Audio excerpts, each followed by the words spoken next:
Hello and welcome everybody to the Seed for Growth Conference.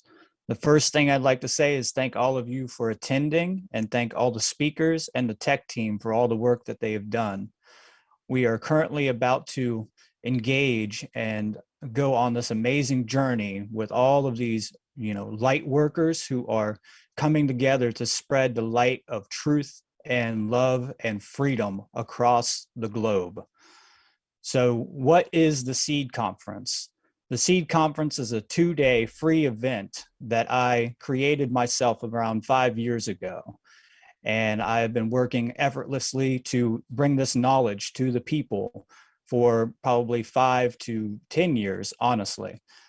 And we are here to spread significant knowledge about consciousness, mind control, truth, spirituality, self-awareness, the occult, sovereignty, and the list goes on and on. But, I just want to say that this is an amazing time for all of us. We are all very, very excited to get this knowledge out there to the people. And this is one of the first online S.E.E.D events for people. So we're broadcasting across YouTube. We're broadcasting over the One Great Work website network. We're broadcasting off of my personal Facebook, off of Float. And I hope everybody is ready for these amazing presentations that all these people have put together. If you guys need anything from me, you're welcome to message me if you're in the Zoom conference. And yes, just a deep personal thank you to all the organizers, the speakers, and the guests who have come to make this actually happen. So the first two speakers we will be starting out with is Will, who's from the Freedom League, and he is going to be presenting conscious parenting for conscious beings. And then we will be moving into Nathan Redette, who will be speaking on entheogens, empathy, and enlightenment. So I hope everybody is ready. Sorry about my phone there.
The intention of Natural Freedom League is to expand the understanding of natural law, which is based on objective morality, and to expose the illegitimacy of the belief in authority, and thus the inherent immorality of all government. We be the Natural Freedom League, cause we become no longer unvegan. We seek in the wisdom, and that's why we did come to this prison of prism. And that's why the beat thumps, and that's why we speak up. We be the Natural Freedom League, cause we become no longer unvegan. We seek in the wisdom, and that's why we did come to this prison of prism. And that's why the beat thumps, and that's why we speak up. We be the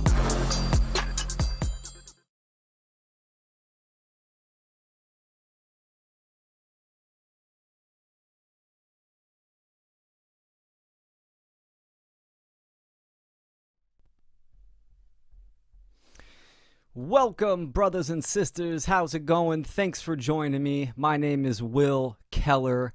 My website is naturalfreedomleague.com. I want to get a shout out to Brandon Martin and Nate Cap, the Cubbyhole Network, doing a phenomenal job just creating action. I'm very honored to be a part of this conglomerate of great minds spreading awareness on a variety of topics.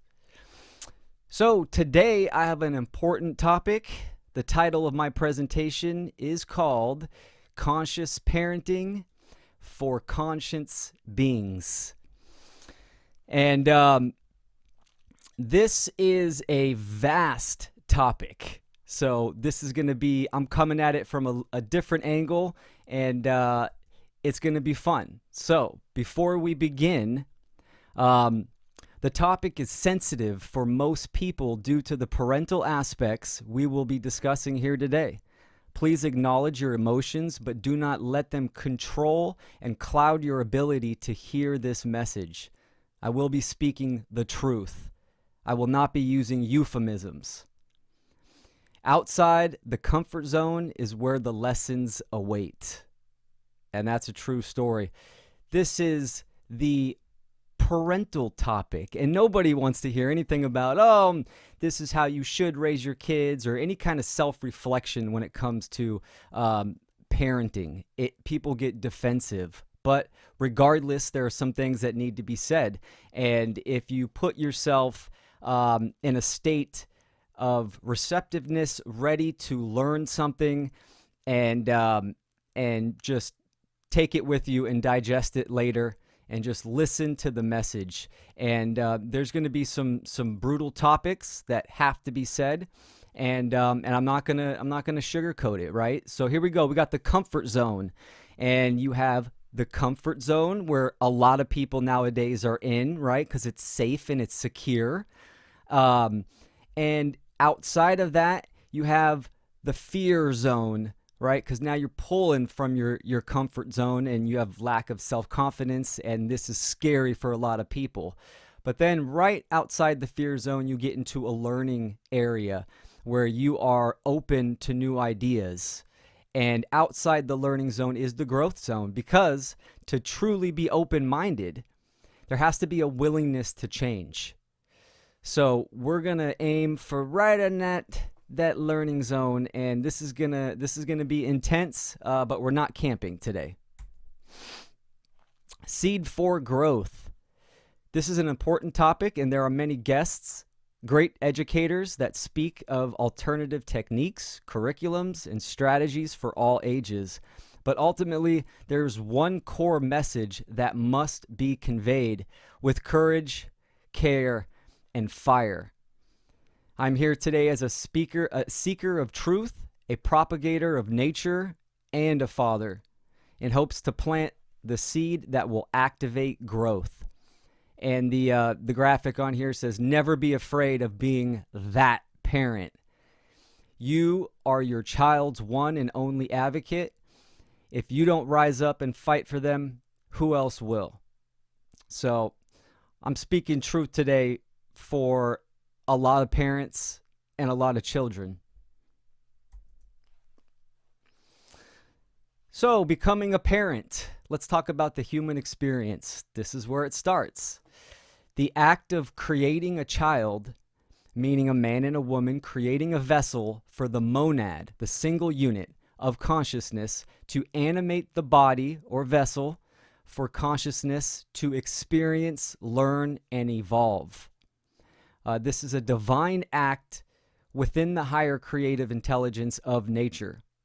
The responsibility and obligation is of the greatest importance, for this process of raising a child will either evolve or devolve the individual, and then adding to the aggregate condition of the species.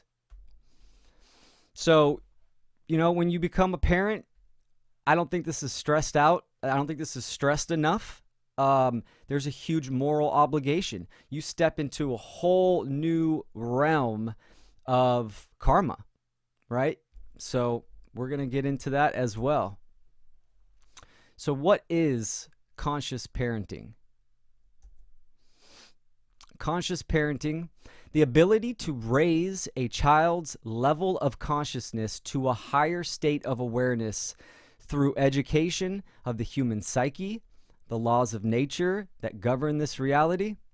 The awareness of the parent directly affects the child's awareness. Conscious parenting is about wisdom. Wisdom is knowledge applied. All the information that we gather, we can output that in our behavior and our actions, and that is wisdom. can be wisdom. So if we're going to talk about conscious parenting, we got to find out what is conscious, and it derives from consciousness. So consciousness is the ability of a being to recognize patterns and meaning with respect to events taking place, both within oneself and in the environment. To be conscious means having awareness by way of pattern recognition.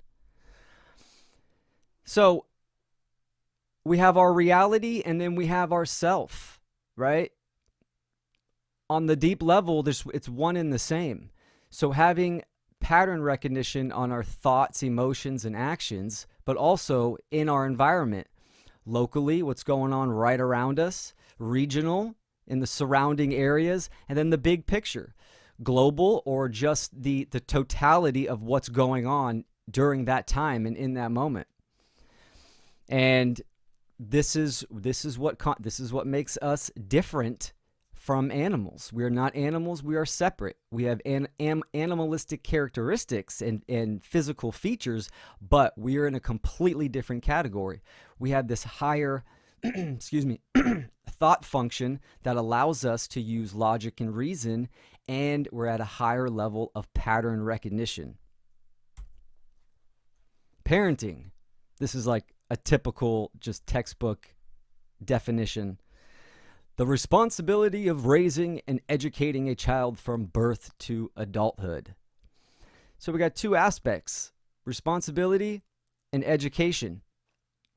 And we're going to dive into these deeper, but these are main categories where there's tons of subcategories underneath them. Responsibility and education. And I got the finger because you're a parent. It's your responsibility. What are you going to do? And choice is yours.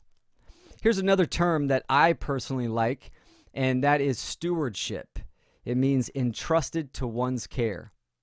A parent is similar to stewardship, the careful and responsible management of something entrusted to one's care. So the new being coming in, the single unit of consciousness, right? Ultimately, we're all part of the one mind, the source, but it's fractalized, and it's in individual units experiencing itself and having this experience to learn about itself. So also a facilitator is someone who makes progress easier, guiding the human being until it is fully equipped to be self-sufficient. The knowledge and wisdom gained throughout the parent's life can be transferred to the child to make for a more impactful experience. So I like these two terms. This is great. Stewardship, because yes, you have to be careful and responsible for something of great care, and that is, a child, a small child, until they're able to take care of themselves. And I think ultimately parenting is for life. You're always going to be a parent. And actually the tables, I think, reverse towards the later years when you're older, right? It's like the child, the grown child or the grown up takes care of his parents because the parents are elderly and start to resemble childlike characteristics. But facilitation can make this process easier, almost to your advantage. But that all depends on the parents' knowledge and understanding. So here are some of the general responsibilities. We have mental, psychological, emotional, physical, also protection, right? Keeping your kids safe, love, of course, also care and nurturing the child, and to educate. And all those last topics, you could do hours and hours on those and get into the nitty gritty. I'm getting to a message that I want to focus on that I feel is extremely important. So let's talk about the family dynamic. The family is the basic unit of human society. and the formative center of the individual's life.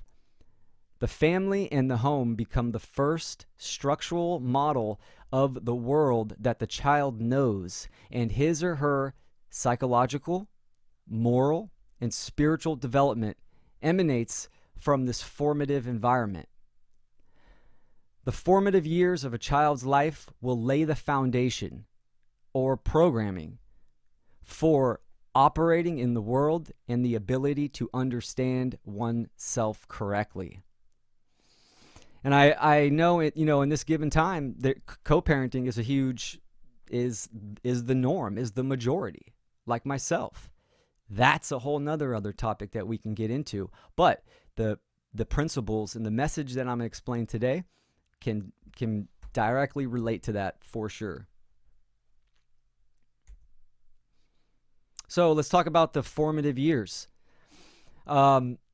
I'm focusing on the formative years. This is the most important part of a being's life. 0 to 8, 0 to 7, 0 to 8, right? This is the child's cognitive ability is taking in everything. It's just soaking it up just like a sponge. So the formative years, or the early stages of childhood, are between 0 and 8 years of a child's life, where they learn more quickly than any other time in life. During this time, a child is completely programmable. This is the most important time to teach principles, critical thinking, and connecting with nature, with the natural world. Prime time. And, there's a lot of parents that came to a higher level of awareness about what's going on in themselves and how things, this reality and oneself operate later on in life. But you're always going to be a parent, and you're always going to be an educator. So we'll get into that as well. And here is the equation: garbage in, garbage out, quality in, quality out. Meaning if you instill negative qualities, bad programming, it's going to output in that child's behavior. Feelings of worthlessness, it's going to output into low self-esteem, low confidence, right? Lack of self-love. And of course, quality in, nurturing, love, principles, a good, correct education, and you're going to output the good stuff. Good looks come genetically, so sorry. Okay, human nature. Human beings are programmable. Not good or evil, programmable. Much like computers. Like a computer, if a human being has a bad file system format, which are the conditions during a child's formative years, a bad operating system, the culture, and bad software programs, which are false dogmatic belief systems, their output, behavior, onto the screen of life will also be bad and incorrect, and will contribute to the deteriorating human condition in the aggregate. Remember, the individual adds to the aggregate of humanity, the collective conscious and the collective unconscious. It's all about the individual. So is this going to is the individual going to evolve and contribute, or devolve and degrade? So like a computer, the behavior of a human being will largely depend upon its programming, the quality of the information put into it, which enables it to process and create efficiently. We are lowercase c creators. We can influence through manifestation, through our will, and influence reality. Not single-handedly create it. Okay, that's a false dogmatic belief that we're all individually creating our reality. No, that's not how it works. we can influence, but not the sole creators. Now, getting to the painful truth, okay? There's a problem. We have to recognize the problem, talk it out, and then talk about solutions. So here we go. And let's find out the human condition. What's going on right now in reality? It's extremely important for parenting. The human species is in a downward spiral towards bondage, suffering, and ultimately destruction because human beings in the aggregate, the collective, have an inaccurate, false worldview. We do not understand the causal factors or the root of the problem of why it's happening. We are in a self-induced hypnosis, an unconscious feedback loop of suffering and control because we do not understand ourselves, our psychology, and how the natural world, our reality, operates. Thus, we are manifesting what we do not want in the world because we, as a species, are unconscious on how the real laws of manifestation work. The laws of manifestation work based upon if we are truly moral beings or not. And as a species, we are certainly immoral beings because of what we choose to believe and what we continue to condone. The majority of human beings on this planet are not only ignorant to what morality truly is, the majority of human beings on this planet are completely immoral due to their incorrect thoughts and actions, thus condoning and contributing to the causal factors of suffering in the world. The suffering in the world will continue until we change our thoughts and actions. And we're failing as parents. Parents are failing. This is the causal factor.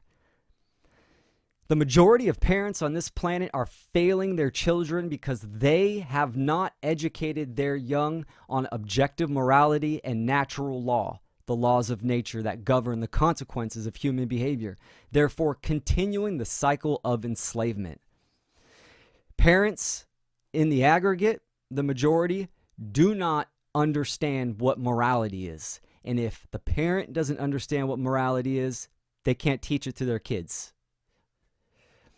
Parents are programmed and conditioned to sacrifice their children to government institutions without question because parents believe these institutions are in their best interests. I used sacrifice on purpose because that's what sacrifice means. It means to give up to give to a deity.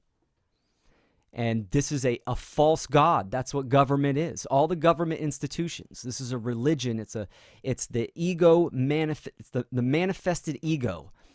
It's an artificial mental construct that the majority of human beings on this planet worship.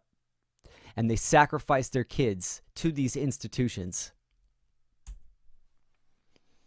Generational mind control. We are at war, and who's taken the brunt of the effects of parental ignorance and neglect are the children. Everything that goes on in reality that's influenced by the dark social engineers, it's all about the children. Why? Because that's laying the foundation for the next realm of their agenda, the future. That's what they're doing. The graphic says, in reality, they're not after you, they're after me. You need to be in the way. And pure truth. Parents need to step up and need to recognize that we are at war. This is a spiritual war. People were saying that 20 years ago. We're at physical war now. It's just not what you think war is. Okay? We're not in the trenches.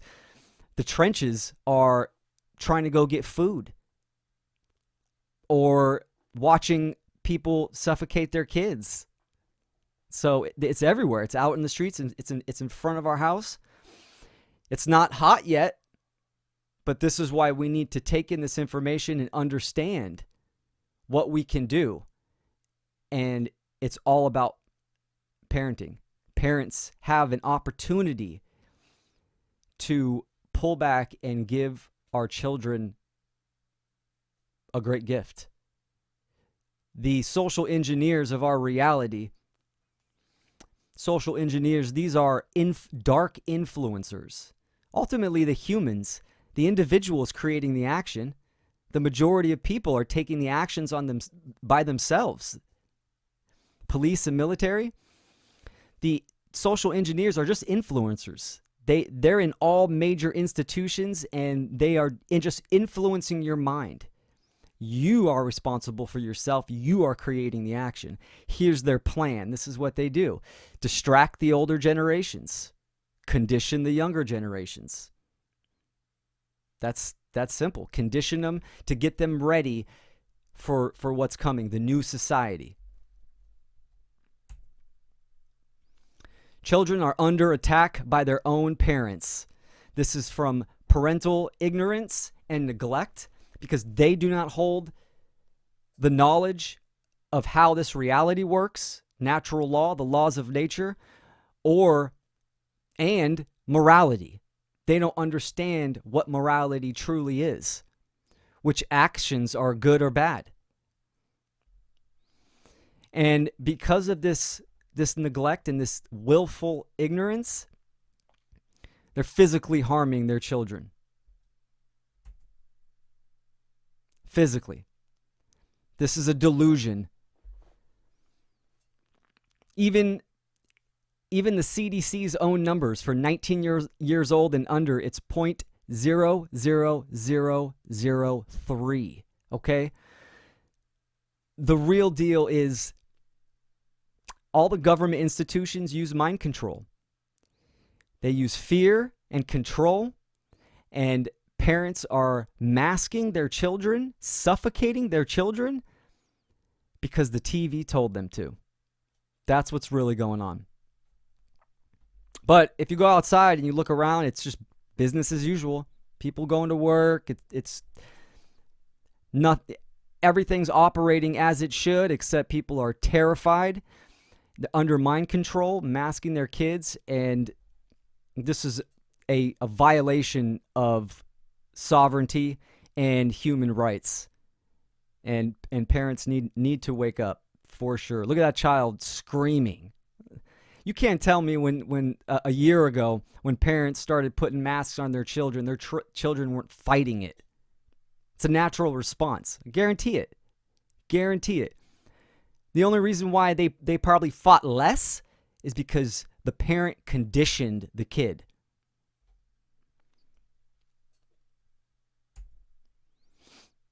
And what it really is, it's the abdication of responsibility.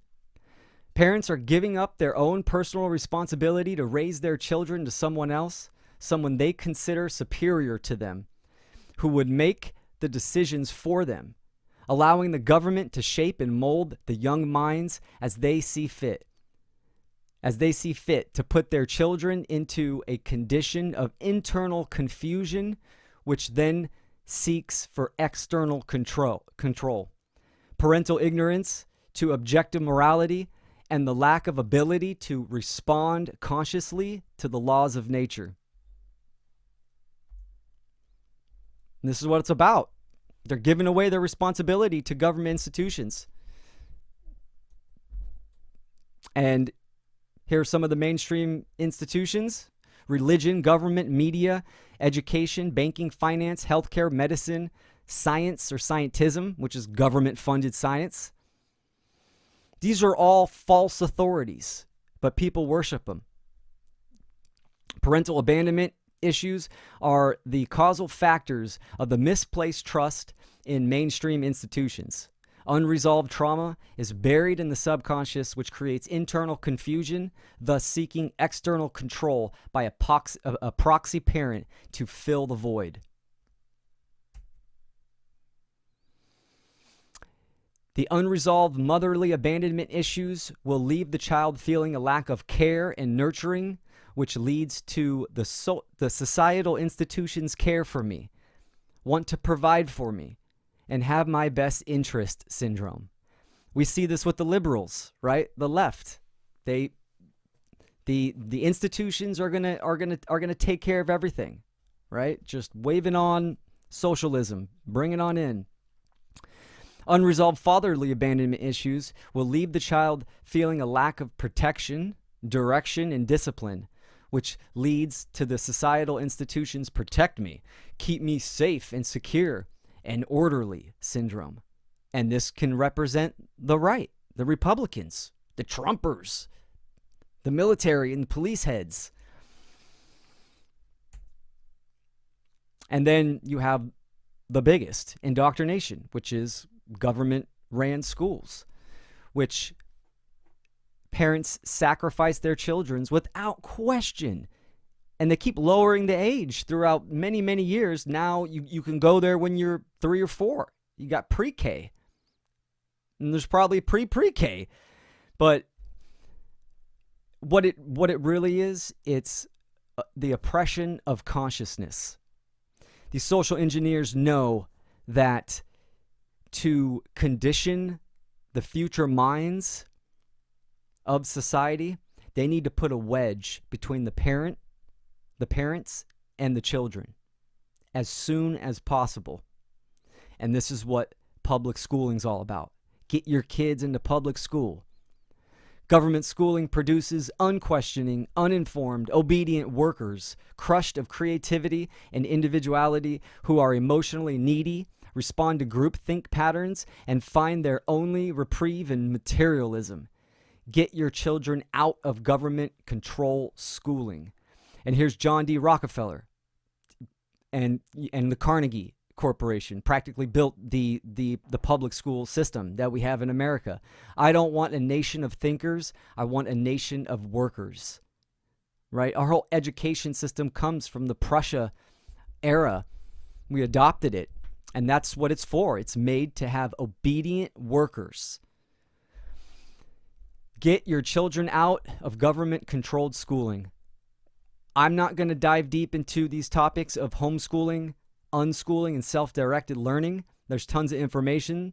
You can look up Dana Martin, David James Rodriguez, which is the homeschool leader.com, and they dive into these topics in detail, and it's phenomenal.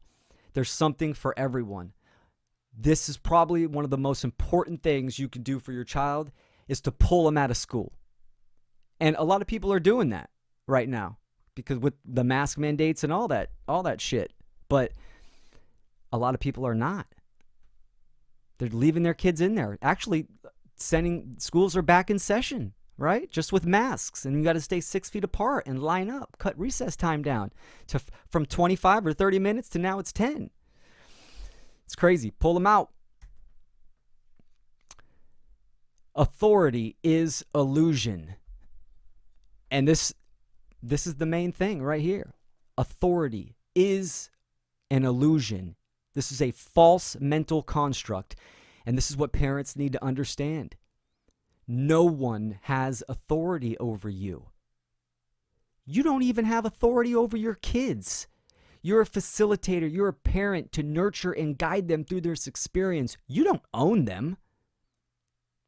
It's a deep topic, something to think about. The religion of authority is based upon the illusion and falsehood that some humans have a moral right to command others, and other humans have a moral obligation to obey their commands. Children are conditioned with the diseased mind virus extremely young. Do what I say because I said so. And this is why we're in the situation we are now with this socially perceived crisis. It's because people think that an authority told them to do something, and they're just falling in line. Your sovereignty is from God, nature, the one mind, whatever you want to call it, not human beings. And this is what they want. The social engineers, they want obedience. Obedience is not a virtue. The tyrants don't create the tyranny. Your obedience does. Your choices create this situation. We are in this mess because of choices that people have made the free will choice to take. It's a meme that's going around, right, from the Nazi era, which we're in a very similar situation, right? There's a lot of psychological characteristics that match that era, and the look on that guy's face is priceless. It's like, nah, no obedience for me. Fuck off. Cowardice versus courage. And, this is a hard topic for people. People are going to get emotionally reactive, right? But this is what it comes down to. Cowardice or courage. The majority of parents are cowards. Saying that straight. We need courage. The meme says, I know, honey, I know, but mommy lacks the courage to stand up for your right to breathe. How many parents, have been telling their children, their small children, I know you have to wear it. You have to wear it. You have to wear the mask. Sorry. Mommy loves you. Mommy's sorry. Daddy's sorry. Cowardice. This picture from social media on the right is a family in a store, no masks on. We are from Oregon. We are the maskless family. We've been 86'd and kicked out of multiple stores.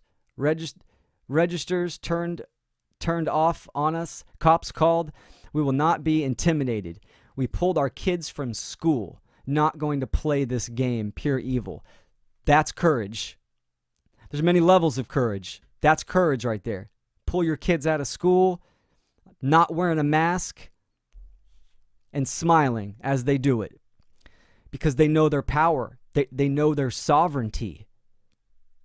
That no one has authority over them. No one has authority over you. So the solution. Correct education. To truly educate someone is to lead them out, which is the definition of education. Lead them out of the darkness of ignorance and into the light of knowledge. As a parent, it is our duty to teach our children how to understand themselves, how to understand reality, and to know the difference between right behavior and wrong behavior, moral and immoral. And education is less about what you memorize and more about what type of person you become. That is the solution. Teaching our children objective morality and how reality works. This is the parent's duty. You can't put this off on anyone else. You put your kids in public school or stick them on TV where they're hooked onto popular culture, right? You're not doing your job. You're not doing your parental duty. And that's what culture is, to cultivate. To cultivate what? To cultivate a certain state of consciousness. Just like Terence McKenna said, culture is not your friend. Conscious parenting wisdom. I categorized all the topic points about conscious parenting into 3 important ones that I wanted to talk about. And of course, there's mindfulness and, responsiveness instead of reactiveness. And there's all this good stuff. But we're going to talk about nature, morality, and responsibility. So with nature, we have objective truth. Yes, I said objective truth. There isn't an objective reality. It exists. It's our job to align our perception to which that is. This is nature. The word nature means from God, of and from God, meaning human beings did not create it. Morality, right versus wrong behavior. And responsibility. Responsibility is the ability to respond to what? To thoughts, emotions, and actions, right? Parents need to understand what true responsibility is, because it's their ability to respond to themselves, to keep their thoughts in order, have have control over their emotions and their actions. And it's in that order. As I think, so I feel, so I act. And also, of course, the responsibility, the ability to respond to your children. It's very common to respond with emotion, right? And then you're coming from a place of ego, and you're not using logic and reason and communication with your child. Natural versus artificial. Probably the most important topic, because morality goes under this, is teaching your children the difference between natural versus artificial, real or fake. Natural meaning of or from God. Non-man-made. Artificial is man-made. We can use this in the natural world and within ourselves. Thoughts, we can look at society, right? The majority of people are in an artificial state of mind. The authority, the belief in authority, this is artificial. It's man-made. Man created it. It's a false axiom. It's considered self-evident, but it's incorrect. It's dogmatic belief, not based in logic or reason. And then, we have, diet, of course. I teach my daughter how to read ingredients on packages, which we 90% stick to the farm stands, and we eat, a lot of raw vegetables and fruits. She knows the difference when it comes to food. Red dye 40, high fructose corn syrup, all this shit, it's all artificial. We need a balanced diet, a great diet. You got to feed your kids. It's the foundation of the body for psychological, emotional, spiritual stability, is give your kids proper nutrition of the earth.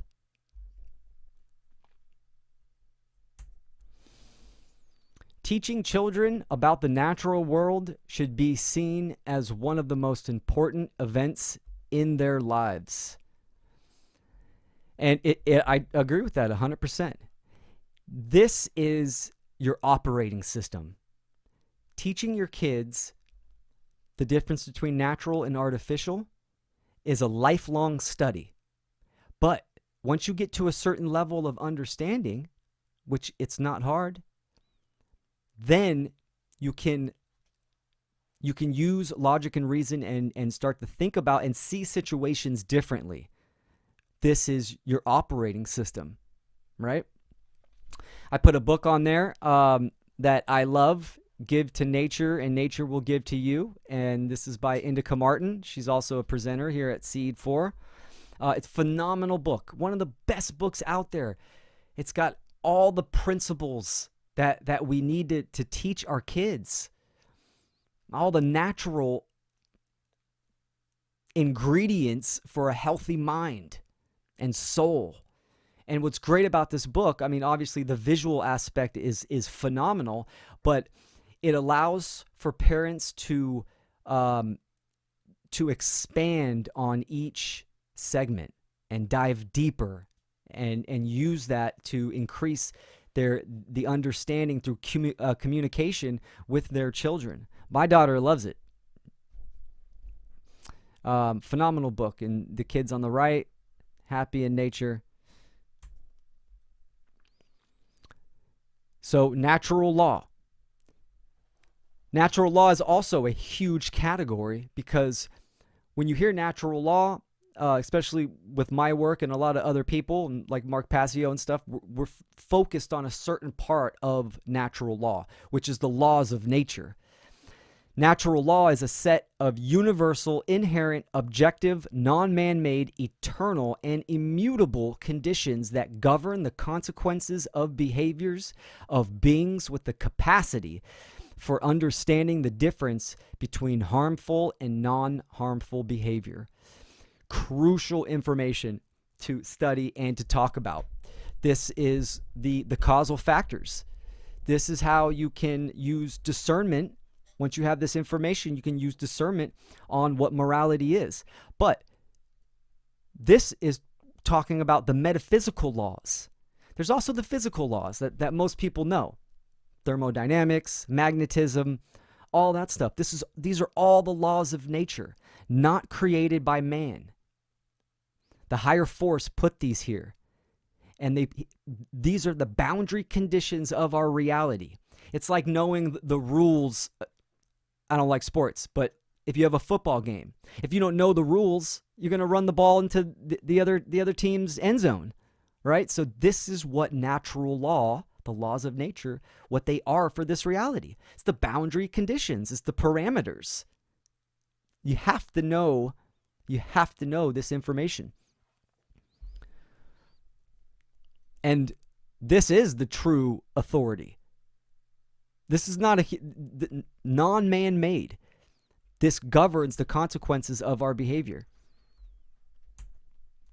Here are some of the principles. And again, there's hours and hours on these principles. But I teach these principles to my daughter on a spiritual aspect, to know herself better. And also you can see these principles within nature themselves. Gardening, how the natural world operates with cycles, all this stuff. There's so much learning that can be propagated to children. I think I'm going to do a whole series on just natural law principles and teaching techniques. And of course, life skills for self-sufficiency. This is why people give up their power to government, is because they're dependent on government. We are raising good slaves to be dependent on an external source, government. We need to teach our children true intrinsic value, life skills. Public school doesn't even come close to any of these. Okay? The world is the classroom. Experience is the greatest teacher. If you need a curriculum, here it is. Teach natural law and life skills like gardening, woodworking, repair skills, sewing, raising animals, taking care of animals, cooking, all these basics. These are true life skills that you can start with children at a young age. And I went to high school. The one class that I actually appreciated was called Consumer Math. Weird title for a math course. But what it really was critical thinking. All about problem solving.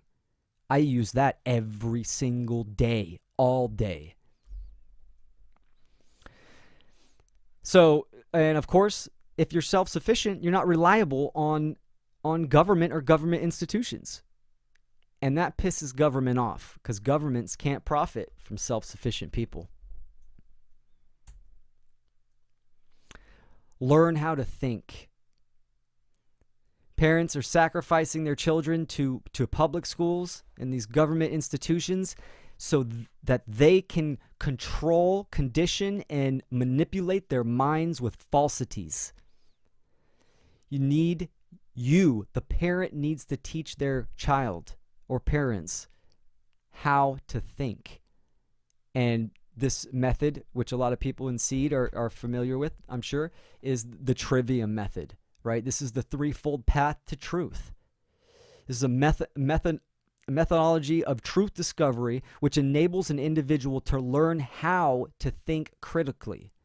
This tool can help an individual to remove their erroneous belief systems and magical thinking, and to come to an accurate conclusions about what is true and what is not true, including the truth about natural laws that govern human behavior. This is so important. Another topic that needs to be expanded on and adopted into families. Critical thinking, the trivium method. There's also the quadrivium and the pentivium. It even goes higher than that. I'm not going to get that deep, but the quadrivium goes into teenagers, preteens, and teenagers. The trivium, grammar, logic, rhetoric, or knowledge, understanding, and wisdom, you can start extremely young.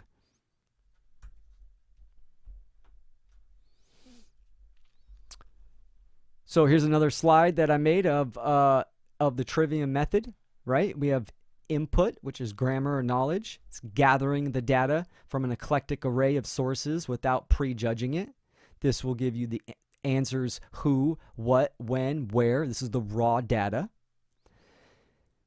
Step 2 is the processing, logic, or understanding. This is comprised of 3 basic substeps: filtration, correlation, and analysis. Enables us to learn why. What is the reason or meaning or purpose? Step 3 is the output: rhetoric and wisdom. So speech and action based upon the knowledge that one gathered and understands. Knowledge and understanding are propagated so that real change can be created. And again, I'm using the computer jargon: input, processing, output, right? Take in the information, the raw data, you process it, and then you output it in your behavior. This is the same process on how reality is created, how beings operate. Our actions are dictated by the knowledge that we have occurred. If you have false knowledge, inaccurate lies and deception, then your output, your behavior is going to be incorrect or immoral.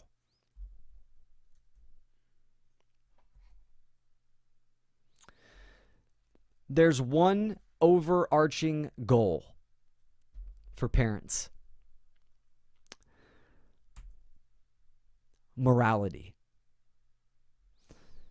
Most parents want their children to grow up and be good human beings, but parents themselves cannot correctly define what it means to be a good person. What is morality? And my partner John and I, with Natural Freedom League, we go out on the streets and we ask people these questions as well. And it's phenomenal how many people cannot accurately and correctly define what morality is. And morality is objective. Objective morality is based upon natural rights that are inherent to nature and can never be taken away or made into a wrong. It's the objective distinction between right and wrong behavior. This is what morality is. And the problem with parents not teaching objective morality, well, actually, it's not that they're not teaching, they're condoning and they're teaching moral relativism. That morality is whatever you say it is. That human beings can make it up as they go. It can be different in one area and then it can change to another, right? This is what government does. Government does this all the time, right? You can smoke weed over there, but you can't smoke weed over there. And what is that ultimately doing with that false authority? It's a claim telling you that you can't put something into your body because we say so. That's what the government is saying. That is a claim onto your body. That's a claim of ownership. That, my friends, is the definition of slavery. a claim of ownership on another being.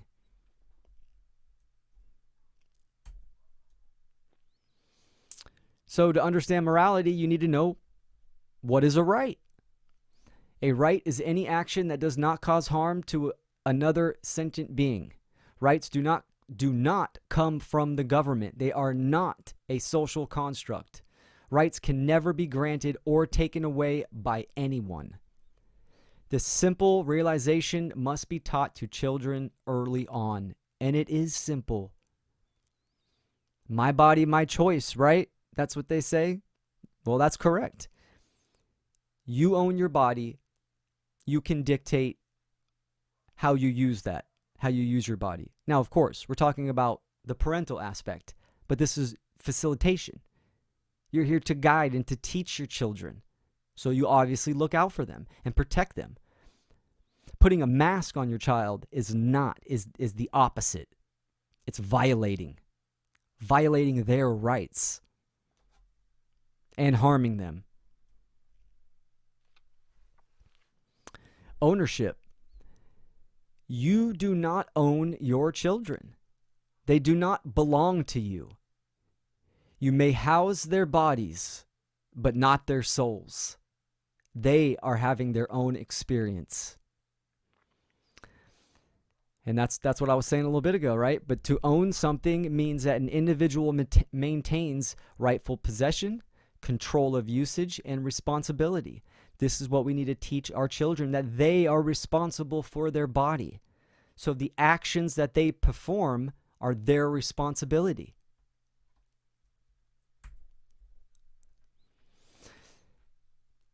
So we need principles, not principles.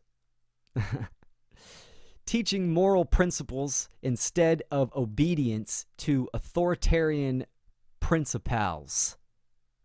Right? The word principles, from the Latin noun principia, means first, foremost, leading, chief, most necessary, which simply is that which is most important. And this is what it comes down to.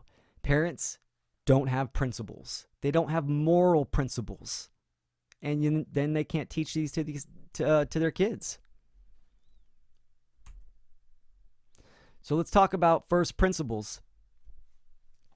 The trifecta. These are the three that must be taught. Self-ownership. Sovereignty is your birthright. You have ownership and responsibility of your body, life, and property. The president, the false god, the president just did a tweet saying, you either mask or vaccinate or don't go out. Something like that. And how about fuck you? That ain't going to happen because you don't have authority over me. So, sorry, a little bit of a tangent, but self-ownership is important. That's what we need to teach our children, that they're responsible for their body. Second principle, non-aggression. Do not initiate harm or aggression upon another sentient being. This is the NAP, the NAP.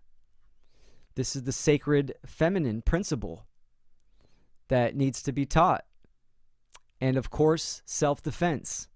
You have the natural right to defend yourself if aggressed upon. These three principles, your child is interacting with these three principles all the time. I mean, that's your job, is to teach when they put hands on another child because they don't have the cognitive ability to understand that. So you have to guide them through that process, right? The whole bullying issue is a big problem. This self-defense.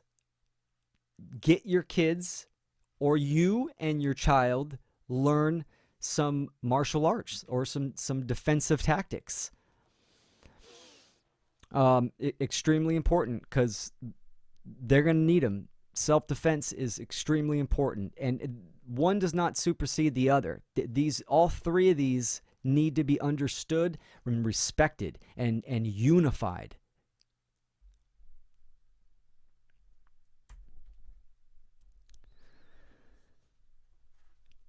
Conscience. This ultimately is what we're doing. We're raising a child to exercise their conscience. And conscious from the Latin prefix con, meaning together, and the Latin verb sciere, meaning to know. So conscious means to know together. It is the definitive knowledge of the objective difference between right and wrong behavior. Also known as common sense. This is what common sense, it's so common, pun intended. People say, oh, there's a lack of common sense. There's a lack of common sense. But they truly don't even understand what that means. And this is our job, is to understand. This is our duty, as our moral obligation as parents, is to have our children grow up to exercise their conscience and to truly know morality and what it means to be a good person. And the exercise of conscience, the free will choice of right action over wrong action. Once the definitive knowledge of the difference between right and wrong has acquired, and when they have that knowledge and they make that choice, that's when they're exercising conscience. We see the inappropriate way of ignoring their conscience, going against conscience with the police and military. The military dropping bombs on people because their authority told them so. That's them not listening to their conscience. And that makes them a bad person. If there's one thing that I could give my child, it would be freedom. Freedom is the most important thing. Because what is life without freedom? Your free will, your expression of your being.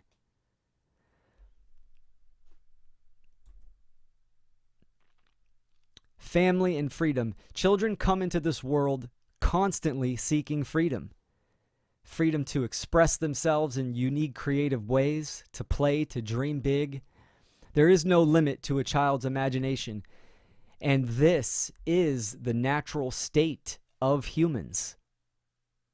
To live in freedom, to be free. This is our natural state. That's why it's so important to understand what objective morality is. Freedom is unrestricted free will expression. It is our birthright.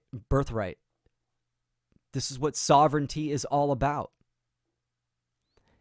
And this is what we're here to learn in this reality, is to learn the difference between right or wrong.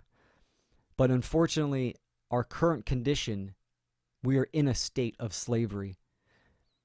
We have authorities, human beings claiming authority on other people. This is slavery. This is our condition. So it's important to teach our children these principles, these first principles. And also teach yourself. Be your child's advocate for freedom, not the enforcer of obedience. The future of humanity. Children are the seeds for the garden of humanity that will grow and blossom from the care and knowledge of those before them. The manifested future will depend not only on parental knowledge, understanding, and wisdom, but the capacity of action. Action. That is wisdom. Taking in correct knowledge and applying it. Knowledge applied. And this graphic, the one who plants trees, knowing that he or she will never sit in their shade, has at least started to understand the meaning of life. This is appropriate for the S.E.E.D for Growth Conference. Children are the seed. Now, you need to understand, in our fight for freedom, in our lifetime, we might never see one level closer to our goal of true freedom. But that's not the point. It's a moral obligation to fight for our children and for the cause of freedom.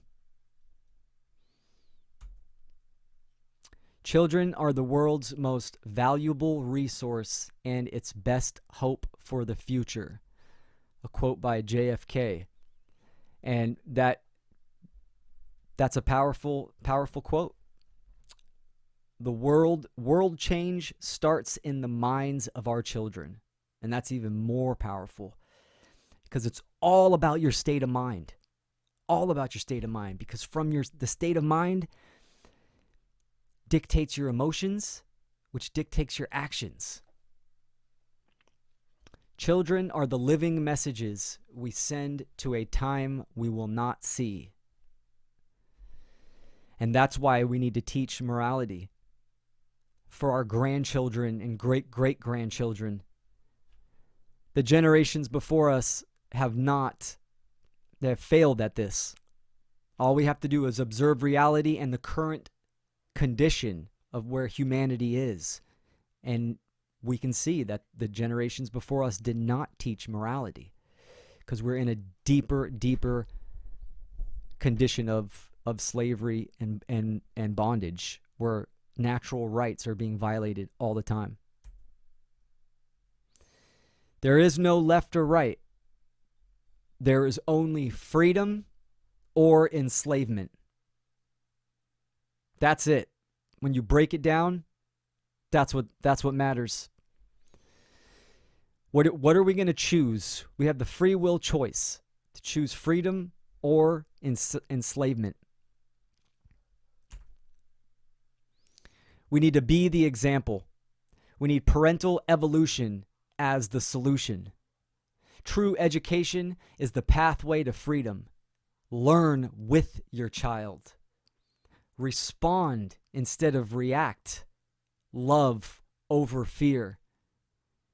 You will be the influence in their life to raise them right.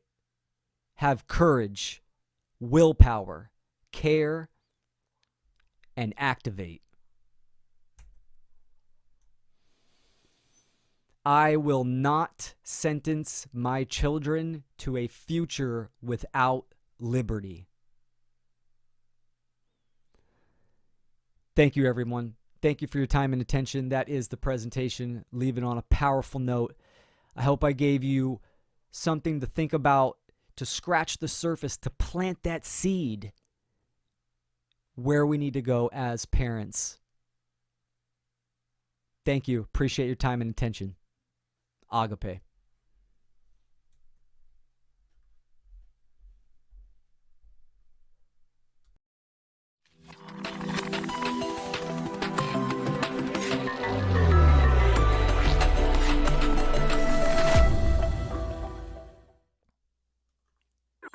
The intention of Natural Freedom League is to expand the understanding of natural law, which is based on objective morality, and to expose the illegitimacy of the belief in authority, and thus the inherent immorality of all government. We be the Natural Freedom League, cause we become no longer unvegan. We seek in the wisdom, and that's why we did come to this prison of prism. And that's why the beat thumps, and that's why we speak up. We be the Natural Freedom League, cause we become no longer unvegan. We seek in the wisdom, and that's why we did come to this prison of prism.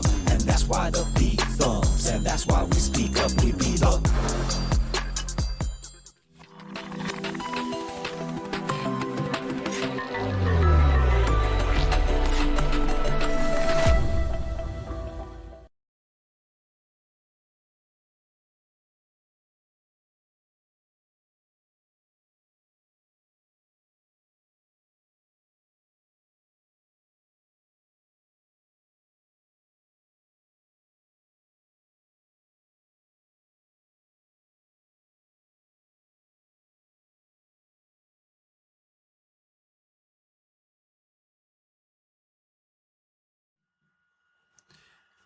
Hello, beautiful truth seekers of the interweb.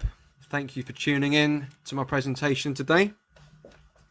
It's a real honour to be talking here alongside some great speakers and researchers propagating the knowledge that can manifest true freedom. Isaac Newton's quote, "If I have seen further, it is from standing on the shoulder of giants," springs to mind. I'd like to thank Nate Cap for the title card that I've modified, and let's give a big thank you to Brandon and his team and family for putting this all together. So my name is Nathan Redette, and my presentation is entitled Entheogens, Empathy and Enlightenment. We'll be looking at true medicine, entheogens and their role in holistic health and freedom under natural law. So let's kick off with a couple of quotes. "Instead of all this energy and effort directed at the war to end drugs, how about a little attention to drugs which will end war?" Albert Hofmann, the Swiss chemist who synthesized LSD.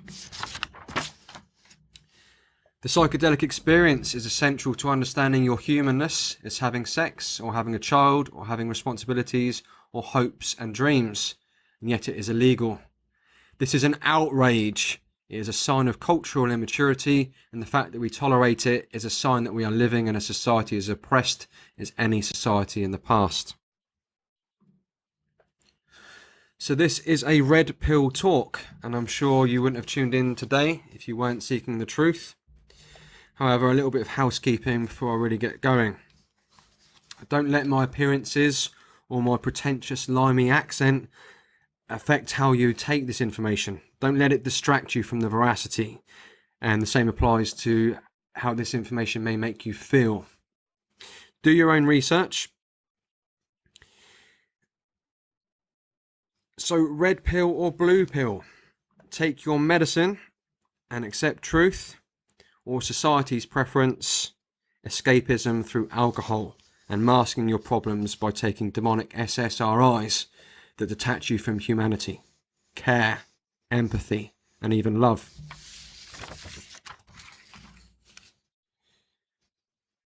So the number one choice, the number one drug of the matrix is alcohol, from the Arabic body-eating spirit, which is also where the word ghoul derives. Colloquial terms such as spirits, devil's juice, what's your poison, pint of the old wife beater, mate. These terms come around for reasons. Alcohol is the destroyer of care, empathy and health, and is the real gateway drug to not so desirable or non-entheogenic substances, as entheogens are true medicine. So what is medicine? And it comes from medi, which means middle or center point of balance, and sinus, which means ruin or destruction. So it brings balance to that which was or is in ruin. And what are entheogens and psychedelics? We have natural plant teachers, psilocybin mushrooms, ibogaine, peyote, and ayahuasca. Ayahuasca contains DMT, which is in the vast majority of plants and animals. We produce it from our pineal gland. Crystalline DMT can be made through a basic chemical process, so it can be smoked or vaped, and it lasts a lot shorter period of time as well. So an ayahuasca brew could last 4 to 8 hours, whether if you smoke DMT, you could go straight into a really deep experience and come out and be normal within 15 minutes. Some other synthetic entheogens would be LSD, MDMA, and ketamine. So the word psychedelic comes from psyche, the mind, and delune, to make clear, literally to make the mind clear, to make sane, to sanitize. They help you to entertain alternative thoughts, different concepts with a different mindset, helps you question societal axioms, especially when considering natural law principles. They can help you cleanse the mind and soul of slave think malware. In the image there, we've got a peyote cactus. Holy communions. The word communion derives from com, which means with and together. Nuno which means to build up, to strengthen, to fortify, and to protect. We've got psilocybin cubensis mushrooms there in the image. A holy sacrament, where the priest class are the only ones allowed to commune with God, and the masses just have to take their word for it. Sacrament comes from the word sacrum, which means holy and sacred, and mens mentis, the mind. And we've got the Amanita muscaria mushroom there. The word entheogen literally means to create the divine within. En theo generare, generare the generative principle. And Dr. Rick Straussman, from his book The Spirit Molecule: when our individual life force enters our fetal body, the moment in which we become truly human, it passes through the pineal and triggers the first primordial flood of DMT. Later, at birth, the pineal releases more DMT. In some of us, pineal DMT mediates the pivotal experiences of deep meditation, psychosis, and near-death experiences. As we die, the life force leaves the body through the pineal gland, releasing another flood of this psychedelic spirit molecule. So interestingly, the sex organs and pineal gland appear in the gestation period in the womb around 49 days, the embryo. This is alongside the first release of DMT, which in Buddhism is also when the soul is purported to enter the body at 49 days. 7 times 7 is 49. I would also postulate that DMT actually aids in the soul's transition in and out of the human body, and this is based on science and anecdotal experience. So what do entheogens do? A simplified description of the action of the sacrament is that it dissolves the barrier to the unconscious mind, making the unconscious contents available. This can reveal buried painful memories and repressed feelings, values and drives as described by Freud, which parallel the human archetypes and collective unconscious postulated by Jung.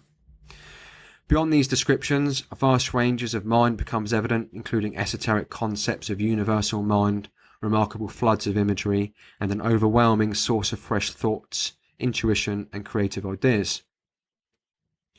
Ultimately, one can find at the heart of being an awesome source of light, energy, beauty, meaning, and unsurpassed love that is the revelation of divinity.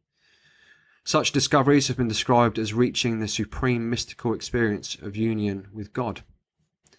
Here, the harmony, beauty, wholeness, and unity of all creation are self-evident.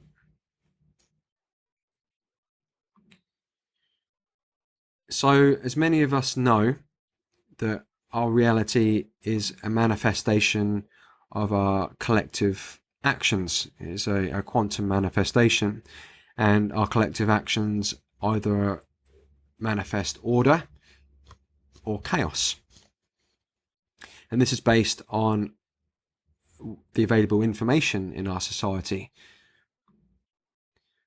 where natural law expressions aren't commonly known, unfortunately, which is why we're living in chaos, because collectively the generative polarity is fear, and that fear creates ignorance, a refusal of truth, instead of accepting natural law principles, which then in the polarity of fear leads to confusion internally, which is internal anarchy, which then leads to control externally. If you don't control yourself, if you don't have internal monarchy, you will be controlled externally. So this is where we're at collectively.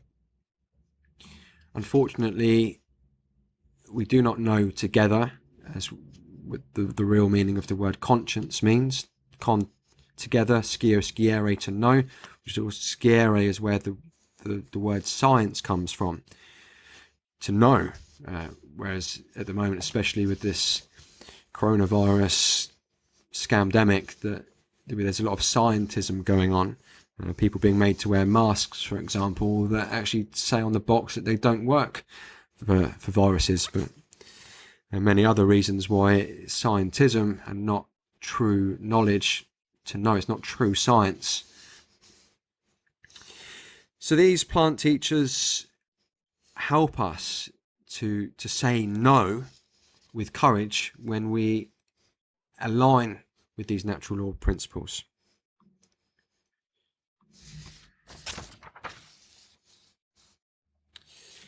And it is an inside job. It is all about internal change, the raising of one's own consciousness. This is what enlightenment is, knowing the objective difference between right and wrong human behaviour and acting and teaching accordingly, so that we all can know together that theft is wrong and government is slavery, and we can say no to it. But it's difficult to change, because most people spend a great deal of their day unconsciously feeling and thinking from past memories. They do this because they have hardwired those experiences by repeatedly thinking of them and by associating many other experiences with them. It makes sense that if most people maintain the same environment for long periods of their lives, where nothing new is happening or there is no change, the repeated stimuli will therefore produce the reactivation of associative neural networks, which will become more developed, strengthened and refined.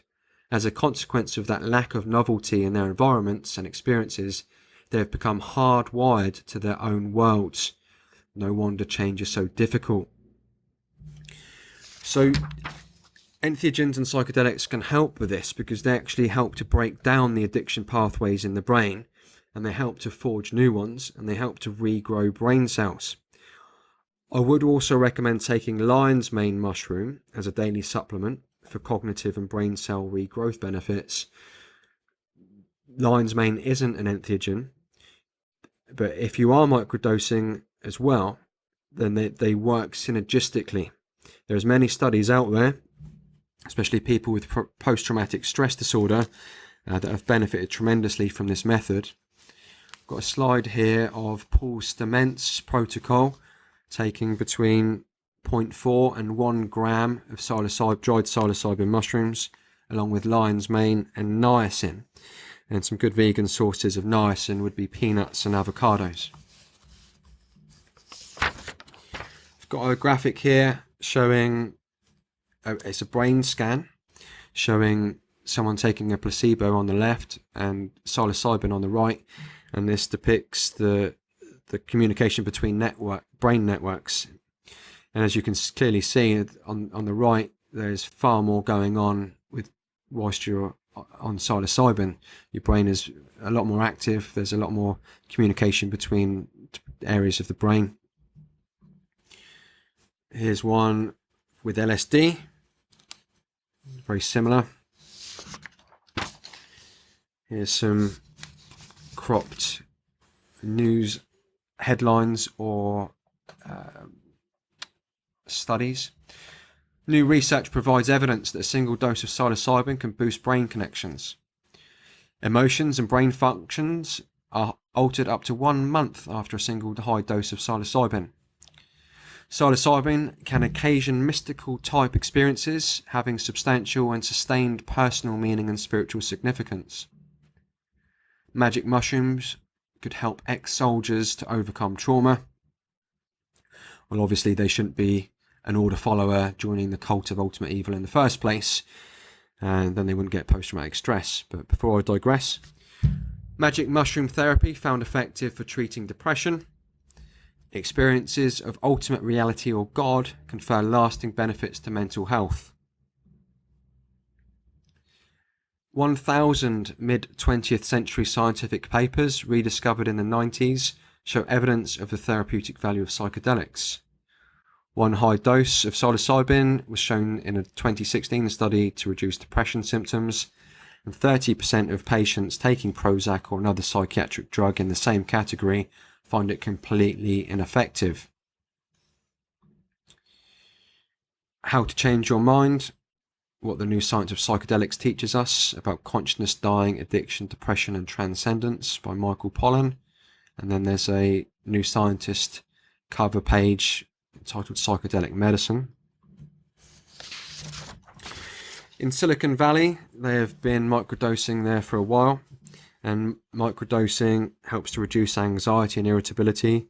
It enhances cognitive functions and creativity, and provides a greater general sense of well-being and reduces the effects of aging. So with that, the previous slide in mind, where 30% of people found that antidepressants were highly ineffective, psychedelics won't heal you. They will show you the way. and you will heal yourself. So they work because they literally do the opposite of what antidepressants do. They make you face the issues that you've often held buried deep within yourself. Rather than demonic SSRIs, antidepressants, they will mask those issues and how the human emotions. So psychedelics work because they do the opposite of what antidepressants do. You've got nowhere to run, nowhere to hide on a psychedelic experience. So in other words, they help you with the shadow work. Erosion of ego. Terence McKenna quote: "If the ego is not regularly and repeatedly dissolved in the unbounded hyperspace of the transcendent other, there will always be slow drift away from the sense of self as part of nature's larger whole. The ultimate consequence of this drift is the fatal ennui that now permeates Western civilization." So, possibly the greatest benefit of psychedelics, it's a massive benefit to the great work and accepting truth, because the human ego gets in the way. So much of this information and truth is ignored because of the human ego, and this is largely why people cannot accept truth or admit that they were wrong, or even entertain information that contradicts their worldviews and belief systems, because their hard-headed, calcified egos are defiant to truth and change. So it could be one of the greatest benefits. So they help with change. They help with erosion of ego, so we can accept truth. What else do? They can help generate courage. They can help to reduce fear and overcome fears. For the simple fact that you do need courage every time you embark on a psychedelic journey, because it is a journey into the unknown, and it's quite a natural, normal fear to have. I often have that fear before I'm about to go on a journey. As I said before, you've got nowhere to run. You've got to face your fears head on. And generating courage is something that we need, especially when it comes to speaking truth and not caring about others' opinions and potentially being ostracized. We need courage to say no righteously when it comes to people taking our rights and freedoms. We need courage to step into the sacred masculine self-defense principle and say no when people are violating those rights or threatening you with violence. So basically, they help with all of the stages and all of the steps of initiation. They help you to stop lying to yourself, because you can erode the ego and start to change to accept these truths, which is very similar to being in cognitive dissonance. They can help you come out of that. While studying the trivium and quadrivium, they help you to how to think. They help you to live in the present moment. When you're coming out the other side, you can feel quite humble, you can feel quite grateful, and that helps you to live in the present moment. They can also help you to activate the physical body, and I can speak from experience. Coming out the side of a mushroom trip, I normally only want to eat nuts and seeds and fruits. One time springs to mind when this organic mango was just divine. And I could really feel the connection with nature there. Terence McKenna: "Psychedelics are illegal not because a loving government is concerned that you may jump out of a third-story window. Psychedelics are illegal because they dissolve opinion structures and culturally laid down models of behaviour and information processing. They open you up to the possibility that everything you know is wrong." So, they categorically help with these aspects of awakening and doing the great work. Yes, you can get there without them, but they can expedite the process. Books like the Kybalion, it can be very heady, some very heady concepts there. But taking entheogens before or after, probably not during reading it, but they can help you understand much deeper axioms like "as one suffer, all suffers." You know, in the psychedelic realm, you can deeply feel and understand this.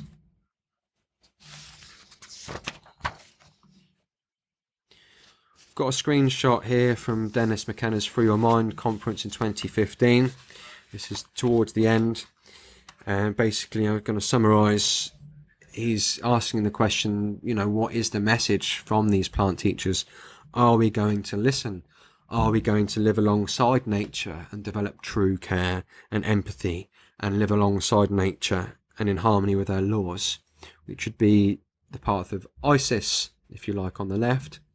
Or are we going to go down the path of Eris with the nuclear mushroom cloud there on the right, which is the path that we're on? Do check out that presentation if you haven't already. Empathy is another benefit. Anecdotally, I found plant teachers can amplify feelings and emotions. Empathy for me was something that kept being amplified, and it is important to have it, along with being honest to yourselves and being able to accept new information and assimilate that into positive change. Gratitude was something else that kept coming through, and humility. And all these benefits can help and result in holistic health and collective freedom. With this particular slide in mind, you know, we do get morons that might say, well, food is just food, or well, animals eat animals, and all the other dross that gets regurgitated by the ignorati. You know, humans have a neocortex, which differentiates them between animals, which helps us with higher order thinking, and we can contemplate the morality of what we eat, whereas animals wouldn't. You know, a lion wouldn't contemplate the morality of eating the gazelle. Not just that, but obviously they're biologically designed to do so with the teeth and the fangs and the digestive system and everything else. Before I digress too much down that path, I'm getting to my point that perhaps psychedelics can help people to understand the law of correspondence with regards to animals, and the empathy there, you know, where you, like this slide says, if you think this baby doesn't deserve more rights than a potato, you are a psychopath. And that's where the empathy may come in. With the law of correspondence, you know, to think that we're going to be free all the whilst we enslave another species and dominate them, you know, is the religion of ultimate domination, the consumption of their flesh and taking their lives, which aren't ours to take. You know, it's not self-defense, is it? So it's not survival, so we shouldn't do it. But we're never going to be free all the whilst we support this, and you can glean a much deeper feeling and understanding of this on psychedelics. One doesn't have to operate with great malice to do great harm. The absence of empathy and understanding are sufficient. This is basically heart-based intelligence, you know, the two pillars of enlightenment, the sacred masculine and the sacred feminine. You need to know right from wrong, and then you need to have the care to live accordingly, to align with that. So you need to know with the mind and have the care with the heart. Opinion is really the lowest form of human knowledge. It requires no accountability, no understanding. The highest form of knowledge is empathy, for it requires us to suspend our egos and live in another's world. It requires profound purpose, larger than self kind of understanding. So I want to look at the history of psychedelics here. Here's a map. This is just based on where psilocybe, the genus psilocybe mushrooms grow, and they are found on all continents except Antarctica. Of these, Europe and the Americas are strongly represented. Psilocybe species are distributed across tropical, subtropical and temperate climates, with a large range of species in Latin America. And as plant teachers grow on virtually all but the harshest environments all over the world since time immemorial, can be traced back to Pangaea, I'd contend that they had more involvement in the sharp, unexplainable leap from a primate's brain to a human one.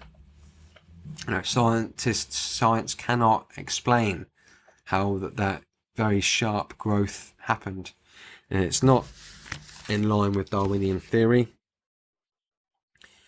23 primates eat mushrooms. Humans have been eating mushrooms for as long as humans have been around.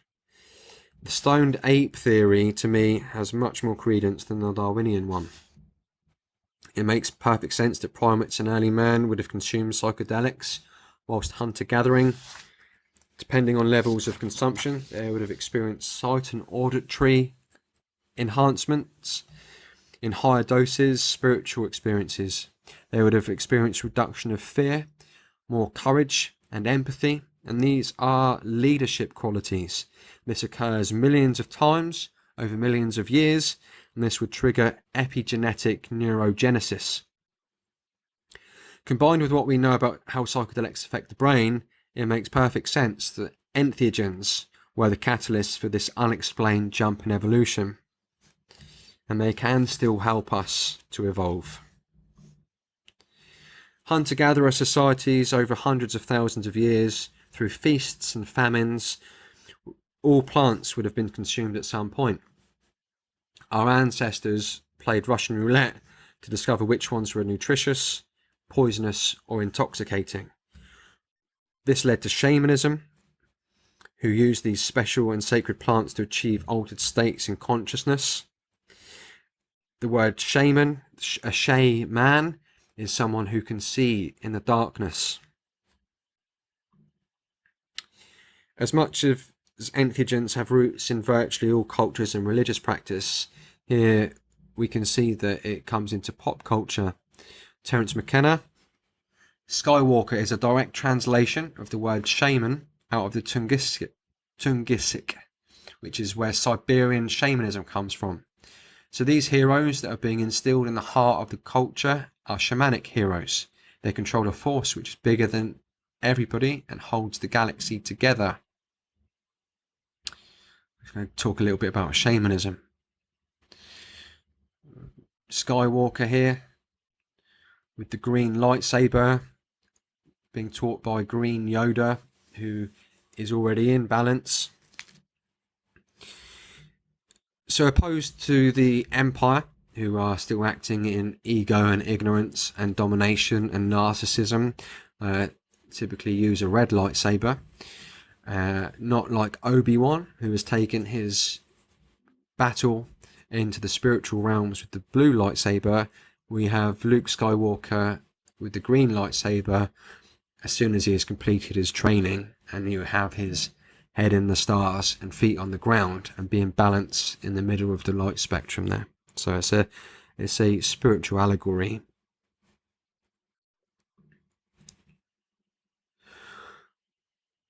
From Jeremy Narby's book, The Cosmic Serpent, which is a very good read. According to my hypothesis, shamans take their consciousness down to the molecular level and gain access to biomolecular information. By what actually goes on in the brain, mind of an ayahuasquero when this occurs. What is the nature of a shaman's communication with the animate essences of nature? The clear answer is that more research is needed in consciousness, shamanism, molecular biology, and their interrelatedness. Shamanism is an ancient tradition from many parts of the world. The shaman reaches altered states of consciousness, either through dance, endurance, fasting, extremes of temperature, and ingestion of entheogens. Under this altered state, the shaman can interact with other intelligences from the spirit world or other dimensions. The word shaman means one who sees in the dark. Shamans were considered way showers, or those who were capable of showing people the way out of darkness and chaos and into light and knowledge. From entropy to prosperity, they were those who attained understanding of both the forces of the human psyche as well as the forces inherent in nature, natural law, and who used that knowledge for the benefit, healing, and uplift of the community or human consciousness as a whole, like any true adept. Just pick up there on showing people the way out of darkness, which is where the word education comes from, educare, to lead out of. But we don't have education in the government indoctrination centres, surprise to surprise, teaching moral relativism, solipsism, and blind obedience to authority, and the worship of paper slave tokens called money. Many shamanic cultures throughout time have employed a system of moral education, the teaching of natural law principles to their young. In such an education system, it is deemed unacceptable for the young not to learn the objective difference between right and wrong human behaviour at an early age. A small percentage of those who proved unable or unwilling to learn such moral sensibilities during their childhood may often be ostracised from the shamanic culture upon reaching adulthood. Such child-rearing methods are one of the many reasons that shamanic cultures often display extremely low levels of crime and mental illness compared to other cultures. You know, you wouldn't want to be ostracized and expelled into the jungle on your own or the desert, so most people are aligned. Historically, shamans have always been part of the society where they lived, taking care of its problems whenever they were allowed to operate. For centuries, shamanic cultures have been persecuted in the Western world until they were almost entirely exterminated. They have managed to survive in secrecy or through complex esoteric camouflage. Nowadays, there seems to be more freedom, and this ancient knowledge can re-emerge and be used in our own cultural context and not relegated somewhere else. The world needs shamans able to function on the roads among the electronic equipment and energies in the squares and markets of our contemporary society. It's from Franco Santoro's book Astro Shamanism. So looking at history, we can go back as far as 6 to 9,000 BC, where there's evidence here. The mushroom shaman, a being depicted with the head of a bee, covered in mushrooms, bearing handfuls of mushrooms. We can see ancient cave paintings from North Africa, Spain and Australia, dating back as far as 4,000 BC. You can see there mushrooms and other psychedelic art. Ancient Mesopotamia, in Gilgamesh and the plant of immortality. In Babylon, they used mandrake and cannabis, and this was mentioned in the cuneiform tablets. We have ancient mushroom cults. Around 3,700 to 3,600 BC, there's evidence of peyote use in ceremonies. In Central America, 1300 to 1500 AD, there's evidence of Aztecs consuming mushrooms, which were referred to as the flesh of the gods. In Europe, around 1500 AD, there's Christian art depicting mushrooms. Was Jesus a magic mushroom? In the Cometian tradition, in ancient Egypt, the blue lotus tea enjoys a fascinating history dating back throughout ancient Egypt, who used it as an aphrodisiac, a sleep aid, and for lucid dreaming, along with its psychoactive effects. The plant was so integral to Egyptian society it makes several appearances in the Book of the Dead. Today the plant is listed as endangered and can be found mostly on the Asian continent. While it's not a tea you can go out and buy in most countries, it is a fascinating plant that demonstrates the role tea has played in societies since earliest civilizations as well. The ancient Egyptians may have also used psychoactive plants in their temples. The only fully confirmed plant is the blue lotus, but there's a story of the tree of life, which is the Acacia nilotica, which contains significant amounts of DMT. Some of the hieroglyphics, one pictured here, also gives us a hint that psilocybin mushrooms might have been used in their rituals. This may explain the importance of cows and scarabs in ancient Egyptian mythology, Magic mushrooms grow on cow excrement, and scarabs tend to roll this along the ground. And in Eastern cultures, they revere the cow, the holy cow, and quite likely where the term holy shit originated. Zoroaster and Zoroastrianism, using psychedelic brew called Huma, and Mithraism, the pagan mystery religion, used psychedelic sacraments.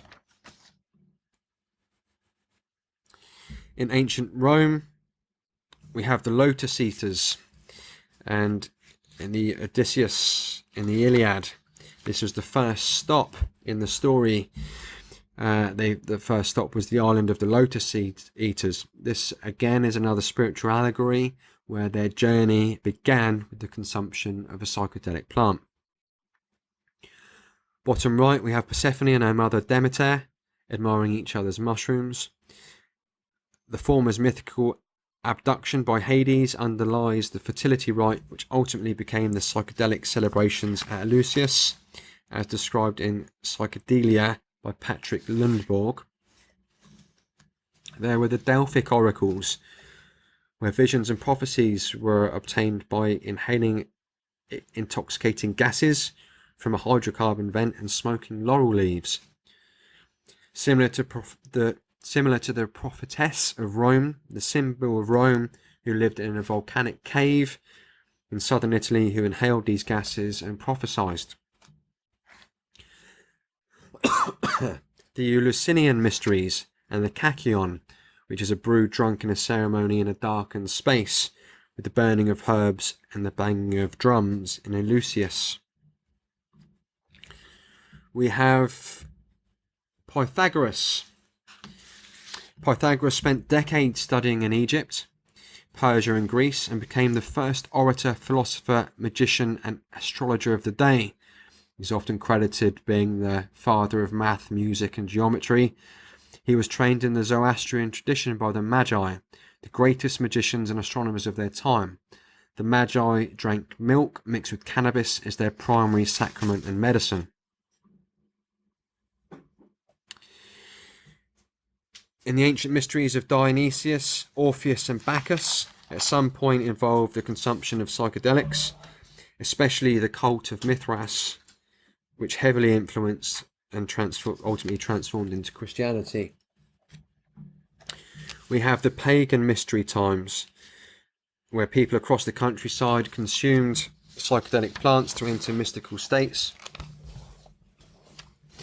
Witchcraft and witches' weeds, the ones that you shouldn't touch or shouldn't consume, henbane, deadly nightshade, mandrake and datura, all affect the same brain receptor, the muscarinic receptor. This is where the classic psychedelic plant Amanita muscaria gets its name. So even though these pagan mystery and witchcraft devotees lack neuroscience, they found substances that all hit the same receptor. And as outlandish as it may sound, allusions to the entheogenic properties of the acacia are commonplace in Masonic literature and various rituals. In the slideshow image, you can see the third tracing board, I believe, with the acacia sprig there above the coffin underneath west. So it would appear that the psychoactive nature of acacia was fairly widely known in certain Masonic circles, at least up until the late 1700s. In their daring book, Mushrooms, Myth and Mithras, authors Ruck, Hoffman and Kelderon made a bold attempt to interpret the founding myth of Freemasonry in an ethnobotanical context, seeing in the allegory of Grandmaster Hiram Abiff's raising a possible allusion to a ritualized harvest of acacia root.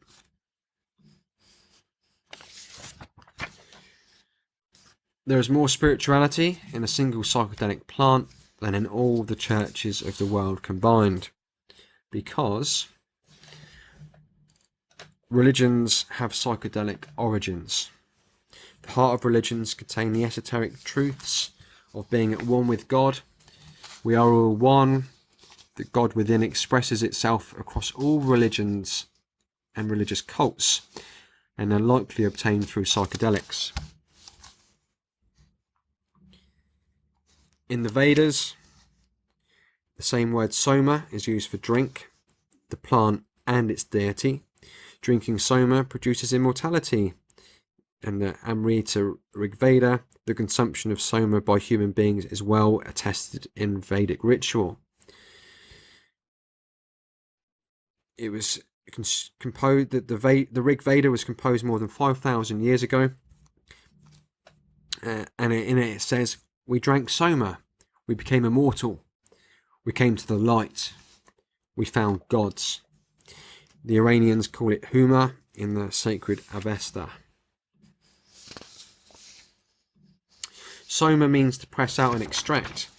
Ancient Sanskrit text describes the lotus plant as soma, so it's quite likely that it was the lotus that was being extracted. In the Tantras, the use of datura and cannabinoids. Datura grows out of the chest of Shiva, and Shiva smoked charas, which is cannabis, for 1,000 years and became God.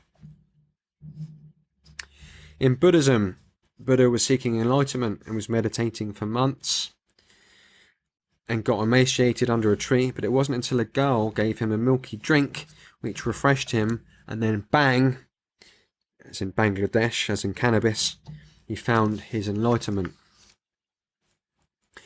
Padmasambhava, sorry if I butchered that name, brought Tantric Buddhism from India to Tibet, and that name means lotus born.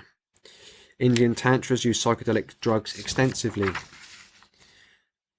Taoism from Siberian shamanism became Chuen, aka Zen, in Japan.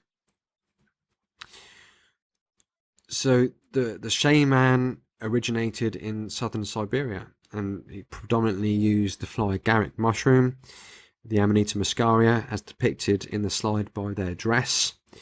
Note the Santa looking dude on the left for later. In Judaism, in the Old Testament, if you eat the fruit from the center of the garden, your eyes will open and you'll be like God. This is not just a psychedelic allegory, but one about knowledge too. The burning of a psychedelic plant gave Moses visions of God, and manna from the book of Exodus, which is white like coriander seed. It looked like resin and tasted of wafers made of honey. It could be DMT, it could be some sort of cannabinoid. They could have used honey to mask the alkaloid taste, but quite likely it's dried mushrooms. The Israelites ate the manna and looked east and felt the presence of Yahweh. From Mithraism to Judaism, through paganism, into Christianity, the psychedelic element in the rituals were replaced and banned. They were replaced with alcohol and a tax collection system.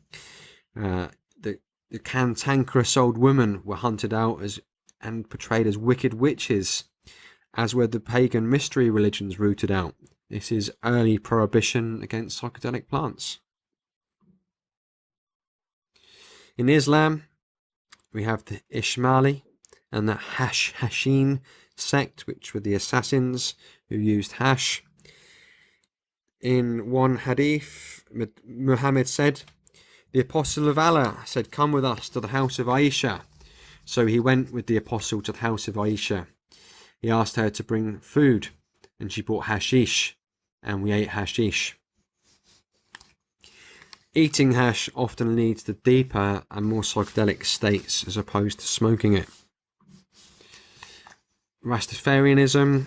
Rastas have been using cannabis for relaxation, meditation, introspection, ceremony and health benefits since the 1800s.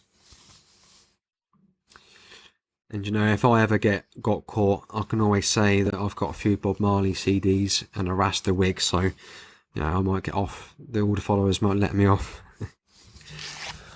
Okay, bad joke. Looking at history and the religious links, it's a fairly comprehensive tapestry being portrayed that psychedelics are a foundation in world religions and esoteric axioms like we are all one. So let's now look at Western philosophy and psychedelics. In Plato's Phaedo, the philosopher says he was inspired by the Eleusinian mysteries, which, as I've discussed, is an ancient religious ceremony where participants took kakion.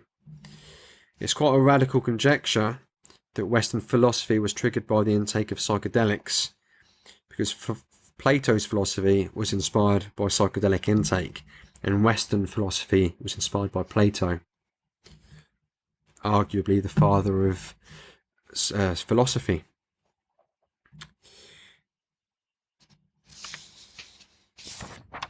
We also have Thomas de Quincey,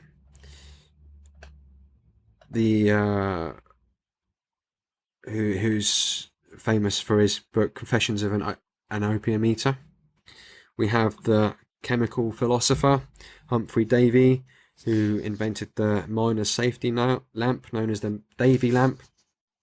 He was an advocate of idealism, where matter is but a perception of the mind from experiences bequeathed him by nitrous oxide. We have Friedrich Nietzsche. He's a very good philosopher who frequently took opium, chloral, and many other drugs. We have William James. Psychedelics did not only help to inspire metaphysical cosmology for James, they also allowed him to claim comprehension of the cosmology of the German dialectical idealist Hegel. Henry Bergson is quoted by saying, "If you want to understand consciousness, you've got to study psychedelics." We've got some more notable psychedelic orientated philosophers there I don't have time to go into.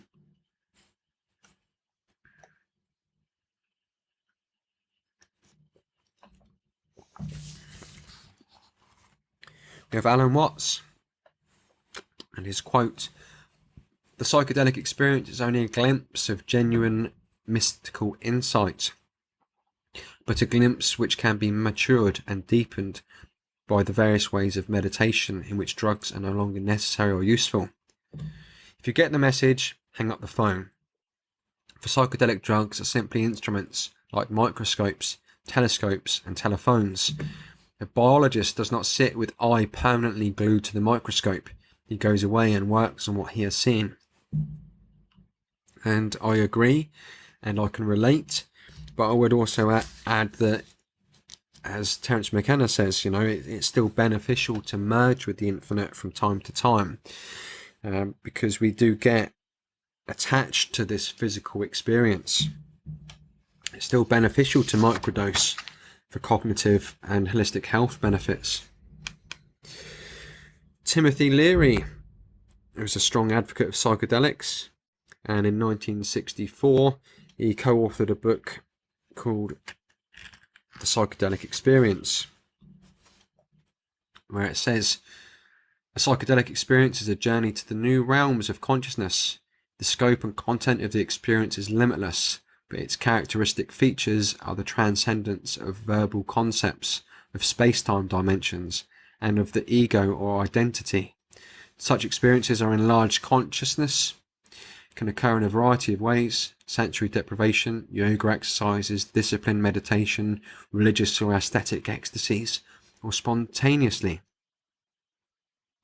Most recently, they have become available to anyone through the ingestion of psychedelic drugs such as LSD, psilocybin, mescaline, DMT, etc. Of course, the drug does not produce the transcendent experience, it merely acts as a chemical key. It opens the mind, frees the nervous system of its ordinary patterns and structures. I learned more about my brain and its possibilities, and more about psychology in the 5 hours after taking these mushrooms than I had in the preceding 15 years of studying and doing research in psychology." Aldous Huxley, English writer and philosopher of over 50 books, most notably for his dystopian novel A Brave New World. After his experience on mescaline, he wrote The Doors of Perception. We have Terence McKenna as well, an American ethnobotanist and mystic who advocates for the responsible use of naturally occurring psychedelic plants. He spoke and wrote about a variety of subjects surrounding entheogens, shamanism, culture, and much more, and was quoted, "I think by creating art, man was not put on this planet to toil in the mud, or the God who put us on this planet to toil in the mud is no God I want to have any part of. Some kind of Gnostic demon, it's some kind of cannibalistic demiurge that should be thoroughly renounced and rejected." By putting the art pedal to the metal, we really, I think, maximise our humanness and become much more necessary and incomprehensible to the machines. Which leads nicely to Alex Gray, who isn't a philosopher, he's an artist. He's worth a mention. And this is a piece of his artwork called Gaia, and he portrays the psychedelic realm and experience very well in his art. Just finishing off, I want to include this special section, Psychedelic Christmas, where, if you remember the Santa looking dude, the Siberian shaman, we look at an Amanita muscaria mushroom and Santa Claus. We can see the same colours are used, and the white beard, if you look on the underside of the mushroom cap there's a white frill. There are shiny mushrooms growing under trees, which is where we get the idea of putting presents under the trees. The shaman used to hang mushrooms over the fire so maggots would come out, and so it also dried the mushroom. This is where we get the pinning of the red and white stocking on the fireplace. Or the shaman used to hang them on trees to dry, hence where we get the decorated Christmas tree from. They used to, or they do still rather, feed reindeers Amanita muscaria mushrooms, and they then drink the reindeer urine, because this reduces the toxicity, hence flying reindeers.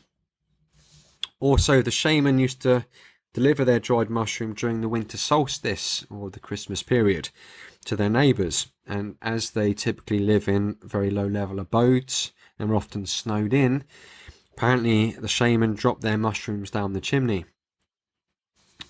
We also have Rudolph the red-nosed reindeer and his glowing red nose, the most noted reindeer who led the pack. This could be another spiritual allegory of being guided on a spiritual journey through taking a holy sacrament.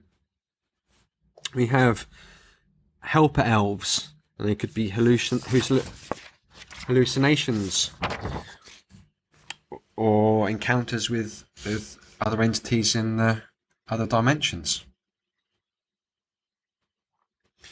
And then just finishing off now, a man moved near a river and, wanting to find a way to travel across the water, spent 10 years forming a type of levitation that would allow him to float across it. Buddha, who was preaching in town, was confronted by this man, who said, "Look, master, look what I've achieved. I can walk across the water."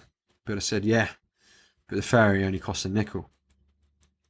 So I kind of like, as I mentioned before, we can reach true enlightenment without taking psychedelics, but as I've discussed in this presentation, they can expedite and aid in the process. They can help us reach true enlightenment, which is the embody of the two pillars of enlightenment of do no harm and take no shit. This is an understanding of natural law. That's what enlightenment is. It's not being able to meditate and levitate. It's understanding the objective difference between right and wrong behaviour in humans. And that if you aren't causing harm or loss to another, if you aren't lying, you aren't threatening, then you're not doing anything wrong. That's enlightenment. And remember, there's only one mistake you can make on the path to freedom, And that's not being a vegan anarchist. So remember, don't worry about man's law. You own yourself. You own your consciousness to take your medicine, but take it consciously. Thank you ever so much for tuning in, guys and girls. You take true care. Thank you.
The drug war failed more than Obamacare and Common Core. The drug war, like a wild boar, makes you feel unsafe and insecure. The drug war was created for deplorables, the elite abhor. The drug war is more of a nuisance than a cold sore.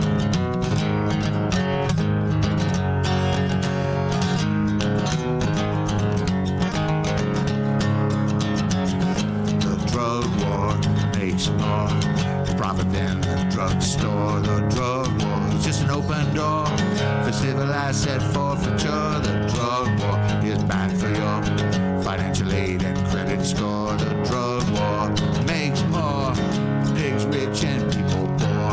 It never was a war on drugs, it's a war on people by thieves and thugs. It never was a war on drugs, it's a war on people by thieves and thugs. A war on people by thieves and thugs.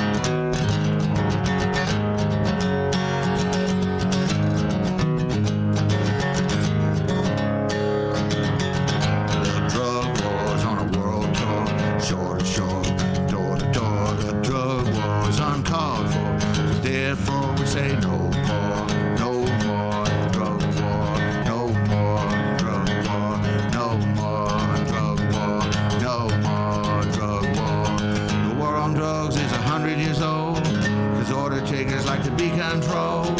The war on drugs is 100 years old, cause order takers always do what they are told.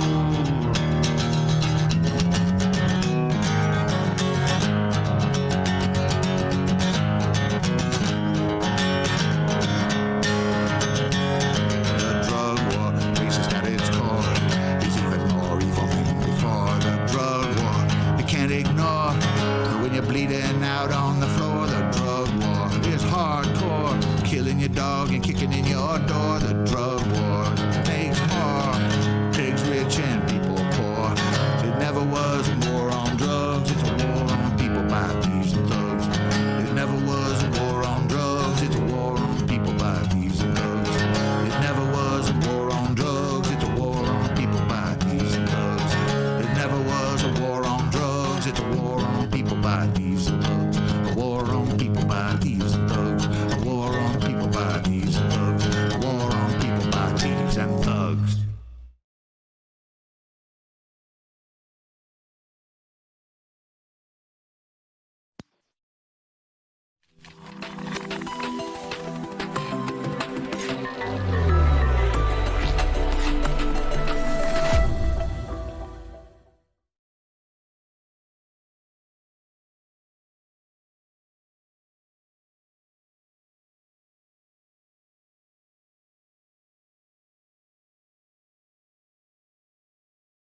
Go ahead if you're ready, Doug.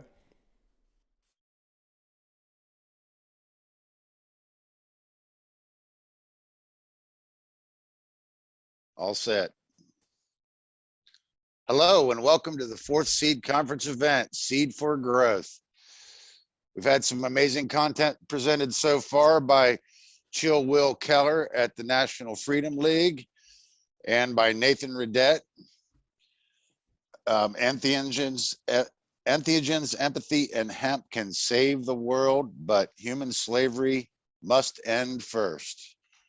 It's a beautiful sunny day here in Ohio, and I'm glad to be hosting here the SEED 4 conference. I hope everybody's enjoying the content so far. We got plenty more in store for you. And I want to, if you want more information, you can donate also at these websites, thecubbyhole.com, whatonearthishappening.com, theonegreatnetwork.com. They're We're dumb. also streaming live And they're on dumb because Twitch, they don't. Facebook, and Float and Twitch. And I'm going to let my colleague Nathan here say a few words. Nathan?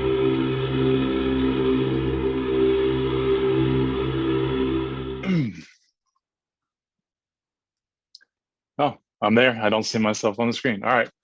Hey, guys. My name is Nate Cap. I just wanted to say, first and foremost, that these past two presentations were amazing. So great job, Nathan Redette and Will Keller. Sorry. Two really powerful presentations. So you guys did such an awesome job. And such great information from Will regarding parental guidance and stewardship. Children are so important to reach with that type of knowledge, especially of morality. So great job on that. And then Nathan Redette, something he said that really is so true is he said, psychedelics, after understanding the phrase, when one suffers, all suffer, when you do psychedelics, that is true. And, it really does bring you to understand what that phrase truly means. And like he said, you don't have to do psychedelics in order to be able to, figure that out, but it definitely helps. So, these little, natural beings, these psychedelics are helpers to understand ourselves and the universe for sure. And I just want to say I really enjoyed that presentation, and I'll be checking on that again in the future when it comes out.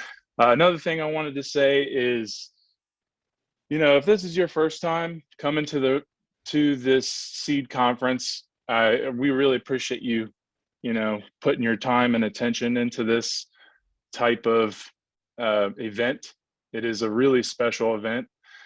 And, just what I would ask is, or what we would ask is, just treat this like a real auditorium and, respect every speaker, give your time and attention, give them a chance to give their piece.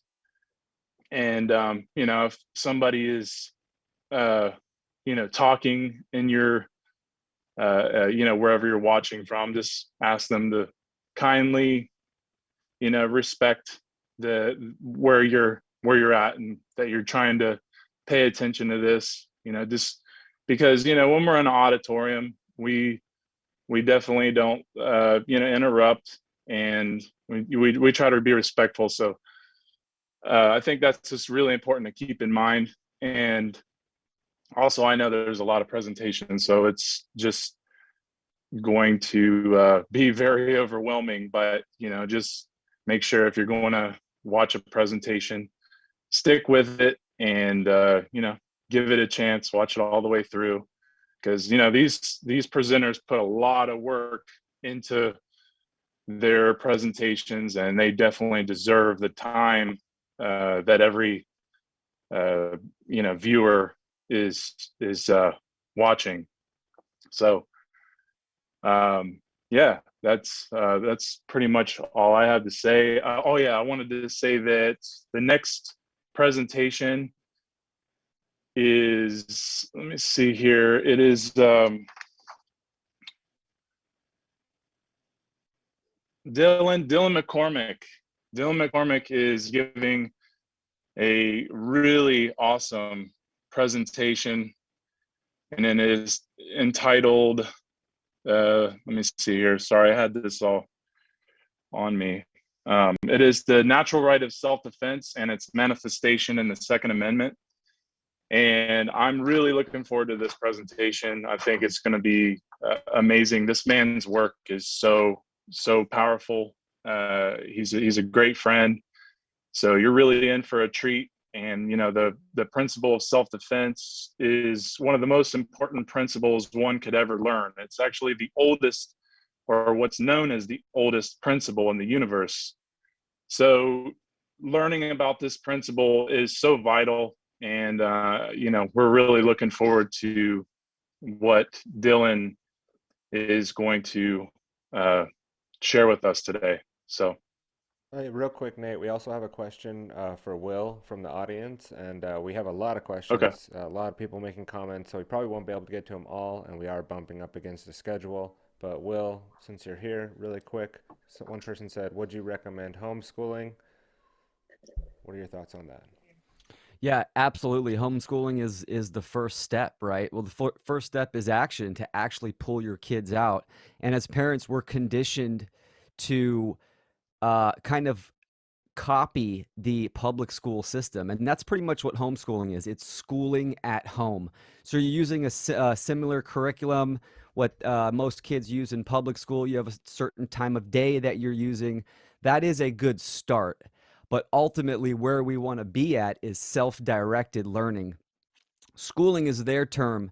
Um, School is like a school of fish. It's a group. It's a place for instruction and discipline. Learning is to follow and find and seek knowledge and gain knowledge. So that's ultimately where we want to go. Homeschooling, unschooling, and then self-directed learning. It is a process. I highly recommend starting at homeschooling, and it's really a personal experience because it depends on schedule and what you have to do. But one advice I could say is deprogram yourself from what the norm, what the conditioning is for parents. You know, school from 8 to 3, it's blocked off. I don't have any kind of set schedule. I go out into the world. I bring my daughter because the world is the school, and experiences that is the teacher. That's what we're trying to aim for. And then your knowledge of communicating and explaining stuff to your child and kind of going through that process with them, it's extremely powerful. And self-directed learning is focusing on the child's interests and following those passions and what they're interested in. And my daughter's 7, so her interests fluctuate and go all over the place. But that's the learning process. And so yeah, it's quite the adventure. And some resources. David Rodriguez, the homeschool leader, he's got great curriculums that he puts out there. My curriculum is just the trivia method of critical thinking, and natural law. And with those two, you cover the basics for sure.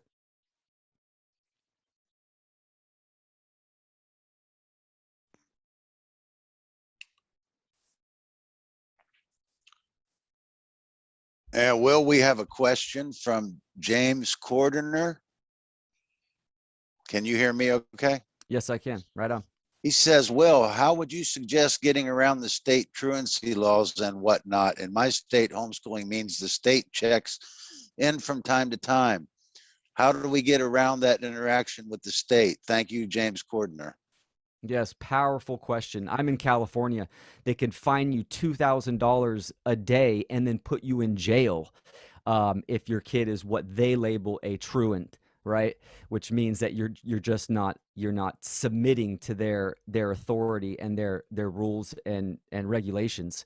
The website that I gave, the Homeschool Leader, from there's tons of resources to get around that. There are loopholes. In every state, there's going to be a homeschool organization, and it's also linked to a charter school. You do all your homeschooling stuff at home, and you have to just submit paperwork every once in a while. We're also affiliated with one of those organizations. I don't, we rarely talk to these people. It's just they understand the game. They're there for you to facilitate and to help that, to keep the state off your back. Of course, each state is different. There's some states where it's completely relaxed and you don't have to do much. But here in California, they're definitely, they check up on you. I haven't had the state, send a letter or anything day one. And we actually put our daughter in kindergarten for 2 months to show her the actual atmosphere, and a natural response, she didn't like it whatsoever. But we did that on purpose, knowing that we were going to pull her out, and we pulled her right out, and there was no communication whatsoever, and they didn't contact us and say, hey, where's your daughter or anything. And finally, my daughter's mom went down there and just signed it off. So my recommendation is understand the state laws, the regulations in your state, and look for these homeschooling supported charter schools is a good place. And also, like I said, go to the homeschool leader. That's David Rodriguez, and there's many links from there as well. Great question.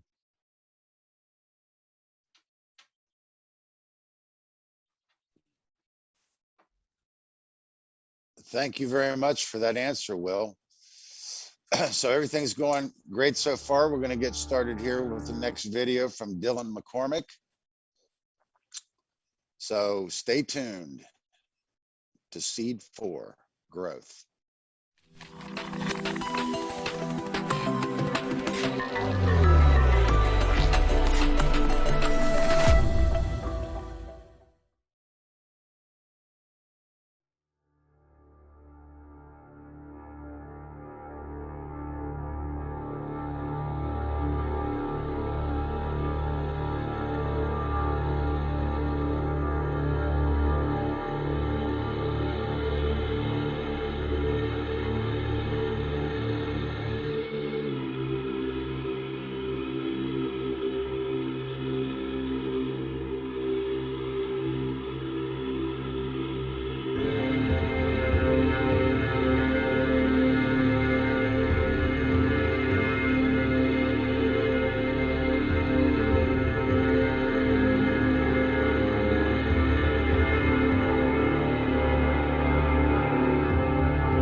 Hello there.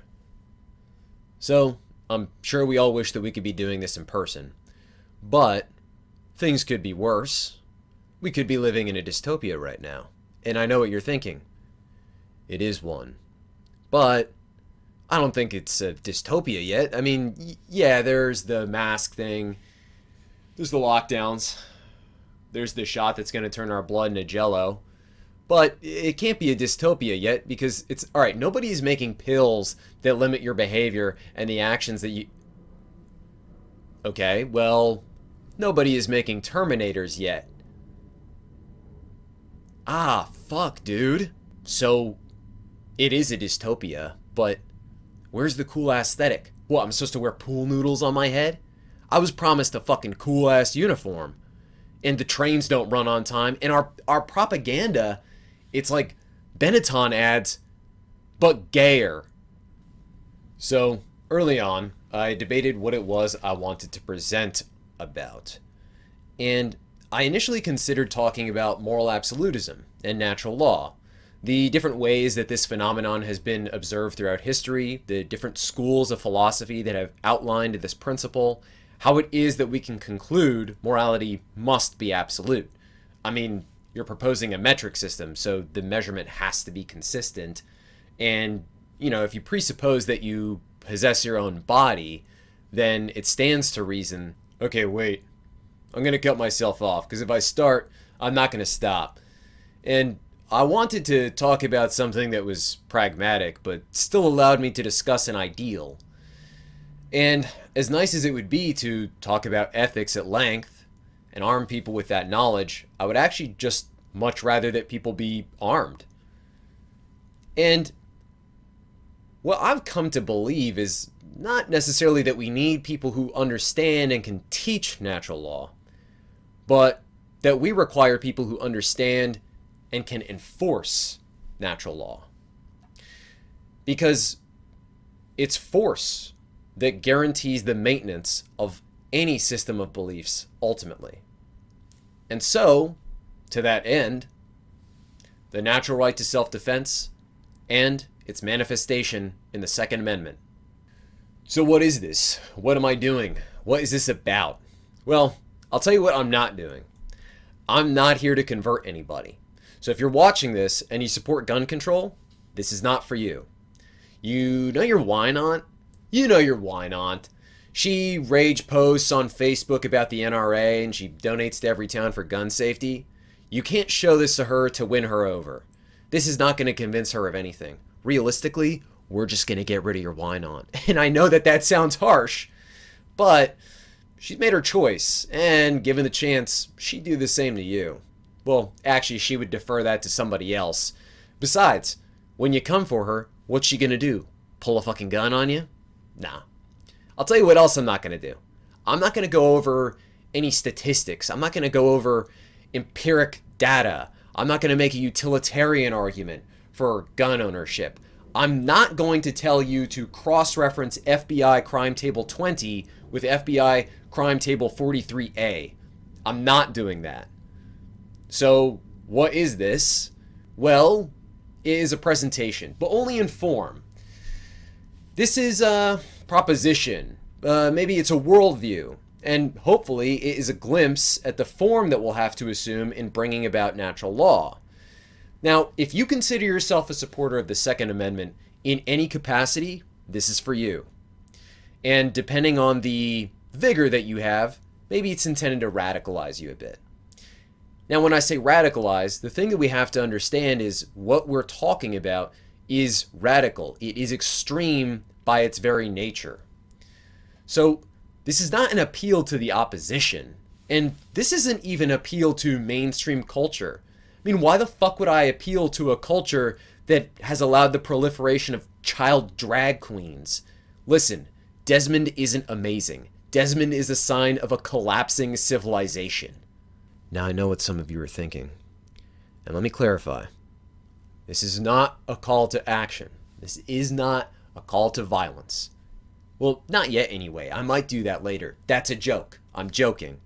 But, hypothetically, if you've already got the moving truck rented and the fertilizers sensitized and packed away, I can't stop you. There's nothing that I can do to stop you from what you are going to do. And all I'm saying is that you'll probably be canonized in some sort of new religion as a saint, and you'll live on in our spirit for all time.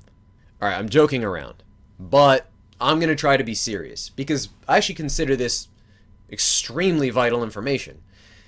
And I consider it vital because I'm an advocate of peace, which I know probably sounds strange to some people. Oh, he's talking about guns, he's talking about the Second Amendment, he's talking about self-defense and violence. How can you say that you're peaceful? Well, To be peaceful isn't the same thing as being a pacifist. Now, a pacifist is someone who is either unwilling or incapable of any type of force. And to be peaceful is just to be restrained in how you go about using force. Now, a pacifist is always at the mercy of those around them who are prepared to use force for one reason or another. And I don't believe that that can facilitate any sort of peaceful state. In fact, I would say that the capacity for peace is always going to be found alongside the capacity for war. And as the quote goes, to be prepared for war is one of the most effectual means of preserving peace. George Washington said that. And before I begin, a couple more quotes just to set the tone. The truth is, all might be free if they valued freedom and defended it as they ought. Samuel Adams.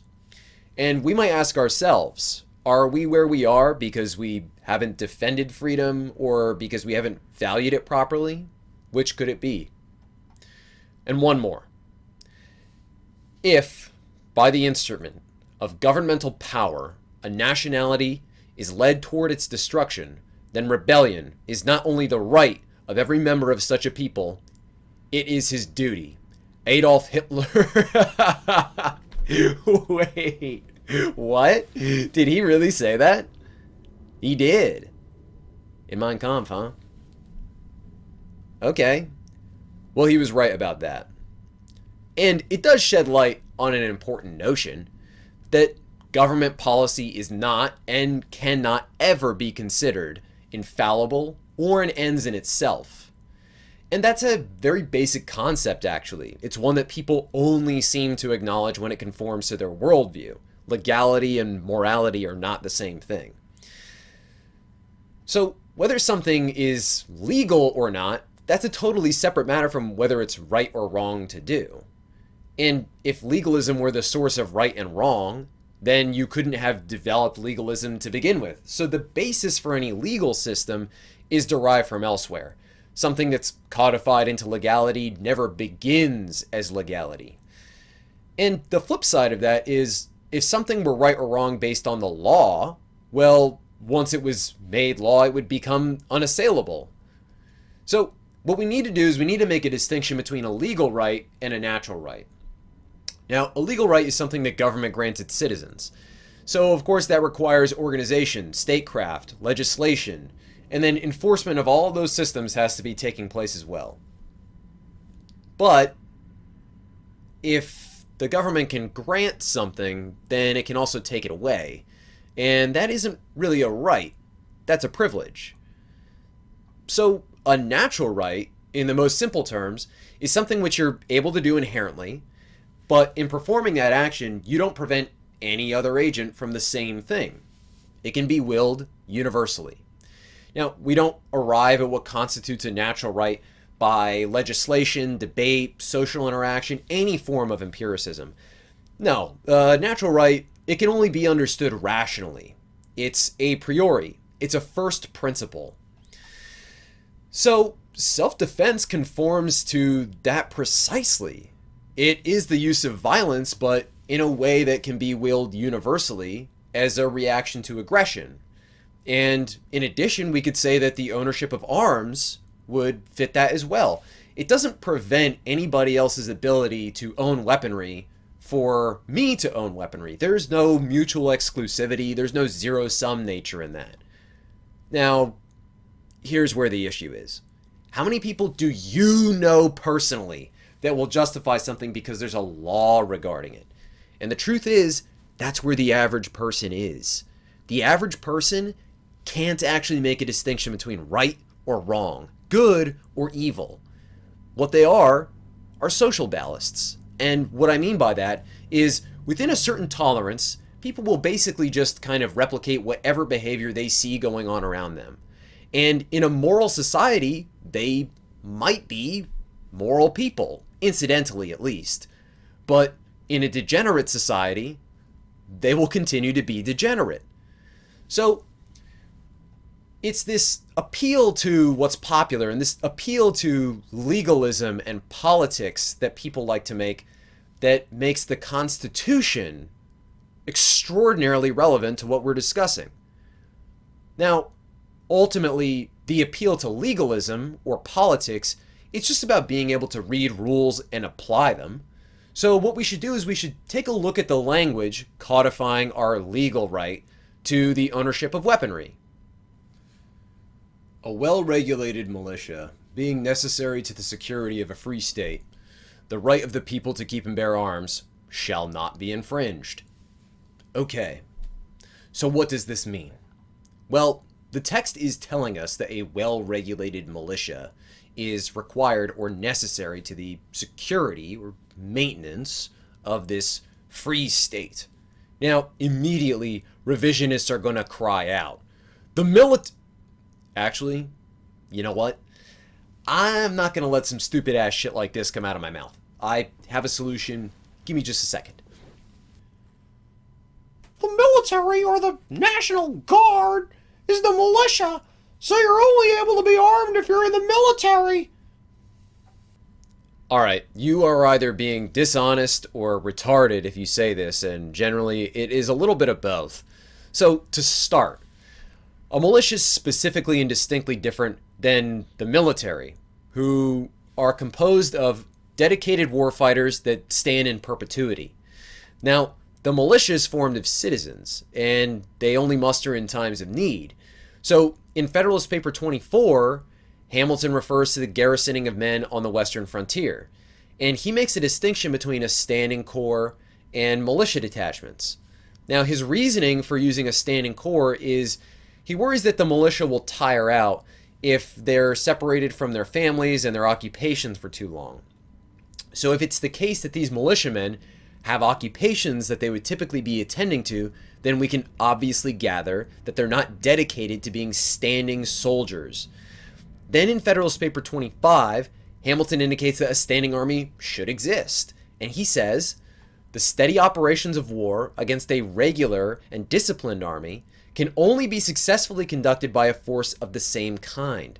Considerations of economy, not less than of stability and vigor, confirm this position.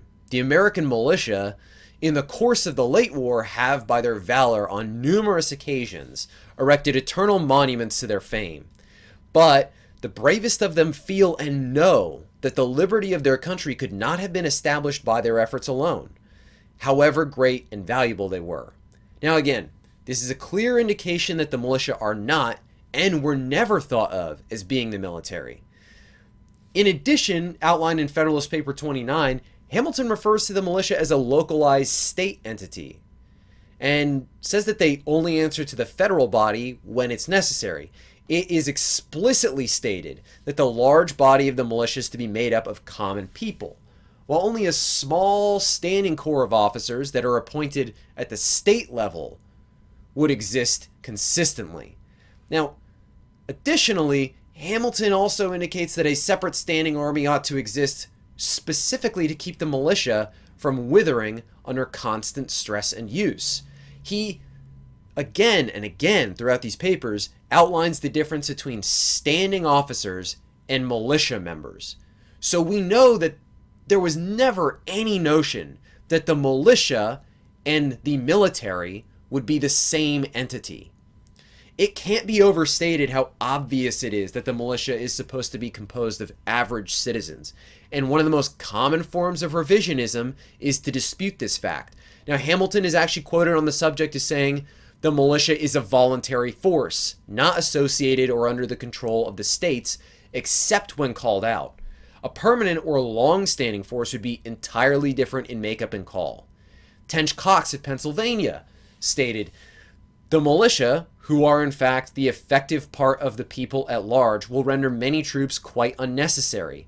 They'll form a powerful check upon the regular troops and will generally be sufficient to overawe them.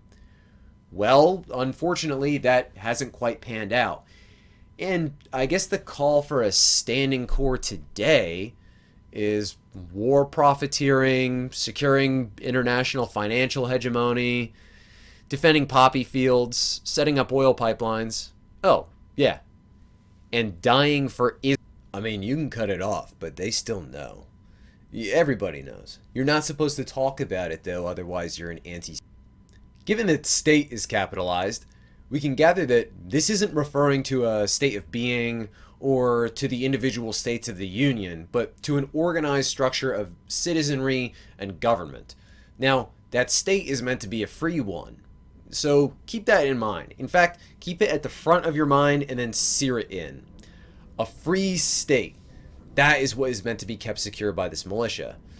So, presumably, to the extent that that quality wasn't one found in the state, not only would the militia have no obligation to provide security for it, but ostensibly, they would muster to oppose whatever the issue or whoever the issue obstructing the free portion of that state was. But what does well-regulated mean? Well-regulated means government oversight, and that means that gun control is the regulation. Oh, okay, that is pretty clever, and that almost works. But only if you struggle with literacy or you have some kind of ulterior motive.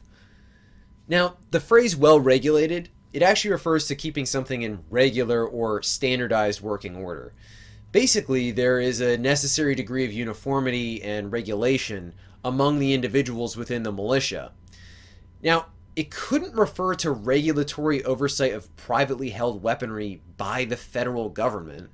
No body was assembled at that time for something so granular.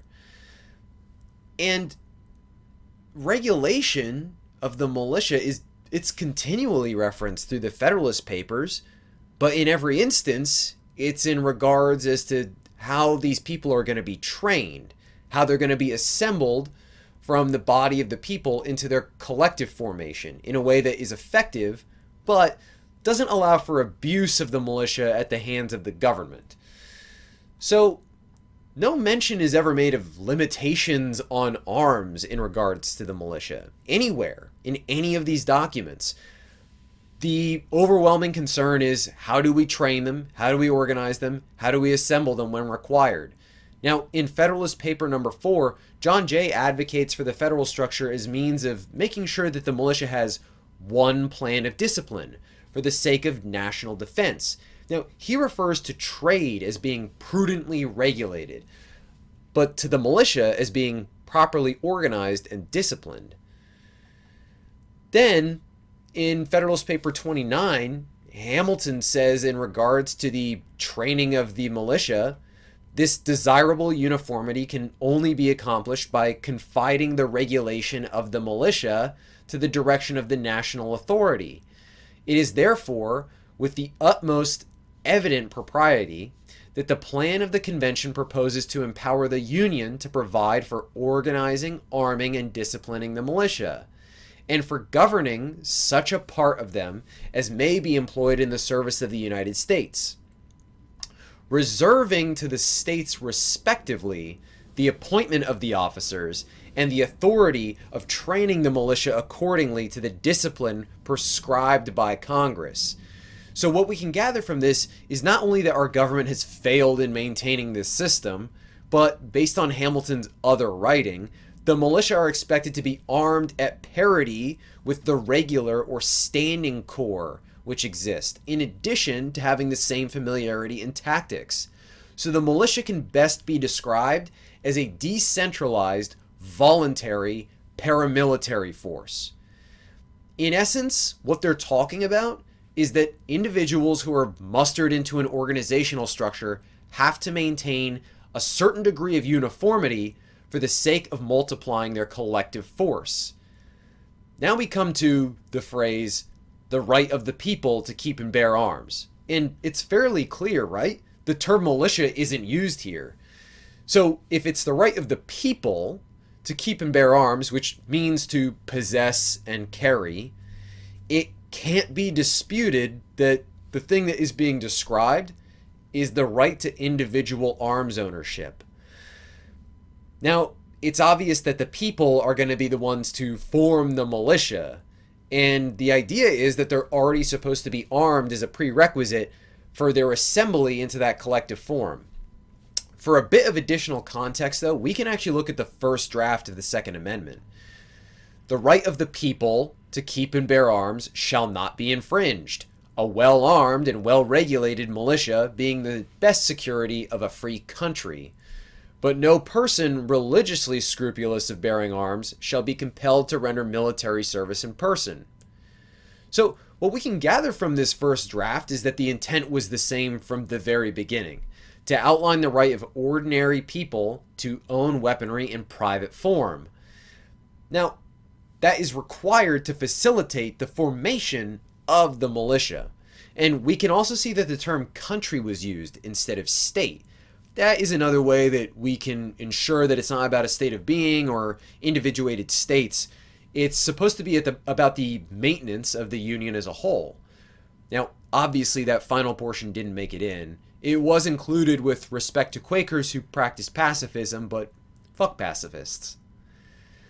So we can also look at a quote from James Madison, who is largely credited as the author of the Second Amendment, who in Federalist Paper 46 stated, "Besides the advantage of being armed, which the Americans possess over the people of almost every other nation, the existence of subordinate governments to which the people are attached, and by which the militia officers are appointed, forms a barrier against the enterprises of ambition more insurmountable than any which a simple government of any form can admit of." So he's stating pretty clearly that it's an advantage that the American people, the citizenry, are armed. Now, at this point, we're just covering the word of a document. And keep in mind, that is the same pretense that many of those who oppose the right to bear arms claim that they're maintaining. But the structure of the text itself and all of the writing that serves as greater context or reference for that text, well, it indicates that there's only one valid argument, one valid interpretation, that ownership of arms is guaranteed for individuals so that they might assemble into militias in the maintenance of a free state. Now, whether you're assembled as a militia or not, that doesn't change the right to keep and bear arms. And finally, we come to shall not be infringed. And it's evident what this means. Don't undermine it, don't encroach on it, and don't fuck with it. Now, this should also make it pretty clear that the text itself isn't granting the right to bear arms. It's actually only recognizing the right to own weaponry by the happenstance of indicating that the government shall not be able to limit this right. And this is an important distinction to make. It's one that people really need to understand. The right to own weaponry shouldn't be considered one that is granted by the Constitution. This right existed before the document was ever drafted. It didn't suddenly become a right once it was committed to paper.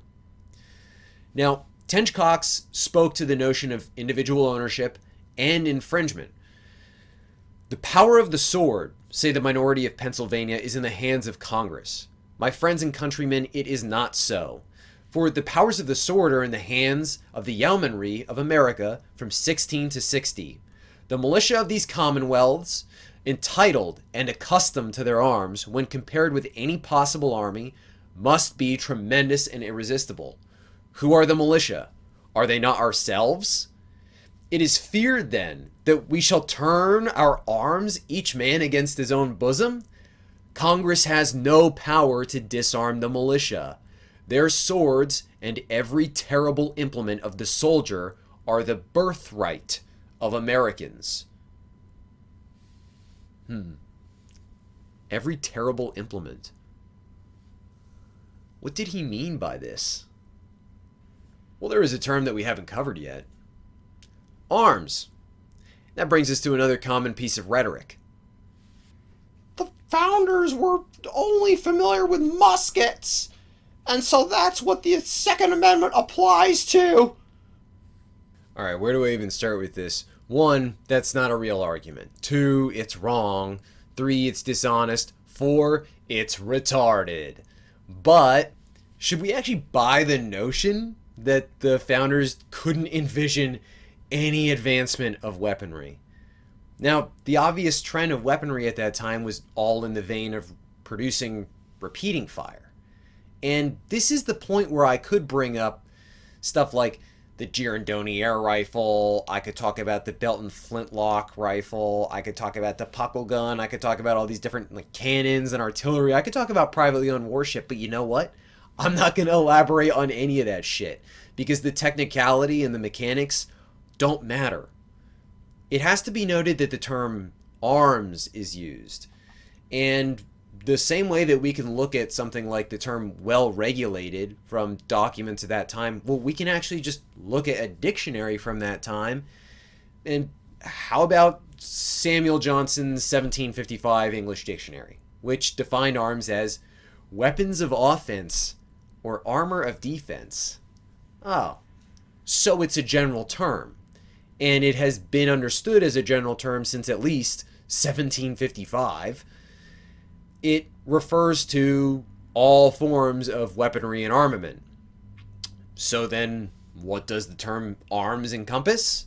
Well, here's what some people are going to tell you, and I guess that revolvers and lever guns shouldn't have been made. We should have stopped much earlier than we did, clearly. Well, now you've got your FUDs. That shotgun should actually have wooden furniture, I guess. Synthetic material bad, wood good. Guns for hunting. You know the type. So here's where we are currently. They're semi-automatic firearms. They're arms, but what else are arms? Okay, well, machine guns, explosives. That makes sense. They're used to great effect in warfare every day. But what about... Oh, okay, well... Yeah, the military is equipped with artillery, missiles, aircrafts. The militia is going to need access to that as well. There's something missing, though. What could be missing? Oh, nuclear arms. And yeah, that is the logical and necessary conclusion of this. Now, consider that at the point someone is capable of maintaining and owning a nuclear weapon, we're not talking about an individual anymore, but a group that is capable of this. But what would make them or anybody less legitimate an owner of such a weapon than the government? What this comes down to is the Second Amendment doesn't make any mention of technicality or mechanics because it's a principle. It's outlining a principle that in order to maintain freedom under government, individuals are going to have to be able to arm and muster with parity, if not superiority, to government forces. And it's very simple. If the government is able to monopolize a form of weaponry, and then they use that weaponry to prevent you from having the same thing, you are a slave. Now, for anybody who tells you that the Second Amendment has nothing to do with deposing a tyrannical state, Hamilton in Federalist Paper 28. If the representatives of the people betray their constituents, then there is no resource left but in the exertion of that original right of self-defense, which is paramount to all positive forms of government, and which against the usurpations of the national rulers may be exerted with infinitely better prospect of success than against those of the rulers of an individual state. In a single state, if the persons entrusted with supreme power become usurpers, the different parcels, subdivisions, or districts of which it consists, having no distinct government in each, can take no regular measures for defense. The citizens must rush tumultuously to arms, without concert, without system, without resource, except in their courage and despair. And this excerpt actually tells us quite a bit. So, if citizens are moving so quickly to arms without organization, that would imply that they're already armed. He's describing that there are times where armed citizenry aren't even going to form the militia structure before acting. And if the argument that the citizenry couldn't mount an offensive against the government lies on the basis that there's too great of a technical disparity between the two, that isn't an argument for further disarmament. That is a case for why you need to repeal every form of gun control and then keep going. So, let's summarize. The militia is not a standing body of troops. It's composed of ordinary citizens, and it's not the same thing as the military. The term state refers to the entire federal system and its citizens. To be well regulated is to be assembled in an organized fashion, possessing a degree of uniformity. The right to arms is recognized as one of the people, which are the individual citizens. Arms is a general term which includes all forms of weaponry and armament, and infringement is anything which would impede or impair the ability to be armed. So now we come to one of the biggest mistakes that's been made by proponents of our right to arms. We've fallen victim to the false dialectic of the gun debate as it's framed. Now, it's not about guns, and it never has been. The Second Amendment doesn't mention firearms. It's about arms. And this distinction has to be made, because the moment it's only a matter of firearms, you've already ceded an enormous amount of ground. And not only that, but by allowing the framing to exist in that fashion, many of the people who support the right to arms, they just defend the status quo. They just defend things as they are right now. There's no forward momentum. It's too reserved of a position to function as even a defensive one. So what you wind up doing is you just oppose new infringement, but you don't necessarily question that which is already passed. So where we are right now is we're standing on vastly eroded ground, and it's continuing to crumble. And that's the thing about erosion. It is a slow process in its totality, but it's very effective at wearing something down to nothing. So we've undergone a process of attrition in our ability to be armed. And this course of infringement has largely been waged over the past 80 years. Now, in 1934, the National Firearms Act passed. And this was the first instance of federal gun control. So it formed the foundation for the beginning of this process of attrition that we've faced. And this act forced the regulation of automatic weapons, short-barreled rifles and shotguns, and suppressors. It made it so that they required a registry, as well as a $200 tax stamp, which is about $4,000 today. Then in 1938, the Federal Firearms Act passed. And this made it so that the transfer of firearms to felons was illegal, but in addition to that, it forced all manufacturers, sellers, and importers of firearms to get federal licensure as well.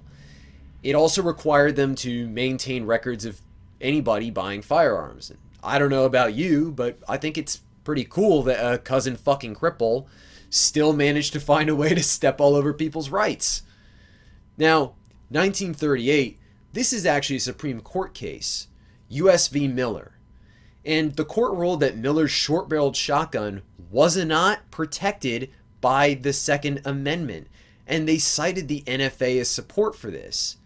Now, their reasoning was that the Second Amendment was only supposed to protect military-type weapons, and that the NFA was fine because it was just intended to collect revenue. Now, this ruling kind of doesn't make sense, because the NFA is obviously cost prohibitive. That is a form of infringement, so it should already be in lapse with the Second Amendment. But beyond that, where was it ever established that the Second Amendment only applies to military-style weaponry? Though, if that's the case, that does kind of raise some serious issues for modern gun control advocates.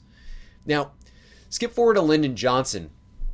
He signs the Omnibus Crime Control and Safe Streets Act of 1968 into effect. And this raised the age to 21 to buy handguns.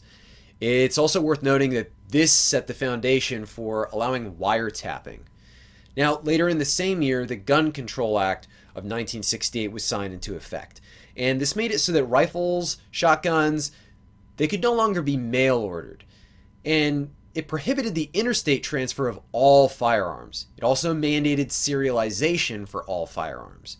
In addition, restrictions were put in place that if you were going to import a firearm to the US, it had to have sporting purposes.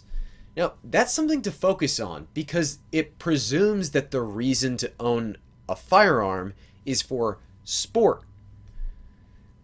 Then in 1986, we got the Firearm Owners Protection Act. And that sounds great, right? It legalized ammo shipment through the United States Postal Service. It removed the requirement for record of sale on ammunition. It allowed for the transportation of firearms that would ordinarily be illegal in some states through those states. Oh, well, it also outlawed the sale and ownership of any automatic weapons produced after 1986. I'm sure you feel very protected. You know, it's a little bit like your rapist dressing up before the act. It's very considerate. You know, if you know a conservative and they sing the praises of Reagan and they say they support the Second Amendment, do me a favor. Pelt them with jelly beans.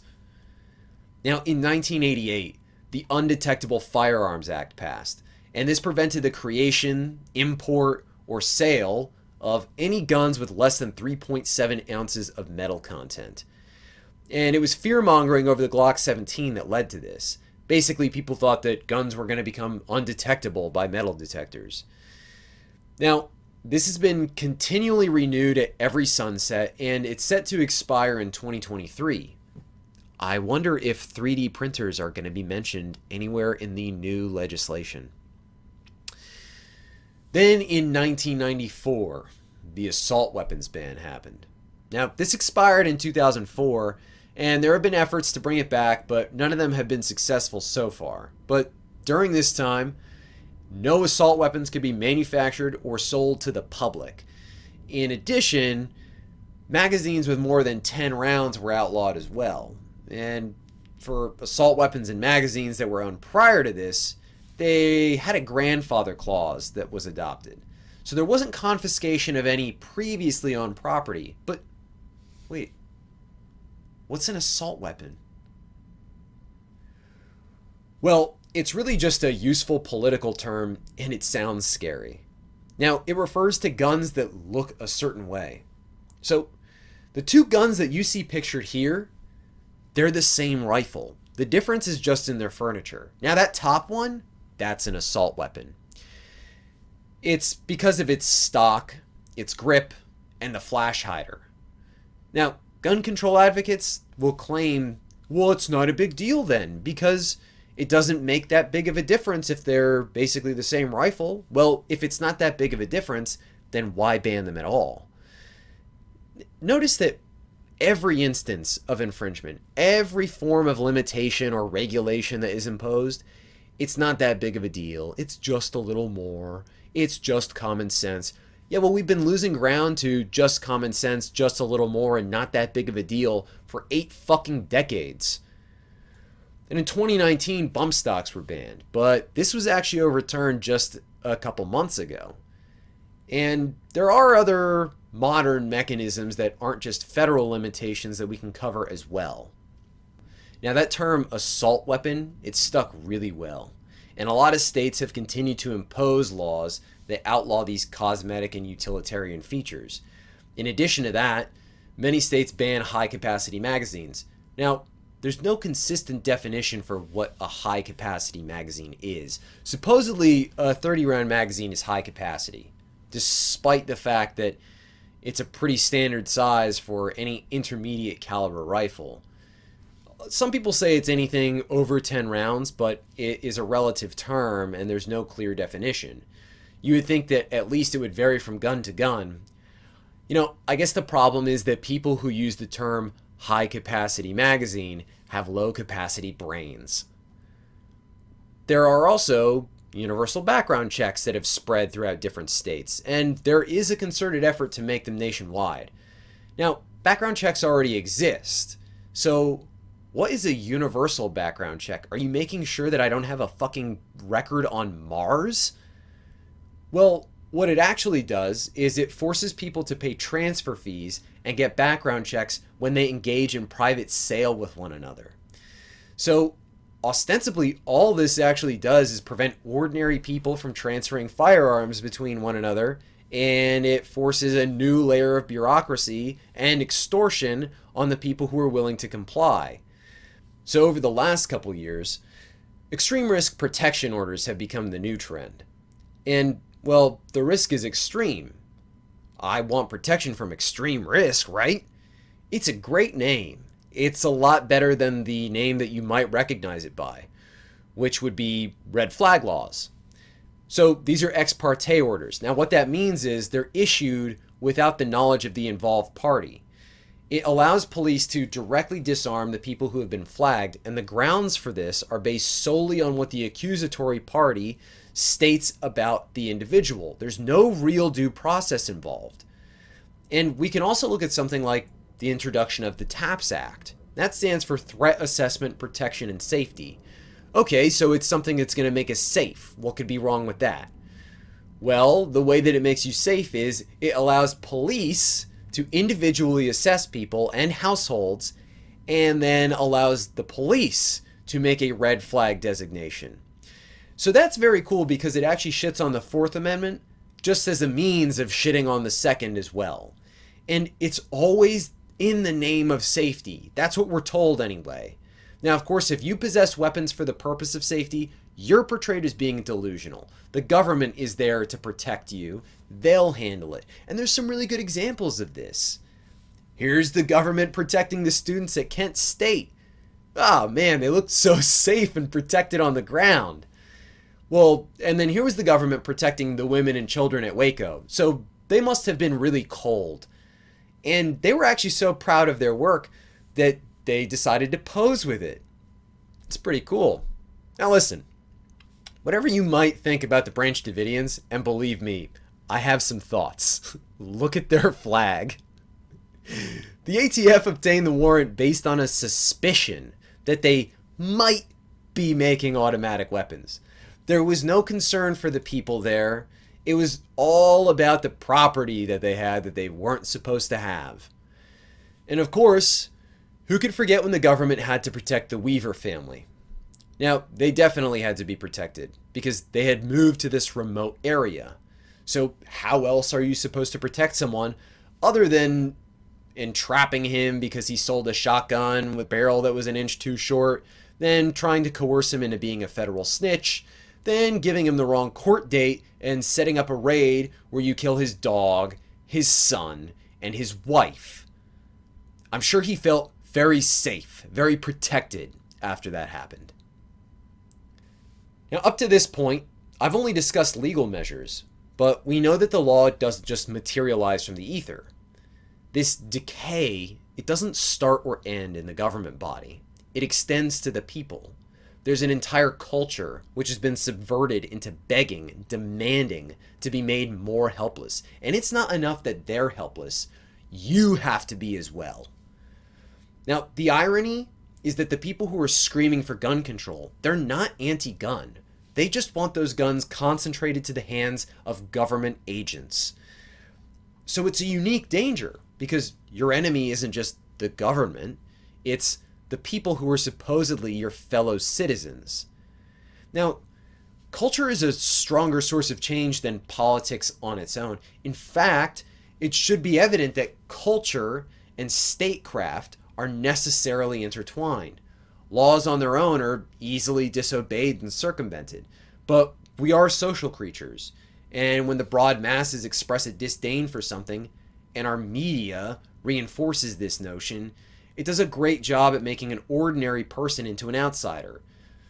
Gun owners are portrayed as mad, frothing at the mouth, unhinged, and bloodthirsty, and this propaganda isn't intended to sway someone like you or me. It's for people on the sidelines. It's intended to radicalize people who are already against the ownership of weaponry. So it has this reinforcing effect on politics, and it forms a feedback loop with culture. What you get is some limp dick like Beto O'Rourke can skateboard out on stage and talk about mandatory gun buybacks, which is just a really cowardly way of describing disarmament. And then when he does that, he sees a surge in popularity, even if it's temporary. But as this culture against being armed grows stronger, we can expect the political arm of that movement to strengthen in turn. And beyond just that this propaganda, it's intended to poison the developing minds of children. So what you wind up with are these various efforts to disarm people, but they use children as their shield or their mouthpiece. And anybody who then argues against the lines that these children are being used to propagate is made out as a bully for attacking the child. But, I mean, fuck, dude. If you want me to feel so bad about these schools getting shot up, then you definitely shouldn't be using them to indoctrinate children to believe shit that makes me glad they're getting It's easy to see who the outright enemies of the right to self-defense and arms are. But how is it that we've lost so much ground against a movement which should be easily routed? It should be easy for us to tell these people to go fuck themselves and form a hardened front, shouldn't it? Well, enter the responsible conservative. An enemy is reliable. You can always expect them to be in opposition to you. A traitor, it's a little more dangerous because they appear like an ally, but they undercut your position. And that's what we're describing when we speak of conservatives. Traitors. It's this, or they're cowards. They're too scared to break their rearguard defensive posture to ever actually fight back against the people who are assaulting them. And while assembled in this rearguard defense of ground that was lost 200 years ago, they haven't conserved anything. And they'll continue to give up ground in the name of conserving wherever it is they're standing at the moment. But you can't conserve something that's already been taken from you. And for an example of this, you don't need to look any further than a group like the NRA. So the NRA bill themselves as the oldest civil rights group in the country, and that is a load of shit. They were formed in 1871 by a couple of Union vets who witnessed how poorly the North performed against the South in terms of marksmanship. Basically, they were founded as a hobbyist club. And in 1920, they actually helped craft legislation that made it so permits would be required for concealed carry and allowed police to access records of gun sales. They supported the NFA and the FFA outright, completely. The NRA helped to set the foundation for infringement. And when the GCA passed, they did oppose a national registry and licensure for all gun carriers, but it wasn't until the 70s that the NRA actually adopted a stance of being against new gun control. And this didn't stop them from supporting the bump stock ban. So the issue is that they remain conservative in their stance. They're never going to take ground back. The best case scenario is that they'll just mitigate the loss of what we have now. I can't stress enough what a threat the conservative mentality is to the ownership of arms. There is all kinds of apologist bullshit for excusing gun control. Well, as a gun owner myself, I grew up around guns. I'm a veteran or a cop. I support the Second Amendment, but. There is no but. You either support the right to arms or don't. There's no qualifier. Now, worst of all is the justification of strategy. It's chess, not checkers.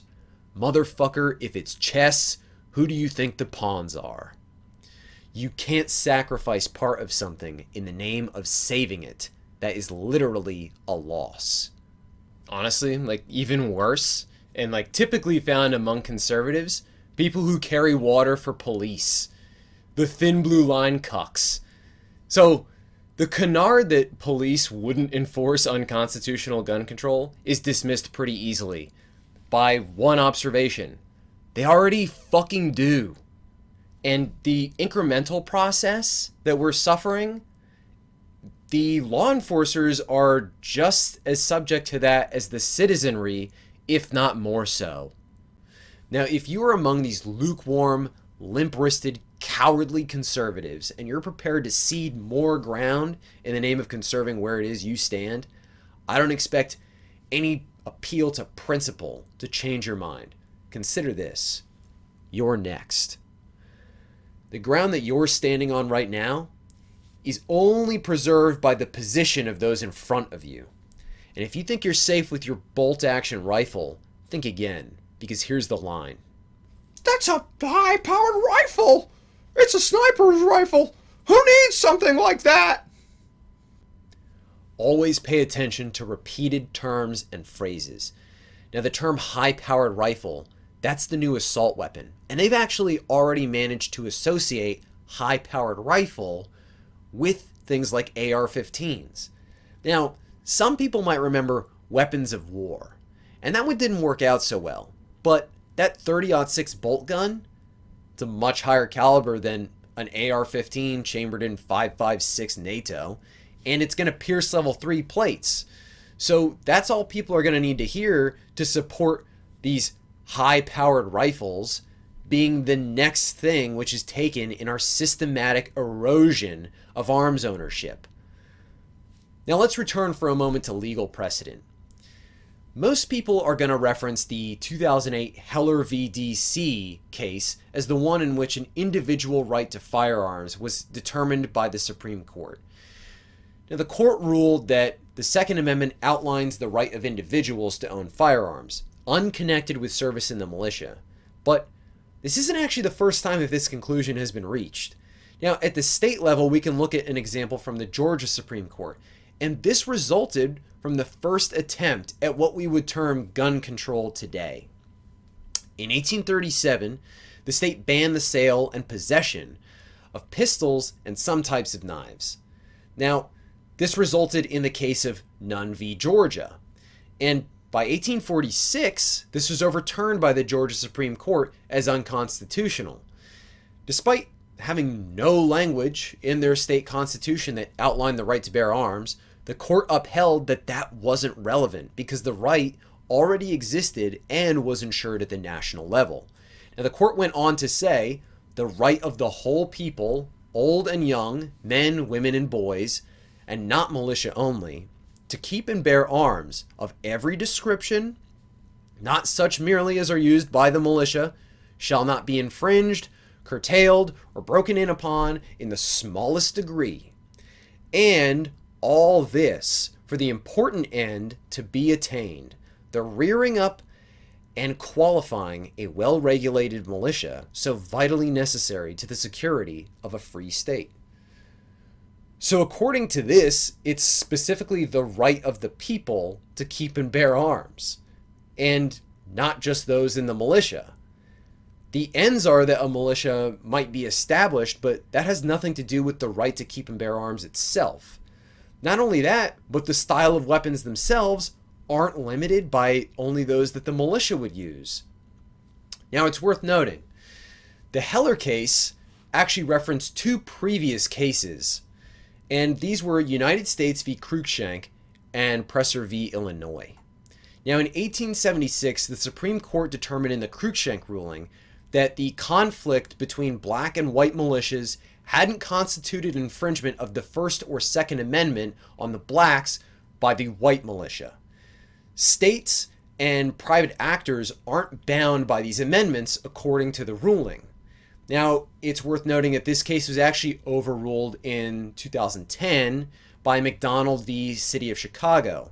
In it, the Supreme Court ruled that the right to keep and bear arms for self-defense in one's home was protected under the Second Amendment, regardless of what states legislate, and that this was because the Due Process Clause of the 14th Amendment. So later in 1886, the Supreme Court, in the case of Presser v. Illinois, concluded unanimously that the Second Amendment did not defend the right to assemble as a private military force and demonstrate publicly. Beyond that, they stated that the Second Amendment merely prevented Congress and any national or federal body of government from passing legislation limiting the ownership of weaponry. But the subtext of this is that if the Second Amendment is outlining anything, it's outlining the fact that people have a right to own weaponry in a private sense. So the Cruikshank and the Presser cases still both raise the question of how it is that we've gotten to the point that we're at as far as federal infringement goes. Because over the course of the next 100 years following these rulings, federal legislation incrementally encroached on the ability to own weaponry. It's because legalism is a pretense. This constant revisionism and reinterpretation of the Second Amendment, it is a pretense.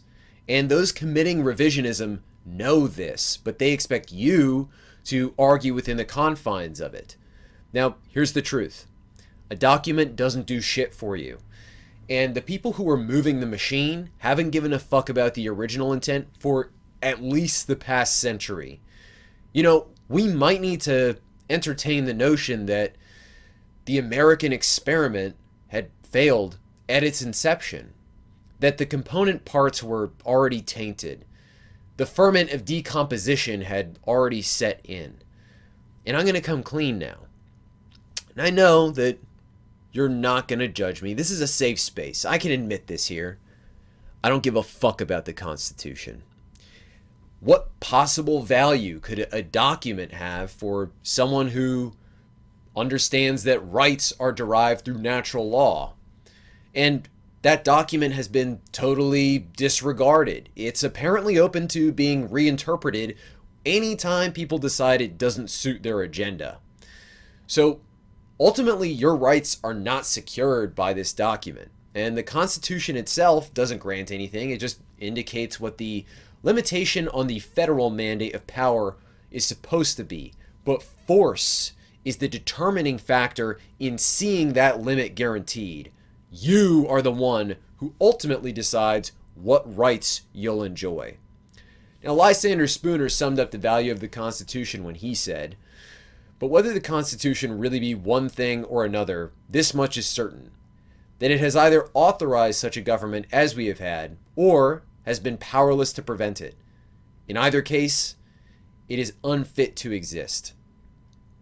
Now, let's take a moment to imagine that all of the gun control that exists today had been enacted at once, or even over the course of several years rather than nearly a century. What do you think the reaction would have been? I think that the people who were even suggesting this shit would have been dragged out of their homes and turned into lawn ornaments and tree decorations. But the links in our chains, they've been forged one at a time. And it always seems easier to allow one more link to be added rather than throwing the shackles off altogether. And we're in a position right now where the best thing that could happen as far as reversing all of this would be a policy of direct disarmament. And I know that that probably sounds crazy to some people, but ask yourself, what else is going to galvanize the armed populace to actively defending their rights? It's the gradual nature of infringement that has led us to where we are now.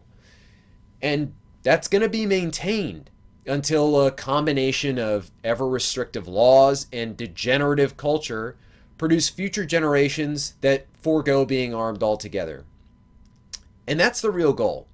It isn't to disarm each of us personally, it's just to make sure that none of us ever act, that you remain in stasis, and your children, or their children, however long it takes, think of your guns as a barbaric antiquity. So here are the logistics of directly disarming the American population. There are roughly 3 million people in the police and military combined, if you include reserves. Now, let's assume that not one of them defect. So it's estimated that there's around 70 million gun owners in the United States, and if we predict that even 1% of them are unwilling to comply with confiscation, what we're talking about are 700,000 people throughout the U.S. Now, how many among those numbers are going to act preemptively rather than waiting for a knock, or, well, actually, I guess the case might be a no knock at the door? How many are going to organize? What will the perception of a government be by the people on the sidelines? How gruesome would asymmetric insurgency look if it happened domestically? How many Marvin Heemeyers are out there? How many Ted Kaczynskis? how many Christopher Dorners? How many Timothy McVeighs? How many reasonable people are prepared to become unreasonable? You see, there's a finite amount of tolerance that people have in any given window of time. And right now, at least, confiscation is far beyond that tolerance. And for anybody out there who thinks that the government can't be resisted through force, remind yourself of this. Our military has spent the past 2 decades fucking around with inbred goat herders using Cold War era weaponry in a region where we don't give a shit about civilian casualties. Now, superimpose that chaos here and ask yourself how that could be maintained.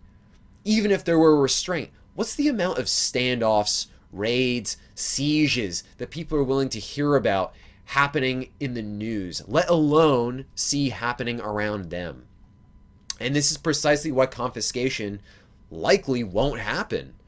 Incrementalism is the form that our foes must take, but our form must be decisive if we're going to stop this, let alone reverse it. So where does that leave us then? What recourse do we have? If the Constitution and clear legal precedent aren't respected, by what means do we secure our right to bear arms? Violence. And you can use the term force if you like, but I want to make myself as clear as possible here. The use of force, of violence, is the only means by which any idea is enforced ultimately. Ideals on their own don't manifest anything. All ideas, all concepts, all systems require people to champion them.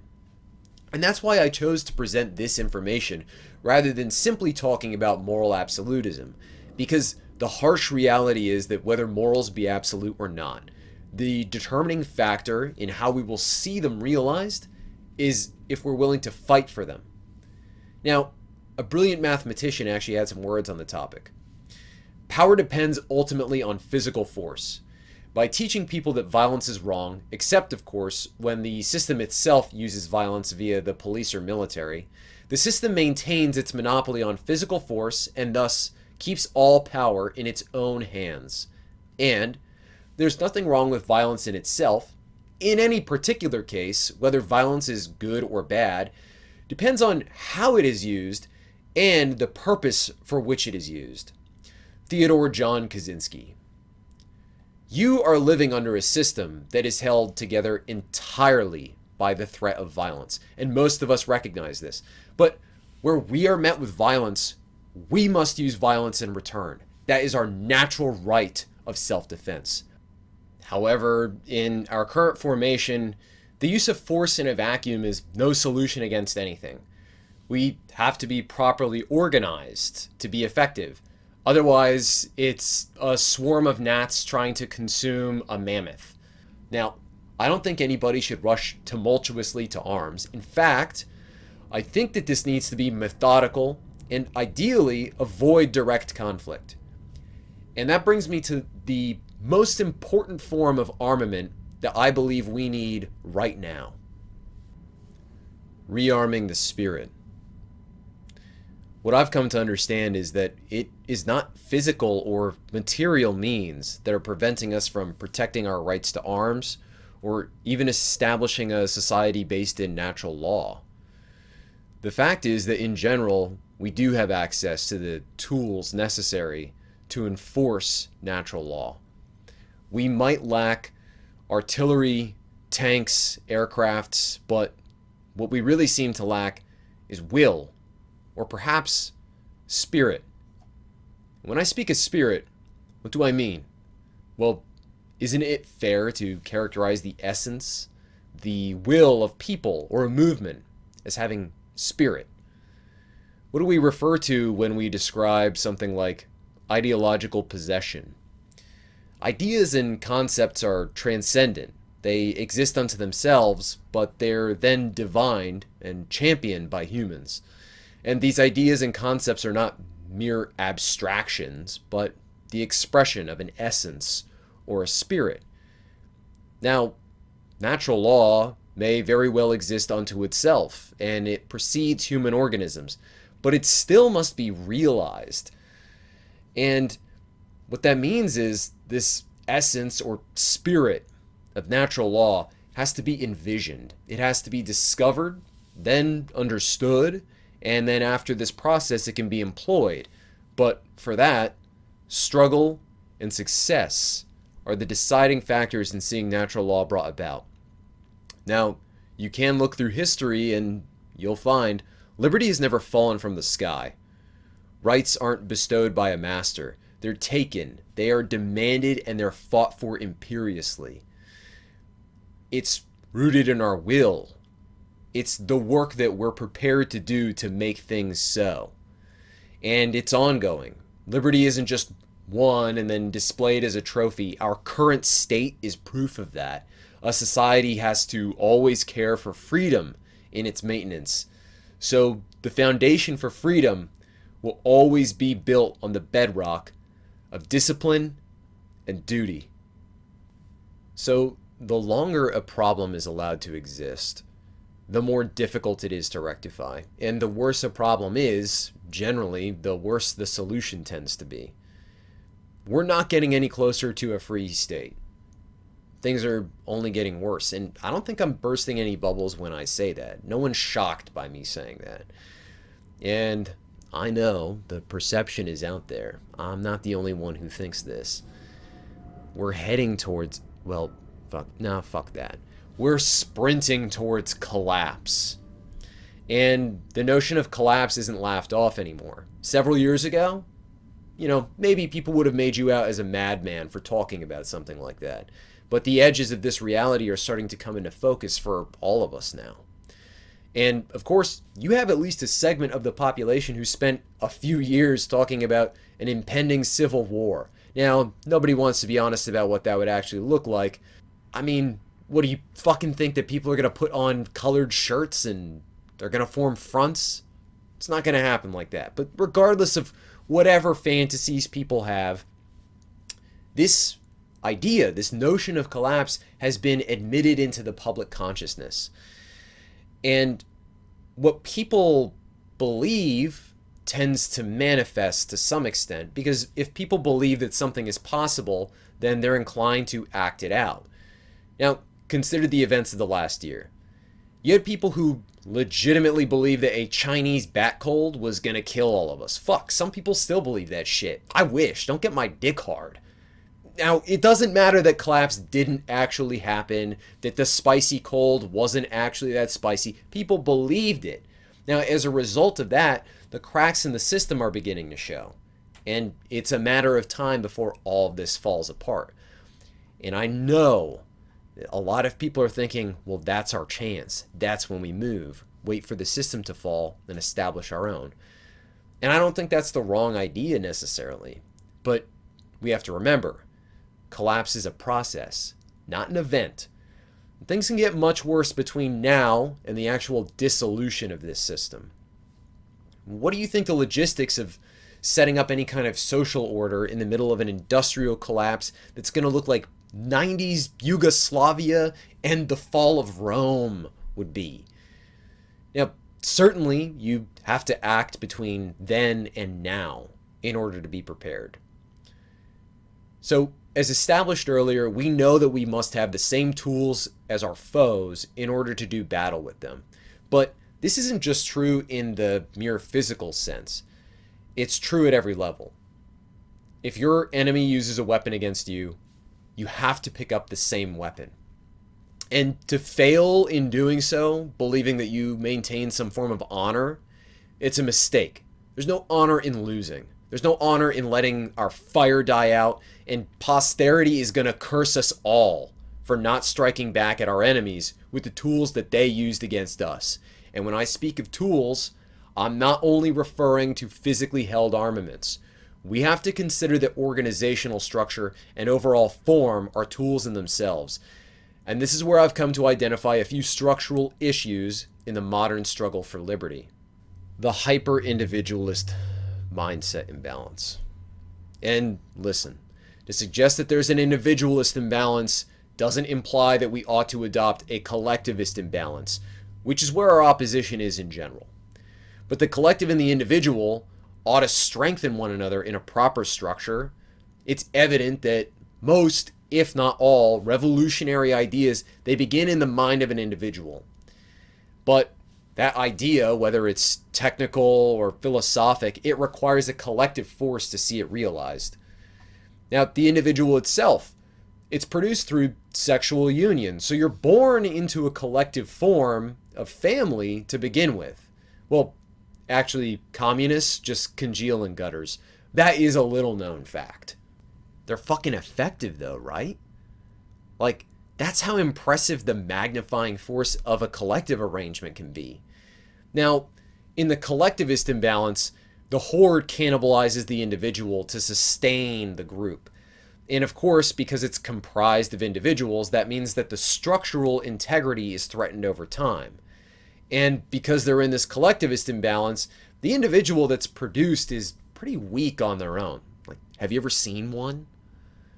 The individualist imbalance does have the benefit of producing a stronger singular unit, but without the ability to network beyond the self, they lack the ability to project any unified front. There may as well not be a culture. So the other issue that is derivative of that is that we're atomized. We have the understanding of an individual that would act in self-defense, but what do we do when the assault that we're facing is by a collective force and it's experienced in aggregate? We're already divided and we're being conquered. Now, consider the militia as a collective form. You have to muster, you have to organize. And because all great movements are driven through this collective assembly, and for as long as we remain clinging to this individualistic, atomized notion, we can't get anything done. There is no movement. Now, shedding this notion alone isn't enough. And I'm not suggesting that we overtly form militias. I'm not suggesting communes, compounds, any bullshit like that. I'm not going to Fed post at you. The obvious solution, though, is regional organization. We have to take up the attitude of a territorial imperative and turn away from areas that are too divergent from our values. As much as possible, we should be moving into areas that already have some overlap of values with ours, and ideally networking with each other in real life, because how else are we going to get this done? Now, if we accept that we're under assault and that we're being deprived of our fundamental rights, and we can see that things are only getting worse, we need to regroup. We're being routed. We're losing. And we already recognize that we're an extreme minority. And in our current formation, we can't project this unified culture that we need to affect change in any way. Only through regional organization can we begin this process of cultural change in areas that are already amenable to our values. Now, the other issue that I see is political pacifism. And what do I mean by this? I mean that abstinence from voting on the principle that it's violence isn't a solution. And who the fuck said anything about us not using violence to get what we want? The system is already in place and it's already being used against you, whether you engage with it or not. Believe me, I'm not telling you to get invested in politics. Politics is a fucking illusion. It's kabuki theater for the mentally and the morally retarded. But I understand politics as a weapon. And if my enemies pick it up, then I'm going to pick it up.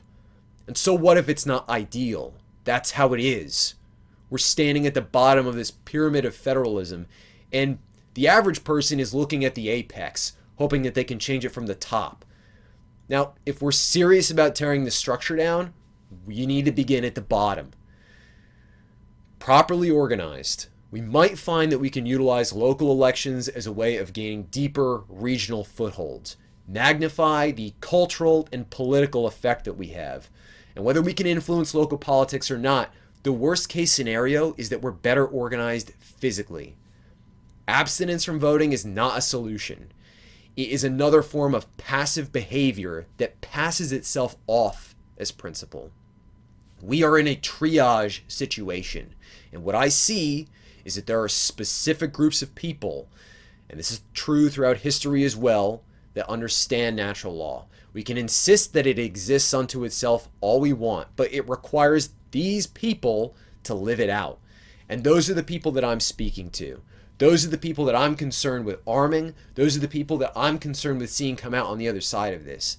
I don't have the latitude at this point to worry about people who deny that there is any such thing as natural law or absolute morality. I couldn't care less about what happens to them. Really. Now, maybe you're worried about getting put on some kind of list. Now, if you're at the point where you're worried about being put on a list, then you're at the point where you need to start being serious about action. And if you're watching this shit, I bet you're already on a list somewhere. So, all of that being said, natural law is not a political movement. It isn't political. A political movement is content to occupy space alongside other parties. This is a philosophy. It's a way of being. I have no concern for politics itself, but to fashion a weapon from natural law and shape it as a political cudgel may be a necessity. And in the same way that parity of arms and force are preferable or perhaps even necessary in dealing with an opponent, we should consider organizational structure an extension of that. So what would it look like? What would the form of a movement advocating natural law be? Well, to start, because we accept that at the outset, natural law is an objective system of morality, it means that there can be no compromise in our values. There is not an option to negotiate or legislate them. So it's anti-democratic by its very nature, and to the extent that we use democratic systems, this is only to mitigate our current state with the hope and the intent of supplanting them. And because this is absolute, we would categorically, we have to reject any system that advocates relativism of morality or truth. How the fuck are you even supposed to build a society with relativists? Could you imagine trying to build a house with someone who doesn't think that there's an objective way to measure space? Because that's actually how absurd it is. And if relativists were honest, they might just take a neutral stance on anybody who disagrees with them. But how do you even justify the conclusions that you've come to as a relativist? Well, the truth is that relativists are actually just egoists who are very dishonest. But that is a very cool workaround for the problem of publicity. Now, in addition, a movement that's advocating natural law would recognize that hierarchy is both naturally emergent and necessary to a functioning society. So it is therefore in opposition to the notion of egalitarianism. Now, if the idea of egalitarianism were true, then there would be no way to account for any differences between people arising to begin with. It should be plain on its face that hierarchy cannot be dissolved, that it manifests in so many innumerable ways you couldn't begin to list them. It is simply a system of organization on whatever basis that you choose: physical, mental, spiritual. Now, hierarchy has to naturally emerge in any society because it's the only way to allow for proper division of labor and societal structure. Now, further, private property would be a necessary function of this society. And it follows that if we understand that an individual possesses their own body, then any labor that is performed by this individual by proxy must be theirs fully. And so to this end, all forms of slavery must be prohibited. The implications of this would have to extend to the total abolition of taxation on labor or private property. So I don't know. Let's visualize it. Okay, here's you. Yeah, you. Here's me. And here's a bunch of other people. And then we're all advocating natural law. So there's natural law. And then I don't know, it's our principle and we're bound to it. So what would that look like? Oh, fuck. Okay, take that down. Don't Take that down. Don't show that. No one wants to see that. So here's the thing about symbols. Symbols are interesting because they always express an idea. They always have a history associated with them. And there is this inarguable intent behind symbol. Are you advancing the slides? Okay, stop, cut. Okay, like, you don't believe in voodoo, but if you found out that I had a voodoo doll of you, you'd probably have some fucking questions. You'd want to know what my intent was. Okay, you definitely don't want to go back and look at any of that. I wouldn't want you to get the wrong idea in your head. And you better get used to keeping bad ideas out of your head, because in a few years, when the government starts installing screens in our foreheads, people are actually going to be able to see you thinking the wrong thoughts. So, the ideal of a society based in natural law is one that we could understand to be an enlightened society. There's one major issue, though. Enlightenment movements don't work. And if they did, Buddha or Christ would have seen this done a long time ago. One of them literally pieced out and left us with a cool spin-off of Jainism, and the other got violently murdered and then had his teachings distorted into Judaism, the extended universe. Now, basically, if Enlightenment movements worked, I wouldn't be doing this spoken word shitpost, but here I am, and there you are, and before long, maybe we'll be hanging out in a FEMA camp together. So I think that we can agree that Enlightenment movements have not been effective. Now, I've come to believe that liberty and natural order, they're not really solutions to anything in themselves. They're ends. So we need some sort of means in order to achieve them.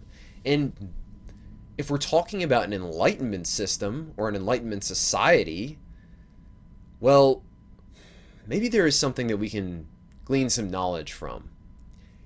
How about alchemy? Now, I know a lot of people, they just think of alchemy as being the medieval predecessor to chemistry. And that's not entirely wrong, but it's not correct either.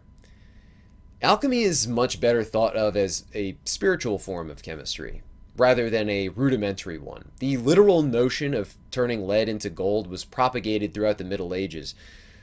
But rather than keeping piss in jars and discovering phosphorus, yeah, seriously, look it up. For like 100 years, that's the only way that they got phosphorus.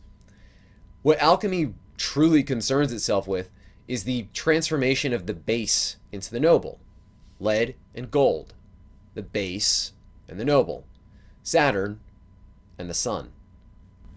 It's an occult system. And it has to be understood that when I say occult, I refer to a mystery tradition. To occult something literally means to hide it. It comes from the Latin oculare, which means to conceal. Disabuse yourself of notions of devil worship. If anything, the Satanism that informs our current state is taunting us openly. Now, alchemy was occulted by means of association with chemical elements. Obviously, it was effective because the alchemists of the Middle Ages endeavored this practice literally, and many were hunted to death as a result of this. So, alchemy proposes the creation of the magnum opus, the great work.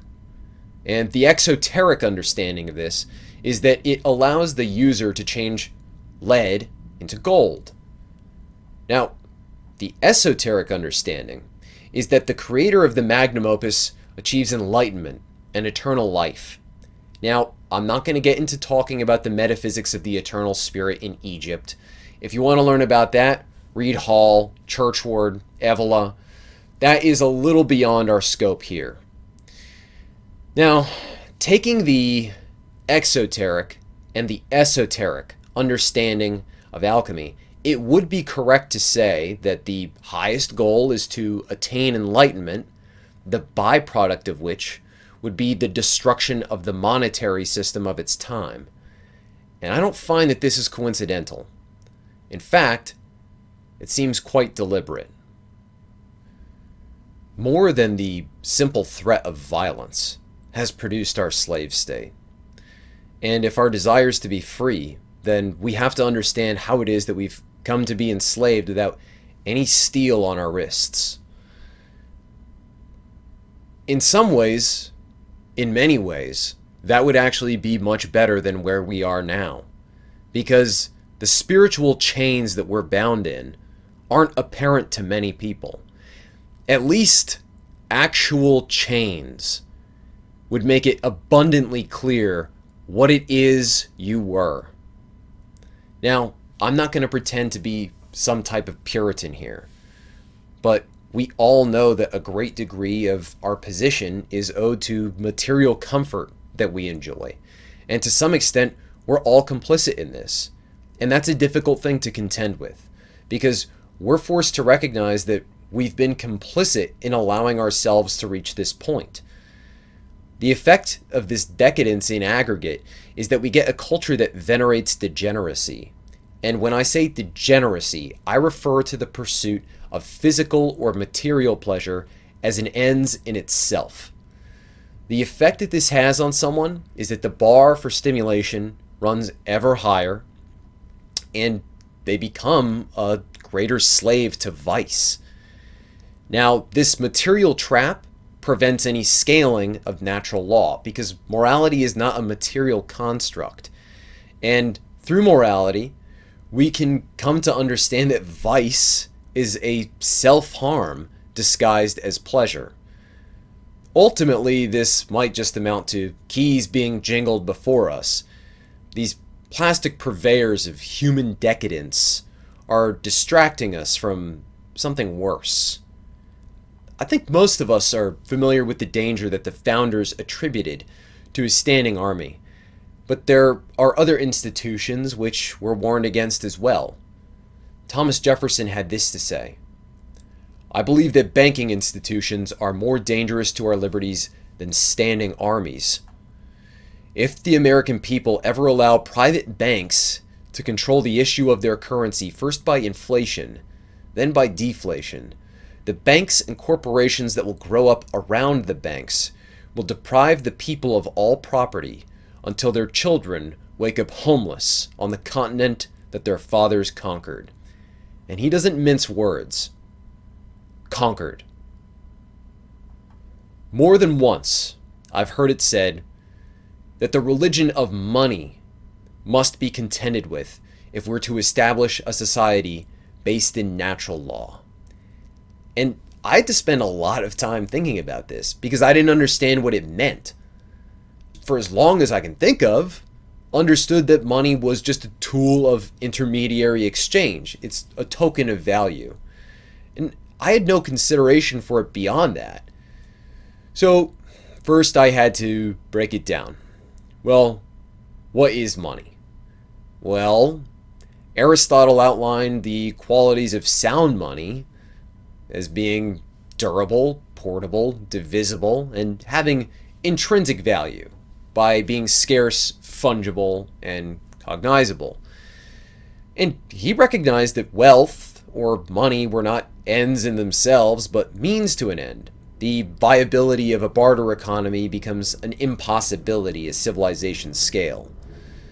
So we use money as a tool to facilitate exchange. And really, it's just a token of value. But perhaps this tool has been perverted. Maybe it's been shaped in such a way that it has helped fashion the shackles we're bound in. Benjamin Franklin actually offers some advice on the matter. When you run in debt, you give another power over your liberty. Okay? Debt. We are in debt. And whether you have debt personally or not, that doesn't matter to our government. Mechanically, there's nothing wrong with debt itself. It's just a negative countenance of value. But here's the situation that we're in. We're at the bottom of a hole, and we've got a shovel, and we're supposed to dig our way out. So what do I mean? I mean that you're never getting out. I mean that no matter how laborious you or I or anybody else are, we're only going deeper. Debt constitutes the material of these chains in some way, but a very specific mechanism has been used to shape these links in the chain and mutate this otherworldly state of permanent growth divorced from actual creation that money has attained. This allows the generation of money from money itself. So it dissociates it from a correlation with productive value. Interest. It's the lifeblood that sustains this religion of money as it stands today. Interest guarantees that we will never pay off the monolithic debt liability that has been accrued. And at the same time, it ensures that past a certain threshold, wealth will continue to compound on itself. But what is money supposed to be? Well, if we accept that it's just a stand-in for value, we have to ask ourselves, what new value has been produced by allowing money to stagnate? What additional value has been lost in the case of debt interest? If money's meant to be accountants of value, then something of value has to be produced or lost to justify this perpetual growth, unless we want to sanitize money of any connection to productivity and labor. And realize that for anybody outside of the highest echelons of wealth, interest is a swindle and a pretense. It's a poor excuse to make you feel like you're part of the club. The pittance of interest that's offered to the ordinary person makes no real difference. And it's likely that you've watched positive interest rates fall over the course of the last few years extensively. The rate of interest that you have, that I have, it doesn't offset the inflation that we experience, and it doesn't even come close to the interest on debt. And if you want to know where consumer interest is heading, look to zero, and then keep going. Most of all, I have to question the logic behind it. Consider that if you perform an action that earns you a certain amount of money, the amount of work for which you were paid doesn't change, no matter how much time passes. So then, under any natural fashion, why would that sum increase through inaction? The traditional justification for interest is that it's based on the value it could have generated if not loaned out, or that it's a fee associated with the risk of lending, that it's the cost of liquidity. Well, if something of value could have been done if it hadn't been loaned out, then why loan it out? We don't hold that investment should carry any form of guaranteed return, and it should be noted that the investment model is mutually beneficial. The same system which has monopolized justice, security, property ownership, it backs the institution of loan capital. You know, the same system that bailed banks out when they issued too much loan capital. So, what loan capital offers is the illusion of being responsible for productive activity, but it relies entirely on the productive capacity of the borrower. In the event that the borrower isn't able to pay back the principal and the accrued interest, they remain in a personal state of debt servitude. The justification of interest as a cost of risk is a pragmatic excuse, but it doesn't address the issue of decoupling money from value production through labor itself. And it doesn't address the fact that the state of debt servitude is actually preferable to the lender because they stand to gain exponentially more money as interest continues to pile on. So that might be justified by arguing that the borrower consented to the terms. But you're not going to consent when your debt gets sold to another agency that modifies the interest rate. And you're not going to consent to your currency being debased through inflation while your earning power goes down and then the cost of goods goes up, all while the interest on your debt accrues at the same rate. But the issue of debt slavery extends past personal debts into our national debt, which affects us in aggregate. It leverages all public formations, and that necessarily affects all of the private formations that exist within that system. And there's no way to argue consent to the debt that our government leverages. And while we continue to fail in servicing even the interest on our debt, the costs for this must eventually result in the raising of taxes on land and property, commercial taxes, income tax, and the effects of that increase the cost of agricultural products, rent, all productive industry. And then, even still, the burden on individual families grows greater. So industrial, productive investment capital, it's limited in the finite, but interest will continue to grow without any relation to production itself. You work harder, and the chains get heavier. Jefferson had this to say as well. To preserve our independence, we must not let our rulers load us with perpetual debt.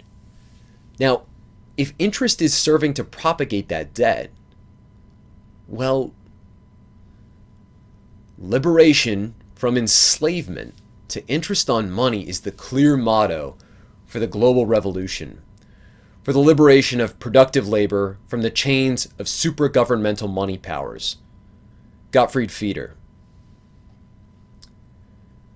If the worship of money must end in order to create an enlightened society, one based in natural law, then the mechanism of interest must be one of the heads that we sever from the beast. And we can bookend that with something else that Aristotle had to say in the Nicomachean Ethics. Money was established for exchange, but interest causes it to be reproduced by itself. Therefore, this way of earning money is greatly in conflict with the natural law. What I've come to understand about the nature of money worship is that because money is an abstract form of valuation, but given material form, it allows for the trivialization of the value that it's meant to represent. Again, a means and an ends become confused, and money avails itself as a vector for material worship. Money worship is ultimately just material worship. So it must be made clear that money is nothing more than a token meant to represent value, which has a direct and necessary connection to physical and intellectual labor. I'm not talking about the abolition of money, but the destruction of the false religion that is formed around it. And when I refer to money as a false religion, it might be more accurate to say that it's a cult. How and where do we make the distinction between a cult and a religion? Well, a religion binds itself to a fixed ideal. It's something which is transcendent, and this must apply to their principles as well as any figures of worship. A cult follows a human figure or an object, something that's physical, subject to change. There's no true surety. And without a fixed form of idealism, its foundations are built on shifting sand. Insofar as a person is followed, it can only ever be incidental, merely because they're guided by the same light as the other. To reiterate, I don't find that liberty itself is a means to anything. At the very least, I think we've mistaken liberty for permissiveness for so long that we've allowed ourselves to enter this modern state of serfdom. Liberty is the end state. It's the product of a people enlightened and noble enough to assemble their society in such a way as to deserve that state. And I think it may be worth noting that if liberty or freedom had the appeal that so many claim it does, we wouldn't be in the position that we are right now. So this assembly, this is our great work, and it's the work that will set us free. And when I say that our spirits must be rearmed, I believe that the process for this is to come to an understanding of what the material realm is. Now, why the fuck would I ramble about money and interest and materialism in talking about rearming the spirit? Well, what I see is that our spirit has weakened as a result of the import that we place on material. And I'm not advocating asceticism. I'm not telling you to withdraw from society and become a monk.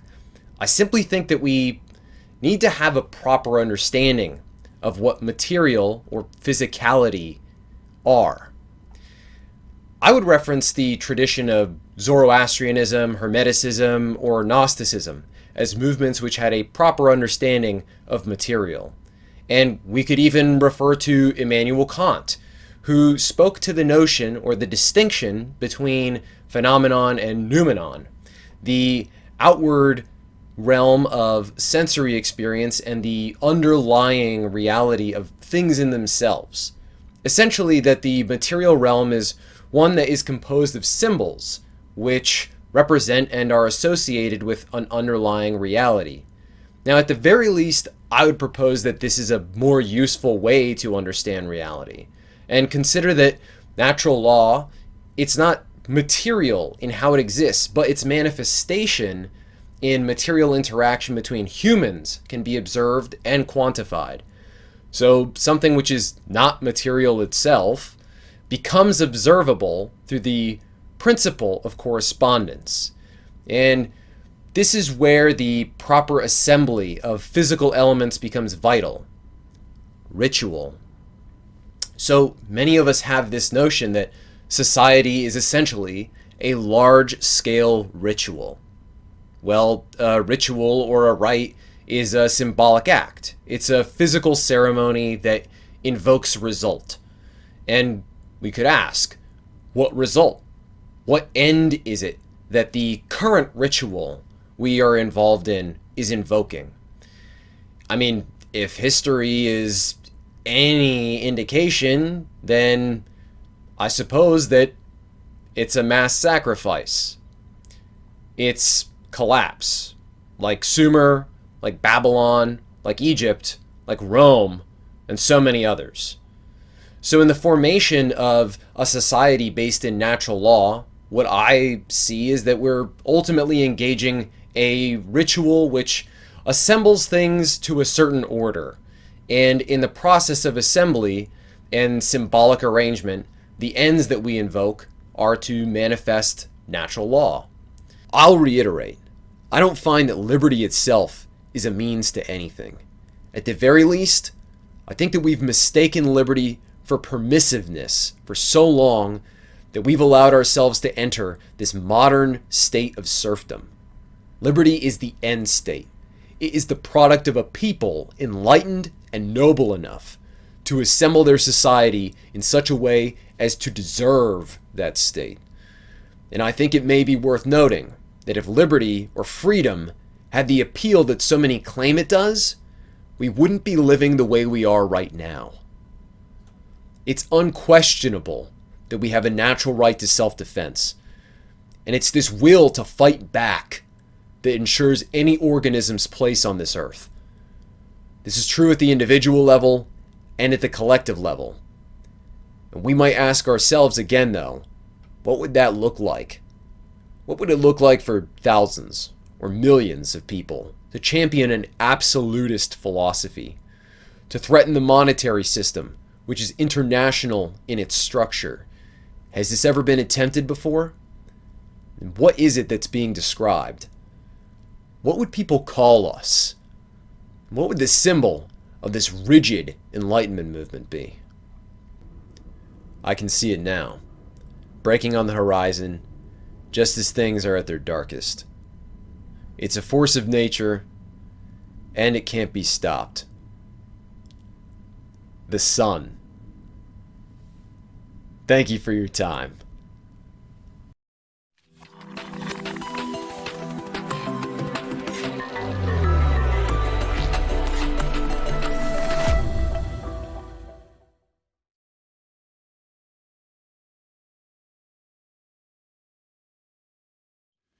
If you're looking to further understand the mind, consciousness, the occult, symbolism, the ancient Egyptian mythos, philosophy, and truth discovery, make sure to tune in to the Cubbyhole podcast hosted by myself, Nate Cap, and co-hosted by Brandon Martin.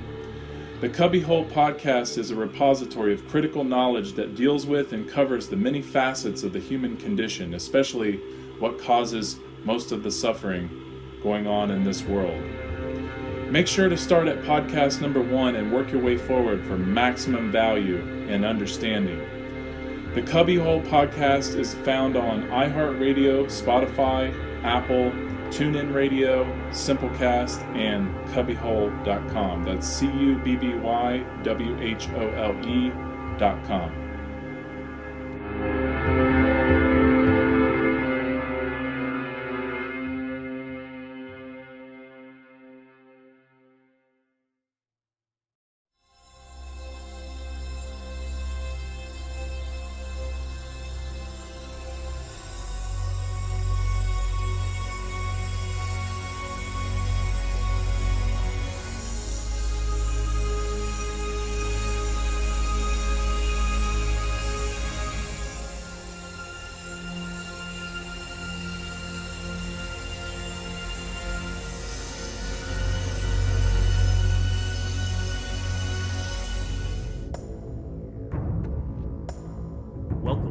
Wizard Factory YouTube channel, the primary platform for our weekly video podcast, where together we explore deeper understanding of the universe and ourselves. This channel focuses on teaching the foundational spiritual concepts required for accurately perceiving our world through the study of human psychology and cosmic law, the inner and outer worlds of our reality. Our mission is to empower, inspire, and encourage others to heal and transform themselves and the world by aligning our will and our actions with the objective principles of true morality, personal sovereignty, and the immutable laws of nature. And ultimately, we want to assist our human family to remember the tribe by connecting with each other and our ancestors in the spirit of cooperation and community. Join us every week for rich and balanced commentary and engaging interviews with prolific thinkers as we explore a diverse and holistic array of topics related to spirituality and philosophy, esoteric psychology, individual sovereignty and freedom, healing and health, the arts of self-gnosis, paganism, ancient traditions, the occult, and much more. Our content is freely available to those seeking to actualize the full potential of their own personal power, sovereignty, and creativity. Please subscribe to our channel and opt in for notifications so you never miss an episode. And follow our audio podcast, available on Spotify, iTunes, and other major platforms. To find out more about us, our mission, and other products and services, please visit our website at thewizardfactory.com.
If you're looking to further understand the mind, consciousness, the occult, symbolism, the ancient Egyptian mythos, philosophy, and truth discovery, make sure to tune in to the Cubbyhole podcast hosted by myself, Nate Cap, and co-hosted by Brandon Martin.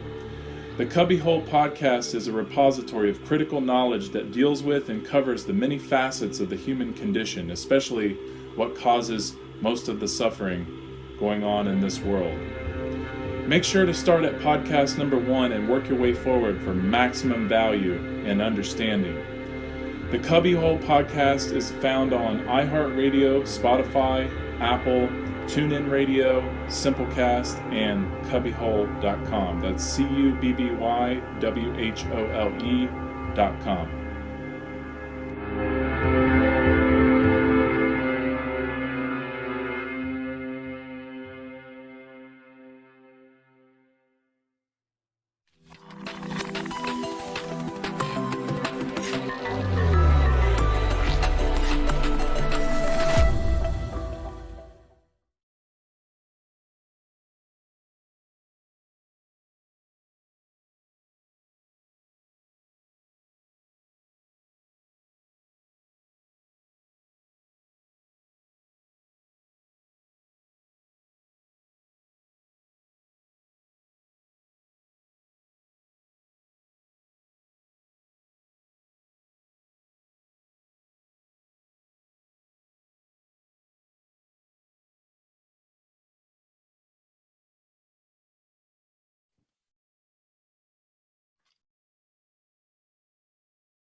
Not anymore.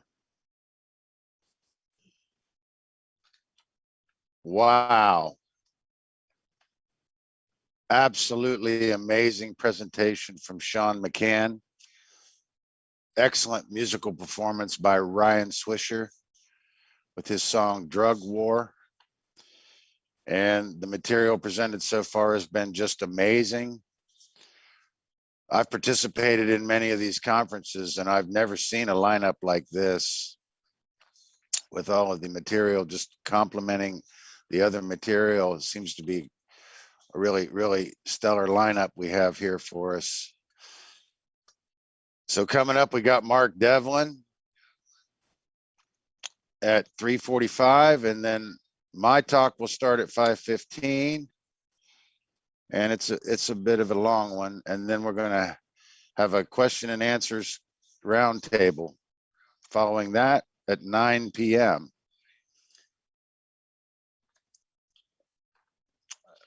I want to refer you to the cubbyhole.com. You can make donations there. You can make donations at the onegreatnetwork.com, whatonearthishappening.com, and we're streaming live on Facebook, YouTube, Twitch, and Float. And I hope everybody is enjoying the material presented here today, and stay tuned for more. I'm going to hand it over to Nate Cap. Go ahead.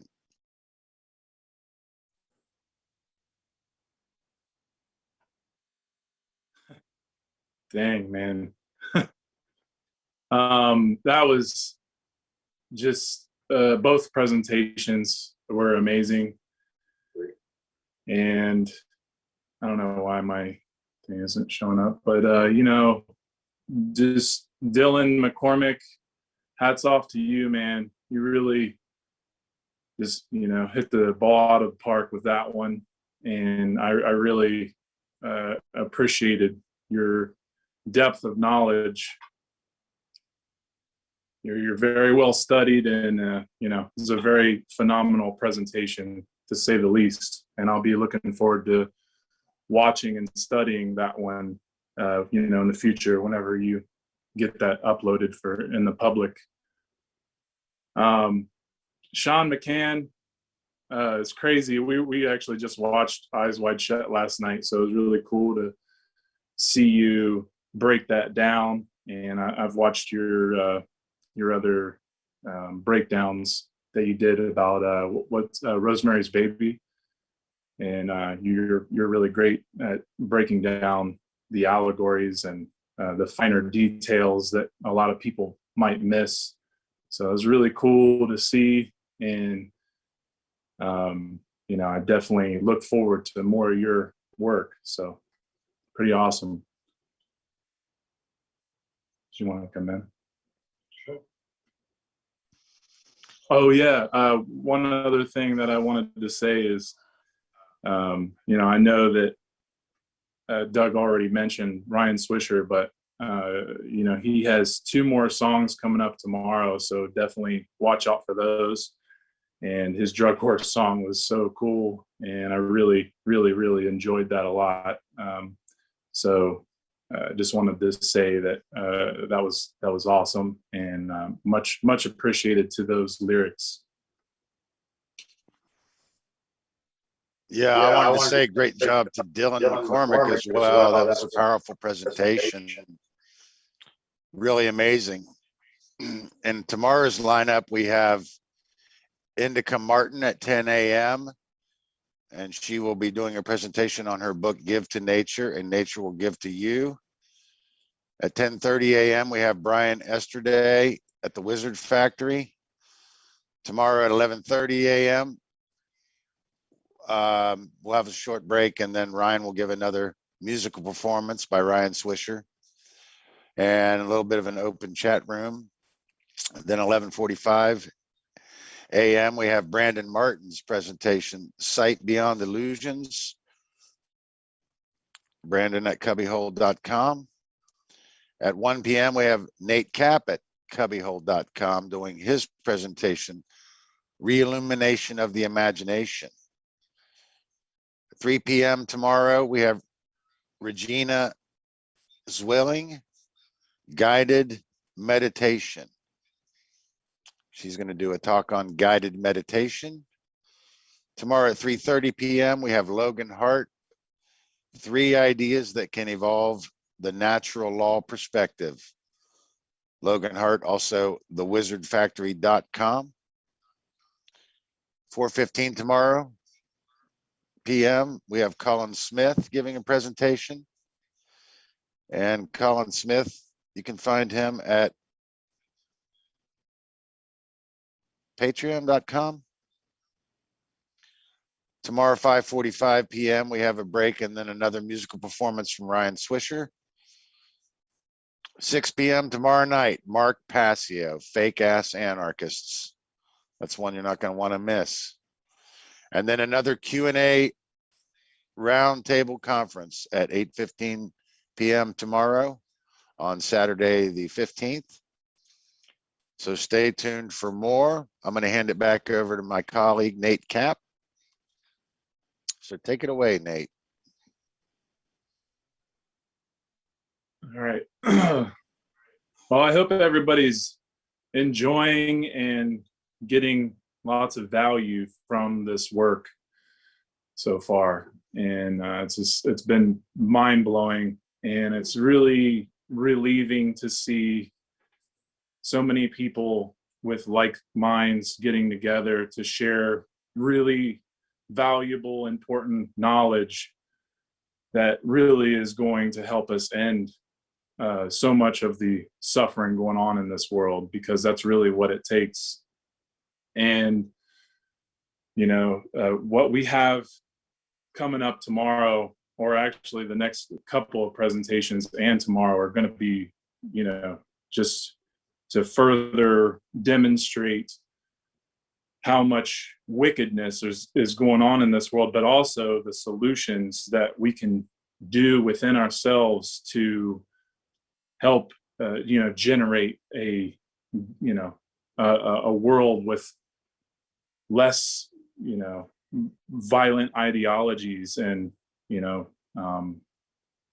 self-destruction, because that's really where we're going. And, you know, Dylan is 100% right. We are being systematically, you know, shut down, and we've got to do something about it. And, you know, being here and being part of this conference is really the, you know, the first big step towards, you know, doing the right thing and you know, achieving freedom. And we're doing everything we can to put all our efforts into making this information go viral, just so people can have a chance. And you know, it's also just making sure that people don't, you know, have the ability to say, how was I ever supposed to know, you know? And it's just it's a really important, you know, it's a really important conference. And I think Doug wants to say something here, so.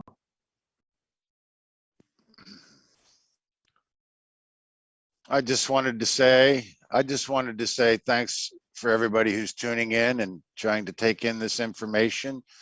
Thanks to all the speakers who are participating in the conference, and a special thanks to Tyler Bloyer in the control room. He's doing a fantastic job. Also, thank you, Lawrence Driggs, also working on the back end team there. So stay tuned. We got plenty of more exciting content coming your way. And thank you for tuning in to the S.E.E.D 4 conference. Stick around for more. Now, we can keep talking here for a few minutes if we have to. What else do we got? You can make donations at One Great Work Network. You can make donations on the individuated page of the content creators, or you can make a donation to the network itself. You can make donations at whatonearthishappening.com. You can make donations at cubbyhole.com. And we hope to see you in the question and answers conference roundtable at the end of the presentations today. Not exactly sure how much time I'm supposed to fill here, but we're loving it and we're loving the material. I've never seen a conference with this much hard-hitting information. So it's exciting for me to be a part of it. And I hope everybody else is enjoying it as much as I am. So stick around for more. Yeah, and I want to just stress that, you know, Brandon has really put a lot of work into this conference, and nobody understands how much work goes into this. I mean, I know Mark does and a few others, but it has just been, you know, I mean, it's amazing that we were able to do this, and I really appreciate all the help from everybody, you know, pulling together. You know, that's what this is about. And, you know, Brandon coming up with this idea during this time of the year is very symbolic. And, you know, it's, you know, this is the time when, you know, light is coming back into our, you know, our season. And taking in this information is you know, it's a very natural, symbolic way of us, you know, coming up out of our darkness and into light. And See if Brandon wants to say something. also, I wanted to see if Brandon was on here and wanted to say something before we go to the next presentation. Yeah, I pulled myself away from editing. I definitely would like to say something. If you can switch me over there. Okay, well, the first thing is I want to thank everybody for participating in this. The other thing is I think we need a call to action. I think people need to start doing more conferences like this and using the tools, the publishing tools that they have at their availability to, you know, put out good content, whether that's just blogs or, you know, getting a website together or, you know, writing a book or just getting out in the public and starting to speak to people about these topics. Sharing this conference would be amazing. Sharing the topics and just learning as much as possible and sharing that. We have to be the teacher and the student at the same time. So that's what we're all doing here together. We're planting seeds of truth. It's no coincidence that, you know, we have the name Seed for Growth as the name for this conference because it's green language, you know, it's synchronistic, it's twilight language. I didn't really realize that until after I had chose that name. But, you know, we had the first seed conference, which was seed, and then we had the second seed conference, which was germinate, and then the third seed conference, which was sprout, and now we have the fourth seed conference, which is growth, which could be looked at as the four pillars of philosophy in a specific way, because we've just built such an amazing tapestry doing this this conference for the past 5 years. And I really was inspired by the Free Your Mind conference, which was put together by Mark Passio and a few other great individuals. And after I saw that, I was just, you know, it lit a fire under my ass. And I was like, I got to do something like this. And I figured if I did this, then I could get people like Nate and Douglas to put some work together and get them motivated, because I knew they had, you know, great work to put out there. And I also knew a lot of other people that were very interested in speaking and getting that going. So I hosted it out of my own compound in Southern Ohio. And then it just, you know, snowballed from there. So it was an amazing thing to see that and to see how far it's been taken to this level. Unfortunately, we all can't be together because of the draconian laws that are in place right now and the restrictions. I had hoped to put this on at the Ohio University, and I'm sure some people know this, but, you know, they just kept fucking me around really with the restrictions, and they wanted to cut my audience in half. And, you know, it was just not feasible to do that, especially bringing in people from overseas. And then they, you know, the other people from other seas, they weren't going to get the vaccines to come over here and all that. So yeah, I think this is a great learning experience for all of us. This is something new for me, Douglas, and Nate. We've never done a live stream like this before. And if it wasn't for the tech team and the back end helping out, then, you know, we wouldn't be doing this right now. This would not be going on, because it's just, you know, it's a big project. It takes a lot of work. It takes a lot of cooperation. And that's what we're here to do. We're here to co-create freedom. We're here to be the spirit, as Dylan put it. We have to really, you know, create that outcome of liberty. I think the speakers have really done an amazing job at putting together great tapestries of great knowledge about many, many critical topics that we need to talk about, from mind control to pedophilia to, you know, liberty and manipulation and gun control. And there's just so much information here that I think many people can really take to the heart and to the mind and start to activate their true care. So, you know, that's what this is all about: activating the heart-based consciousness, understanding natural law, and specifically living in harmony with natural law. So this conference is directly oriented around natural law principles. And that's why the logo is also the heart and the brain, with the flower blooming out of it with the yin and the yang. It's the sacred masculine, sacred feminine principle. So it's the heart-based consciousness. And, you know, I started that logo from just a black and white drawing, and then Nathan came in and filled it in and really brought it to life. So that's what teamwork is about. That's what cooperation is about. This is not a single individual's job. The great work is about being unified in our task. So, you know, that's all I wanted to say, and thank everybody. And I'm really looking forward to the next presentation by Mark Devlin.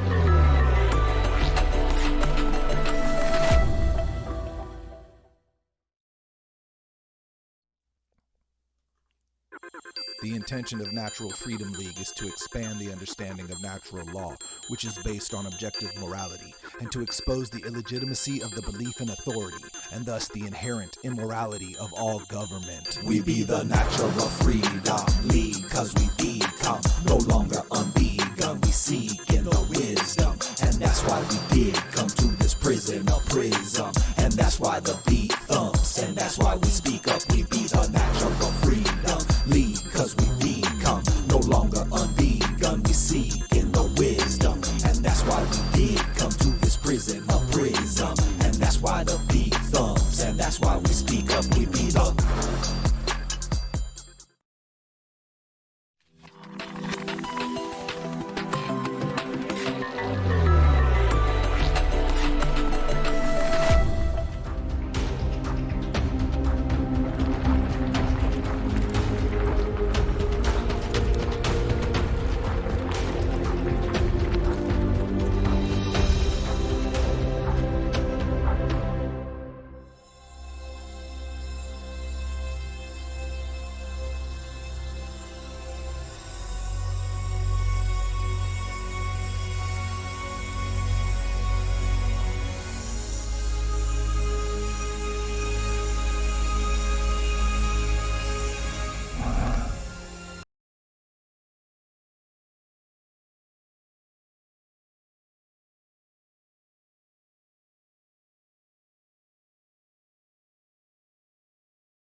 Well, hello to everyone watching the S.E.E.D online conference.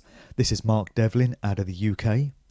I had hoped to be out there in person in Ohio in May of 2020. I think we all know what came along to scupper those plans. There was then some hope I might be able to make it in person for May 2021, but unfortunately we're not in a position where that is practical either. because for as long as quarantine, test and trace, masks, distancing, vax passports, and the rest of such BS is in place, I won't be travelling internationally again. And this is a pretty horrifying prospect for me because I'm someone that's always enjoyed travel. I find it very therapeutic. It's good for the soul.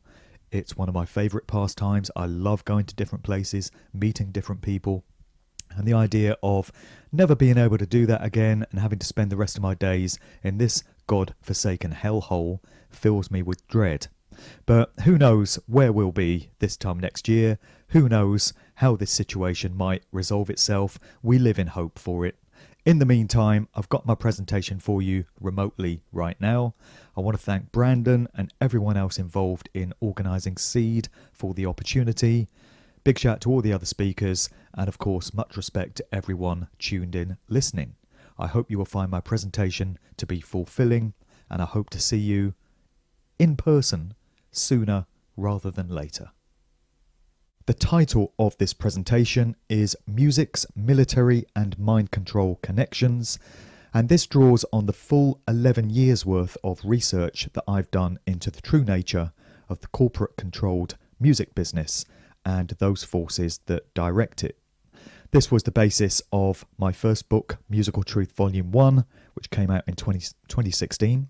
The second volume appeared in 2018, and I'm currently writing Musical Truth Volume 3, which is due out at the end of this year. When I first embarked on this road of research, I made the mistake of thinking that all the phenomena that I was uncovering, such as mind control artists, occult symbology in the music industry, social engineering agendas being pushed, was a relatively recent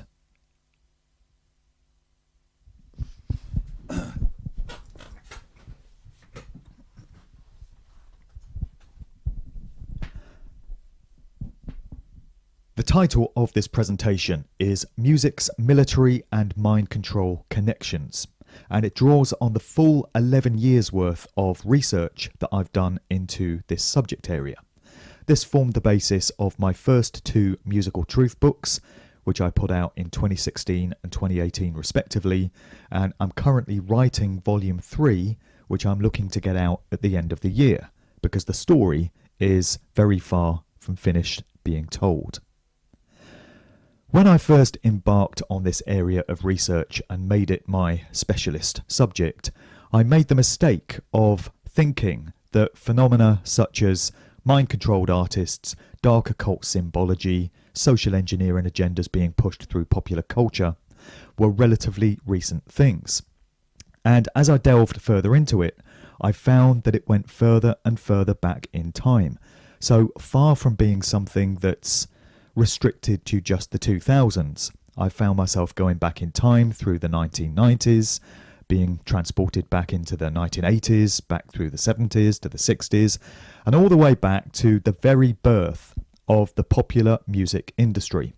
And I pinpoint that as being around 1955, if I had to put a time on it, in terms of when this aspect of popular culture really became weaponized for changing societal attitudes, particularly among young people. And this was the time of Bill Haley and the Comets' Rock Around the Clock, which was a pretty revolutionary record. It was quite groundbreaking for the time, because up to that point, America and Britain and most other countries were living in quite grim, grey, austere post-war conditions. It was still the first decade after the end of the Second World War, and music that had gone before had been very solemn or very placid, kind of sheet music based artists. Very respectable, very family friendly, nothing particularly edgy or dangerous about them. There was an explosion in 1955 of popular culture. One aspect of it came through the movie Rock Around the Clock and the soundtrack to it put together by Bill Haley and the Comets. It was the rock and roll sound. It was ostensibly taking black forms of music. It was rhythm and blues going back into earlier forms of black music that had been brought onto the slave plantations of America, going way back in that era. and one form of music had evolved into another, and by the time you got to the 1950s, black rhythm and blues music had morphed into what was starting to be known as rock and roll. And one of the respectable faces of that whole movement was this group, Bill Haley and the Comets. Bill Haley was a pretty unlikely frontman for this group, an exponent of this kind of sound.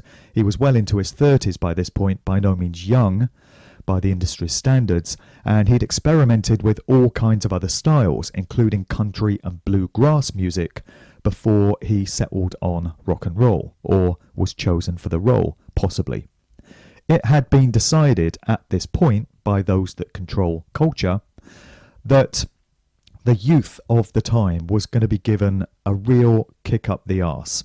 Everything was going to get shaken up, and the face of what cultural vehicles looked like was going to be very different to what had gone before. So there were three very important groundbreaking movies from a social engineering perspective in 1955. As well as the movie version of Rock Around the Clock, you also had The Blackboard Jungle and James Dean in Rebel Without a Cause. And this all coincided with the arrival of the concept in America of the teenager, a young adult rife for manipulation by social scientists and psychologists and those that wish to control societal perceptions and attitudes by way of popular culture. It's a great way of getting it done. Entertainment, when people's guard is down and nobody is expecting to have their life view shaped subconsciously for them by other forces, when all they think they're doing is going to the cinema, enjoying a great movie, or listening to a great piece of music.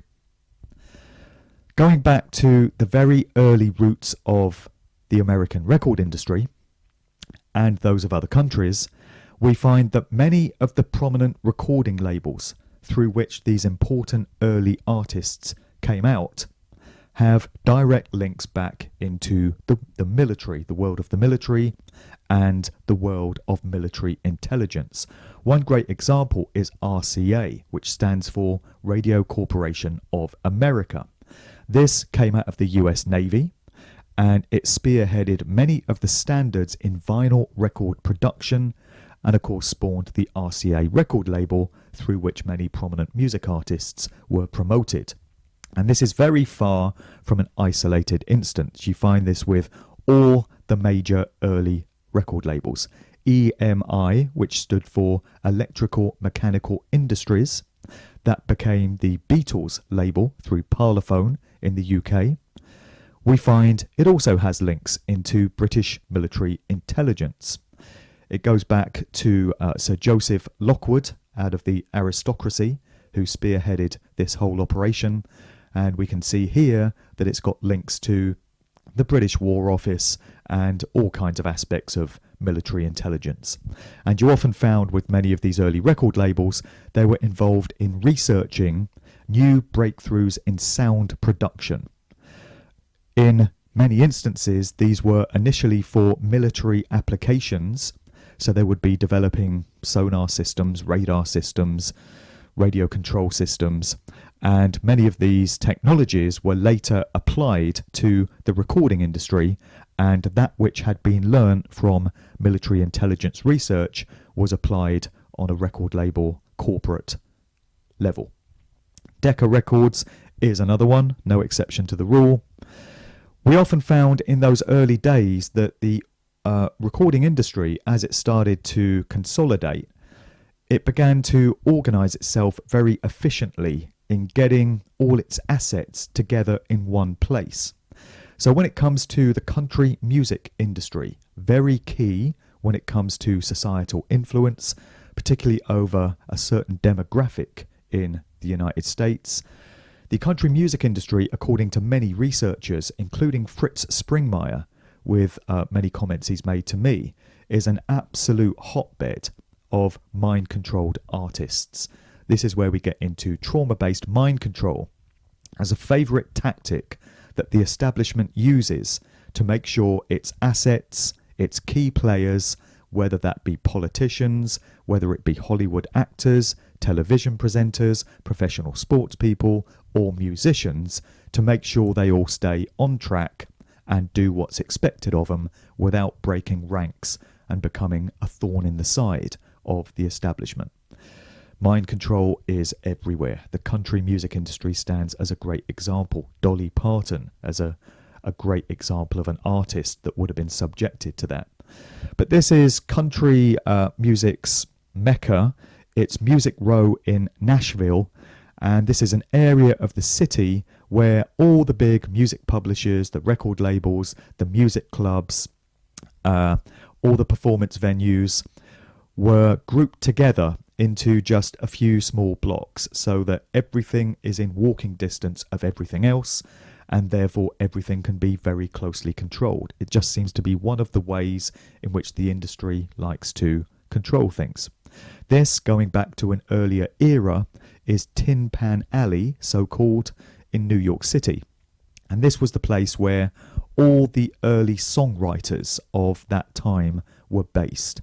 Going back to the 1920s and the 30s and going forward, the publishers of sheet music and all the popular songwriters of the day were based in this one small area of Manhattan, just a few streets, known as Tin Pan Alley.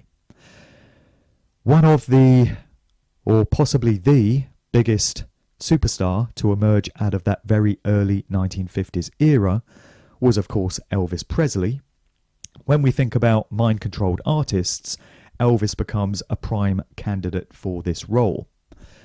There is much speculation, and there's been some evidence to suggest that Elvis was very much in the pocket of the military intelligence community, and that in fact, when he was going out on many of his international tours, he was undertaking certain espionage work on behalf of his paymasters, whether that be the CIA or the FBI or certain other alphabet agencies. He seems to have had connections to police departments and the Food and Drug Administration even in various cities as well, which casts some very dubious light on his background. He also put in a couple of years of military service himself when he was called up by the draft, and his handler, well, ostensibly his manager, was the guy that you see sitting to his side here, who went by the name of Colonel Tom Parker. He was a Dutch guy with a complicated Dutch name and an even more complicated past. Nobody really knows where he came from. He seems to have entered the US as an illegal immigrant, but he became embroiled in the world of military intelligence, and he earned the nickname Colonel for himself. And the next thing you know, Colonel Tom Parker has popped up as Elvis Presley's manager, but many researchers believe that he was in fact his mind control handler that was overseeing his activities and keeping an eye on things. And I hear that the movie that Tom Hanks was recently filming in Australia is all about Elvis Presley, with Hanks playing the role of Colonel Tom Parker. And I don't know about you, but I've heard a thing or two about Tom Hanks in recent weeks and months. So it remains to be seen just how much truth there is to what may have happened to Tom Hanks and what he's been involved with. But that's by the by. Here's Elvis Presley with Jimmy Savile. Not too sure how up people in the US are on the activities of Jimmy Savile. Just to recap, he was a British television presenter and radio DJ, and he worked for the BBC, those nice people, for several decades. He presented a show called Top of the Pops, the very first episode of it in 1964. He also had a show called Jim'll Fix It, and there seems to be more to that title than first meets the eye. He was a real mover and shaker in the early music business in the UK, and he came to associate with all the prominent artists of that era going forward. So it's no great surprise to see him hanging out here with Elvis Presley, because he did seem to be in the company of pretty much every major artist of the time.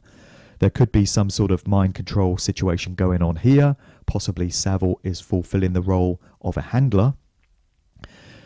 Here he is with Cliff Richard, who, when he first emerged in 1958, was actually being positioned as a kind of British Elvis. He was making edgy rock and roll music before he went more into the Christian scene in the mid-1960s.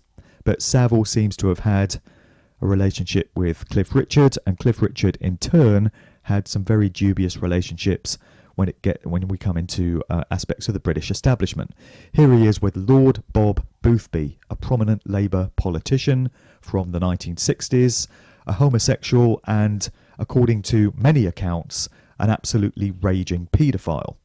And there are links between Cliff Richard going into the Kray twins, the notorious East End gangsters, who themselves are also said to have been the subject of mind control experimentation, being twins, and to have been procuring children for sexual abuse at the hands of the rich and famous. It becomes a very tangled web when you look into these very early days in the British industry, but certain names keep cropping up. Cliff Richards does, Jimmy Savile's does, the Kray twins do, as do many others. Brian Epstein, manager of the Beatles, a guy named Joe Meek, who was a record producer who blasted the landlady of the lodging house that he was staying in to death before turning the gun on himself when it appeared that he was about to get implicated in investigations into a paedophile ring operating out of London, and in particular the murder of a rent boy named Bernard Oliver, whose body was discovered chopped up and placed in several suitcases. When it looked like that was about to become public knowledge, Joe Meek, very prominent musician, he was part of the Tornadoes group, which had an early hit with Telstar, and a record producer in his own right, removed himself from the picture. Things start to get very ugly here, as we can see. Very far from the glitz and the glamour that most people perceive the music industry to be all about. Here we've got the Beatles with Jimmy Savile, who for a short time in the 60s used to travel around with them to some of their shows and introduce them. And there are some very dubious pictures of Savile with the Beatles. Many of them do hint at some kind of mind control situation going on. More to the Beatles themselves than meets the eye as well. Here we've got the two prominent members, John Lennon and Paul McCartney. This is before we get into the popular theory that the individual we have today may not in fact be the original Paul McCartney. That's a whole different can of worms, is a whole different rabbit hole to fall down, and I'll do that justice on another presentation. So were the Beatles Freemasons? Well, this handshake would certainly seem to suggest so, and it's not as if we've had any lack of visual clues to suggest that the Beatles were very strongly steeped in the world of the dark occult and esoteric mysteries, and that they knew what they were doing, or at least those that controlled them did.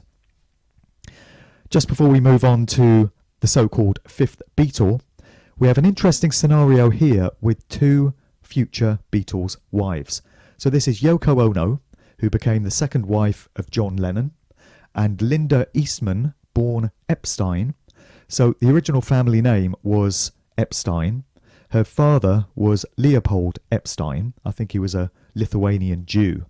And he came over to the United States and wanted to make himself sound less Jewish and more all-American. So he changed his name to Lee Eastman, and Eastman became the family name. So this is Linda. Now the interesting thing about these two is that Linda Eastman was raised in a town by the name of Scarsdale in Westchester County, New York State, upstate New York. She attended high school there and spent her formative years in that town. It turns out that earlier than that, Yoko Ono's father, who was a prominent banker, he came from a long-standing banking dynasty in Japan, and Yoko's mother was descended from the Emperor of Japan, so she was Japanese royalty, aristocracy. Well, Yoko's banker father split his business time between Japan and New York, and when he was over in New York, The family stayed in the town of Scarsdale, Westchester County, New York. So you have two women who would go on to marry members of the most popular and influential pop group ever, both happening to grow up in Scarsdale, New York. Which raises the question, what is it about this town that attracted both of these families to it? Or is it down to straight coincidence? Because if it is coincidence, it's at odds of several million to one that both of these would find themselves in the same town. There's more to Scarsdale, it turns out. There's a long list of celebrities, famous people who have connections to it, who have grown up there, including Judy Garland, just looking down the list here, Lisa Donovan, Elle Jolson, Rob Reiner, Susan Lucci, many, many others. So there really is something about Scarsdale that it's worth knowing. So on to the so-called fifth Beatle, who is Sir George Martin. There's lots of sirs in this story when you get into the British side of the music industry. Sir Paul McCartney with Sir George Martin. He was the producer of the Beatles, coming out of the EMI record label, working out of EMI's famous Abbey Road studios. And he's responsible very much for the distinctive recorded Beatles sound, particularly in their second phase. Round about 1966, the Beatles' music changed big time. Up to that point, they had ostensibly been a boy band. When they first emerged, they were very squeaky clean in image, they were very family friendly, and they were singing pleasant love songs about I Want to Hold Your Hand and Love Me Do. By the time 1966 came around and they were experimenting with songs like Tomorrow Never Knows, based around Timothy Leary's interpretation of the Tibetan Book of the Dead, we'd started to get into the LSD-drenched psychedelic counterculture era, which really blew up in 1967. But the Beatles were very much ahead of the curve, and they were starting to prepare British and American audiences for these big social changes that they knew were to come in the latter half of the 1960s. Much of that would be down to the hand of George Martin. I suspect that the Beatles were a project of social engineering, with connections to the Tavistock Institute of Human Engineering, which specialises in shaping and moulding societal attitudes by tried and tested methods. It employs anthropologists, psychologists, social scientists, full-time experts who are very adept at how to manipulate the human psyche. And they use popular culture to achieve this. So they have their hand in the film industry, they have their hand in television, in mass media, and of course in the music industry. And when it comes to the art of sonic manipulation and hidden messages that can be placed in musical recordings, they would need somebody very skilled, very knowledgeable, very down with the program, and very trustworthy at the helm of a group that was going to turn out to be as influential as the Beatles. And this was the role fulfilled by Sir George Martin, part of the aristocracy, coming out of one of these important bloodline families, and given an important role in shaping and moulding culture. He worked for a time at the BBC Radiophonic Workshop before becoming a producer for EMI. And the Radiophonic Workshop specialises in sound and studies what can be achieved through sonic manipulation. It looks at things like sound frequencies and what can be hidden in an audio recording that isn't accessible by the conscious mind, but is only absorbed by the subconscious mind. So George Martin was somebody that came to the picture with a great deal of knowledge in these areas. And it's for no pale reason that he was referred to as the fifth Beatle, being as influential as he was.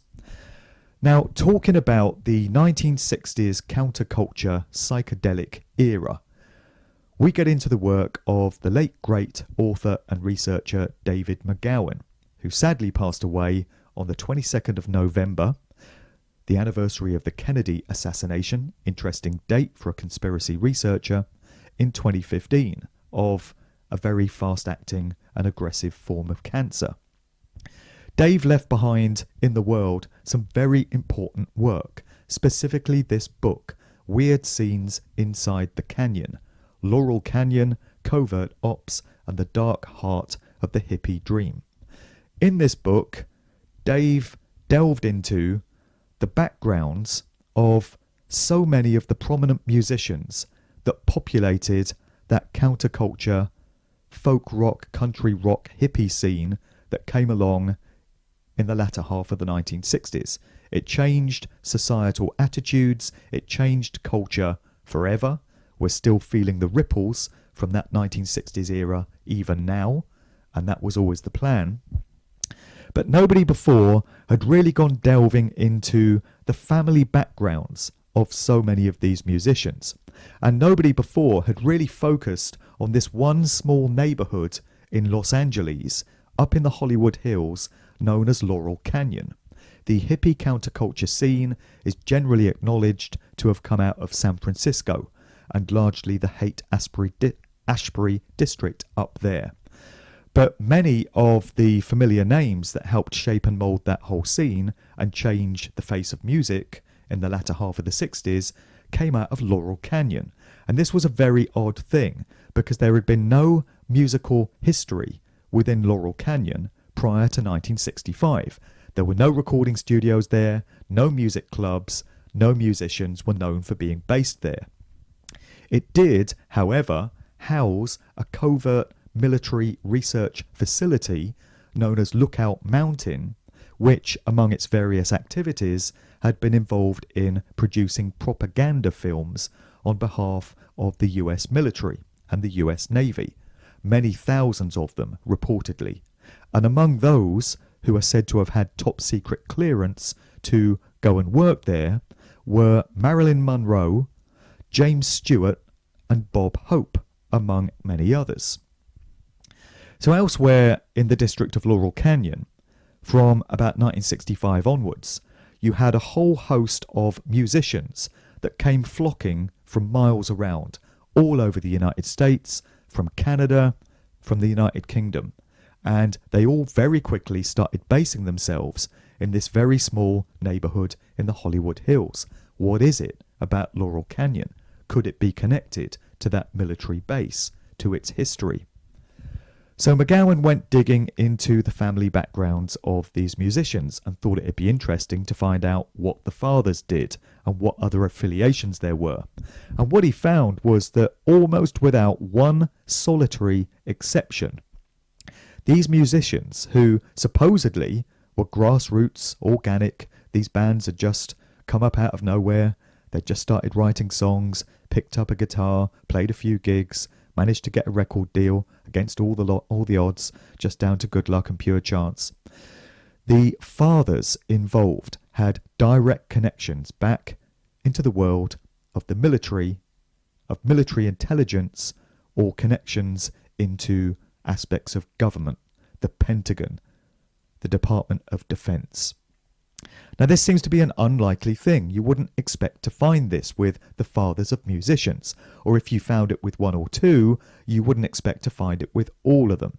And the classic example that McGowan gave was that of Jim Morrison of The Doors, who was very much positioned as a poster child for the counterculture, anti-establishment, anti-war scene of the late 1960s.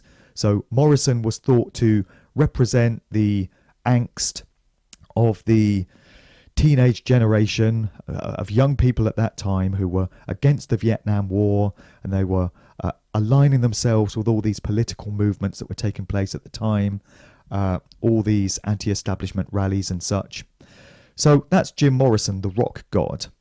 But the top picture that we have here on the left is of a very collegiate, clean-cut looking James Douglas Morrison on the bow of the ship that his naval commander father was in charge of.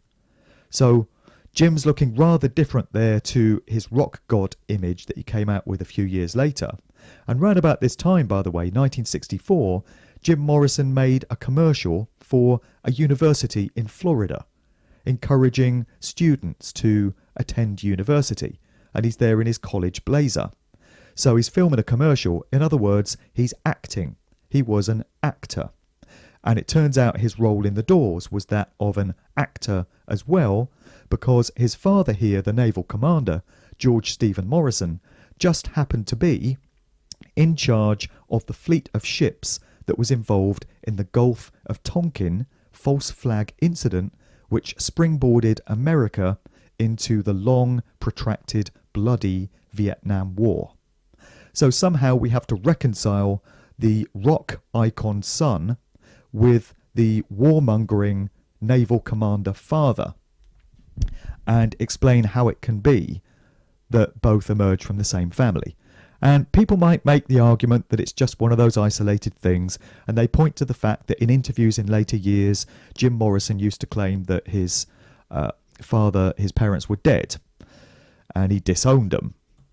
But this is not an isolated incident. It's very far from it. As Dave McGowan showed, with pretty much every prominent artist you could select, you find these worrying connections going back into not just the military intelligence, but important bloodline families going back a long way in history. So David Crosby, one-time member of the Byrds, better known for Crosby, Stills, Nash and Young, turns out that he is more than just the son of Major Floyd Delafield Crosby, military connection. David Van Cortlandt Crosby, as it turns out, comes from the Van Cortlandt, Van Schuyler and Van Rensselaer families. Very important bloodlines coming out of the Netherlands who migrated to the US. And the Crosby family tree includes a truly dizzying array of US senators and congressmen, state senators and assemblymen, governors, mayors, judges, Supreme Court justices, Revolutionary and Civil War generals, signers of the Declaration of Independence, and members of the Continental Congress. Would you expect to find all of that in the family background of a long-haired, hippie, stoner rock artist? Probably not. And McGowan, pictured here, went on to detail many other artists who fit this bill, including the father of the Mamas and the Papas star, John Phillips, who was also a career Marine Corps officer, and his mother, sister and first wife were all career employees of the Defense Department at the Pentagon. What were the chances? Furthermore, John Phillips's first wife, Susie Adams, was a direct descendant of John Adams, America's second president. Even Phillips himself went to West Point and was being prepped for a military career before, for some reason, he got steered off into the world of the counterculture, LSD-laden psychedelic rock scene. In many cases, you have the artists themselves telling you where it is they came from so that no doubt can be left. And this was the case with a band that was contemporary with that psychedelic scene at the end of the 1960s. It was a rock band called Coven, and they made no bones about their affiliation to dark occult ritualism and their adherence to mystery school teachings. This is the front woman, Esther Jinx Dawson, and as I say, the imagery speaks 1,000 pictures on its own. In an interview, she made it very clear where she came from before she ended up in this rock group. She said, "I am of the Mayflower Society, a direct descendant of John Howland, 13th signatory to the Mayflower Compact. Members of my family were also active in Freemasonry. My father was a 33rd degree Scottish Rite Mason, and my grandfather, a former lieutenant governor of Indiana, was high priest of the Royal Arch Masons. My great-grandfather was in the private circle of US President Teddy Roosevelt, and we are listed in the book The First Families of America. So I'm steeped in American Illuminati," right there from the horse's mouth. So we begin to see now that none of these musicians that we think of as having worked their way up the ladder from rags to riches, crossed their fingers for good luck, played a few gigs, written a few songs, and just hoped it all goes well. None of them just happened to get a big break against all the odds. The only reason these people are placed in prominent positions where they can have an influential effect on large numbers of people through their output is down to the family bloodlines that they emanate from, or the affiliations and connections that they have, and therefore the agendas that they're able to push through these popular culture vehicles to affect people's psyches and change their thoughts and perceptions on things. Another example of one who was told what he was going to be very early on is Jazz Coleman, giving us the Freemasonic shush sign here, denoting the keeping of secrets and the non-breaking of Masonic oaths to the Brotherhood, and dressed up to look very death-like and satanic here. He's from the group Killing Joke. Killing Joke are often hailed as one of these bands that is telling you what's going on. They're down with certain knowledge, and through certain songs they've put out and the lyrics in them, people claim that they're warning us about the New World Order agenda. They're on our side. They're a band of the people. But are they really? We can look into Jazz Coleman's background. In an interview, he stated, "My great-great-great-grandfather was Mangal Pandey, who led the insurrection against the British in 1857 and is revered in Mother India as one of the great nationalists. Then there's B.N. Pandey, who wrote The Breakup of British India and was very close to Gandhi. My grandfather was in the 1962 war with China." So more military connections, more connections into the British Empire and ancestry and important historical figures. And just another example of the frontman of a rock group who only got there as a result of who his family is. And Jazz Coleman has said at a very young age, he was told, you're going to be a prominent musician, a prominent rock star. It puts me very much in mind of what a nanny of British Prime Minister Boris Johnson came out recently and said.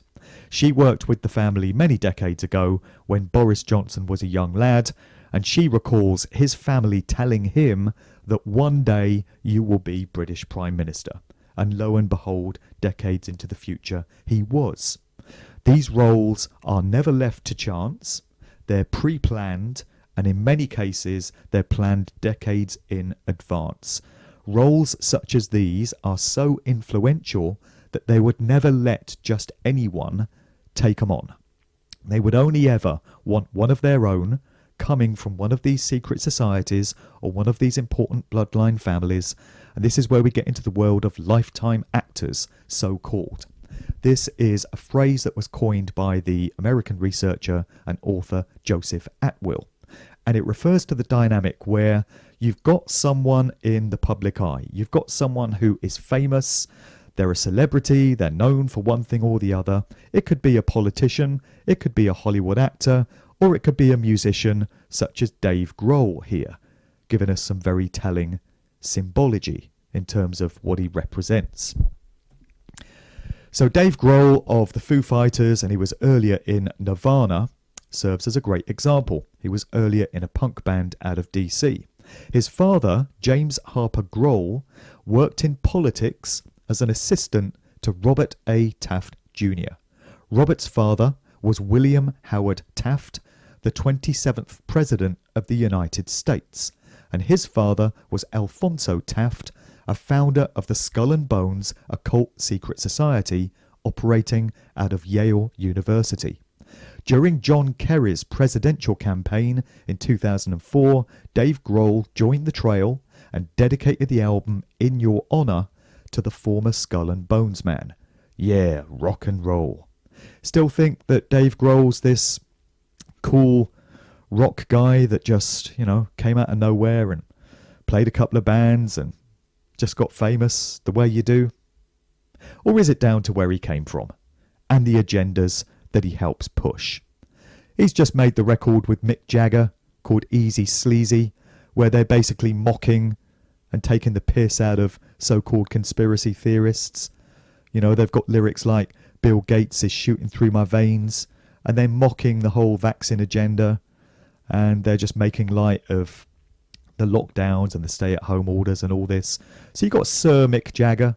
He studied at the London School of Economics, which is one of these major social engineering think tanks where they devise all these agendas of how they're going to control society and manipulate people through their psyches. And Dave Grohl's making a record with him, propping him up, because they're all pals together. They're all out of the same fraternities. They're all out of the same secret society networks and groups.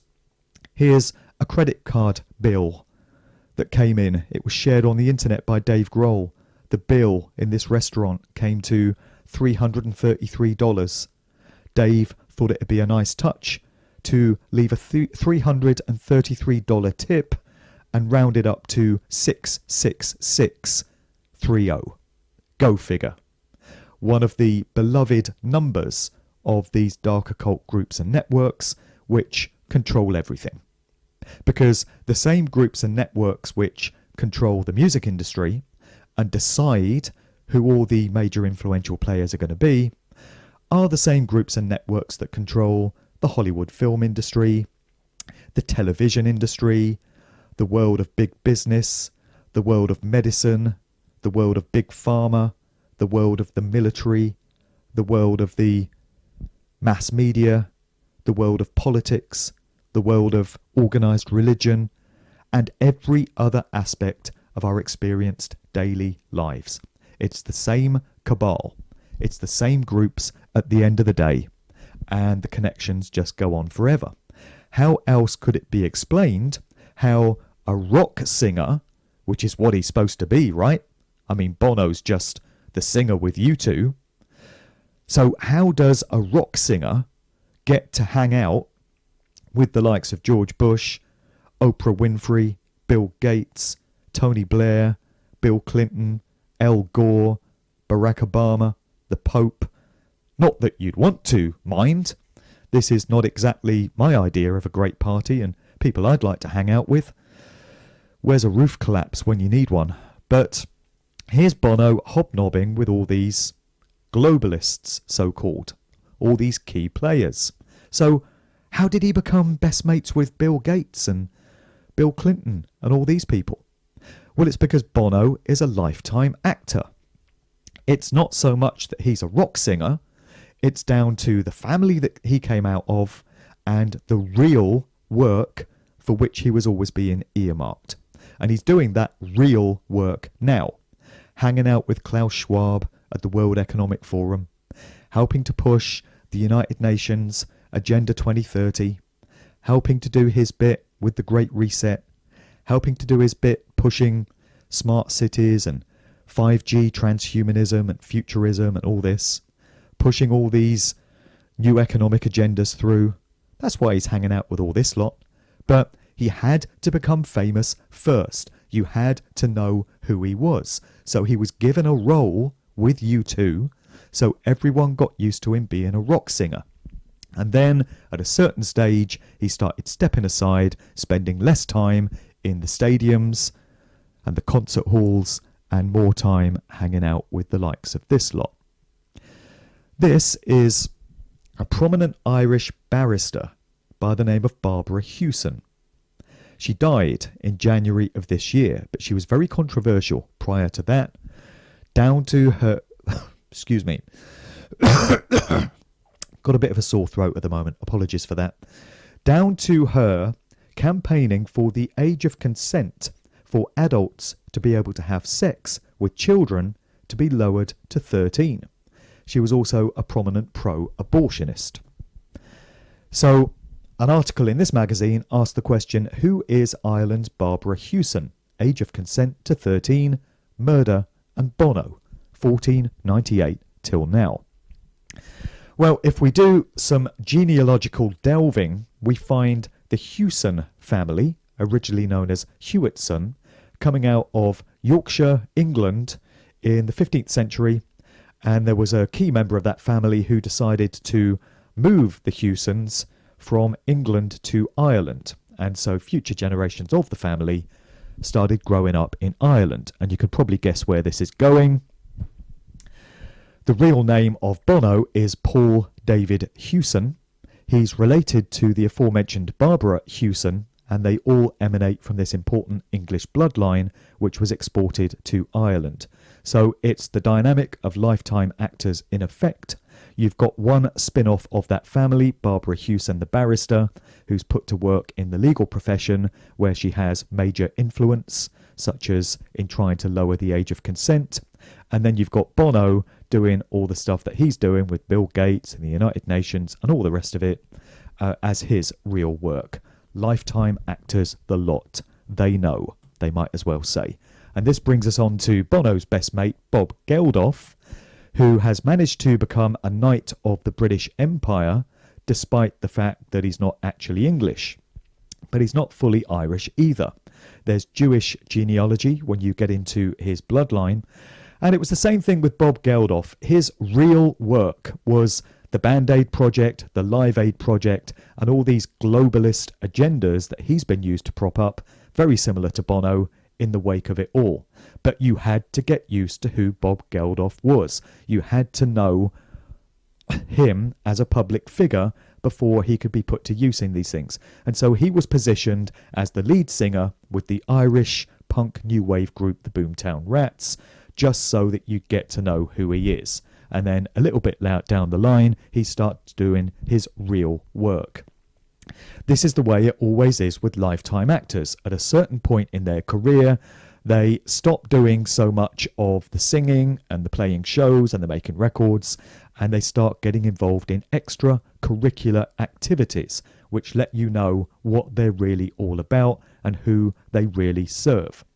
So we get in now to an absolutely mind-blowing bloodline that just spins off in all kinds of ridiculous directions. And it's linked to the Bush family. And this was even reported in the UK's Daily Mail. So it must be true, right? But seriously, this was based around research by professional genealogists who had traced back family trees several generations and in all kinds of different directions. And they found that with the Bush family, George W. Bush in the centre there, this particular family tree spins off in some amazing directions and usually through cousins. You often find it's 12th, 13th cousins 5 times removed, so they can be quite distant relatives. But one way or another, they are related, and blood and ancestry and genes is what links them all. So it's another piece of evidence to reinforce the idea that important bloodline families have been running the show in this reality for a very long time. And if you're not part of one of them, you don't get to join their very special club. So George Bush in the centre, and one way or another, he's related to Barack Obama, 11th cousins. Then you can trace it to Brad Pitt, who is 9th cousins with Barack Obama. George Bush was related to his own vice president, Dick Cheney.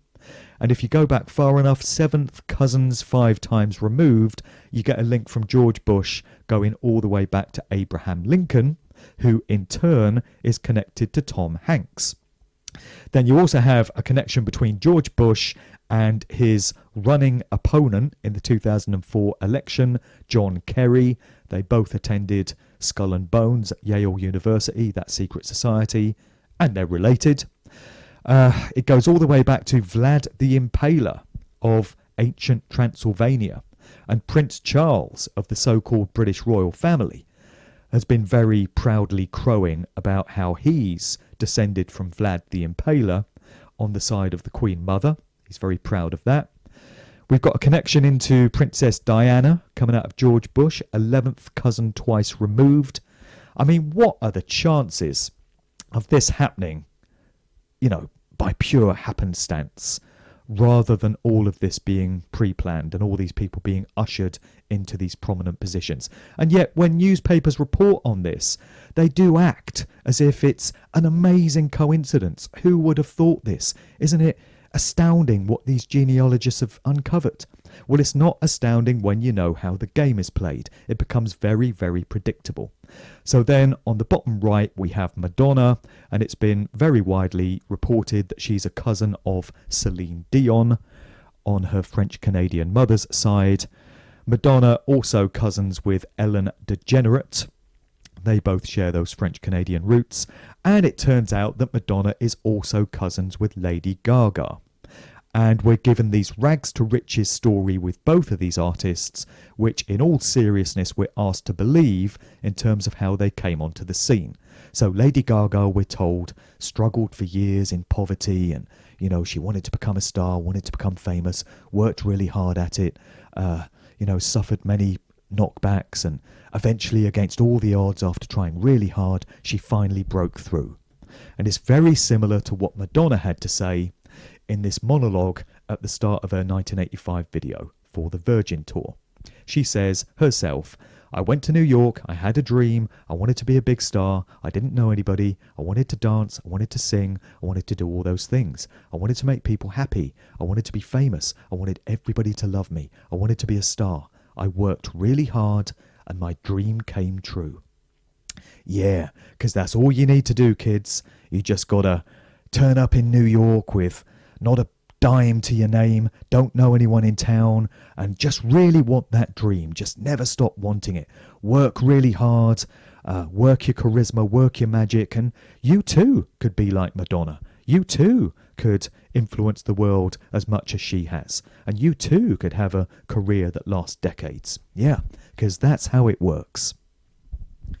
More connections going into the world of military intelligence. A great example of how this all works comes from the group The Police. And you might recognise in the centre there Stuart Copeland, the drummer with the new wave group The Police. These are the three Copeland brothers. You've got Ian, you've got Stuart in the middle, and you've got Miles Copeland Jr., or Miles Axe Copeland as he's known on the right hand side. And these were all the sons of a career CIA agent who was legendary within intelligence circles and had postings all over the world, did loads of top secret work by the name of Miles Copeland Jr. The father and the son had the same name. So both of Miles Copeland Jr.'s, or all three of his sons, I should say, were put to use in the music industry. And between them, they had various organisations that they set up. One of them was Frontier Booking International, which they used to manage and book shows for many of the prominent bands coming out of that punk and new wave scene in the late 1970s and early 1980s. So that's Frontier Booking International, or FBI for short. Then you also had International Records Syndicate, which was a label concern of these brothers. And so that, of course, was IRS. And they also formed Copeland International Artists, standing for CIA. So do you ever get the impression that they're placing the truth right there in plain sight, and that they might just be mocking you to your face by making it so bloody obvious? And of course, the group that the family formed was titled The Police, as in perhaps policing the rest of the genre, acting as gatekeepers, keeping an eye on what goes on, keeping control over what other bands were successful, which ones made it, which ones didn't. The Police with Sting, as in a sting operation, Just a thought. This is the Chelsea Hotel in New York City. This figured prominently in research that I did for Musical Truth Volume 2. It's got some very unsavoury links to the music industry, but also to other aspects of culture, such as movies, TV shows, and plays. A great many music makers, songwriters, playwrights, and authors hold themselves up in the Chelsea Hotel at one point or another in their career. So, for instance, Arthur C. Clarke wrote 2001 A Space Odyssey there. The beat poets Allen Ginsberg and Gregory Corso were residents, Jack Kerouac wrote his novel On the Road in its rooms. Arthur Miller wrote The Chelsea Effect to document his time there in the 1960s. The writer Dylan Thomas was staying there when he's said to have died of pneumonia on the 9th of November 9/11, 1953. Charles Jackson, author of The Lost Weekend, committed suicide in his room there on the 21st of September, the autumn equinox, 1968. Others to have called the Chelsea home at some point or another include the occultist Harry Everett Smith, who died in its room 328, Stanley Kubrick, Ethan Hawke, Dennis Hopper, Eddie Izzard, Uma Thurman, Elliot Gould, Jane Fonda, and Russell Brand, among many others. Punk's D.D. Ramone wrote a book, apparently fictionalized, where he talks of groups in robes holding occult rituals in the hotel's basement. So all of this tends to suggest that the Chelsea Hotel housed some kind of mind control facility, and that many of these famous people that spent some time residing there may well have been undergoing mind control treatment. Elvis Costello had a song titled I Don't Want to Go to Chelsea, and there's a lyric in there where it talks of men in white coats shaking you gently by the throat. And I think many people assumed that Elvis Costello, being based in Britain, was talking about Chelsea in London when he wrote that song, but I suspect he was talking about the Chelsea Hotel in New York and saying I don't want to go there. And for good reason, I would suggest. Many suicides, many people are said to have jumped from windows in the Chelsea to their death. More here, connecting Madonna. Many music videos have been filmed at the Chelsea. There's connections also going into Tom Waits, The Grateful Dead, Patti Smith, Iggy Pop, Jeff Beck, Phil Lynott, Cher, Joni Mitchell, Bob Dylan, Alice Cooper, Janis Joplin, Bette Midler, Pink Floyd, Jimi Hendrix, Canned Heat, and Leonard Cohen. Some more names that spent time at the Chelsea Hotel. What was the attraction of the place? And an even more intriguing link, several survivors of the Titanic are said to have stayed for some time after the 1912 disaster, as the hotel is close to the Pier 54 dock where the liner was supposed to have arrived. So certain locations become very interesting in this research, as well as the personnel, as well as families and such. Another key place in New York, this is before we even get to the Dakota building, outside which John Lennon was said to have been assassinated, and that was the setting for the very dark Roman Polanski movie Rosemary's Baby. We also have the Essex House Hotel, which is actually very close to the Dakota, adjacent to it in New York Central Park. And it was from here that the soul singer Donny Hathaway, pictured here, fell to his death in 1979, very shortly after completing a recording session. He's said to have got back to his room at the Essex House and decided to throw himself out of the window to his death. Lots about this story doesn't add up. Donny Hathaway had no reason to want to kill himself, according to the people that had been present in the recording session that he'd just come out of. Also, the glass in the window of the room from which he jumped is said to have been precision removed using professional glass cutting equipment. How many soul singers walk around with that kind of kit in their bag, I wonder. So it seems that Donny Hathaway was murdered for whatever reason, and there's lots to suggest that the Essex House is another hotbed of mind control programming. It's also a known CIA safe house as part of the MKUltra mind control programming, which is very intrinsically linked to the entertainment business, the music game, the Hollywood film game. MKUltra Monarch style programming is absolutely everywhere. More on that shortly. We're getting into the realms of predictive programming now, and how popular culture vehicles have long been used to plant depictions of real-world events which are known to be coming years and decades in advance, using symbolism, occult symbolism.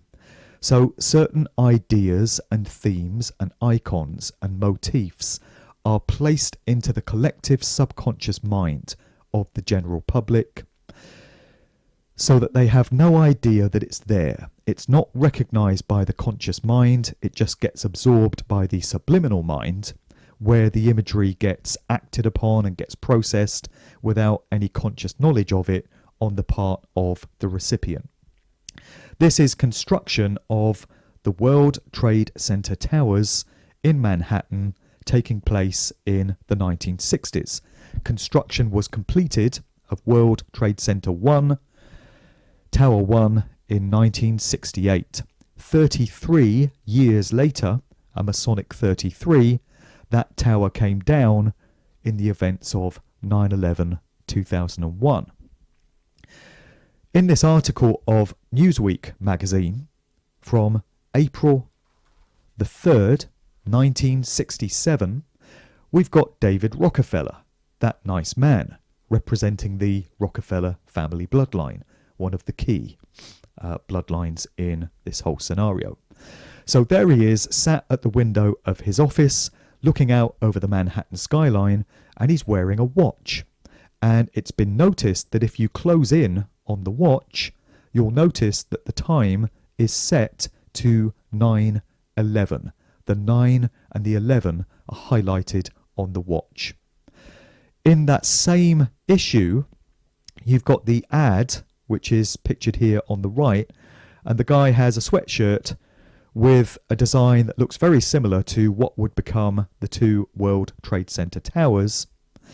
And this would appear to be some very sly and very clever predictive programming type planning all the way back in 1967, giving advanced knowledge of what was to come.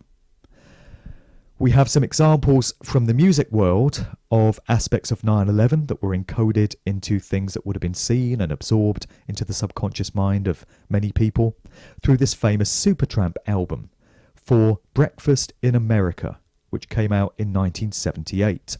This is what the sleeve design looks like in its original form. You've got the name of the group, Supertramp, across the top of the Manhattan skyline there. You've got a scene from an aeroplane window coming in over Manhattan, and you've got the waitress there serving orange juice. Orange is a colour associated with Freemasonry and with the number 33. So it's been noticed that if you do a mirror image reversal, a satanic inversion of that sleeve, an interesting effect takes place. Now, above the World Trade Center towers that were brought down on that day in 2011, you have what appear to be a 9 and an 11 over the top of the towers. Bearing in mind again, this is a scene from an aeroplane window at breakfast time. Many other examples of what happened on September 11th, 2001 that appear to have been encoded into record sleeves and all other works of popular culture as well.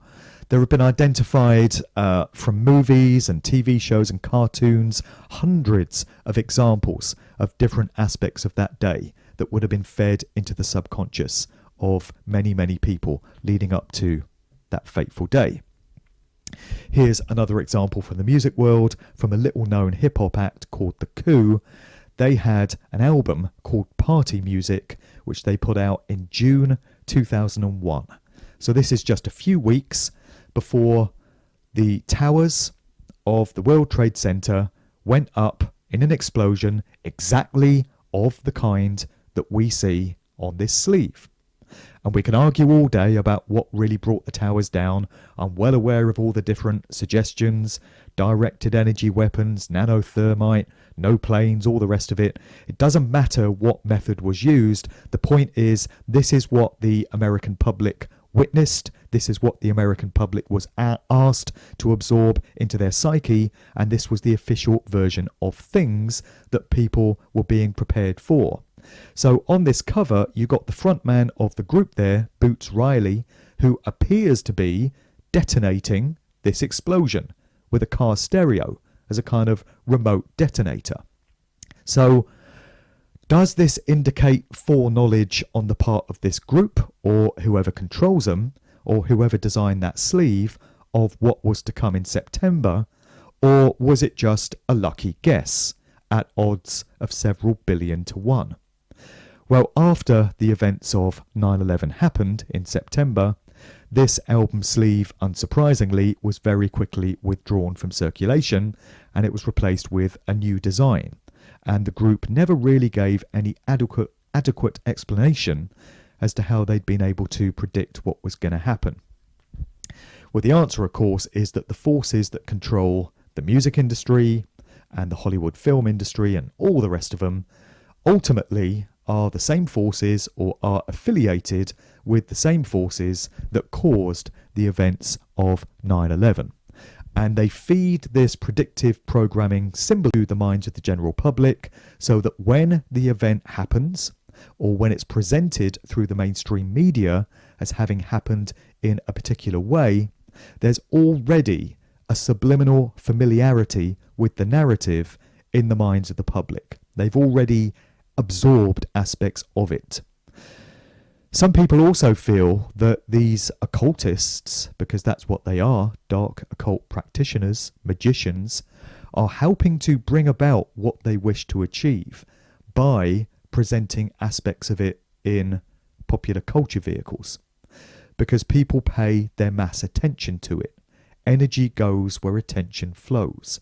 So the feeling is that they're actually helping to empower into physical manifestation that which they hope to achieve by giving us depictions of it beforehand. And the other reason why it gets done is down to the Satanists, the occultists' favoured tenet of placing the truth in plain sight. They feel in their dark, sick, twisted mentality that they can escape somehow the forces of karma, of consequentialism, and avoid the debt that would ordinarily come bearing down on them by doing great harm to others, by gaining our tacit approval for it as they see it. So if they announce in their cryptic, coded, subliminal ways what they intend to do, and they in turn receive no objection from us, how could they? Because how could anyone realistically be expected to understand what's being communicated here? And how are you supposed to express your lack of consent even if you think you have spotted it? Nevertheless, they seem to feel that this is something they have to do to avoid their karmic consequence. And I've always said I feel they've got some very harsh shocks coming when Judgment Day arrives for them. When they hear, who's there? Karma. Oh shit. It's not going to be a happy day for them. The Vigilant Citizen. This website has been a source of great information for me, great research. TheVigilantCitizen.com. The tagline goes, symbols rule the world, not words or laws. Ain't that the truth? Subliminal programming through symbols and motifs and icons. And we're getting in now to that very ugly world of satanic ritual abuse and trauma-based mind control programming, done primarily to children at a young age. This is the Mickey Mouse Club coming out of the Disney Corporation, a deeply satanic, deeply dark corporation, it turns out. And it churns out on its conveyor belt many future celebrities. So in this particular Mickey Mouse Club intake, you had Britney Spears, Christina Aguilera, and Justin Timberlake, all of whom were positioned to become influential pop stars and actors as the years wore on. You got Britney Spears here sporting the Mickey Mouse ears, which are actually symbolic of mind control programming having taken place. Britney Spears stands as a great example of a celebrity that would have undergone this style of programming from a very young childhood. And the occultists are letting each other know here by the wearing of these ears that she's been subjected to this. The origin of the Mickey Mouse ears is said to have come from the film reels that used to be loaded onto projectors in the early days of filmmaking.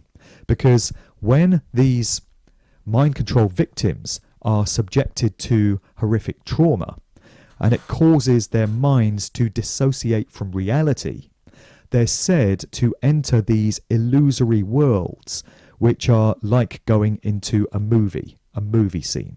And certain early movies have long been identified as mind control triggers that are used to set off the programming in many of these poor victims. The Wizard of Oz is one that you constantly hear about. The Wizard of Oz is a mind control programming trigger, as are the Alice stories from Lewis Carroll, Freemason and paedophile. Alice Through the Looking Glass, Alice in Wonderland, those stories are steeped with symbolism that pertains to trauma-based mind control. So there's been this court battle recently concerning the conservatorship of Britney Spears, and it's arguing as to who should get to handle her personal affairs, whether it's the family or whether it's the corporation or whether it's other parties that have acted as her managers or handlers in the past. And this is a very strange thing because Britney Spears is a grown adult. Should she not be able to handle her own personal and business affairs for herself? Well, if she can't, maybe it's because she's been mind controlled to oblivion and she's got so many different alters going on within her personality that she can no longer be considered one person, one individual.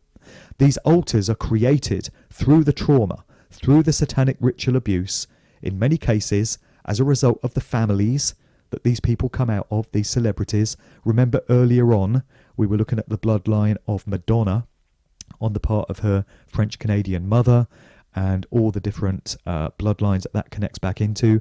Here's Madonna with the same Mickey Mouse ears for the song Dear Jessie. And the video to this was full of cartoons and childlike baby stuff. And this is all references to the trauma-based mind control that takes place at these very young formative ages. They start this horrific programming to shatter the mind and create these different personalities, these different alters at a very young age, very young childhood. It's very sick. It's very evil.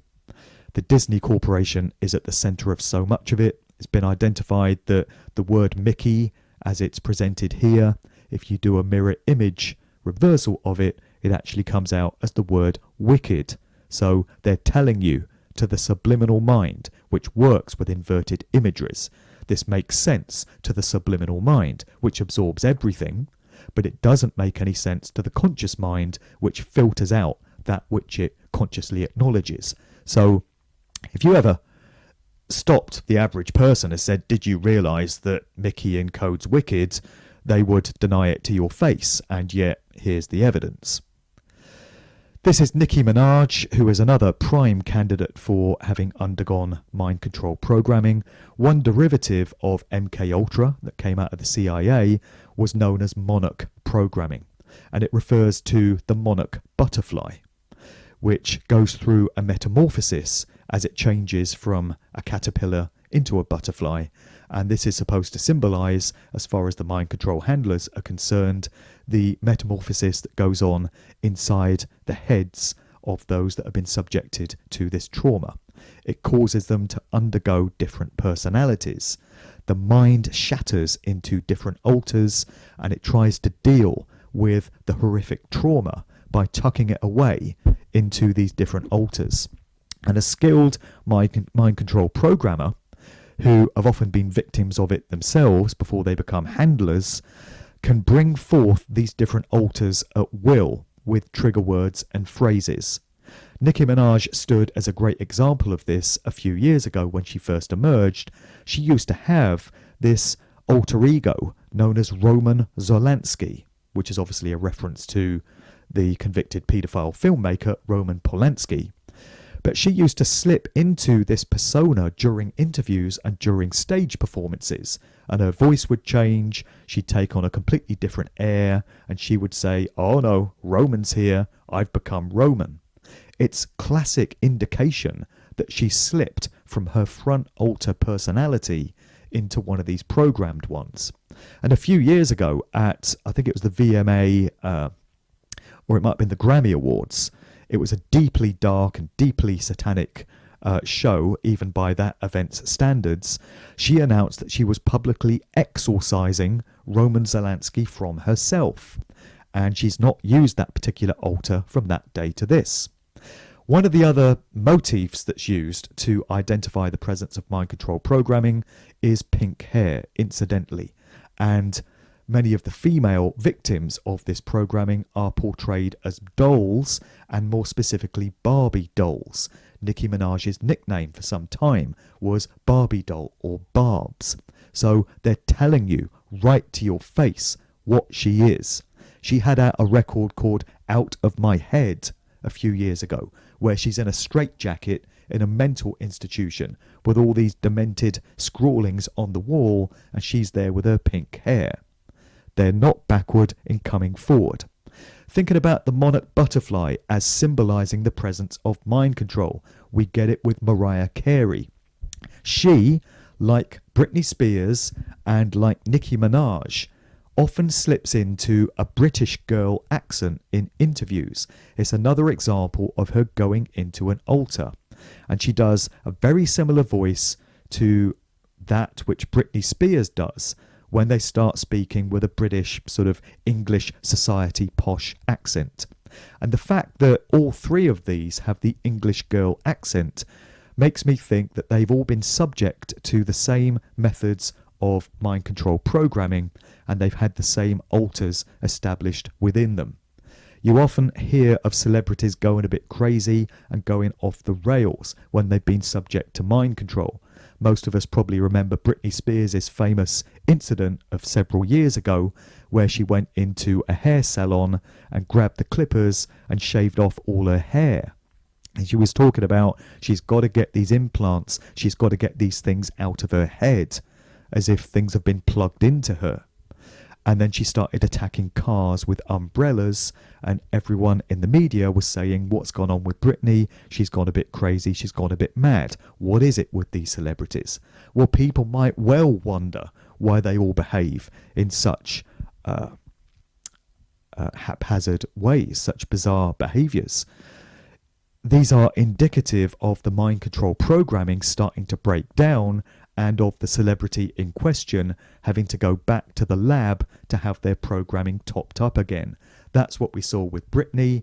Several years ago, there was an incident with Mariah Carey where she was up on stage, supposedly rambling incoherently on the mic, and her handler had to come on stage, take the microphone from her, lead her away. Mariah Carey is not seen in public for a few weeks. When she comes back, she's got a brand new image, brand new album on the way, and she's ready to go again. She's been reprogrammed. And there was this incident also round about the same time where she was said to have suffered a breakdown. This is how it's explained in the mainstream press. She suffered a bit of a nervous breakdown and she attempted suicide. All classic signs of the programming starting to wear off. It goes back a long way as well. I think mind control programming has been present since the very early days of the industry. This is S.E.E.D Barrett, the frontman of Pink Floyd. The official story with S.E.E.D Barrett is that during Pink Floyd's 1960s psychedelic era, where they were put out there as the poster children of that whole London counterculture scene, they were the house band at the UFO Club, a very important venue in getting this psychedelic avant-garde counterculture flower power scene established in London. S.E.E.D Barrett was the frontman. Pink Floyd's music back then was very different to what they're mainly known for, from Dark Side of the Moon onwards, when S.E.E.D Barrett had to be replaced in the group by David Gilmour. And the official version for why he had to be replaced is because S.E.E.D fried his brains on too much acid. He did too much LSD, he became unpredictable and haphazard and just could no longer function, could no longer perform, could no longer write songs, just went a bit crazy. I feel there's more to it than that. I feel that S.E.E.D Barrett was a mind control subject. They were experimenting on him. They were trying to keep him on track with the agenda by messing with his mind, and something went wrong. The mind control didn't work the way it was supposed to, and S.E.E.D became surplus to requirements, shall we say. So he was shuffled off into the background, and very little was heard about him all the way through to his death in 2000 at the age of 60. In this particular album, a collection of his songs, we have so many familiar motifs pertaining to mind control. When you see the mirror frame like this, when you see that creepy mask, when you see teddy bears and dolls and other things that pertain to the innocence of early childhood, you're getting some very sick, very subliminal indicators of the presence of trauma-based mind control programming, probably going back to early childhood. Vigilant Citizen, through its many articles, will train you in what to look for. So when you see this stuff in pop videos and in live music stage shows and on record sleeves, you never miss a trick again. There's black and white checkerboard flooring everywhere. There's dolls. There's bears with missing limbs. There's mind control patterns and spirals such as this everywhere. There's broken mirrors. And when you come to know what it means, you really do see it everywhere. This is a recent video for the song Who Cares from the album Egypt Station from long-time industry asset and faithful server, Freemason, Sir Paul McCartney. Still out there doing it. Whichever one he may be, whether it's the original, whether it's a different Paul, whether there ever were more than one Paul, like I say, that's a talk for another day. But what you've got going on here is classic mind control symbolism. The spiral, particularly that spinning spiral, is identified as a trigger for trauma-based mind control programming. Note the design of the brooch that he's got on there. You've got the duality between the black and the white. This is what you get elsewhere in the video. This girl is portraying the role of a mind control subject.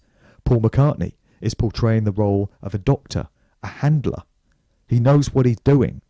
At his age, at his time of life, having already served the system for decade after decade after decade, he's still doing it. Because when you join this club, and when you become one of their key players, you do it for the rest of your days. That's why Mick Jagger is still putting out agenda-pushing records. That's why Tom Jones is still out there doing it. That's why Cliff Richard is still touring. All Sirs, by the way. Sir Tom, Sir Cliff, Sir Mick, Sir Elton John, putting out an ad the other week coercing people to take the vaccine, alongside Sir Michael Caine. And we've really seen this over this COVID scamdemic agenda, haven't we? All these owned assets, all these tools and stooges of these different industries called to prop up the agenda. They're all there making their public service commercials saying, please take the vaccine. It's the only way we can all get back to normal, and make sure you wear your mask. Sir Ringo Starr put out a video on New Year's Eve with his mask on, playing his drum kit, reminding us how important it is to stay at home and protect others and put your mask on and all of this. These people are pathetic. They're pathetic at the end of the day. They have no mind of their own. They have no voice of their own. They're all doing what they're told. Yes, they've got the fame and fortune. Yes, they've got the celebrity, if that's something that's important to you, if that's something that has any value to you. But they don't have their own lives. They don't have their own minds. They don't have the freedom that the likes of you and I do to express ourselves the way we see to, individually, holistically, spontaneously, authentically. Owned assets till the day they exit this reality. Can it ever really be worth it? I would say not. In summary then, they, the occultists that control these industries, lie to our faces, but they tell the truth cryptically for those who are able to decipher the obfuscation. So the nightly news and the proclamations of politicians will be pure deception, and usually a 180-degree inversion of the truth, whether it's in what we're trained to think of as fiction or entertainment, that the truth so often lies, albeit concealed with layers of symbolism and allegory. So this reminds us of the satanic inversion that we have in society, how everything we've ever been taught is a lie, and how the truth can usually be found in the direct opposite direction in this world of duality. So people think that the BBC Evening News, or CNN or Fox or whatever, is telling them the truth of what's really going on in the world. But what's really happening when people watch these broadcasts? They're being lied to their faces. They're being manipulated. They're having propaganda and mind control dumped on them, dressed up as truth. Then, when people go to the cinema for some escapism, as it's called, fantasy, imagination, a world of illusion, as we're told, or people turn on a TV show, or they go to see a favourite band play, or they switch on a music video, listen to a favourite CD, what they think they're getting is harmless entertainment. Bit of fun. Letting their hair down after a hard day at work and just relaxing. That's the key to it. You see, the mind is at its most relaxed, it's most off guard when it thinks it's just being entertained. It's not expecting to be mind controlled, and is certainly not expecting to have the truth of what's really going on in the world communicated through things like songs, videos, TV shows, movies. But that's where they tell us the truth. That's where they announce what they plan to do. We've just got to get vigilant enough and disciplined enough to start paying more attention to what it is that gets done to us and the methods that get used. When you learn about how lifetime actors and culture creation work, the question becomes, are you happy that you were duped and taken into confidence by these people? And would you like more of it? Or are you rather hacked off that you were treated as such easy fodder, rife for manipulation? And now that you understand how the game is played, do you resolve to never be fooled in the same way again? As The Who stated on their song, "We won't get fooled again." There's no shame in admitting that you were bamboozled. All of us are, from the earliest age. The dignity comes from acknowledging that it happened and knowing better for next time. As Led Zeppelin stated on their famous song Stairway to Heaven, which could be analysed for days in its own right, yes, there are two paths you can go by, but in the long run, there's still time to change the road you're on. And I think that's a pretty good note on which to leave things. Much of what I've discussed in the presentation today can be found in my two Musical Truth books. Volume 1 published in 2016, and I've just produced an audio version of this where I've narrated the content. It comes out at 17 and a half hours worth of audio. Not a one-time listen, I would suggest. There's also Volume 2, which was released in 2018. I've yet to voice the audio version of that. And if anyone's interested in getting copies of either of those, they are available on Amazon. But if anyone wants to bypass Amazon and get copies from me myself, you're very welcome to drop me an email to markdevlinuk@gmail.com and we can arrange purchases. My other main website is djmarkdevlin.com, by the way, which serves as a one-stop shop hub for all my activities. You can connect through to all my YouTube videos and all my podcasts and interviews from that site. That's djmarkdevlin.com. My most recent book was The Cause and the Cure, which was a piece of allegorical fiction. I wanted to try my hand at a novel, and with this one I've loaded it up with symbolism and allegory and metaphor. It works on many different levels, and I feel someone that wants to try and decode a lot of that stuff could have a lot of fun in doing so. So that's available from the same sources as the others. Other than that, I just want to thank everyone for listening to this presentation. Once again, thanks to Brandon and everyone else involved in organising S.E.E.D.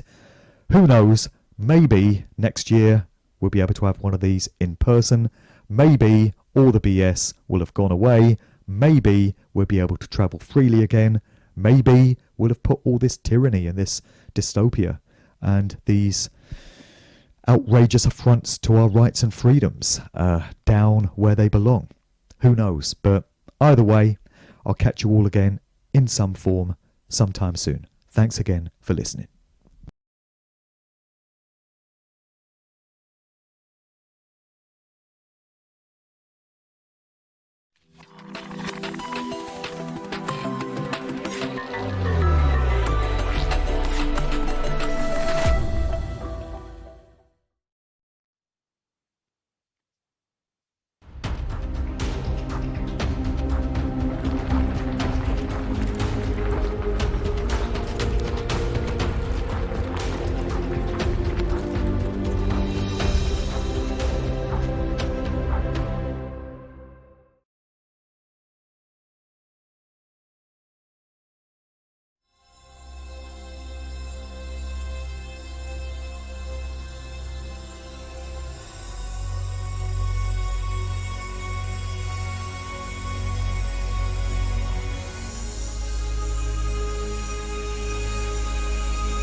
If you're looking to further understand the mind, consciousness, the occult, symbolism, the ancient Egyptian mythos, philosophy, and truth discovery, make sure to tune in to the Cubbyhole podcast hosted by myself, Nate Cap, and co-hosted by Brandon Martin. The Cubbyhole podcast is a repository of critical knowledge that deals with and covers the many facets of the human condition, especially what causes most of the suffering going on in this world. Make sure to start at podcast number 1 and work your way forward for maximum value and understanding. The Cubbyhole podcast is found on iHeartRadio, Spotify, Apple, TuneIn Radio, Simplecast, and Cubbyhole.com. That's CUBBYWHOLE.com.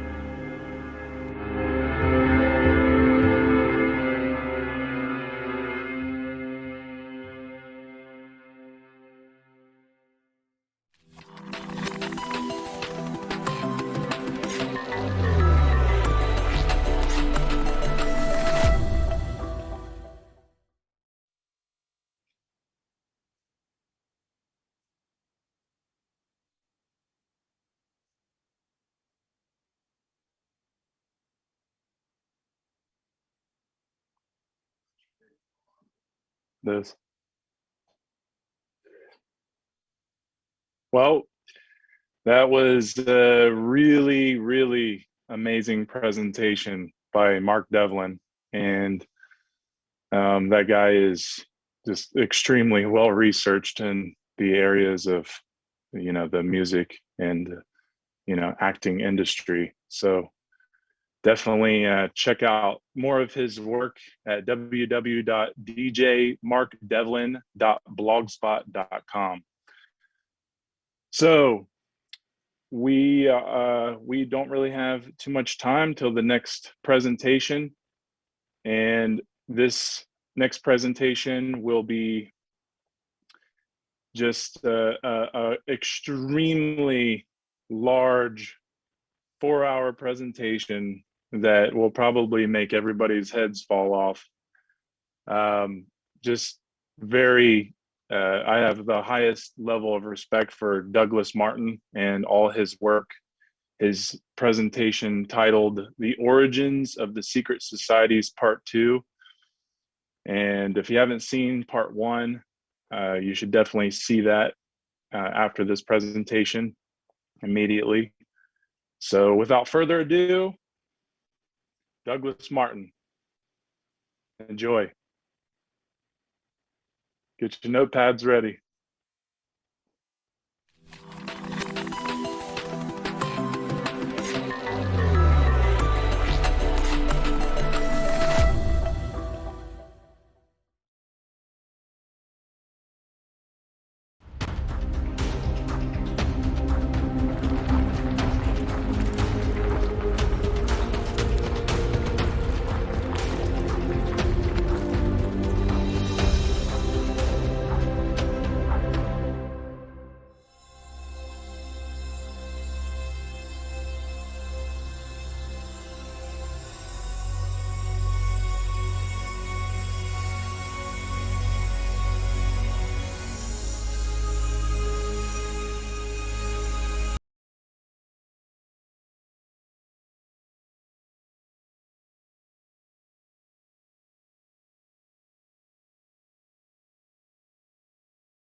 Hello and welcome to the 4th SEED Conference event, SEED for Growth. My name is Douglas Martin, and my presentation today is a continuation of my talk from SEED 3, The Origins of Secret Societies.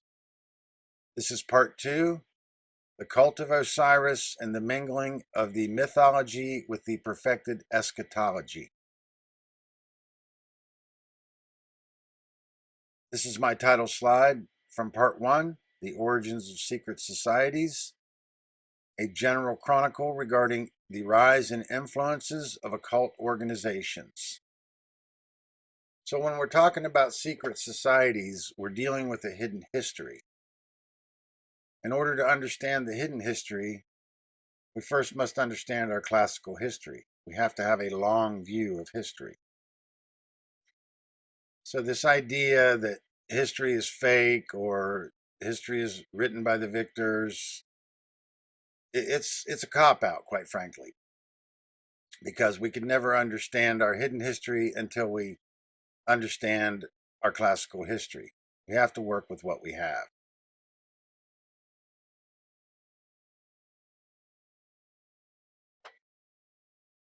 I left off in Part 1 talking about the craft guilds and the end of the Dark Age. So what is a Dark Age? Well, in the first place, it represents the end of learning. So with the fall of the Roman Empire meant the rise of the Holy Roman Empire.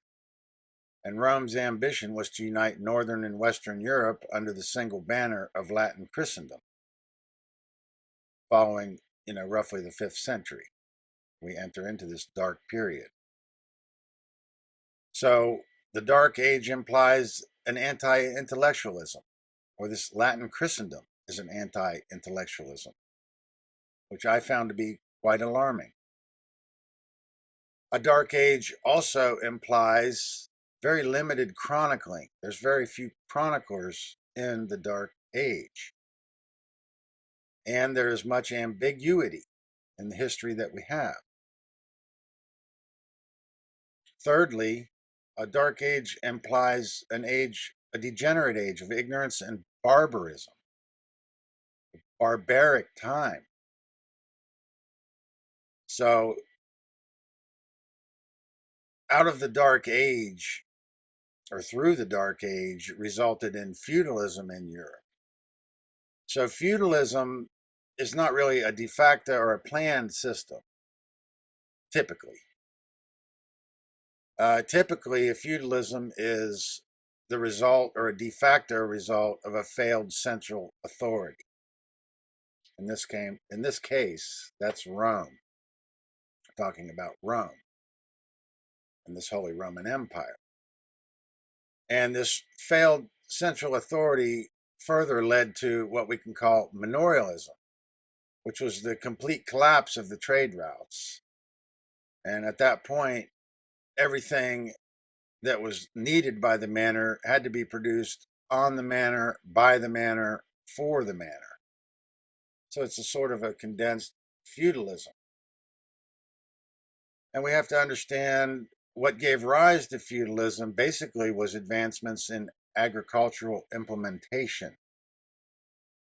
And improvements in tool making allowed them to till and plant in the hard caliche in Northern Europe, whereas they previously were unable, and that led to an accumulation of wealth of the landholders or the aristocracy,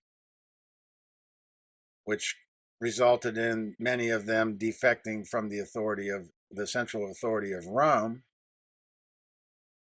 and ultimately condensed further down into manorialism. So the end of the Dark Age is the end of the manorialism and the feudalism, which means it's a return of the trade routes. So we're talking roughly, the end of the 10th or the beginning of the 11th century constitutes roughly the end of the Dark Age. Also, I want to talk about the Council of Nicaea. See, following the Council of Nicaea, everything non-Christian, with the exception of Judaism, was deemed pagan. And that was meant as a pejorative, which is basically an insult. It basically meant country dweller or rural folk, implying less educated or less civilized, beyond the pale of civilization, barbaric.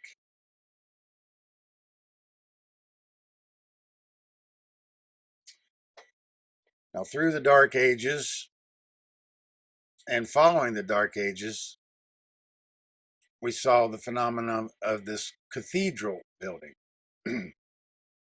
And these cathedral builders and these stone masons and these Roman architects, these Comacene masters, became the unwitting caretakers of the ancient wisdom, because ancient knowledge had been stored in the implementation and the tool making, and in the architecture in the forms of spires, pillars, columns, archways. And in the ancient world, everything had been spiritualized. The term animism typically refers to the spiritualization of physical things. And I want you to pay particular attention to Western architecture, especially just average mundane architecture in the West, and notice that everything has right angles and squared corners. Understand that's very important, because if you contrast that to the Eastern architecture where you have rounded structures, well, in the West, it's corresponding to the left brain intellectualism. And in the East, which is a masculine principle, but in the East, it's rounded, which corresponds to the feminine lunar principle. So keep that in mind. Church buildings embodied the functions of cathedral. Church buildings embodying the functions of a cathedral first appeared in Italy, Gaul, Spain, and North Africa in the 4th century. but cathedrals did not become universal within the Western Catholic Church until the 12th century, by which time they had developed architectural forms, institutional structures, and legal identities distinct from parish churches, monastic churches, and episcopal churches or residences. So I have a lot of points that I'll be making. I'm going to have to take my time with some of this, but we've got a lot of material to cover, so we're going to be moving rather fast, and some of the material is advanced in a sense, but that's not to discourage you. It's to encourage you and understand that I'm trying to give you the gift in this presentation that will keep on giving. So the more knowledge we bring to it, the more we can glean from it.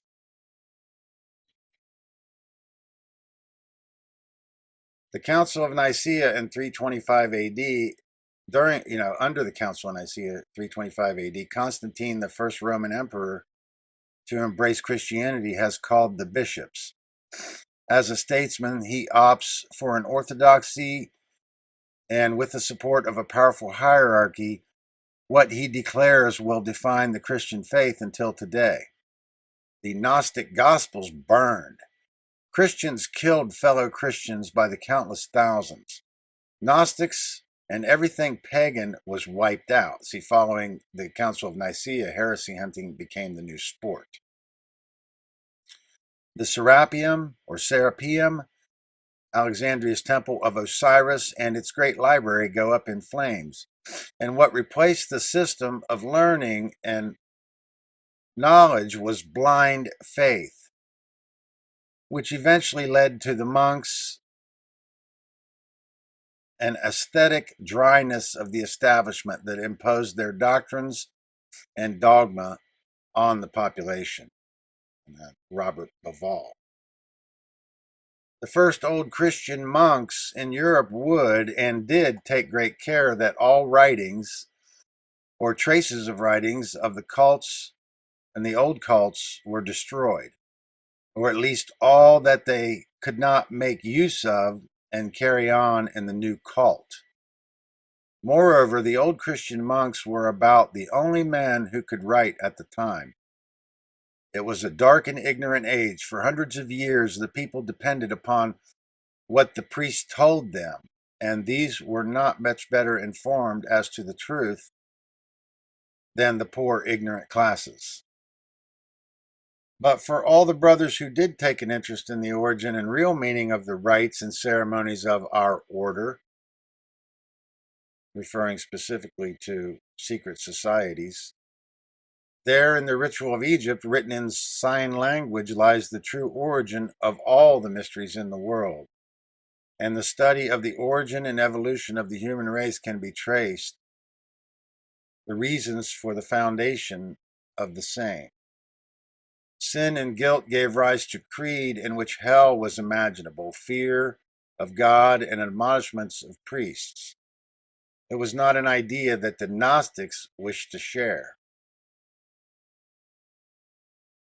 And that gave rise to terms like fideism, which basically represents a split between science and religion.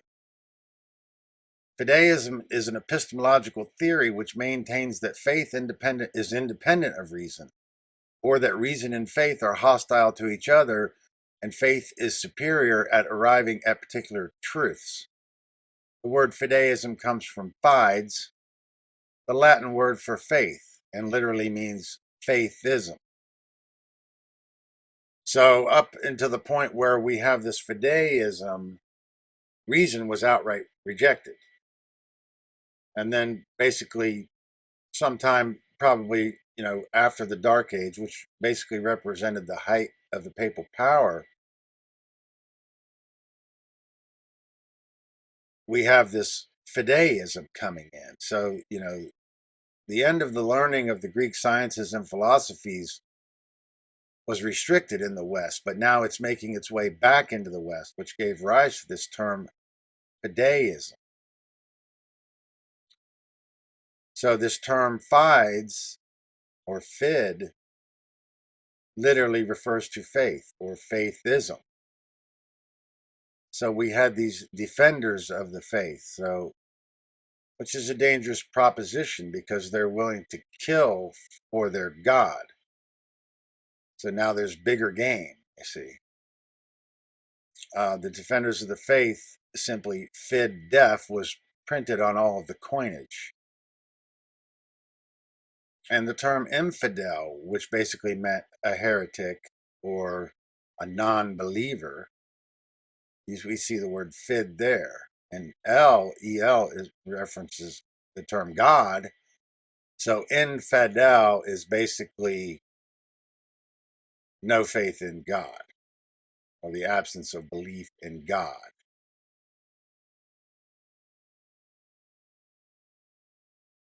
Now, we're all familiar with the Crusades, mostly the Crusades into Jerusalem. And it's a big subject, and I talked about it a little in my second presentation. But like I said, we have to understand this long term of history. And a little known aspect of the Crusades is the Albigensian Crusade, which took place between 1209 and 1229 under Pope Innocent III. Basically, we had all of the craftspeople and artisans gathering in southwestern France, the Languedoc region of France, or in Provence. And these were people who were not accepting the orthodoxy or the authority of the church, and that included Jews and Christians.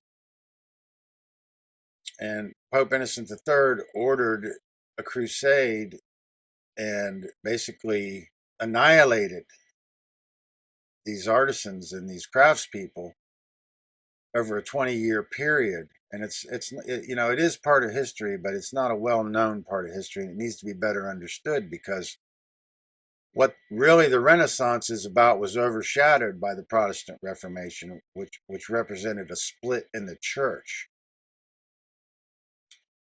And another thing to keep in mind is during these craft guilds, the Jews were restricted strictly to the practice of money lending. And that plays out later on, as we'll see, how that is used in their own interests, in the interests of the Roman Church. Because the Roman Church was demonized, for its greed. So ultimately, the church learned how to use the Jews to buffer its financial activities away from this central institution. When Pope Innocent III ordered this invasion into southwestern France, one of the crusaders had asked him, how will we know who's Christian, or how we know who's not one of ours? And Innocent replied, kill them all, and God will know his own. And we also had the Cathars, which were basically anti-authoritarian or defiant of the authority of the Roman Church. And basically, is similar to a new Gnosticism, these Cathars. Also, the artisans, so what we're talking about is how hidden knowledge made its way into Western Europe and then ultimately emerged into the modern world. And this is what is underlying the forming of all secret societies, or even the idea of secret societies. So yeah, the idea of secrecy is repugnant. However, we have to understand that what created the necessity for the secrecy is even more repugnant, because we have this barbaric authority, and this Albigensian crusade represented some of the most atrocious events that have taken place in history. I mean, they burned people at the stake. They put them on racks. They built machines that were designed to torture people. And some of the other resistances to the central authority of Rome ultimately were assimilated by Rome. I'm talking about the Waldensians, which led to the Franciscans, and then the Dominicans. Those were assimilated by Rome, originally spawned as resistance to the church, assimilated by the church, became agents of the church. And then you had the Franciscans rooting out the heresies, and the Dominicans became the Inquisition, rounding them up. So what ultimately led to the Renaissance was this resistance to the church and this desire to have a return of the learning of the Greek sciences and philosophies and Eastern traditions. And the real meaning behind the Renaissance, or what the Renaissance was really about, was obscured and overshadowed by this Protestant Reformation and this split in this Roman Church. And ideally, the split in the Roman Church basically amounted to just the church spreading its wings to the point where we now have roughly 30,000 sects or flavors of Christianity, but they all have one thing in common, and that is this historical Christ. So as long as everybody was willing to accept this historical Christ, they at this point could have Christianity in any flavor that they wanted it. So this Council of Trent in 1546 basically codified this Protestantism. And that led to thousands of sects of Christianity over time into the modern world. But they did have the ubiquity that they all supported the idea of the historical Jesus. Albert Churchward says, recently, ethics has been preached and written by men who have not the slightest idea of the harm they are doing to their fellow creatures and their country. They cannot have any real knowledge of the past history and evolution of the human race, or the causes of the rise and fall of all great nations of the past, or from whence originated the doctrines they believe in or profess to believe in. Many fallacies are still written and preached by some of our professors and great divines as truths, whereas the truth is entirely different.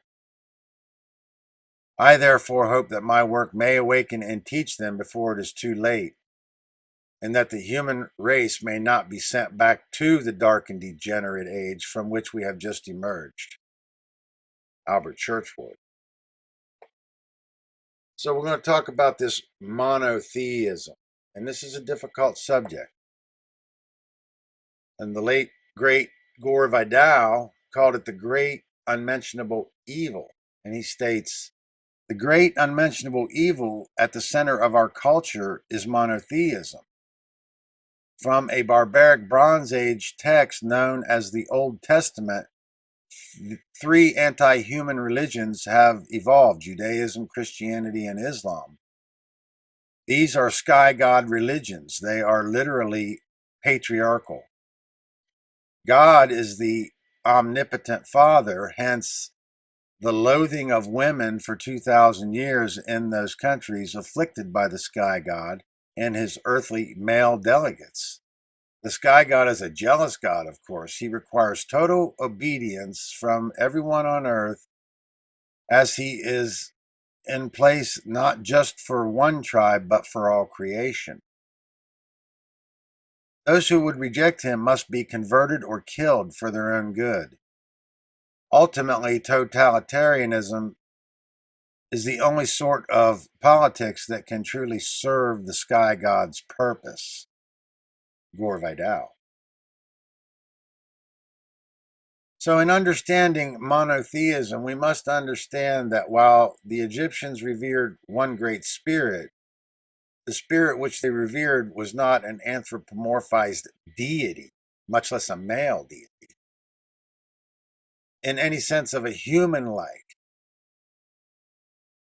deity, but rather as the sum total of all that is.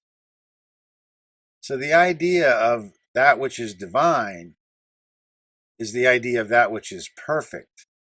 And that could never be represented by a human form, because a human could never be perfect, much less represent something perfect in a symbolic form. So this corruption in this monotheism is the anthropomorphization or the personification of the, quote, God. The foundations of or the foundation of monotheism was laid when the various elemental powers were combined in a single deity to be worshipped as the one true eternal spirit. And that's Albert Churchward.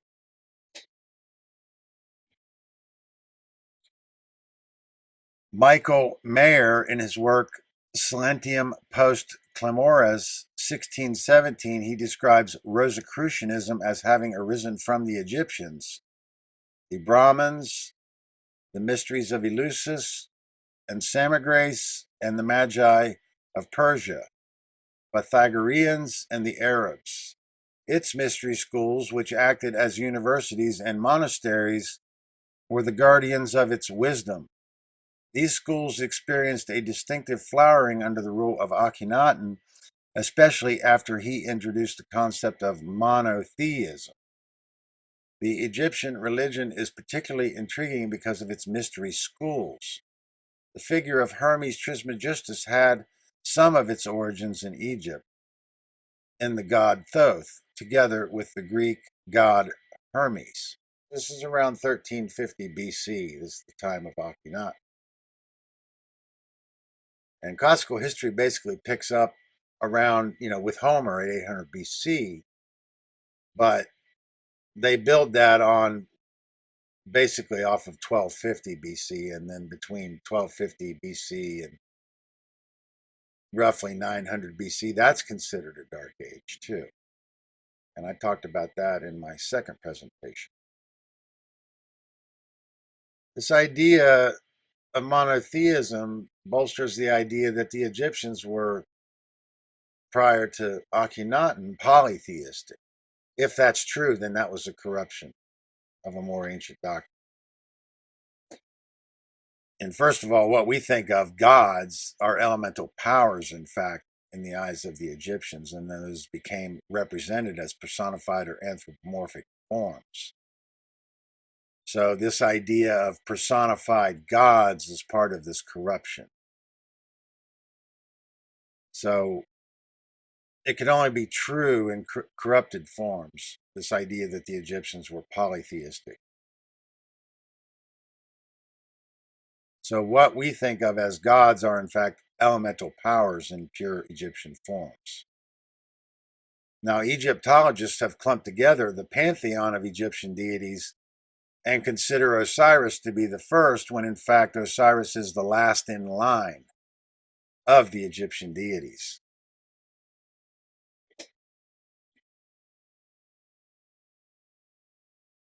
Now, this is a quote from Jesse L. Weston's Ritual to Romance, which I feel is the most important book of our time. Most of my work is based on this book. But this was the book that led me deeper into the anthropology and led me to fleshing out these other authors that we're going to be discussing today. Any religion with a fully anthropomorphized monotheistic deity is a ritual in an advanced form. So here we see these sky daddy gods, and in the lower right, this angel. We'll talk about that, but typically we're talking about a male monotheistic anthropomorphized sky god. So that's part of this confusion. That's part of the confusion, not understanding spirituality. Real spirituality is about freedom. It's not about what happens post-mortem. It's about what happens here and now. To the Egyptians, they had two tenets. And the first tenet was that ignorance is the only evil. Let's talk about that for a minute, And the second tenet was that what happens here matters. So this Latin Christendom wanted you to just set your sights on the afterlife and hope for a better life there, but forget about what's going on here. That's part of the issue that we're dealing with today.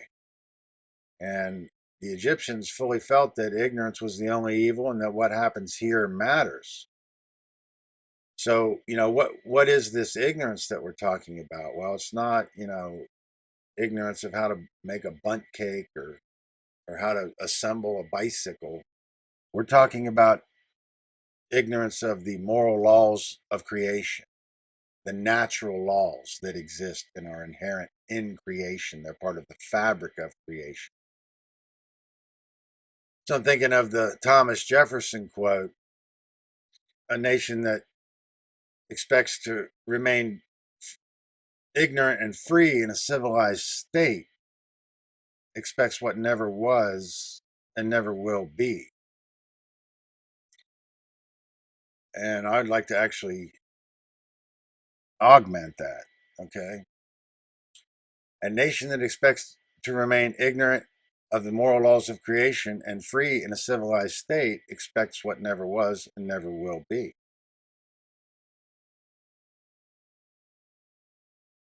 The ancient mystery schools welcomed faiths from every denomination and afforded its initiates the necessary tools for deeper insight into the doctrine or religious text chosen by the initiate. This was the general rule of all secret societies in the pre-Christian era. Modern religions, especially Judeo-Christianity or the Roman Church, endeavored since its beginning to eradicate and obliterate secret societies and their traditional role in the pre-Christian society.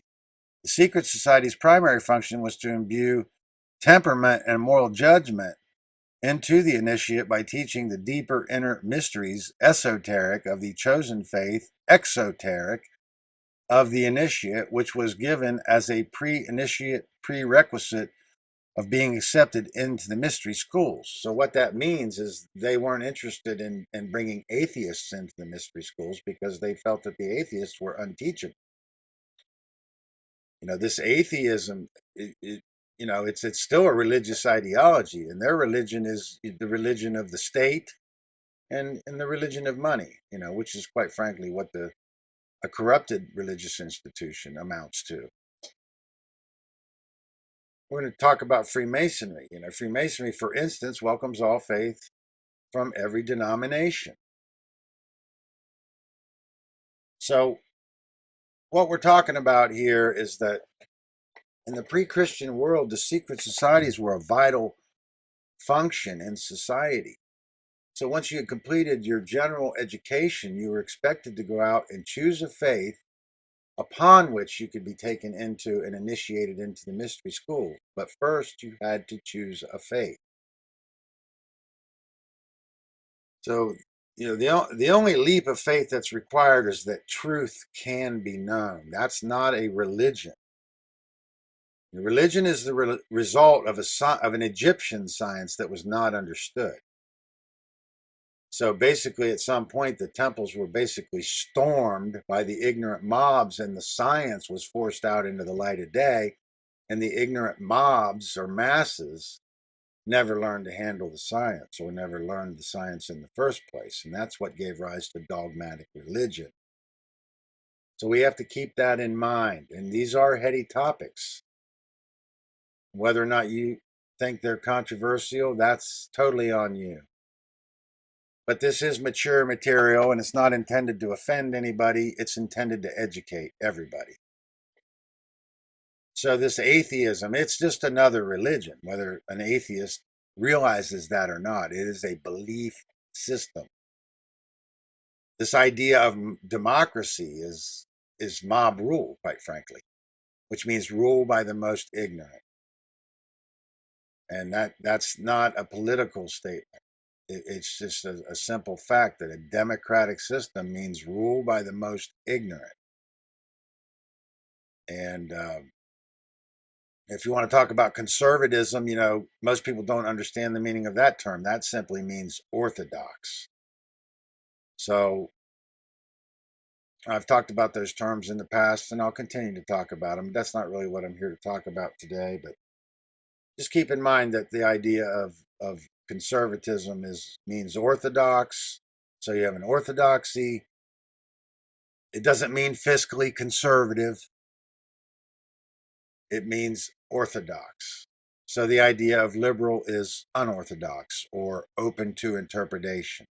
For instance, in our country, in the United States, our conservatism is based on an orthodoxy of the Constitution. And then the idea of the liberalism is that the Constitution can be reinterpreted. And that's what leads to the revisionism.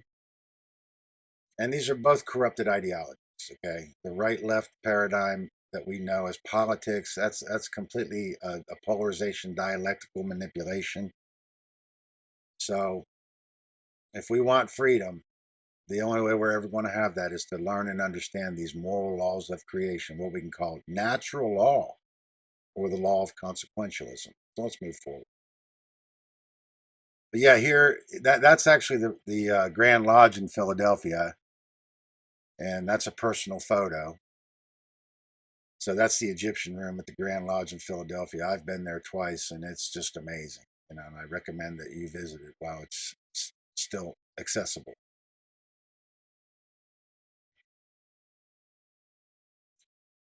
So coming out of the 12th century, we had this phenomenon in the early 13th century, and this rise of this cult of Mary, which was basically an appeal to the wrath of the king, and also ultimately resulted as an appeal to the wrath of God. So the feminine had been stripped from the Holy Trinity. And you had God, the Father, the Son, and the Holy Ghost, which represents an abolition of the feminine from the Christian doctrines, which I want to point out now, that's a solar doctrine. It's based on a masculine principle. And there's a lot more to that. We're going to talk about that. But we had this cult of Mary, which is an attempt to re-inject this feminine back into this patriarchal Christianity. And there's a lot of variables and a lot of factors that led to this. But ideally, it began as an appeal to the wrath of the king and ultimately extended as an appeal to the wrath of God and a return of the feminine to this Christian doctrine. So under Edward III, when he invaded Calais in France or continental Europe, he had sentenced 6 of the burghers to be executed, and his wife made this appeal to spare their lives. And she appealed that he spared their lives, so he only executed 1 and spared the rest. And that had a profound effect on the rise of this cult of Mary and this idea of this immaculate conception. Of course, the idea of the immaculate conception is older, but we're talking about the Virgin Mary and the feminine being reintroduced into a sterilized patriarchal doctrine, which we know as Christianity, or this Roman Church. When we point out now, there was a pure form of Christianity that far predates Rome. And that's known as Gnosticism in large, but it's even older than that. It goes back to the Coptic Egyptians.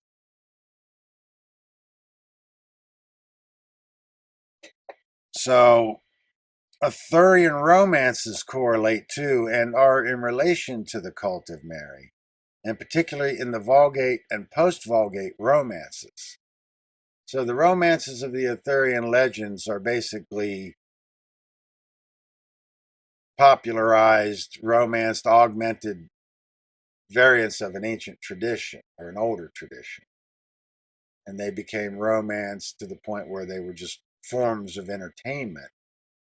But it has to do with this cult of Mary, because in the Vulgate and post-Vulgate cycle, we had the character Lancelot introduced into the Arthurian stories, and he ends up having a romance with Guinevere or a love affair with Guinevere, and these are romanced versions of the Arthurian legend, which is a big subject. Not going to have time to fully open that up today, but I want you to understand how essential that is to understanding the Dark Age and getting into the anthropology. There's a lot to it, so if I start going too much on that, I'm going to get distracted from what we're here to talk about. And we're also going to talk about how the mystery of the Templars and the convention of the Holy Grail were used to transform the search for alchemical gold, or what we might term enlightenment, into a quest for a religious artifact that bolsters the Roman Church and the Christian faith. And why? So basically, Rome learned to assimilate culture, and this Holy Grail was a convention that was used to assimilate the Arthurian romance into Christianity. The fact that the Arthurian romance existed is one of the main reasons that this knowledge survived into the modern world.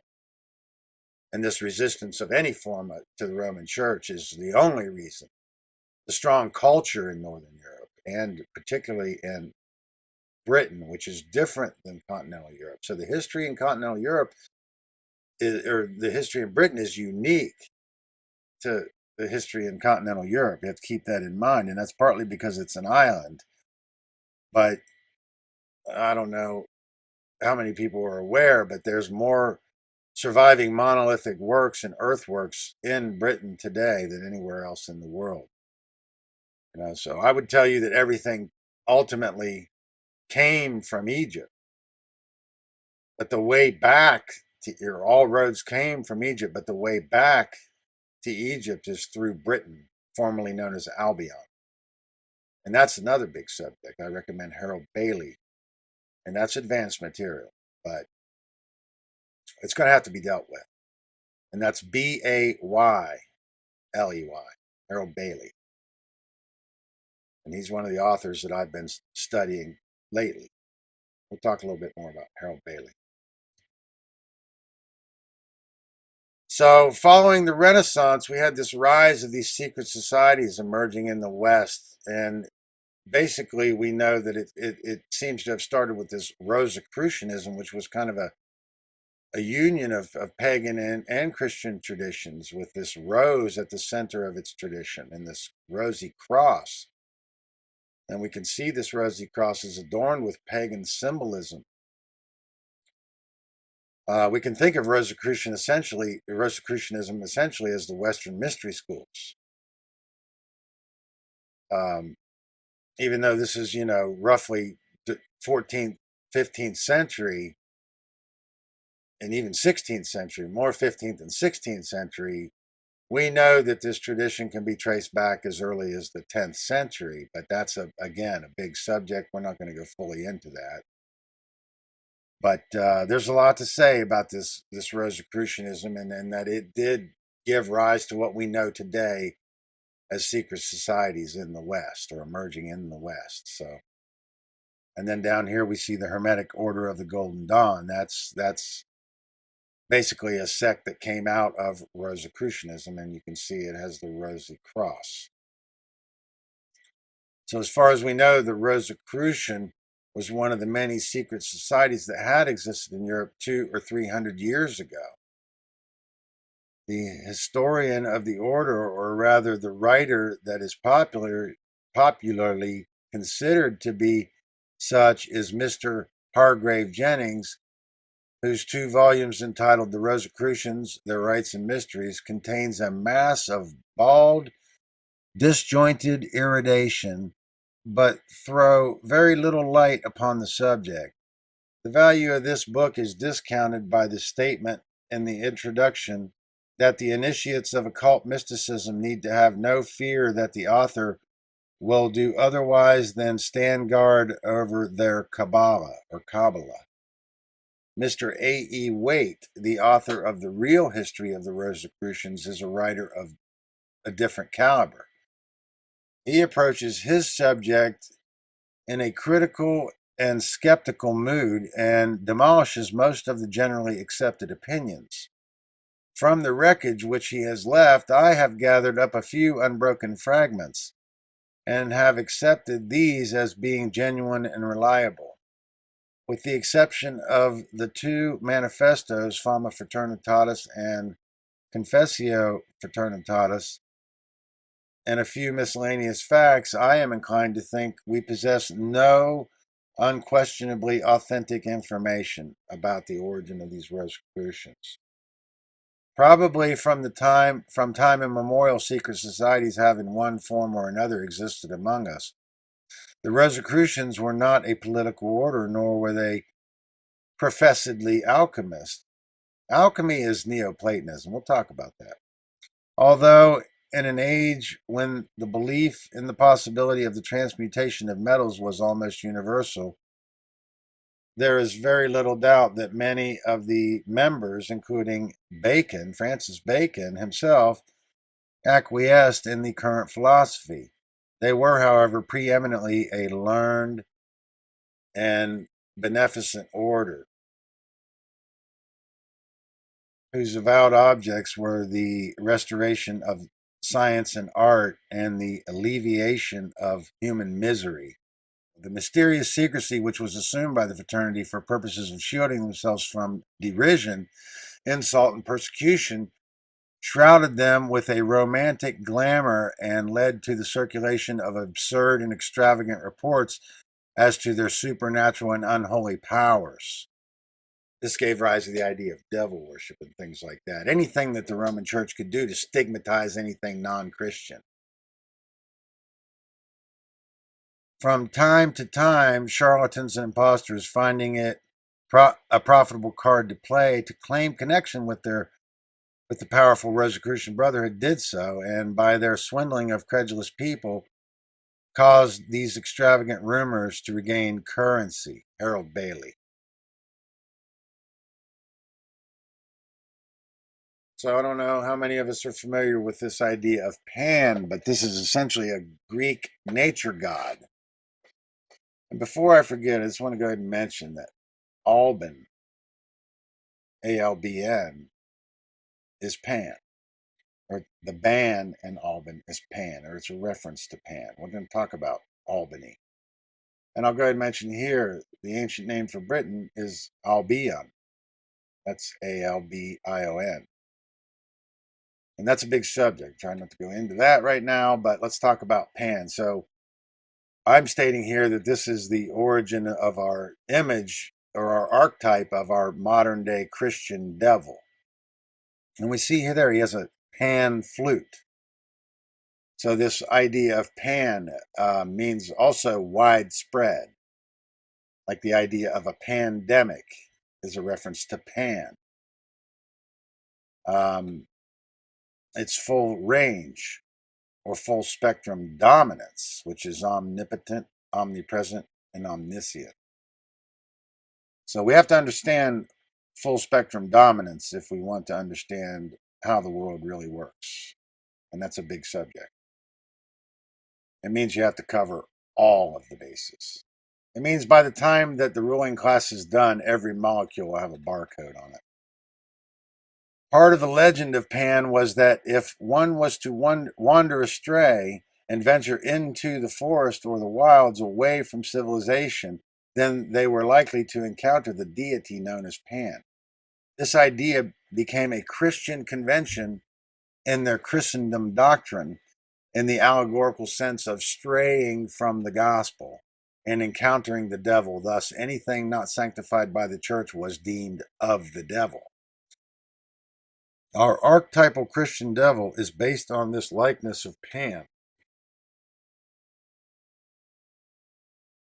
So here we see from the A.E. Waite Tarot deck. I mean, I can talk about that symbol for a long time, but yeah, we have this archetype that became this archetypal Christian devil. I'll go ahead and say one thing to notice about this tarot card is that their chains are set lightly upon them, which means if they didn't want slavery, they wouldn't have slavery. And by slavery, I mean all forms of coercive government.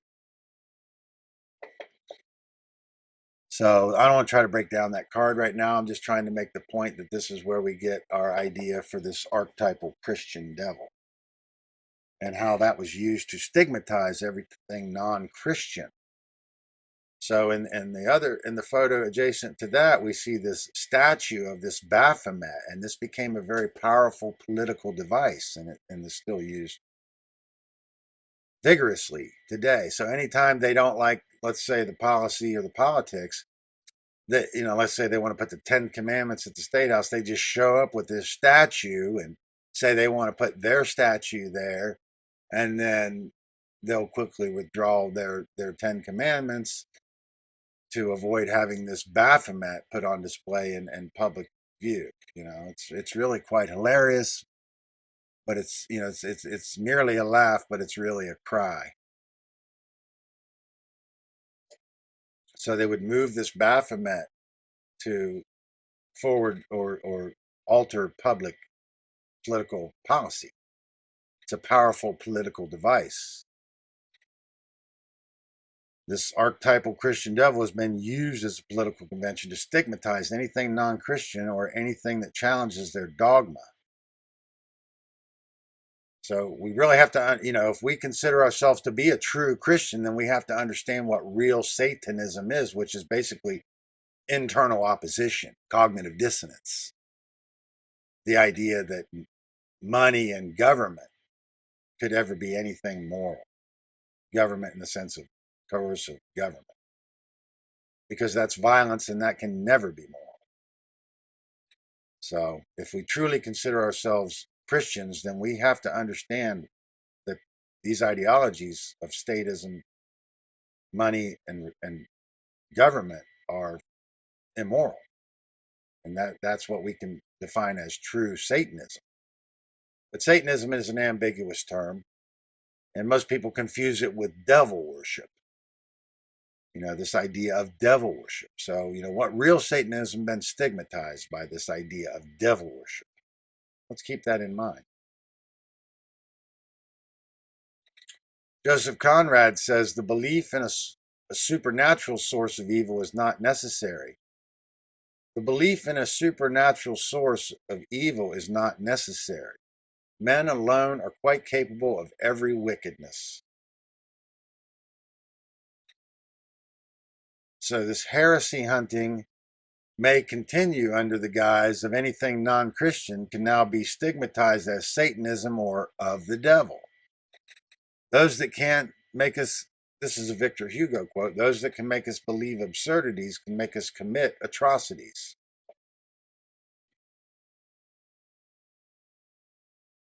So this slide's a little out of place, but we'll deal with it as we go through this. But I'm going to state here that the light is at the center of the heart of darkness, which means in order to become enlightened, we have to do the shadow work. And that means understand that which is evil and operating in this world. And we have to understand that evil is not inherent to this world. Evil comes from men. Evil is ignorance of truth, the refusal of truth, which is turning your back on the Creator and the laws of creation. And of course, I'm getting this as a reference from Joseph Conrad's book, The Heart of Darkness, the most studied book in all universities throughout the world, and my favorite author as far as novella. But see, his novel is historically important as well, because it gives us a depiction of the 19th century Congo under Leopold. So, Heart of Darkness is essential reading.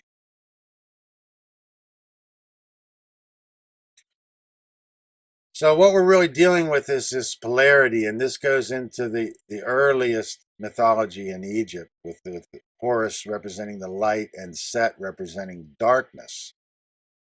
Of course, this is a solar cult aspect of the Egyptian mythos, and this tradition actually predates the solar phase. We're going to talk about that.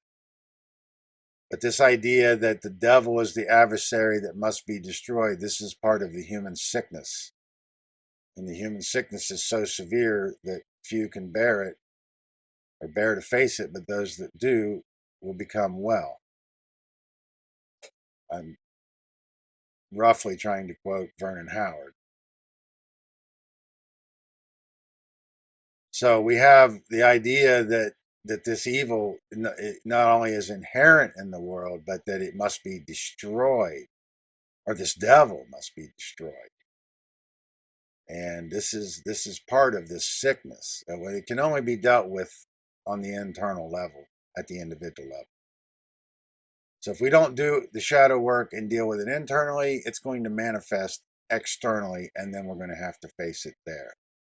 The more we understand this, the more we're going to understand that this is the basis for many, many stories and many, many novels and films, and just understand how this plays out in the modern world.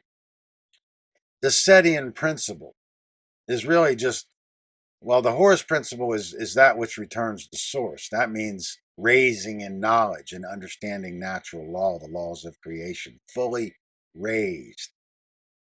And that's represented astrotheologically as most high, which we're going to talk about.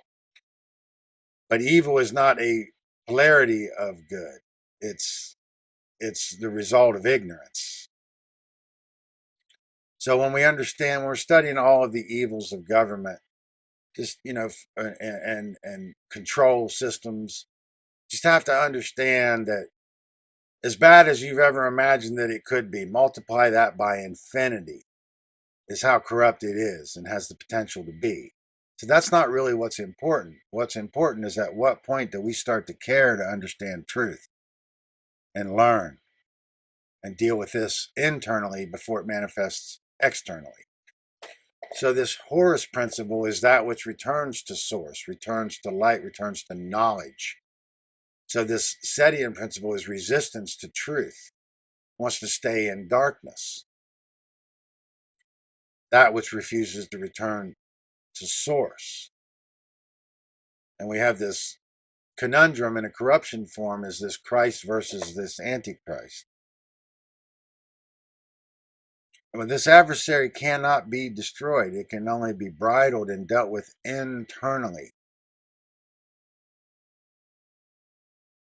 So belief, the problem with the belief system is if a belief system causes harm in the world, we don't really have the right to do it. You want to believe in the tooth fairy, that's fine. But if you want to believe in coercive government, that's not really a right to even have that as a belief, because that's going to lead to harm in the world. And to do this shadow work, the nature, the height that we know, or the depth that we know, doing the shadow work, the depth that we know evil is equal to the height at which we know good. So we have to keep that in mind. That's why the shadow work is so important. We're going to talk about that.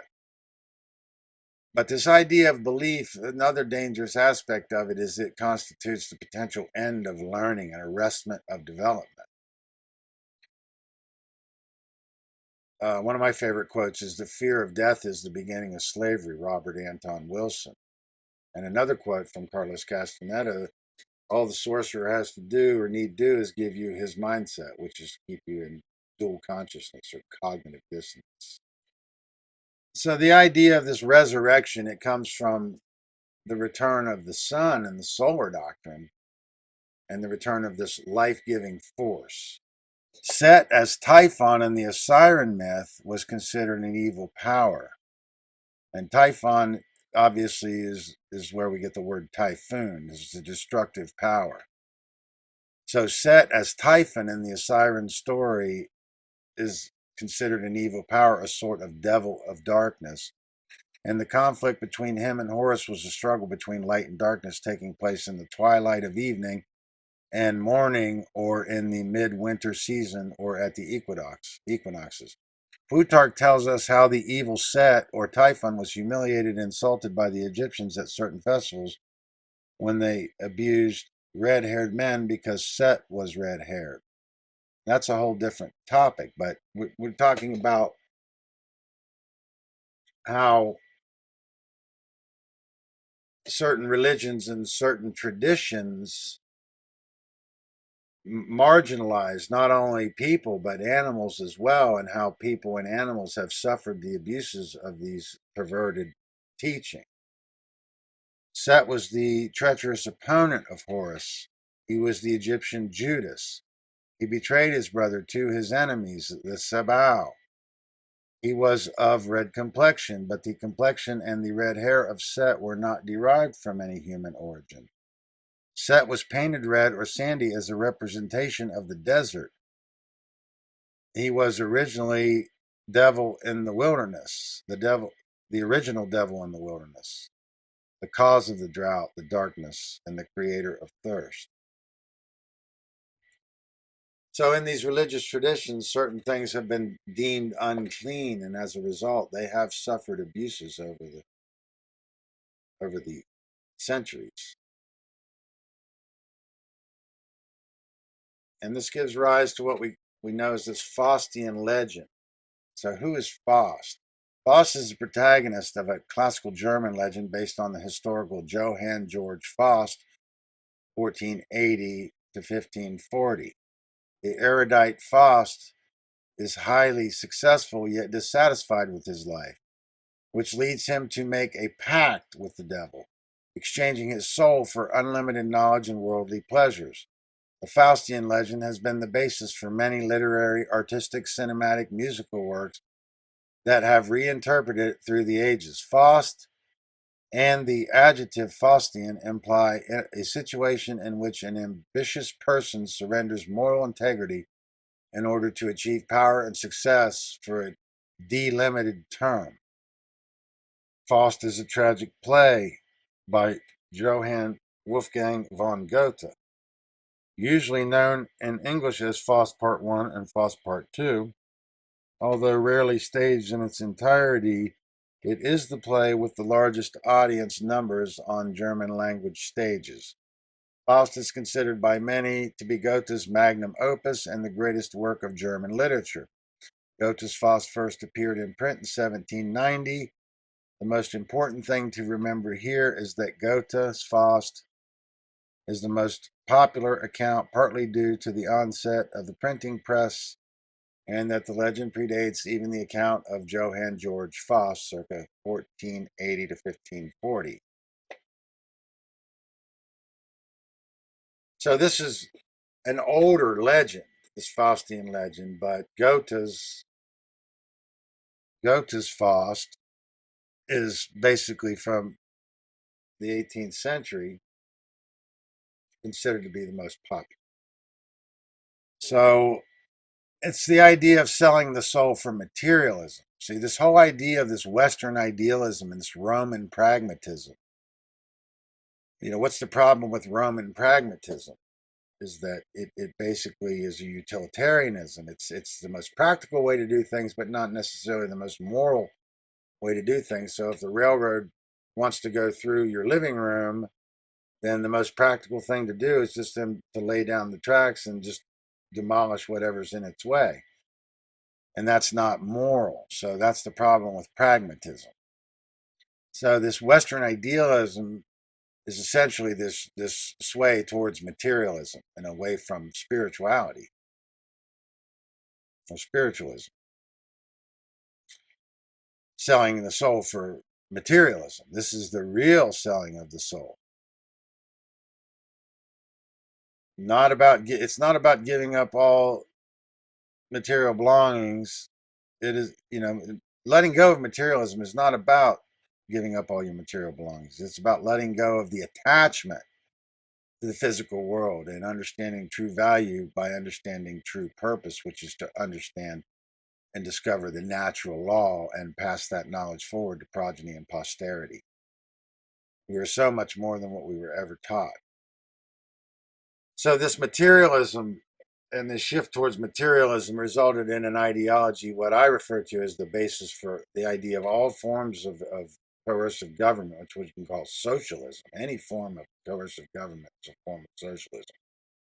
And that includes capitalism. Any form of socialist government, centralized control, is a form of socialism. So I'm saying that this dialectical materialism is really the underlying mindset that underlies this idea that we can have these coercive systems. And in a left brain imbalance, it's a random worldview, matters supreme, and or you could have the opposite of that, which is spirit is supreme. On either side, that's an imbalance. They represent an imbalance. So it's a form of cognitive dissonance. And in the random left brain worldview, the universe is a grand accident. Everything is just an accident. And then in a right brain imbalance, this determinism, everything's preordained by God. Both of these ideas omit free will. So in fact, the real solution to that problem is that both these components are part of the makeup of the creation. So we have the random component, which is both of these ideologies omit free will. Well, free will is the random component, and determinism is the natural law, or the law of consequentialism. So in this imbalance, self-preservation, this materialism, self-preservation becomes the primary directive. Moral relativism is embraced, the idea that man can arbitrate right from wrong, or good from evil. Which leads to social Darwinism, which is basically survival of the most ruthless, or the most ruthless or psychopathic rises to the top. That's the modus operandi, and ultimately that leads to a God complex in the form of eugenics, which means not only deciding who lives and who dies, but when they live and when they die. Loss of the soul is loss of freedom for the entire species. It represents an extinction event. So the real selling of the soul and the price for the selling of the soul would result in an extinction event, because our freedom is inextricably connected, and without freedom we have no way to evolve on true spiritual lines and true human developmental lines. We will stagnate, we will go extinct. That was a difficult slide. Let's see what's coming up here. And these are just some examples of where we find this Faustian myth, and I'm sure there's thousands more. But there's many there, and we'll talk about a few of these. But the whole idea of this archetypal Christian devil is it's designed to stigmatize anything non-Christian. So that's part of this sickness. So here's an example of this Faustian legend in this film, Rosemary's Baby. Now, I could talk about this for 2 hours or more, but this has so many implications, including what happened in the 60s and the early 1970s. And there's a lot going on. And everything, in order to understand what's happening now, we have to understand what happened before now. And in order to understand what happened before now, we have to understand what happened before that.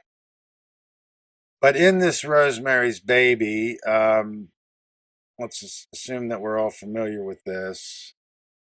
She moves into this apartment. Her husband's career is on the wane. He basically makes some kind of a pact with these evil people, and all of a sudden his career takes off, and then she becomes pregnant and basically is manipulated by this elderly couple, and come to find out through, she has no knowledge, but that they're trying to incubate the son of Satan in her womb. And let me just say it this way, okay? Rosemary's Baby is an archetype for government or coercive control. Because coercive control is the great Satan, if there ever was such a thing. So if we understand it in that allegorical sense, we can make a lot more sense out of this. So when she's in that phone booth, or when she's trying to find anybody to listen to her story as she's fleshing this out, she finds out that they're all in on it together, And what that really is an allegory for is they're all statists. They're all sold on the idea of man's law. In order to establish man's law, we have to overthrow the laws of creation, which is the same as overthrowing the creator itself. And that's what pure Satanism is. One more thing about this slide, in the bottom right there, that's when she's in the phone booth. That gentleman there is William Castle. And most people don't seem to really understand or realize that this is William Castle's baby. This is his movie. Of course, all the credit was given to Roman Polanski. This is William Castle.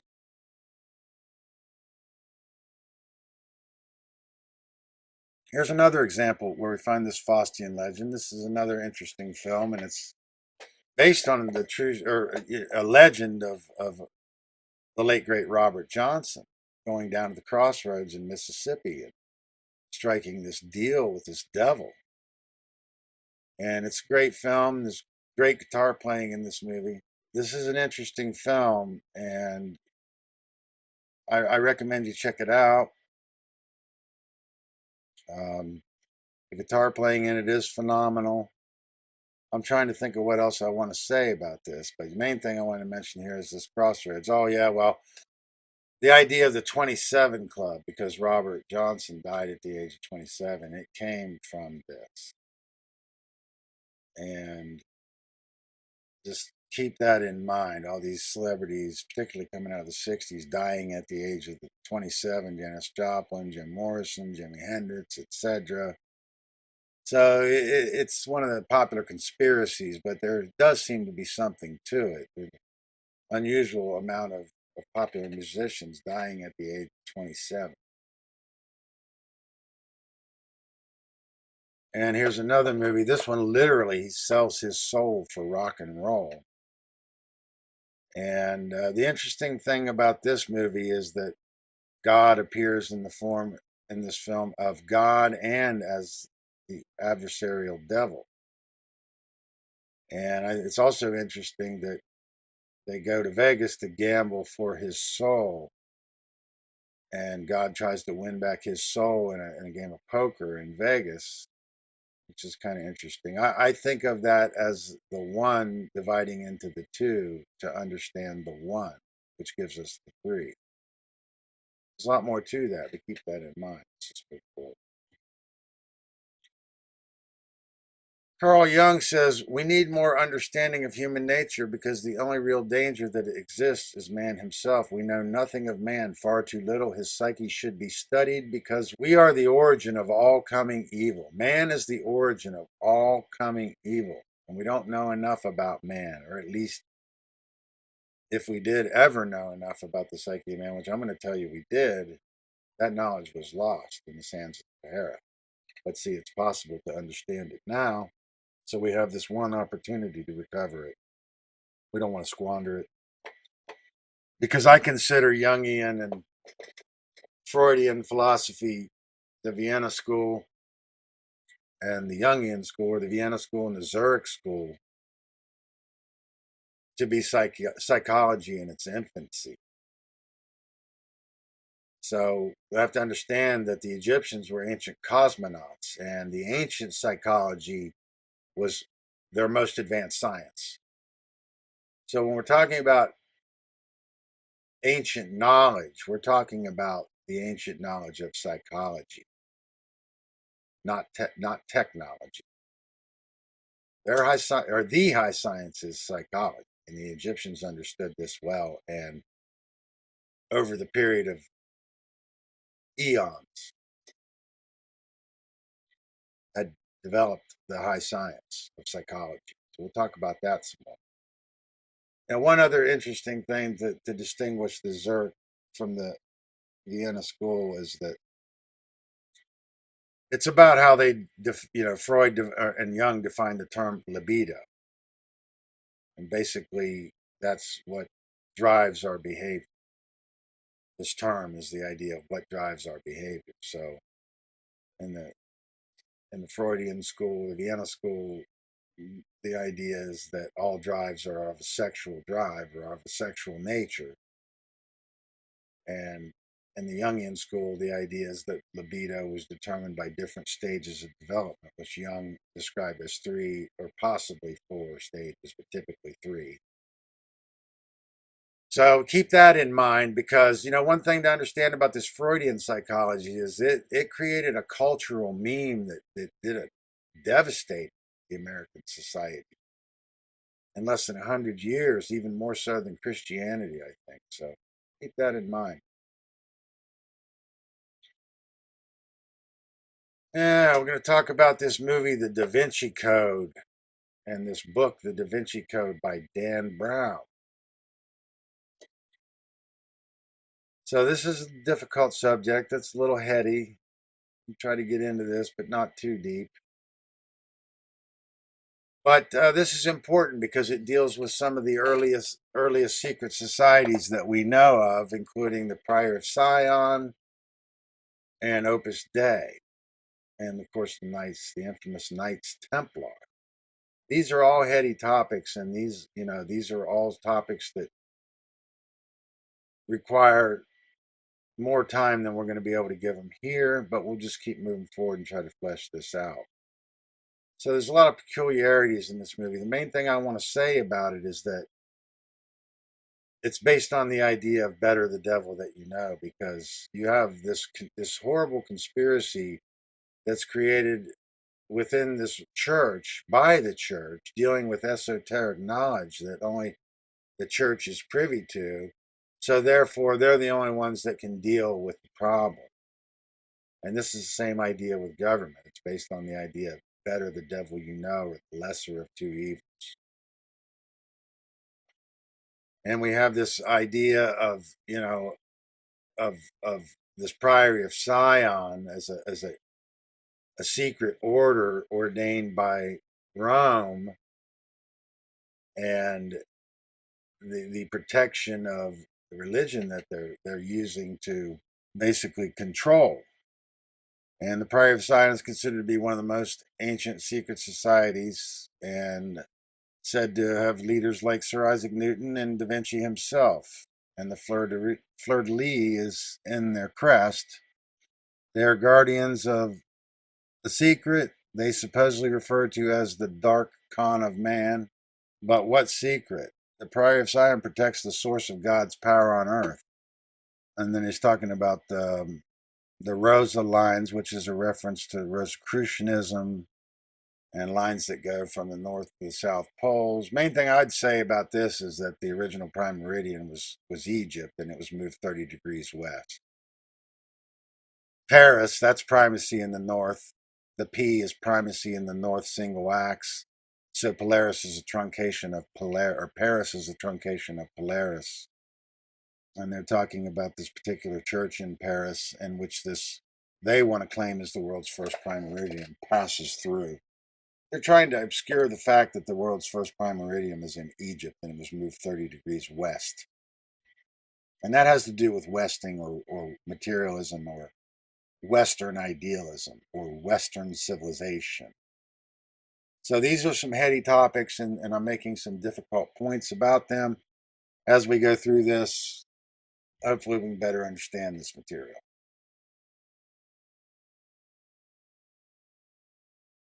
So this character in this Da Vinci Code is Robert Langdon, played by Tom Hanks in the film.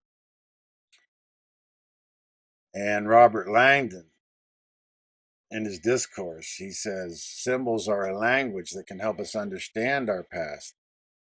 As the saying goes, a picture says 1,000 words, but which words? Interpret for me, please, this first symbol. The first thing that comes to mind. The audience responds, hatred, racism, Ku Klux Klan. Robert Langdon, yes, interesting. But they would disagree with you in Spain. They were robes worn by priests. There. Now this symbol. Anyone? Crowd shouts, evil. Langdon, in English, please. Devil's pitchfork. Langdon, poor Poseidon. That is his trident, a symbol of power to millions of the ancients. Now this symbol, the audience. Madonna and child. Faith, Christianity. No, it's the pagan god Horus and his mother Isis, says Langdon. Centuries before the birth of Christ. Understanding the past determines actively our ability to understand the present.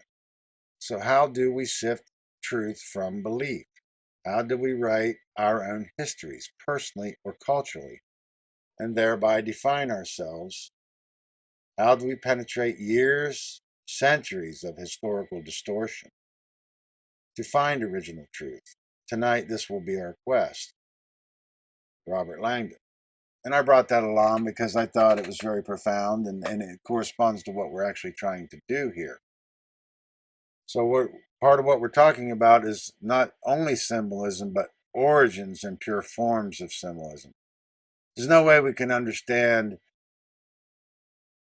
symbolism in the modern world, which is largely corrupted forms of symbolism, without understanding them pure forms which we're only going to find in Egypt. And that's me saying that.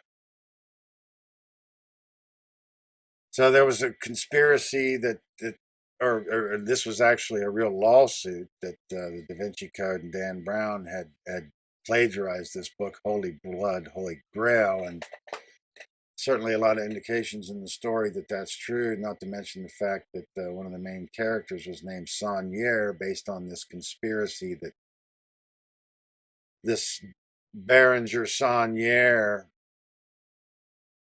had attended a church and uncovered some doctrines that revealed the knowledge of the origins of Prior Sion and Opus Dei, and that led to the forming of the Templars. And I'm trying to fully flesh this out. This Rennes-le-Chateau, this church in Rennes-le-Chateau. Okay, let me go ahead and just read this. In the Holy Blood and the Holy Grail, the author put forward a hypothesis that the historical Jesus married Mary Magdalene, had one or more children, and that those children or their descendants emigrated to what is now southern France. Once there, they intermarried with the noble families and eventually become the Merovingian dynasty, whose special claim to the throne of France is championed today by a secret society called the Prior of Sion. They concluded that the legendary Holy Grail is simultaneously the womb of Mary Magdalene and the sacred royal bloodline she gave birth to. And this Rennes-le-Chateau is a hilltop village known internationally. It receives tens of thousands of visitors per year, drawn by conspiracy theories surrounding the putative buried treasure discovered by its 19th century priest Berenger Saunier, the precious nature of which is disputed among those who credit its existence. Francois Berenger Saunier was a Roman Catholic priest and lived 1852 to 1917 in the French village Rennes-le-Chateau, and was officially priest from 1885 to 1909 and transferred to another village by his bishop. He would be virtually unknown today were he is not a central figure in the conspiracy theories surrounding Rennes-le-Chateau, from which the basis of several documentaries and books such as the 1982 Holy Blood, Holy Grail by Michael Bagent, Richard Ley, and Henry Lincoln. Elements of these theories were later used by Dan Brown in his best-selling 2003 novel, The Da Vinci Code, in which the fictional character Jacques Saunier is named after the priest, Barrington. So, what they're trying to do here is reinvent the historical Jesus and claim that his bloodline has survived into the modern world and that Mary Magdalene had been his wife. Okay, so I want to tell you that this is just bolstering the idea of this historical Jesus to repackage and resell you the same solar doctrine, probably because it was waning in its potency. There's a lot more to it. But obviously, I can't remember the outcome of the lawsuit, but obviously, clearly, Dan Brown definitely stood on this book as a basis for some of his work. And that I would tell you that they both have a mutual interest, is to bolster an alternative account of the historical Jesus. See, the problem, if you want to have the historical Jesus, that's fine, as long as it doesn't arrest our development and truth discovery. Because there is an older tradition of the Christ that predates Roman Christianity. The Gnostic tradition, and before that, the Coptic Egyptians. So we'll talk about that some more. Let's just go forward here and see if we can flesh this out a little bit. So he uses the Da Vinci Code Last Supper to bolster his claim by saying that the figure to his left is a female, and that was actually Mary Magdalene, and that this is the Holy Grail. This is the chalice, this V symbol here, that is definitely a chalice, and that is a feminine principle. It's an equilateral inverted triangle, which is the feminine symbol. However, I would tell you that what they left out is that this is astrotheology and that these represent the seasons of the annual cycle and the solar cycle.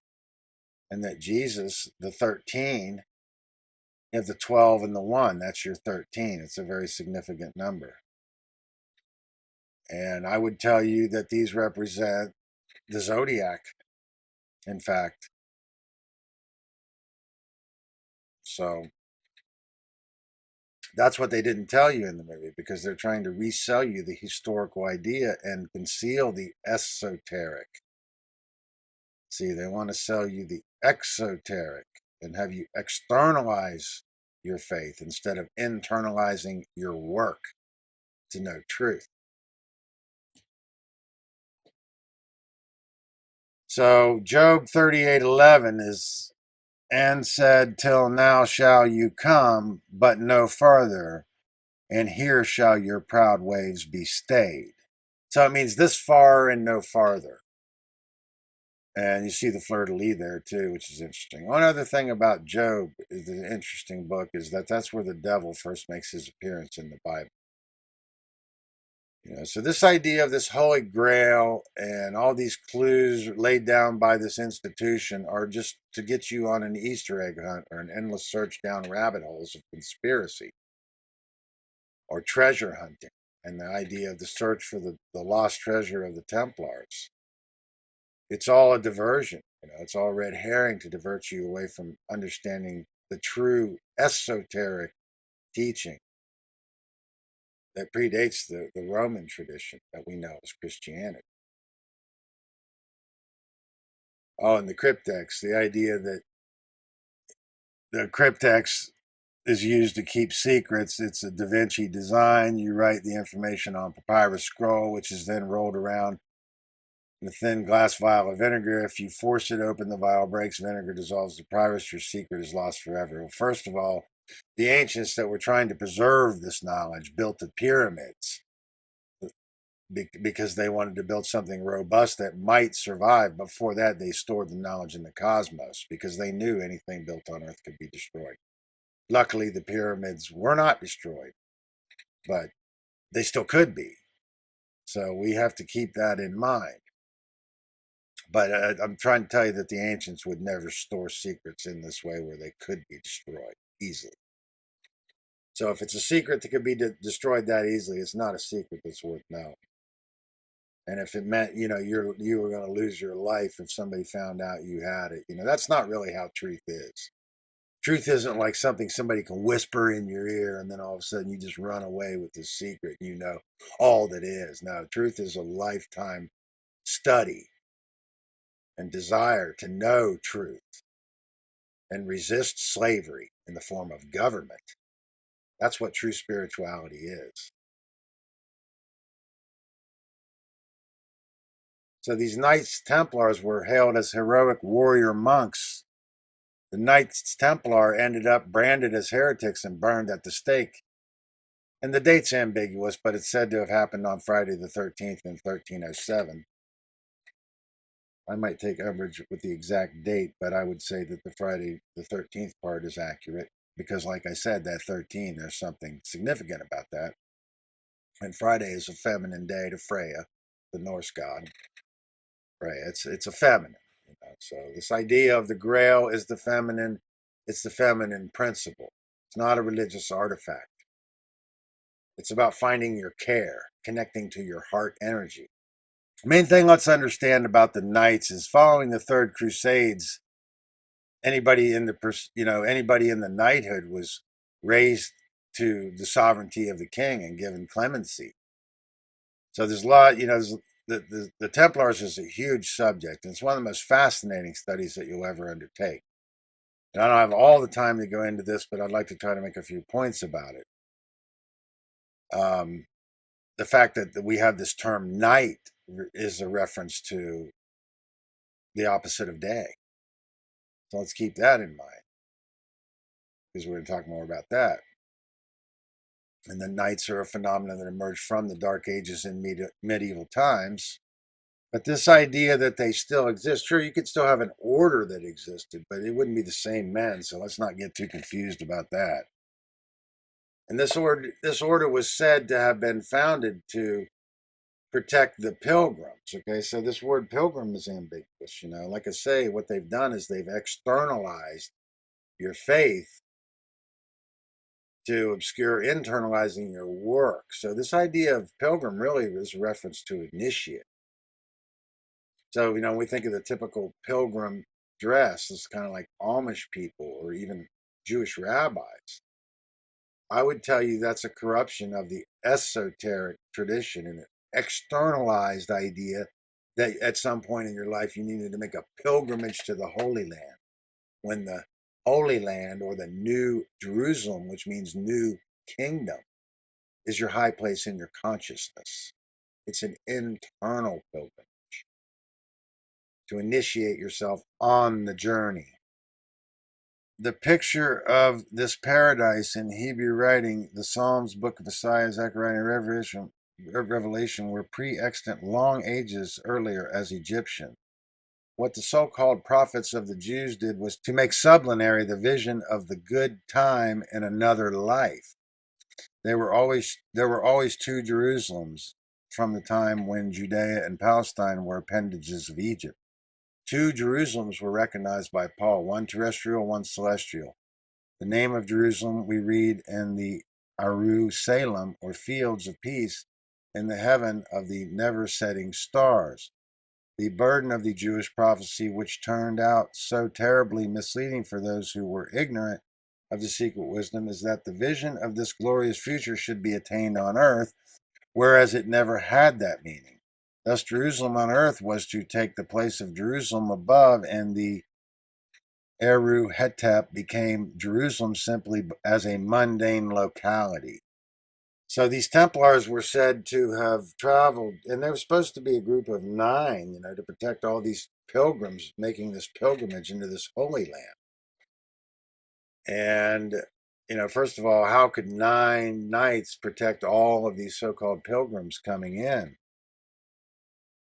And in the Da Vinci Code, they're talking about they had gone and they were excavating underneath the temple, and then all of a sudden one day they stopped and returned to Rome, and then at that point were accused of heresy by Clement V, and then basically arrested, rounded up, and executed, and then most of the rest of them fled to Scotland.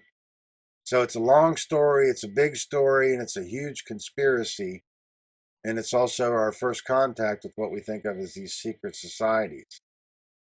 But I would tell you that these Templars were excavating under the temple because they had discovered the rites of Eleusis, which is the Egyptian rites at Delphi, which were basically a salvation of the Egyptian tradition of Osiris, which was a practice of venerating in the night sky under the temple, in corridors which went under the temple, as a representation of the underworld. There's a lot to that, and that's what we're going to be talking about.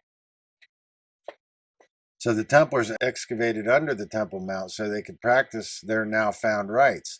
The ritual of Osiris at night underneath the temple. The same is found in Machu Picchu and Eleusis. Michael Andrew Ramsay, a Scottish gentleman, in a discourse delivered in Paris in 1740, suggested that the possibility of a fraternity having its origin in the time of the Crusades among the Knights Templar, and explains it in this way. The Pope Clement V and Philip le Bel, King of France, feared the power of the Templars, who were given, clemency and free reign to roam anywhere they wanted in Europe. They were basically raised to the sovereignty of the king, and they are said to have been the origins of the world's first banking system and traveler's checks. So, and the Knights Malta were just a defect of the Templars when they were accused of heresy, and they set up a stronghold at Malta. There's a lot more to it. I'm not going to try to go into the details of this because apparently not going to have enough time today. So the Pope Clement V and Philip le Bel, King of France, fearing the power of the Templars and coveting their immense wealth, resolved to destroy the order. They wanted to renege on their debts. So keep that in mind. when in 1308 Jacques de Molay, then Grand Master of the order, was preparing for an expedition to avenge the wrongs and disasters suffered by the Christians in the East, the Pope, the sovereign power to which in the spiritual the Templars owed allegiance, enticed him to France. On his arrival he was received with every mark of friendship, but soon after the king caused him to be arrested, together with some of the other dignitaries, accusing them of the most heinous crimes, imputing to them the secret rites of their initiation. By order of the Archbishop of Sens and his provincial council, Jacques de Molay, Guy of Auvergne, Auvergne, I can't pronounce it, and several other officers were burned alive on the 18th of March, 13th, and 14th. The Pope, by bull dated the 2nd of April and published the 2nd of May, 1312, that he issued on his own responsibility, the Council of Vienna and Dauphin, being the adverse to hasty measures, declared the order abolished throughout the world. The execution of the Grand Master and his companions gave the coup de grace to the order, but some of the knights who had escaped to Portugal continued the order. They assumed the title of Knights of Christ, which the order still bears, I suppose, today. Jacques de Molay, before his death, had appointed Johann Marcus Larmenio as his successor to the office of Grand Master. The knights who, fleeing from their persecution, had taken refuge in Scotland at the court of King Robert de Bruce, or Robert Bruce, refused to recognize his authority and pretended to reestablish the order of the Temple under his allegory, and the title of architects, protected by the king, laid the foundation of the Order of the Free and Accepted Masons of the Scottish Rite in 1314.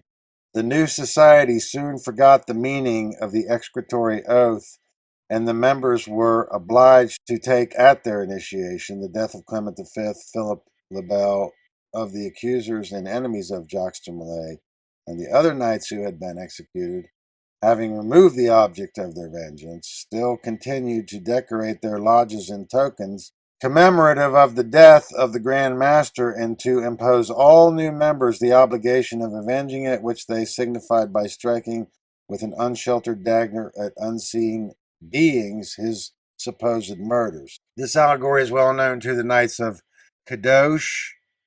A century had scarcely elapsed when the idea was abandoned. The founders and their disciples having passed away, their successors saw only allegories in the symbols of the order, and the extensive use of the words and text taken from the Bible were introduced. Basically, this is from the Arcana of Freemasonry by Albert Churchward, some of it at least.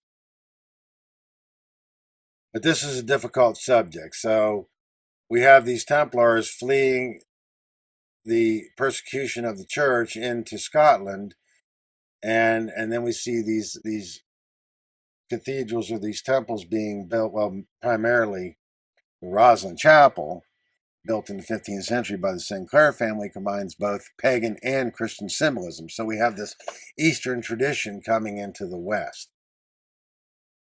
It's very interesting. And then they said because it was deteriorating, they had to go in there and do this restoration, which basically ended up obscuring all of the pagan symbolism, or a lot of the symbolism. So it's a big subject, and it's something that we have to deal with. So these Knights Templars, we've talked about the historical function of the secret societies, and we're talking about, these are corruptions of these secret societies that they want to keep us in this tiny 3,000-year box. And all of the conspiracies and all of the secret societies and everything that we can know has to exist inside that box. So what I'm trying to tell you is that the secret societies far, far predate even dynastic Egypt. The real secret societies and the first contingencies for knowledge being lost far anterior to dynastic Egypt. The Iron Knights of Christ, the knighthood was declared sovereign, raised the status of kingship. Knighthood was declared sovereignty, raised the status of kingship. When dealing with any secret society, we are dealing with a hidden history, therefore we must understand classical history. The origin of Freemasonry is one of the most interesting subjects to which the Masonic student can apply his time and talent. There are authors who attribute the origin of modern Freemasonry to followers of Pythagoras, because some of his speculations of that philosopher concerning the meaning of numbers are to be found in the esoteric doctrines taught in Masonic lodges. Others, on account of the Christian symbols that have been incorporated in the decorating of things pertaining to Masonry, follow the Swedish system and say that the Essenes and the first Christians founded it. Others, again, make it originate in the building of Solomon's temple. Many Jewish names, emblems, and legends taken from the VSL have found their way into the rites and initiation in several degrees, and others state that it goes back farther to Adam. Ask why they do not know. Thomas Paine and those of his school say that the Druids were the fathers of the craft. They, being supposed worshippers of the sun, moon, and stars, these jewels of the firmament being represented on the ceilings of the Masonic temples. Many of the old Jewish priests joined the Christian church and were so-called Chaldees, but although they had joined the Christian church, they kept themselves very much aloof for a long period up to the 12th century, which means they stayed informed. These were the last remnants of the old Jewish Druid priests, descendants of their Egyptian brethren who practiced their pure eschatology of their forefathers. Gradually, they all died out as a separate and distinct class, and those who remained were merged into Christianity. So basically, the Druids were part of the mysteries surviving into the modern world. That's what we're trying to get to, is how did the ancient knowledge survive into the modern world because of the resilient cultures in Northern Europe and Britain, and because the stonemasons unwittingly and the cathedral builders unwittingly brought the Eastern traditions into the West and their architecture and their implementation, and that ultimately, if this weren't the case, we would not have this knowledge at our access today. And there's a lot more to say about it because this is a huge subject. So I can't make it the whole center of my talk, but it's a big part of it because as far as we know, this is the origin of the earliest secret society. So in this King Arthur Arthurian tradition, we have this round table. And notice the one in the top left there, that has a stylized rose in the center, which I would tell you is the red rose of York and the white rose of Lancaster, because it's about the War of the Roses. And then that's basically Henry V positioned himself there as most high and this ornate round table. And again, we have this Holy Grail because that's infused into the Arthurian legend. So the allegory of the round table, as the name suggests, has no head, so it represents equal status. But I would tell you that basically it's an archetype of the zodiac. As its name suggests, the round table has no head. Everyone who sits there has equal status. The most common accounts fix the number of knights who could be seated at one time at the round table at either 12 or 24. The 12 signifies the signs of the zodiac, also the apostles of Jesus. When 24 are shown seated at the table, each of the 12 signs of the zodiac is divided into two parts, a light half and a dark half, to signify the nocturnal phases of each sign. So the 24 nights represents the 24 hours of the day, the 24 elders before the throne in Revelation, the 24 Persian deities who represent the spirits of the divisions of the day. There was also a mysterious empty seat called the Siege Perilous, Throne of Peril, in which one might sit except he who was successful in his quest for the Holy Grail. In the personality of Arthur is found a new form of the ever-recurrent cosmic myth. Arthur is the sun. His knights, which are the zodiac, and his sword may be the sun's ray with which he vanquishes the dragons of darkness, and it may represent the Earth's axis. Arthur's round table is the universal and siege perilous and is the throne of the perfected man. In its terrestrial sense, Arthur was the Grand Master of a secret Christian Masonic brotherhood of philosophic mystics who termed themselves knights. He received the exalted position of Grand Master because he had faithfully accomplished the withdrawal of his sword spirit from the anvil base metals, his lower natures. As invariably happens, the historical Arthur was soon confused with the allegories and myths of his orders, and now the two are inseparable. After Arthur's death, his great sword Excalibur was cast back into the waters of eternity, which is a vivid portrayal of the descent of cosmic night at the end of the day universal manifestation. The Secret Teachings of All Ages by Manly P. Hall. This is the second movie in the Robert Langdon series based on an earlier work from Dan Brown called Angels and Demons. And this deals with the CERN Hadron Collider, which is very controversial. And one thing I would say about this that needs to be understood is that a corpuscle is a negative particle of electricity that can exist alone, 1/1000th the size of an atom, with a velocity of about 100,000 miles per second, and can penetrate the thickest block of steel. An atom is made up of two or more corpuscles surrounded by positive electricity. A positive particle of electricity cannot exist alone. Now, in this movie, we have the anagrams and ambigrams. So I wanted to say, in the first movie, we know we're dealing with esoteric knowledge. And for instance, the name of the secondary character who is alleged to be the bloodline of Jesus, her name is Sophie Nouveau, which I would interpret as new knowledge. So that is bolstering their conspiracy that this discovery that Jesus had been married to Mary Magdalene and that they had children together is the new knowledge that they're referring to, all as a means of bolstering their claim to the historical Christ. Because the claim to the historical Christ is what gives them control of the papal seat, or the Roman authority, let's say.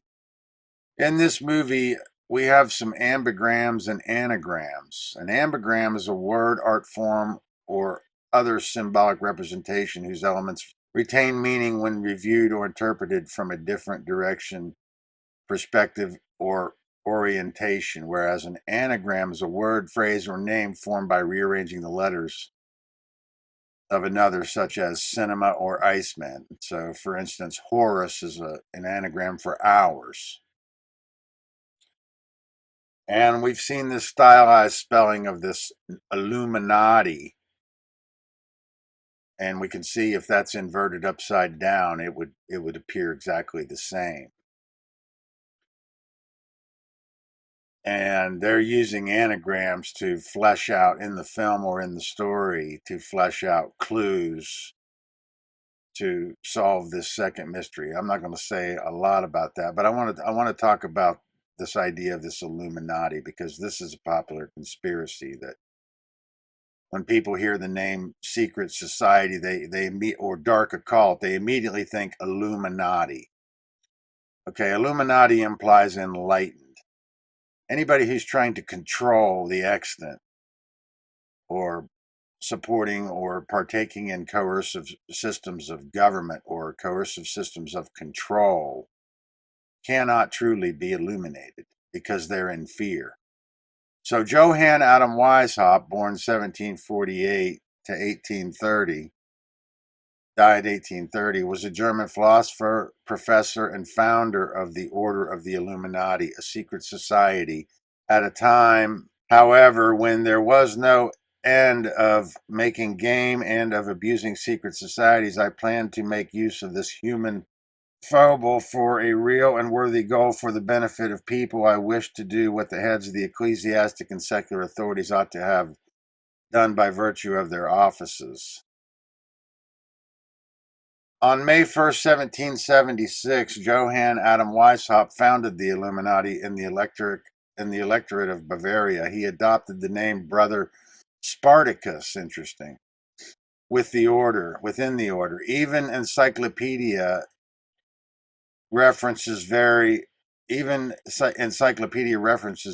on the goal of the order, such as New Advent saying that the order was not equalitarian or democratic internally, but sought to promote the doctrines of equality and freedom throughout society. While others, like Collier's, have said that the aim was to combat religion and foster rationalism in its place. The actual character of the society was an elaborate network of spies and counter-spies, each isolated cell of initiates reported to a superior who they did not know, a party structure that was effectively adopted by some later groups. Weishaupt was initiated into the Masonic Lodge Theodor zum Guten Rat at Munich in 1777. His project of illumination, enlightening the understanding by the sun of reason, which will dispel the clouds of superstition and of prejudice, and was an unwelcome reform. He used Freemasonry to recruit for his quasi-Masonic society with the goal of perfecting human nature through re-education to achieve a communal state with nature, freed of government and organized religion, presenting their own system as pure Masonry. Weishaupt and Adolf Freiherr Knege, who organized his ritual structure, greatly expanded the secret organization.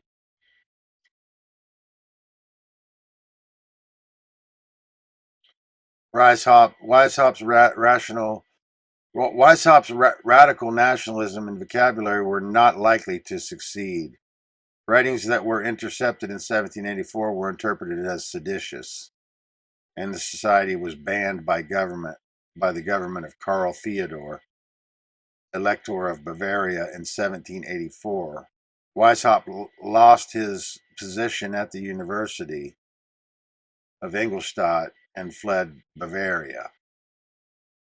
So the controversy about this Weishaupt's Illuminati is ambiguous, to say the least. But what we have to be careful with is that it doesn't marginalize the true intention of the real secret societies work, which were, if it's really truly beneficent, it's endeavoring to preserve and recover what had been lost in the mystery schools of Egypt.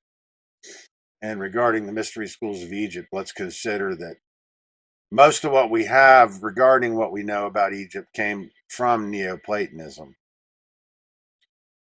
And that the truth and the knowledge that had been lost is far, far anterior to even dynastic Egypt. Ideally, we have to understand the evolution of Egyptian mythology, what we can term the evolution of the mythos. If we don't understand the evolution of the mythos, we're grasping at straws. We're right back to our same superstitious notions because we don't understand the truth of the matter. And I included another ambigram there. That's faith. And just so we could take a look at it, but clearly that would read the same if it were inverted. So let's move forward. Now, what I found interesting about this image is we can see it is an ambigram. And we can also see that the picture, which appears to be a reflection on the water, is reflecting what appears to be above it. And that's very significant, especially when we consider this title, because we have this upper half of the circle, which is impressed there by the sun, or imaged there by the outline of the sun, and then the lower half of this circle. Because what I want to tell you is that when we're talking about the sun's path through the zodiac, we're not talking about astrology. We're talking about astrotheology, which is an ancient science of astronomy, but had been divinized in the mythology. And the mythology is the expression of this cycle. So two of the dilemmas in modern thought is that we don't understand the science itself, which has a lot to do with astronomy, and that everything the Egyptians and the Egyptian knowledge and science, it was all corresponding. So their mythology corresponds to their science. And so we have two things that are not understood in the modern world. We don't understand the science, nor do we understand the expression of the science. One of the things that makes the science difficult to understand is that the expression of the science to understand is that it changed over a long period of time. So as the mythos evolved, the expression of the science was changing. So the only way to really understand that is to understand it in its earliest, purest forms, and then understand why it's changing, and then we can start to examine how it's changing. So we're going to be talking here about the expression in the solar doctrine or the solar cycle, because it's dealing with what we can call waxing and waning angles of the sun. So it's very important to stay oriented geographically. We have to stay oriented geographically. So when we're understanding this, and we have to stay oriented astronomically as well, understanding what stars are visible, etc. There's a lot to it. And it's no easy thing to do, so let's not make that mistake, We can't just think that, well, we haven't figured it out in 5 seconds.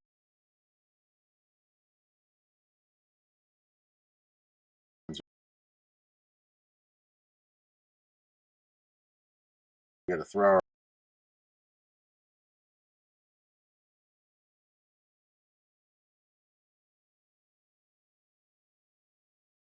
arms up in the air.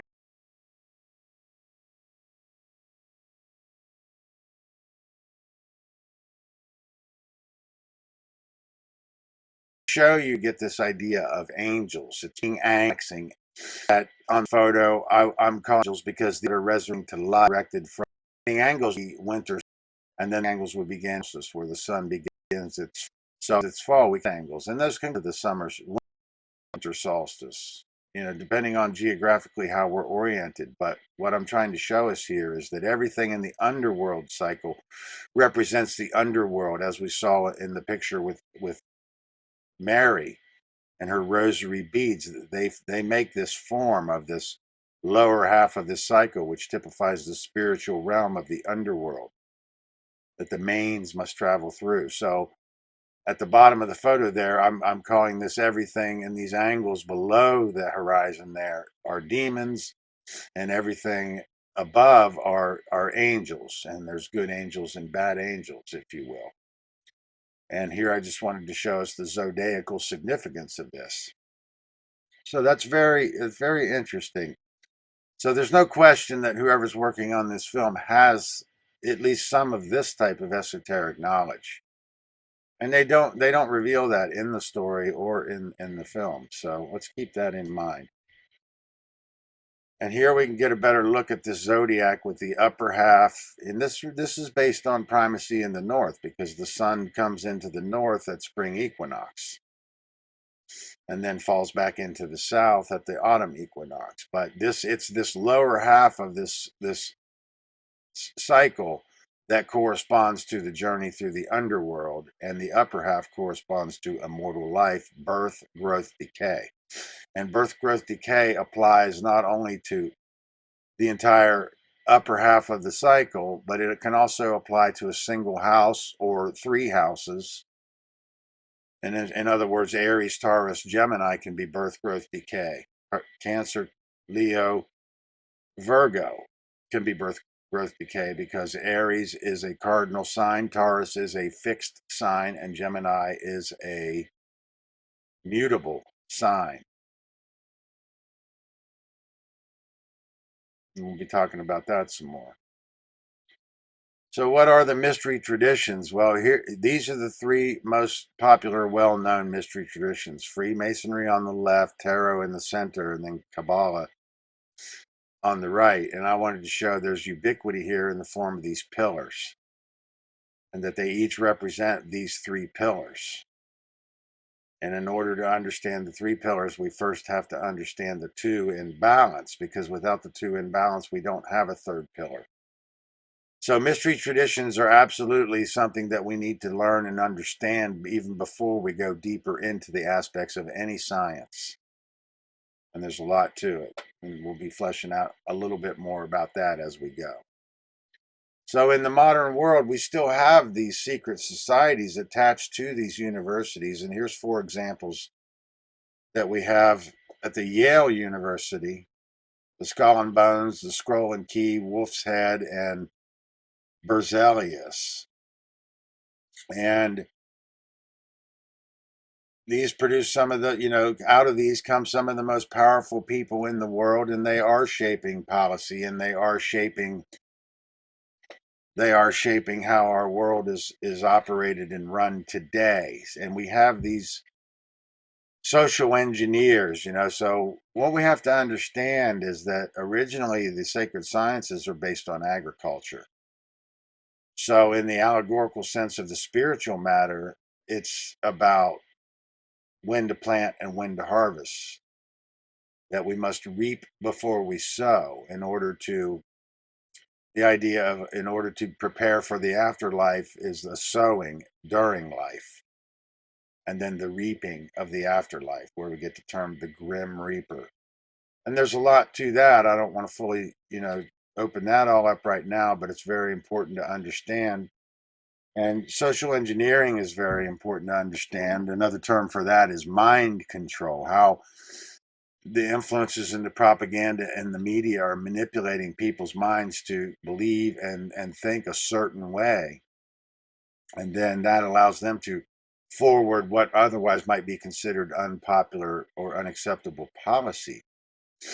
And we need to think of it like this, because what we're dealing with ultimately are shareholders, and when they make their investments, that's the planting of their crops, and then they try to manipulate the environment to fertilize their crops and ensure a bountiful harvest, which is, let's say, profit, but ideally what their ambition is control. For the Gnostics, the Christ story was the cover story, exoteric, accessible to the masses, and was considered to be part of the pre-initiation process before delving into the deeper mysteries. So you couldn't be, as we had discussed, accepted into any mystery school until you had chosen a faith, because they were not interested in bringing anybody that was considered to be atheist, which they would consider unteachable, into the mystery schools. Before beginning the esoteric degrees, one must first learn the exoteric cover story, and then once taken into mystery schools, you could be given the tools to flesh out the deeper spiritual meaning of your exoteric doctrine, to receive the esoteric teaching of true spirituality and the true science of natural law, ideally. And another thing we have to understand is we're talking about, when we think of rights and rights inside of a mystery school, there's different types of rights, and we need to at least have some discernment about this, because ideally what we would have to be trying to get to, the only thing that we could really be receiving in the mystery schools that was of any real true value, is clues as to what our lost history is, and clues to what the lost science itself is. So we have to keep that in mind, that there's different types of rights. There's fraternal rights, which are exclusive to a particular fraternity, and they're arbitrary. They're arbitrated by the order or the leaders of that fraternity. Initiatory rights are exclusive to a fraternity or exclusive to a particular tradition, and arbitrary or orthodox based on how somebody is initiated or brought into that fraternity. totemic rites are the earliest expression of fertility rites or religion, or are the origins of our earliest religious thought. We have to understand that man's earliest religious ideas are the foundations of our earliest sciences. It is what led to the development of the evolution of the human brain. Understand that up to a point we have autonomous evolution, and then at a certain point when man applies reason, that he becomes responsible for his own evolution, and that all evolution in his development that happened after that was caused by him and caused by the earliest ideas, which were religious. So ideally it's all about fertility rites, because fertility rites in relation to agriculture is the main foundations of the earliest sciences and the earliest mythology. So unless we understand fertility rites, we will live in pure forms. We will live in a world filled full of religious dogma. And then we have the pyramid text in the Book of the Dead, or the oldest funerary text in papyrus. So what we have to understand also is that the most ancient ideas, anything in a textual form, has already been interpreted and arbitrated, which means it has potential to be ambiguous, and it has potential to be misinterpreted or mistranslated, because the earliest preservation of this knowledge never existed in a textual form. So only by learning the symbolism and reading the symbolism could we ever hope to flesh this out and interpret it properly. And ideally, what I'm saying, see, I don't have any oaths, but I've been studying Freemasonry for quite a while, and my conclusion is that it is the ritual of Osiris in its purest form is probably the most important thing that you would receive at the higher degrees of Freemasonry. And as to how that would benefit the individual versus benefit the society are two different things, because this knowledge can be used for good or evil. It can be used to educate and uplift each other, or it can be used to enslave and control each other. And we can't really know who's in the White Lodge or who's in the Black Lodge. And anybody that's in the White Lodge can join the dark side, and I suppose vice versa, but not very likely. So one thing we have to understand is that all new religions endeavor to obliterate all traces of their predecessors. And this was especially prominent in what I call the solar doctrine. And that the solar doctrine, or the solar phase of the Egyptian mythology, has been happening for 100,000 years. And that the cult of Osiris happened roughly right in the center of that. It began about 60,000 years ago and ended about 40,000 years ago. So right in the center of the cult of Osiris is the center of the solar doctrine. And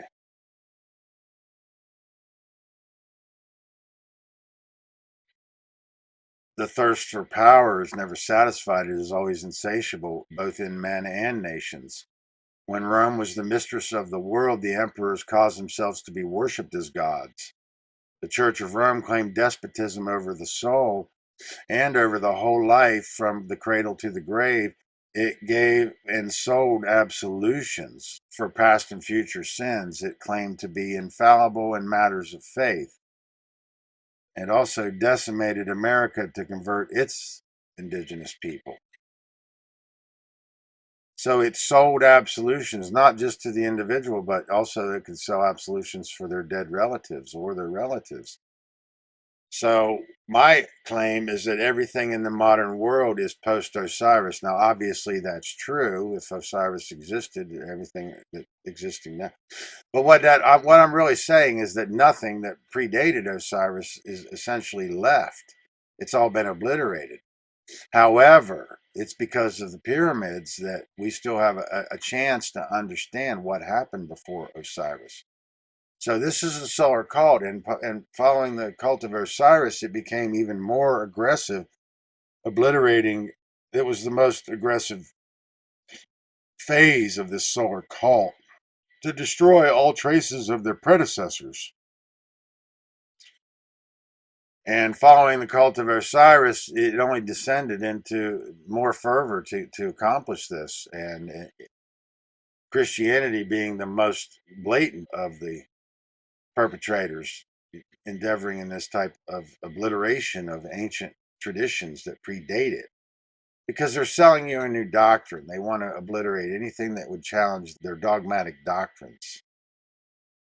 So I keep moving forward here. Now, this is dealing and showing us just some idea of what this evolution of this mythos is. And I'm claiming that from 100,000 years ago to the present, we've been in this solar cult. And that their religion and the Christianity is the pinnacle of this solar cult. It's the most modern form of this solar cult. And that the sun is their associated revered celestial object, and the cross is their major symbol. And from 150,000 years ago to 100,000 years ago, we were in the lunar phase. These are both annual cycles. And before that, we didn't venerate anything dealing with constellations west to east or east to west. And that in the lunar cult, in the modern world, what's left of the tenets of that is assigned to what we know as Islam.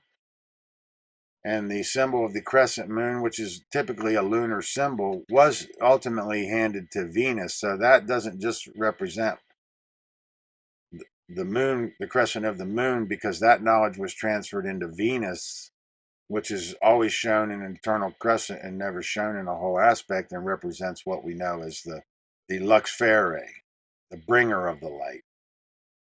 And that's a feminine principle. And from 600,000 years ago to 150,000 years ago, which is when the pyramids were built, 150,000 years ago, we were in this stellar cult.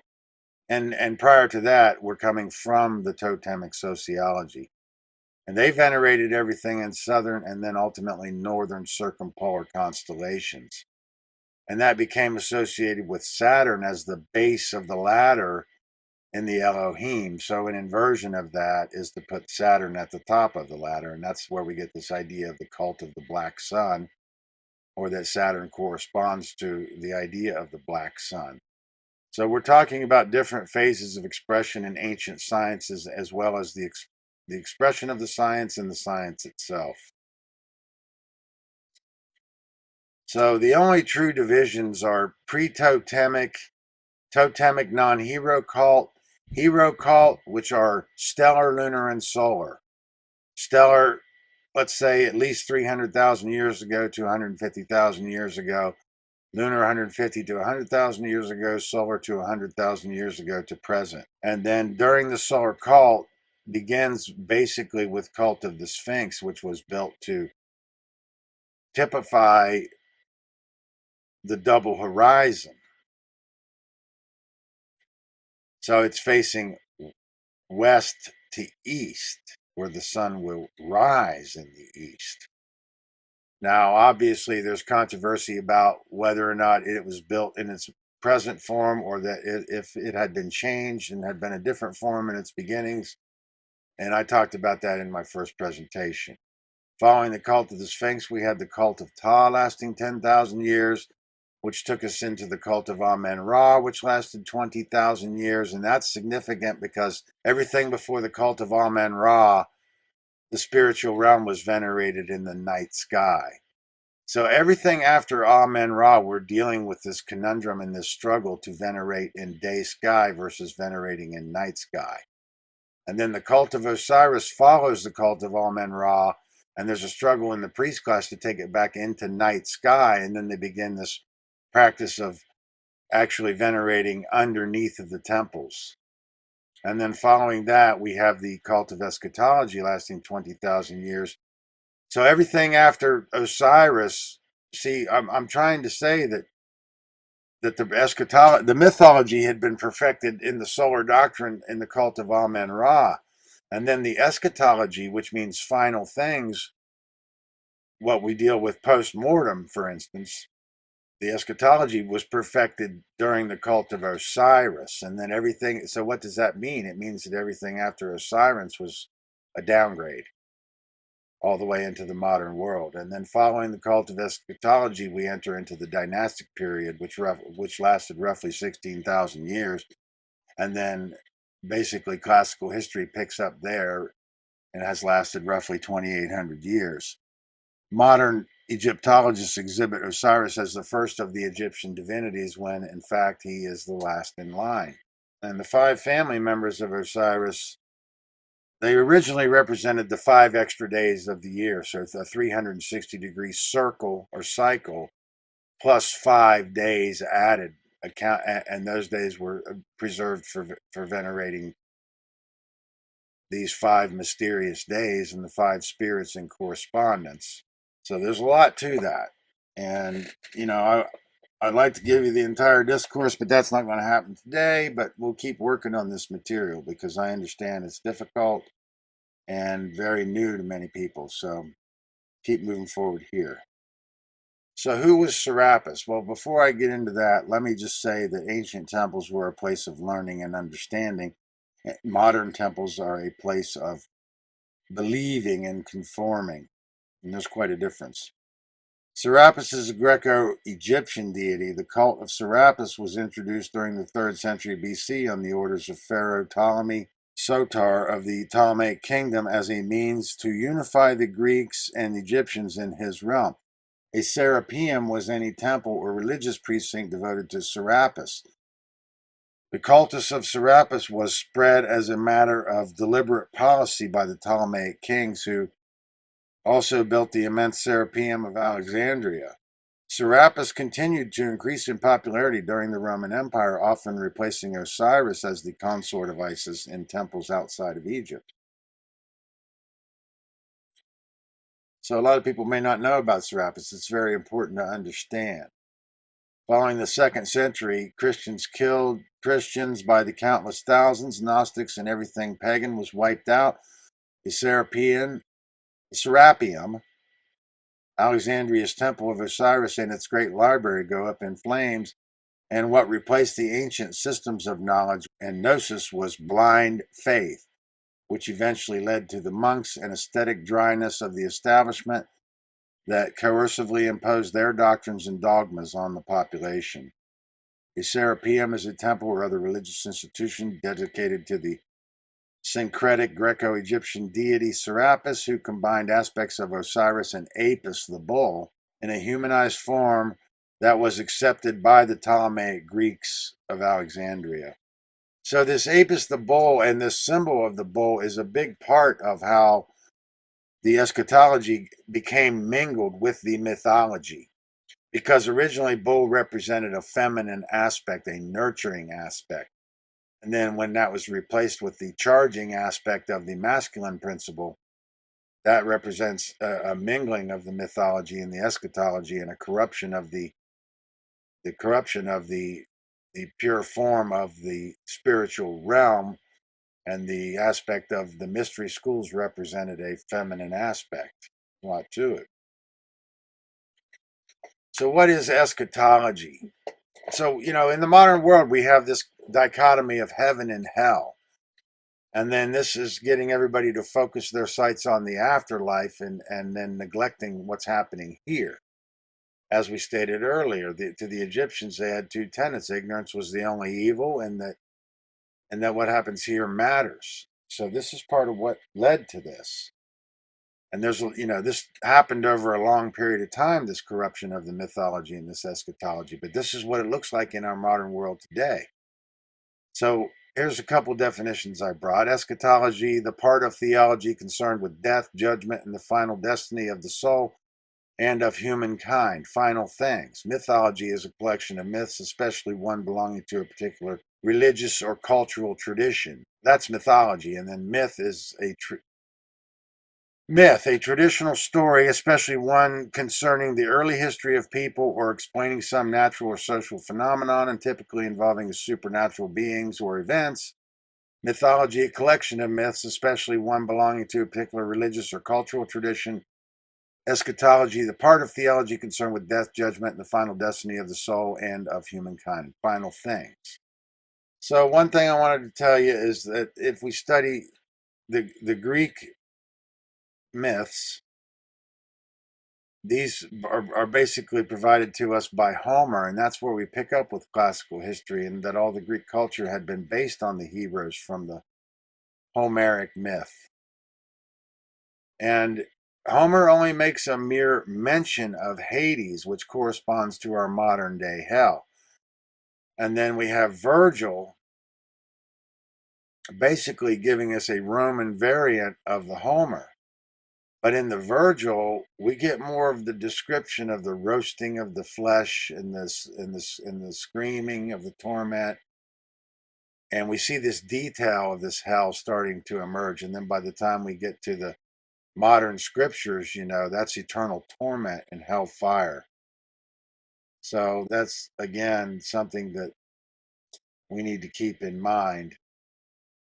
But as I said earlier, the depths to which we know evil will equal the heights to which we know good. And I brought along this Khalil Gibran quote to just help drive this point home. And it's quite poetic and beautiful. It says, "But I say that even as the holy and righteous cannot rise above the highest which is in each of you, so the wicked and the weak cannot fall lower than the lowest which is in you also." Khalil Gibran. So in order to understand mythology, all mythology, if we study the Roman mythology in the Greek, or if we study European mythology in the Greek dress, or if we study American mythology or South American mythology in the Greek or in the Roman, I mean, it's not going to reveal anything to us. If we study the Norse in the Celtic dress, or if we study the Celtic in the Greek dress, it's not going to reveal what we need to understand. This is why it's called comparative mythology or comparative religion. It has to be studied eclectically across the whole spectrum of mythology and culture. But ideally, we're going to learn that only until we study it in the Egyptian is it going to unravel. John Anthony West says, "If you try to describe moonbeams to the blind, you'll get nowhere. If you try to describe sex to eunuchs, they'll get angry." So you cannot talk about an esoteric tradition to the emotionally defective and the spiritually dyslexic, which is par to the great problem of conveying this information to the academic world, because that is what most of the academic world consists of. Late, great John Anthony West. And his work was mostly championing Schwaller de Lubeck's work, which I have some reverence for, and found some very interesting information in his work through John Anthony West. So people have this misconception that the Egypts were obsessed with death, or just so afraid of death that they created these religions to deal with it.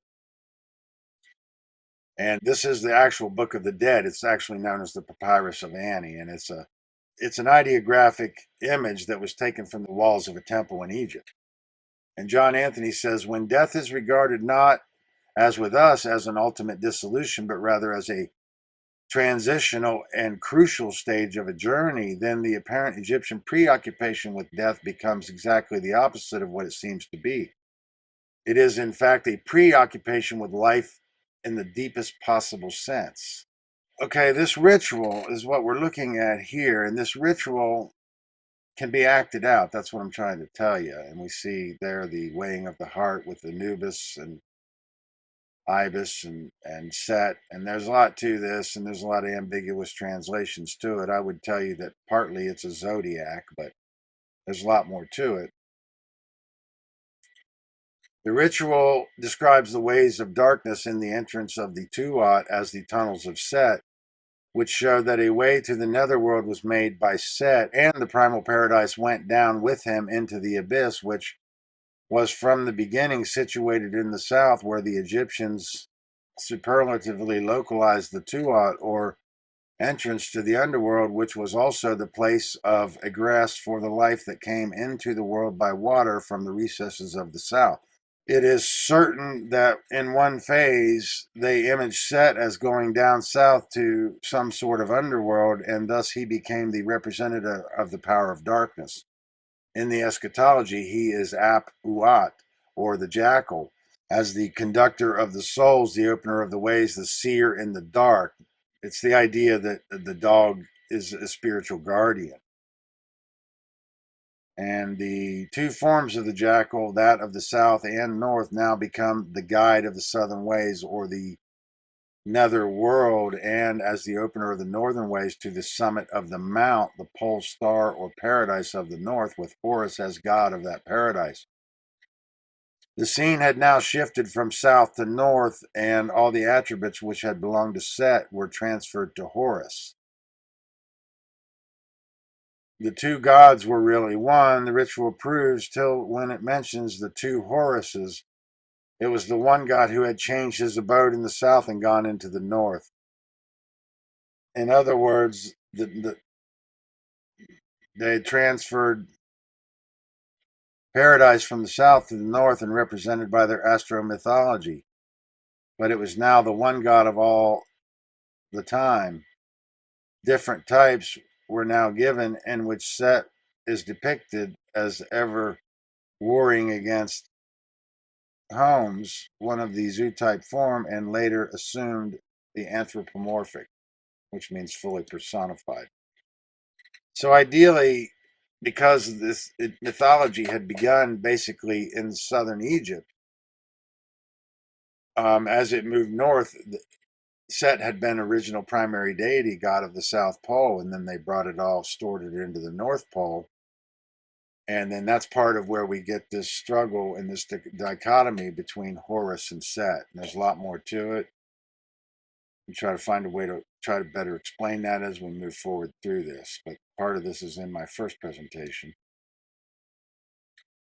The fable of Isis and Osiris, as it has descended to us in the account given by Plutarch, has not been greatly amplified by modern research. The Egyptian fragments which have been translated in recent years offer no complete account of the birth, life, death, and resurrection of Osiris, nor has any new key been found to unlock this great drama, which may well be termed the Passion Play of Egypt. It's obviously a huge subject,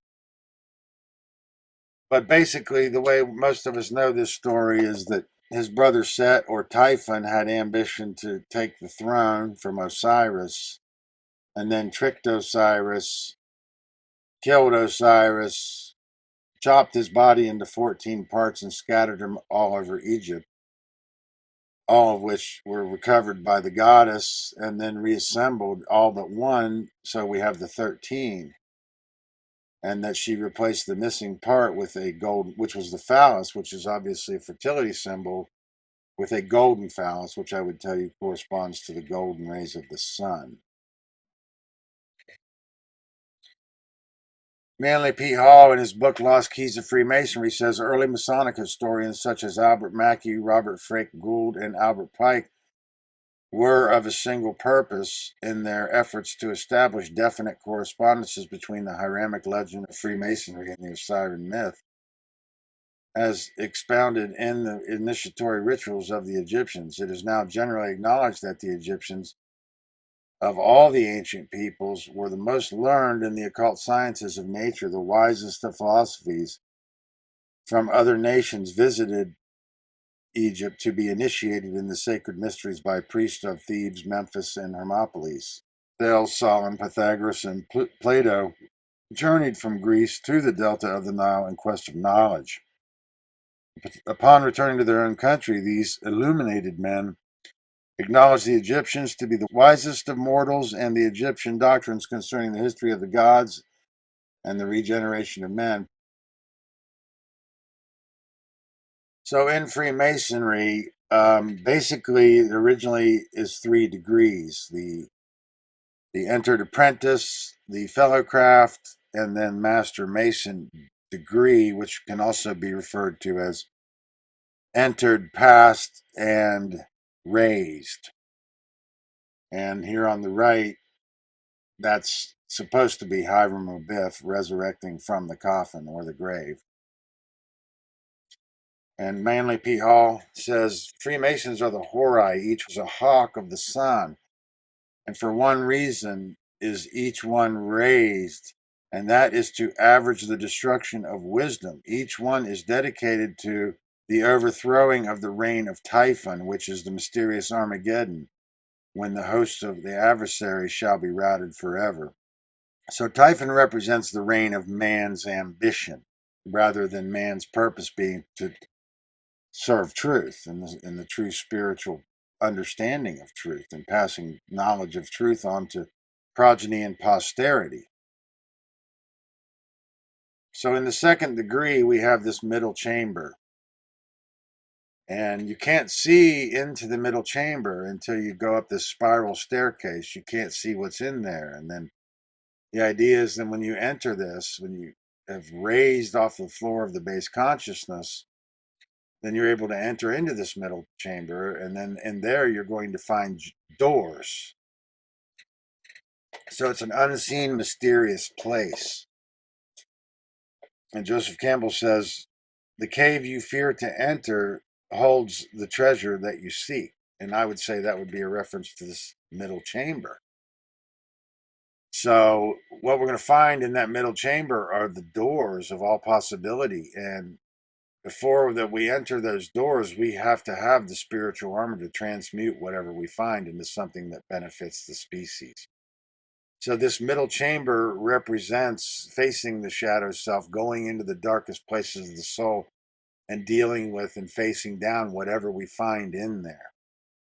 There's a lot more to say about it, but I'm going to keep moving forward for time's and expedience sake. The Assyrians in their funeral rites, in all respects, imitated the Egyptians and the stellar mythos, and that means the Babylonians or the Sumerians or the Akkadians or whatever you want to call them. These are the northern, and basically during that time, this was all considered to be an extension of northern Egypt, so we have to keep that in mind. The Assyrians in their funeral rites in all respects imitated the Egyptians. In the stellar mythos, we find the Kahuti, or glorious ones, succeeding the elemental powers with Horus as the eight and supreme. And these Babylonians converted into evil spirits, not understanding and having forgotten the original, the old Egyptian wisdom. In comparing Egyptian mythology with the Babylonian, the types that represent the evil in the latter had represented good in the former. The elements cannot be immoral or are not immoral. Benevolent spirits were transformed into evil entities from mistranslation and deteriorated forms. So I'm claiming all modern doctrines and mythology are by and large derivations of solar doctrine. And at its pinnacle of evolution, which is the cult of Osiris, when the Egyptian eschatology became perfected 50,000 years ago. All modern traditions and mythologies are fashioned out of a detritus of the Egyptian and thus must be studied in Egyptian pure forms, which reveal how it becomes deteriorated and ultimately inert or stagnant in later forms we call religion. And that all traditions are some distortion of this. So when we're studying and we find this ubiquity in modern doctrines, and we can show that ideally it's some deteriorated form of this siren cycle, we're going to arrive at a question: what gives it its persistent vitality? And it's that these fertility rites are vital, because they're the understanding pure fertility rites is the key to unraveling all of our earliest learning and all of our earliest ideas, which are the basis for all the ideas that we have in the modern world, which are largely corrupted forms of this. A lot more to say about that, but I'm going to move forward. Everyone wants to take their prejudice to the truth. Everyone wants to think that their institution is the only institution that hasn't been corrupted or infiltrated by dark occultism.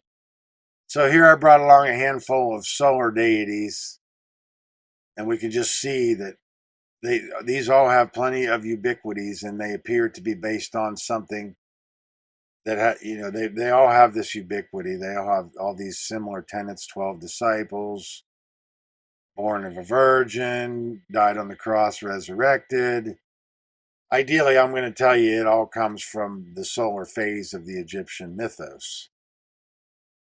So let's keep moving forward here. So here's St. Peter's Square at the Vatican. The Vatican at St. Peter's, or this is St. Peter's Square at the Vatican. And I just wanted to point out that Rome had been built on 7 hills, because really what we have over the long period of time, the eons of this time period, what we've had since the rise of the solar cult is a struggle of the solar priests wanting to build their temples on the hallowed ground of the stellar people, and that Rome had originally hallowed stellar ground, and we have these 7 hills signifying that. So that Rome, Cincinnati is the romantic term for the city of 7 hills. And here we can see that the Vatican represents the 8 and then the 7 hills. So this was originally stellar hallowed ground. Now in St. Peter's Square there we have this phallus of Osiris, which was a fertility symbol, but in a corrupted form. In primacy in the north, it became phallic worship. So it's a corrupted form of a more pure ancient Egyptian science. And there's a lot more to it.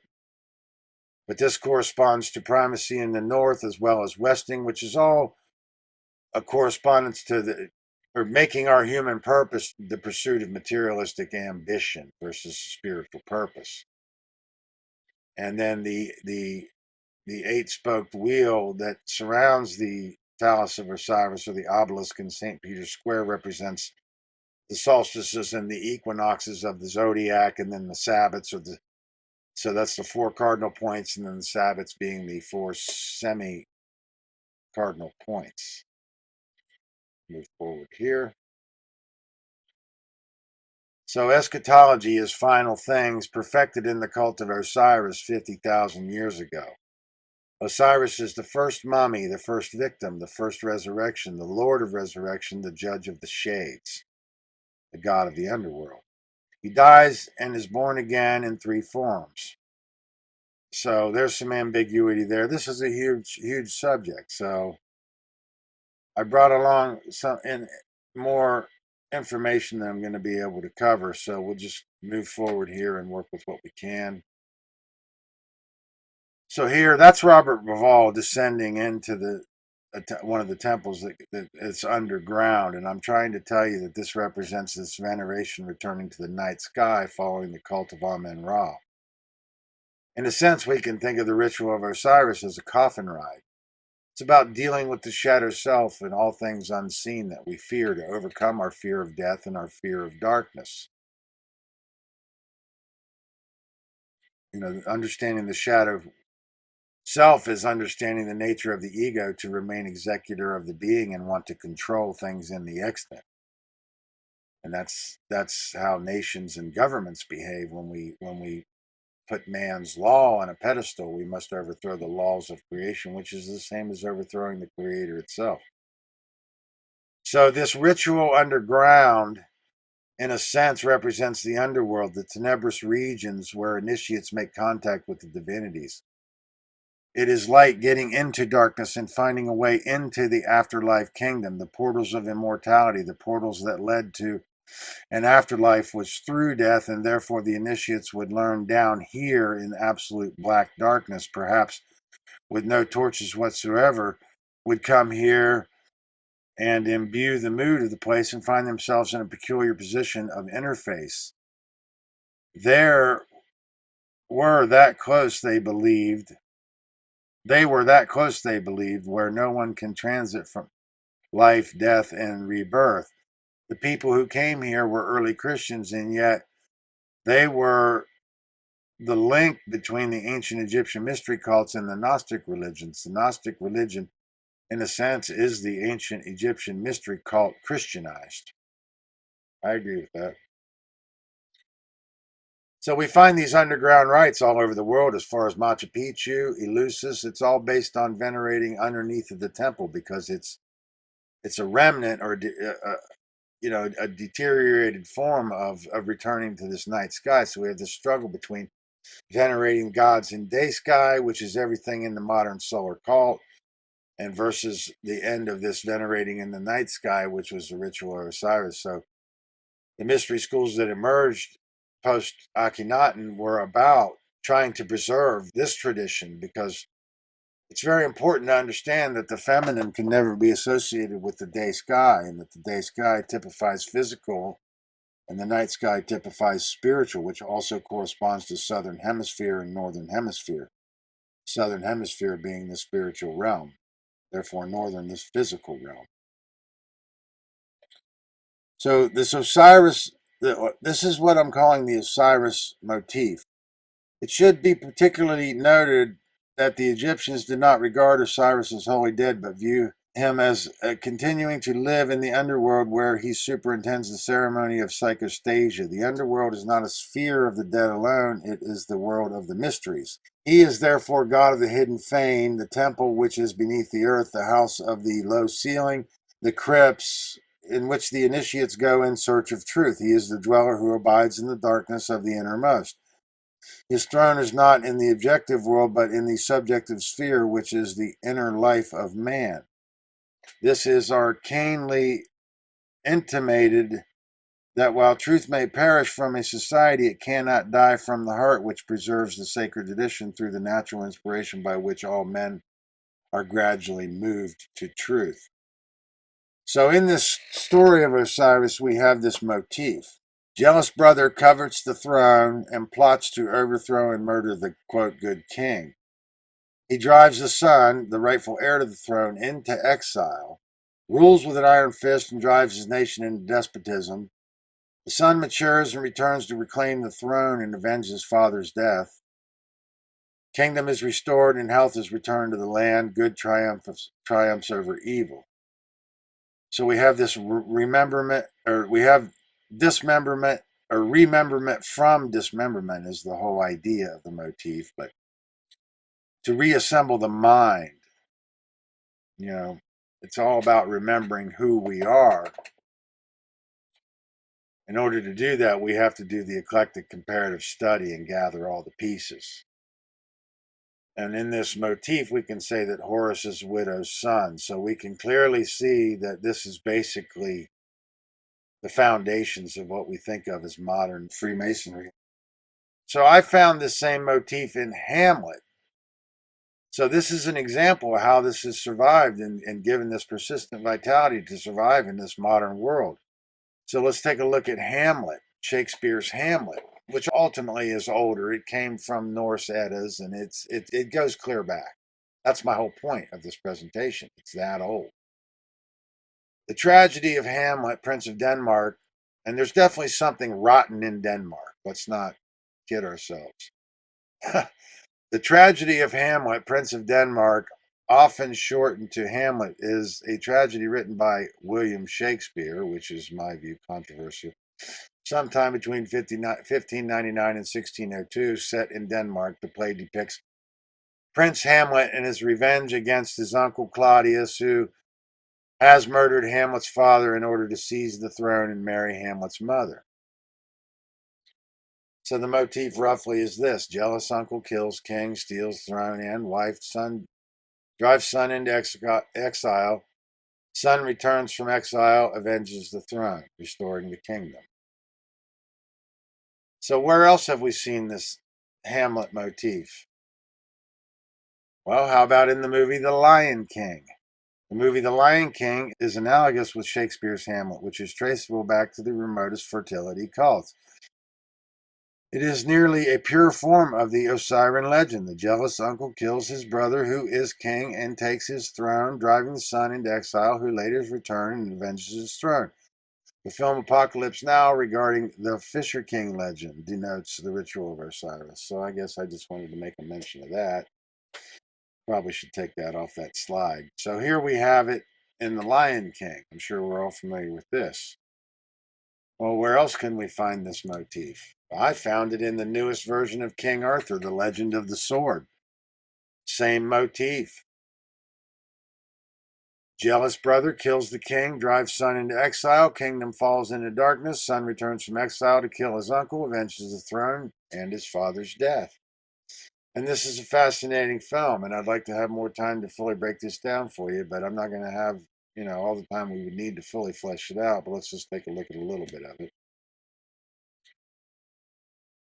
I guess what we can, before he was able to wield the sword, he had to visit the shadow, or the Darklands, what they called the Darklands, and that to me was an allegory or of him facing and dealing with his shadow self and being prepared to, survive in nature, being able to do the right thing. So we're going to have to deal with that a little bit more. But in the movie, Vortigern is the jealous brother. Uther is Arthur's father who Vortigern murders, drives Arthur into exile. Arthur comes back. He battles Vortigern and reclaims the throne, defeats Vortigern, reclaims the throne. It's all about sovereignty, which is internal sovereignty, internal monarchy, above rulership. And I brought this slide just to say this is, supposed to depict the never-ending war in heaven, which takes place at the highest and lowest places in our psyche. And this is a war that will never end. But see, this is not the same as how evil is manifested into the world. So the idea is that this evil does not exist in the physical world until it's introduced into the world from man. So the key is to bring this into check internally before it manifests externally, and each individual has the responsibility to do that by doing this shadow work.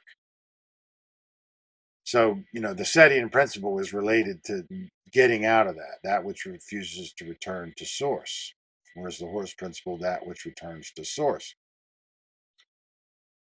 And the Jungian quote comes to mind: the man will do anything, no matter how absurd, to avoid facing his own soul.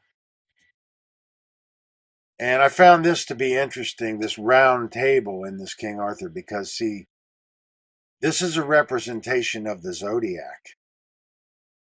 And I'm saying that this part of this table that's under construction, interestingly enough, represents the descent into the southern hemisphere when we're in the north. And that typifies the shadow realm. This is the shadow realm. This is where the work needs to be done. So this part of this table, or this eschatology, is under construction because we lost a perfected eschatology. So this is under construction. And that the way, the light is at the center of darkness. So we need to reach the bottommost point there. The depth to which we understand evil is equal to the height which we understand good. So ideally, we would be going in the astrotheological allegory from spring equinox, which would be left center of this table, to the top of the table there, which would represent solar solstice. That's the raising. But the way to raise is through the darkness. So we have to do the shadow work and understand the dark aspect in order to raise, to get to the fully raised, enlightened aspect. And these are just some slides I made to show how this journey takes place. And then here I'm just going to show you the correspondence with the zodiac. So I found that interesting, this rendition of this round table in this movie. There's a lot more to it. One more thing I want to say about this movie is that the sword in this movie represents truth itself. It can also correspond to the penetrative rays of the sun. It's a masculine force, but the main thing to understand is it typifies truth.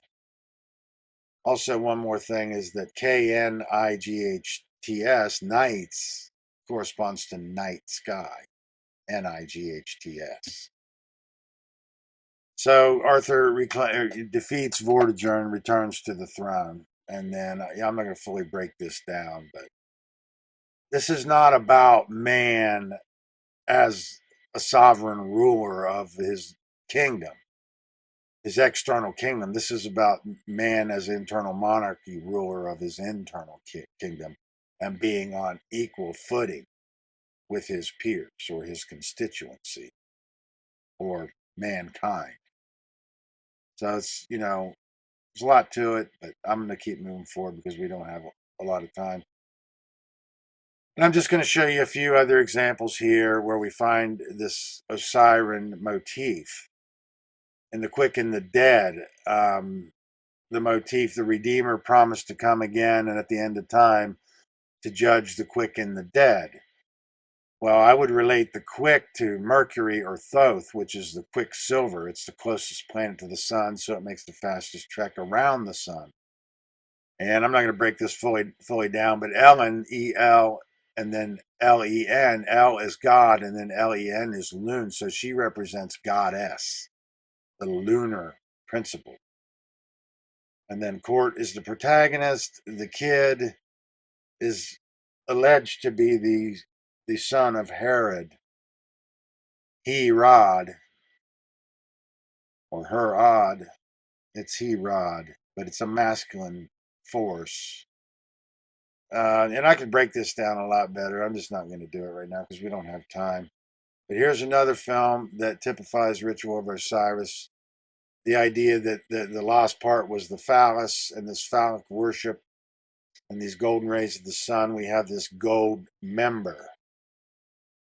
There's a lot more I could say about this, but I would say that some of this is based on the perversions and the cultural memes of Freudian psychology that I talked about. It's all based in hubris and corrupted forms of the Osiris myth, which led to phallic worship and what have you. One other thing about this film is Dr. Evil, who I didn't include in the slide, I probably should have. Basically, Mini-Me represents, has a satanic ideology, and that Mini-Me represents basically the world population. The idea of the Carlos Castaneda quote, all the sorcerer has to do is give you his mindset, which is dual consciousness. So Mini-Me kind of represents the Mini-Me version of Dr. Evil, which is the sorcerer giving you his mindset, Mini-Me Satanism, we can call it. And then in this film, What About Bob? We have this death therapy, which cures him. And then he writes a book about it and it becomes a bestseller. And then Leo's jealous. But it's an interesting film, but it deals with the death motif. And it's definitely, I would tell you, it is the Ritual of Osiris, the idea of this coffin ride. There's a lot more I could say about this, but we're moving fast, so we're going to keep going. And as I said, this is the most influential work in my research. And in this book, From Ritual to Romance by Jesse L. Weston, we find this Fisher King legend. So let's go ahead and read this slide. The Fisher King legends imply that he becomes unable to father or support a next generation to carry on after his death. A thigh wound has been interpreted by many scholars in the Arthurian literature as a genital wound. So it's dealing with fertility. And I'm telling you, ultimately, it's the Ritual of Osiris. This Fisher King legend comes out of the Ritual of Osiris. But we have this fish symbolism and this chalice, which represents a romance, the Christian romances or the assimilation of culture, with Rome assimilating culture, injecting these religious artifacts to bolster their doctrines. But to quote from the book, there's little reason to doubt that if we regard the fish as divine life symbol of immemorial antiquity, we shall not go very far astray from truth, is what she means. So understanding the fish symbolism is a big part of understanding the Osiris myth. I'm not going to fully explain it now, so we're just going to keep moving forward. You got to go fast. Now, this was a tradition that was in Europe, around the time following Charlemagne, between the 8th and 10th century, or the 9th and 11th century.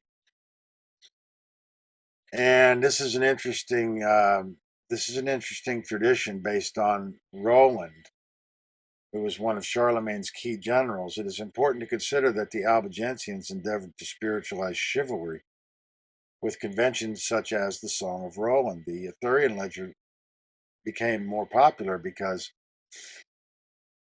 the Arthurian legend offered something not found in the Song of Roland, a feminine principle, a romance, which made it of greater appeal to the masses, something for everyone, so to speak. But this is actually a film, and it's a good film, and I would check it out. I would study this subject because it's part of understanding the Arthurian cycle. And here's another King Arthur movie, and I brought this one along just to point out that this is a modern film that's been made to try to bolster the idea that King Arthur was actually a historical character. I'm sure we've heard that before. So it has similarities to the idea of the historical Christ, if you will. So what are these Vulgate cycles? The idea of the Vulgate cycles is that pre-Vulgate implies before the story becomes romanced and then introduced into literary form. So prior to that, it's an oral tradition, and that during the Vulgate cycle, it's starting to become romanced and stylized, and then we have new characters, and then the stories start to revolve more around the Knights of the Round Table and these Christian motifs that are being injected into this Celtic legend. And I just want to say one more thing is we have these Christian motifs introduced into this Arthurian cycle because Rome assimilates culture. And, the whole point about this tradition is that if it hadn't been for the Arthurian tradition and the Norse traditions, which was the strong cultures that resisted the imposing Latin Christendom, this knowledge in these mystery schools would not have survived into the modern world. That's a big point that I'm trying to make. But that this character Lancelot didn't exist in the pre-Vulgate cycle, and that he was introduced, and then this romance with Guinevere, was part of assimilating this tradition, and then bolstering this idea of this Holy Grail, and then making this whole round table about seeking this religious artifact that bolsters the Christian claims to the historical Jesus and the doctrines that ensued. This Roman Church. A lot more to it, but we're going to move forward. So when we study ritual order romance, we're immediately going to discover Sir James George Frazer, who basically wrote this encyclopedia of culture. It's probably 13 volumes, and it's just a massive archive of world culture. One thing I'm trying to say about this is anthropology, and when we get into the anthropology, it's an eclectic study. So we're going to realize by the magnitude of Frazer's work that it's a huge endeavor, and not to be discouraged or swayed away from the task at hand. It is possible that we can deal with this, and there's abridged versions. I haven't read. I work with the abridged version. Okay, and it's not a book that you read; it's a book that you learn to work with and reference. And I brought along this picture of Turner's Golden Bough. So this is a painting. In the opening of the Golden Bough, Frazer says, "Who does not know Turner's picture of the Golden Bough? The scene is suffused with the golden glow of imagination in which the divine mind of Turner, steeped and transfigured even the fairest natural landscape, is a dreamlike vision of the little woodland at Lake Nemi, Diana's Mirror, as it was called by the ancients. No one who has seen that calm water lapped in the green hollow of the Alban Hills of Italy can ever forget it." So the one thing I want to say is that we have to understand that the work that in the eclectic encyclopedia of culture that Frazer has provided with is not exactly the same as his conclusions about it. It's similar to Darwin. We have Darwin's findings, and then we have Darwin's conclusion. Those things the same with Frazer. They have to be discerned from each other and dealt with separately. So, for instance, the work, The Golden Bough, is an invaluable resource for an eclectic study of culture. However, Frazer's conclusions about what he found, I would take umbrage with. Ideally, Frazer's conclusions are that the traditions that he finds are local to where they're found. They're localized. And my conclusion on it is that they all had come from Egypt and imported to where they're found, unless they're found in Egypt. So we're going to keep moving forward here. So in the Greek mythology and the Roman mythology, we have Persephone and Proserpina. Proserpina basically being the Greek or the Roman variant of the Greek Persephone. And Persephone goes into the underworld to visit her father's shade. Main thing is, I'm going to tell you, study Edith Hamilton, but this is Ritual of Osiris in a corrupted, deteriorated form. But it's important because this is part of how it was preserved into the modern world.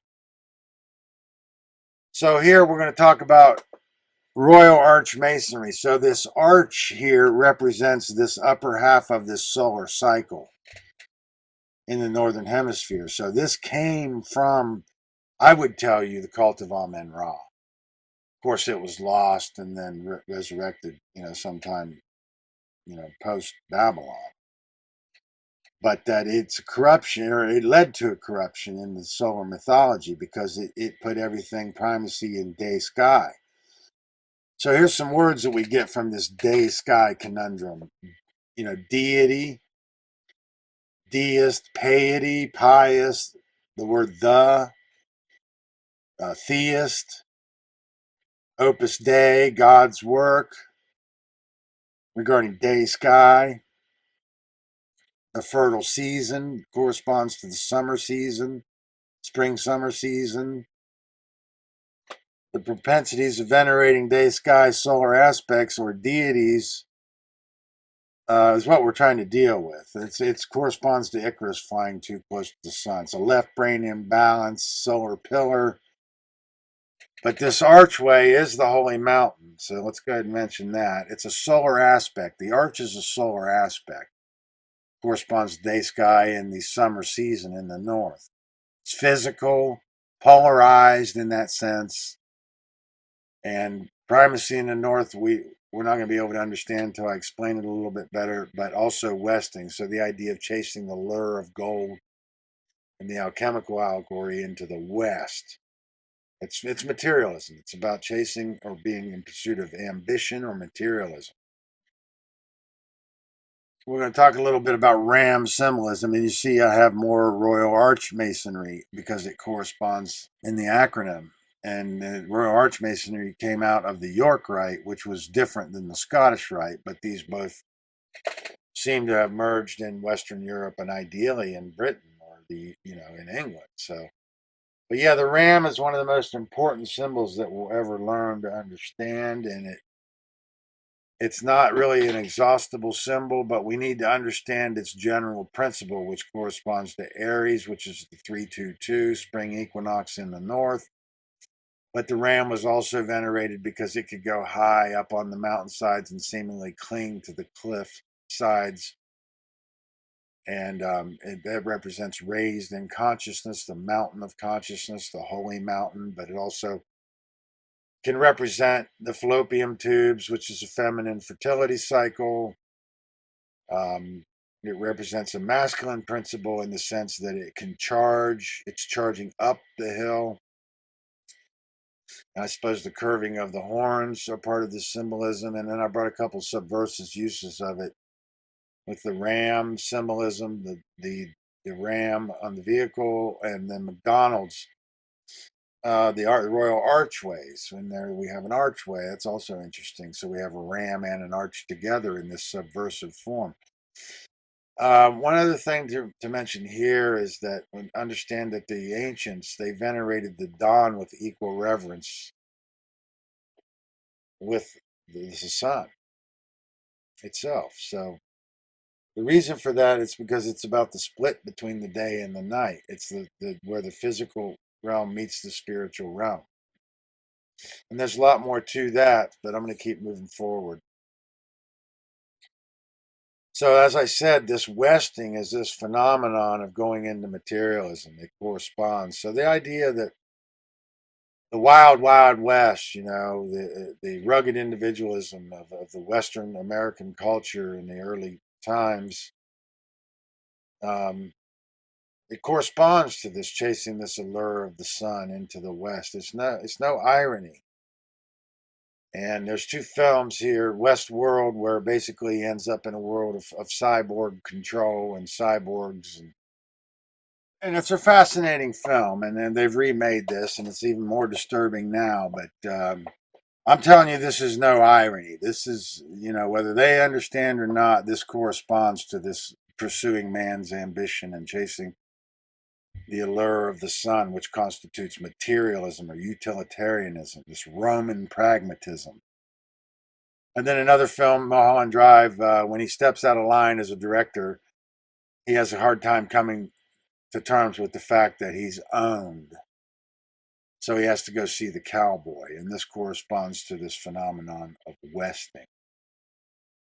Now, this is going to be a little bit more difficult of a slide here, but this primacy in the north is dealing with the earlier phase of the Egyptian mythos when they came out of the south into the north. So going into the north is the same in the stellar phase as going into the west in the solar phase.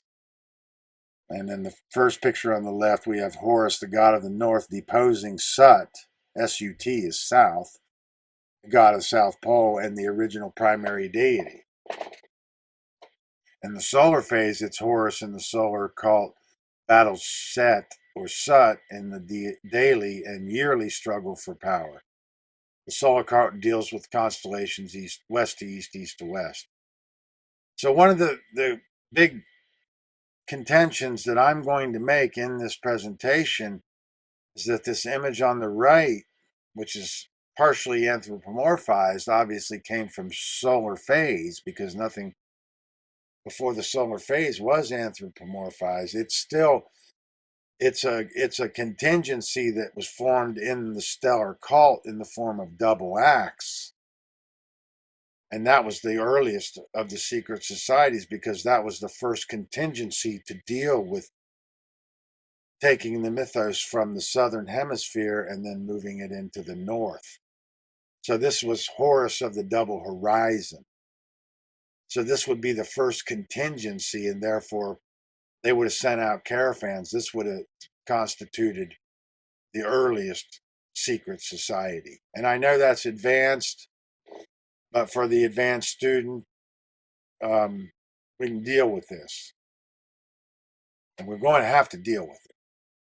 We're going to have to understand it. I'm not going to fully explain it now, but I'm saying it, that this was the first secret society because this was the first contingency. And that they would have sent caravans out. And that Horus of the double horizon, Horus Behutet, is the contingency for primacy in the north, therefore ideally the contingency for westing and ending up in a world of materialism and man's ambition dominated by man's law instead of the spiritual laws of creation, the moral laws that exist here in nature that govern the dynamics of human behavior. As morality declines, freedom declines. So the farther we stray from truth, the farther we fall from perfection as a species. The more we uphold man's law, the more we're overthrowing the creator. That's the loss of the soul. That's the loss of freedom. That's the loss of all that is good and decent, and then ultimately the stagnation and then extinction of man. That's the other thing I want to say about the judgment of Osiris is it represents not just the individual soul, it represents an extinction event or the potential for this extinction event. So alchemy basically is, it's an extension of the mystery school, but it's dealing with the fact that everything being spiritualized, and then we're entering into a phase of more advanced technology. So now metallurgy is being spiritualized. And alchemy literally means from chem, because chem is the ancient name for Egypt, or out of darkness, the black land. And I associated alchemy largely with Neoplatonism, but alchemy literally means from chem, or out of the darkness, and it's an occult tradition taught through allegories. An allegory is a cryptic story, poem, or picture that can be interpreted or decoded in order to reveal a hidden meaning, typically a moral lesson.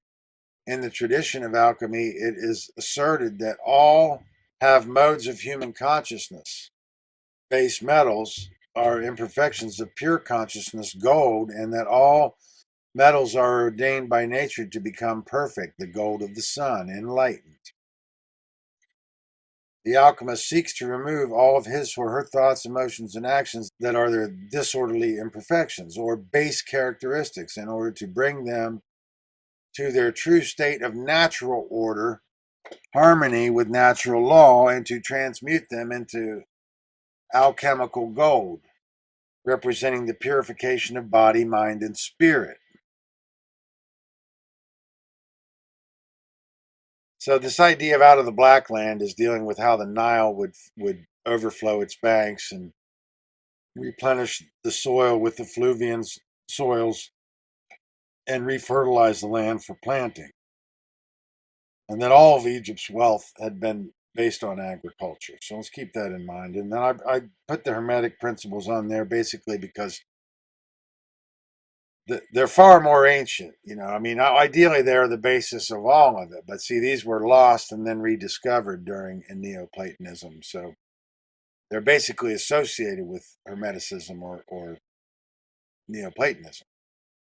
So keep in mind that Hermes is basically the Greek variant of the Egyptian Thoth, which is far, far older.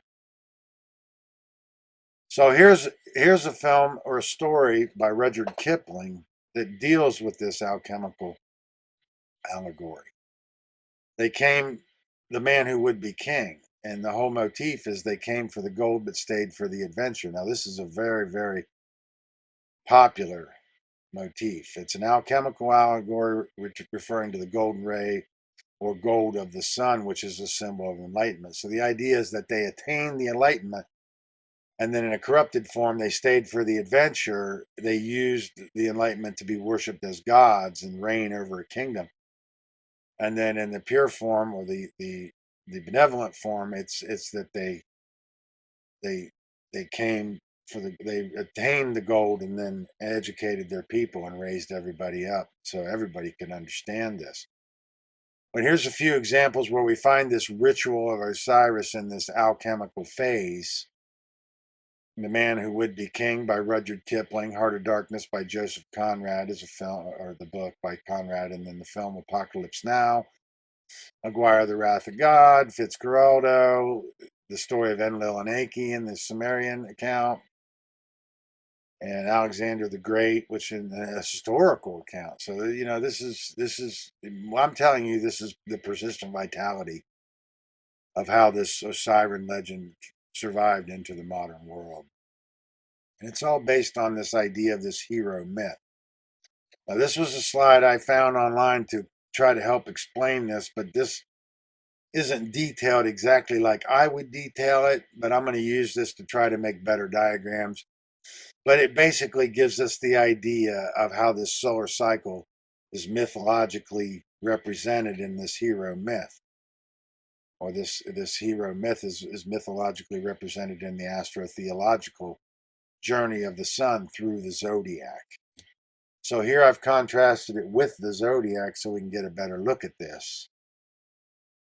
And the hero myth and the astrotheology. So don't ever confuse astrotheology with astrology, because astrology is divining and it's a complete corrupted form, fortune telling, as though someone can know the future. You can know natural law and the trajectory, but you can never know what tomorrow brings or what the future holds. So astrology is I would call a Christian convention or a solar cult convention to marginalize astrotheology and further conceal the esoteric meaning of this hero myth in the solar phase.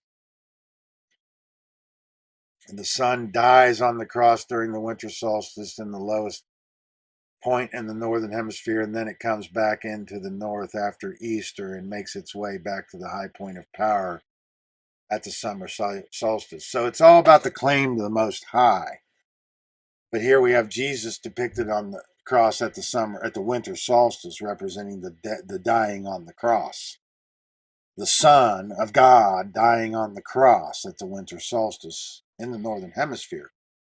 So orientation is key. We have to be able to orientate ourselves geographically and understand this astronomically in regard to this particular cosmic movement of the sun. So we have Osiris at the winter solstice, Horus at the spring equinox, Ra fully raised most high in the solar doctrine, and then Set taking us back down into the underworld. So this point between Set and Osiris is where the struggle occurs with Typhon or Set, which is where we get the word typhoon. You know, it's obviously a destructive power. There's a lot more to it. I'm not going to fully explain it now. And there's a lot of these slides, so I'm just going to try to move through them as quickly as I can. But yeah, we've described this birth, growth, decay, the 322, the ram, the dismemberment, rememberment through the eternal womb, and then in the north, and how things had ultimately been put into the north in the stellar phase, and why that led into materialism and the corruption in the solar phase. There's a lot more to it, but we're going to keep moving fast. And this is just another, this one has the birth, growth, decay on it, so we can understand that represents the mortal life, that upper part of this cycle. So the under part, that represents the journey of the soul or the mains through the netherworld or the underworld. So ideally, we're going to talk about how this corresponds also to our modern day mechanical clock and how this is part of this corruption in this ancient sacred science. So in military time, we have the 12, which is typifying the solar doctrine and the greater mysteries at the point of Osiris, which I would tell you would be correct. However, this is a difficult slide to explain, but here we have the military civilian time and how it corresponds to our modern mechanical clock as we know it. I'm just going to have to move through this. I'm not going to be able to fully break this down, but we'll take a look at a few more slides, try to get an idea of what I'm getting at here. But we just have the opportunity to look at what military time looks like on a clock with the 0, which represents a 24 at the top, and the 12, which represents the greater mysteries and the divisions of the zodiac, etc., all things 12 at the bottom. This is a solar phenomenon. So the lesser mysteries were in the 7, and then the greater mysteries were in the 10, ultimately became the 12. So these are just advanced statements that I'm going to include here. We're going to have to do our own diligence to fully flesh this out, but now they've been introduced, we know what our work is to do.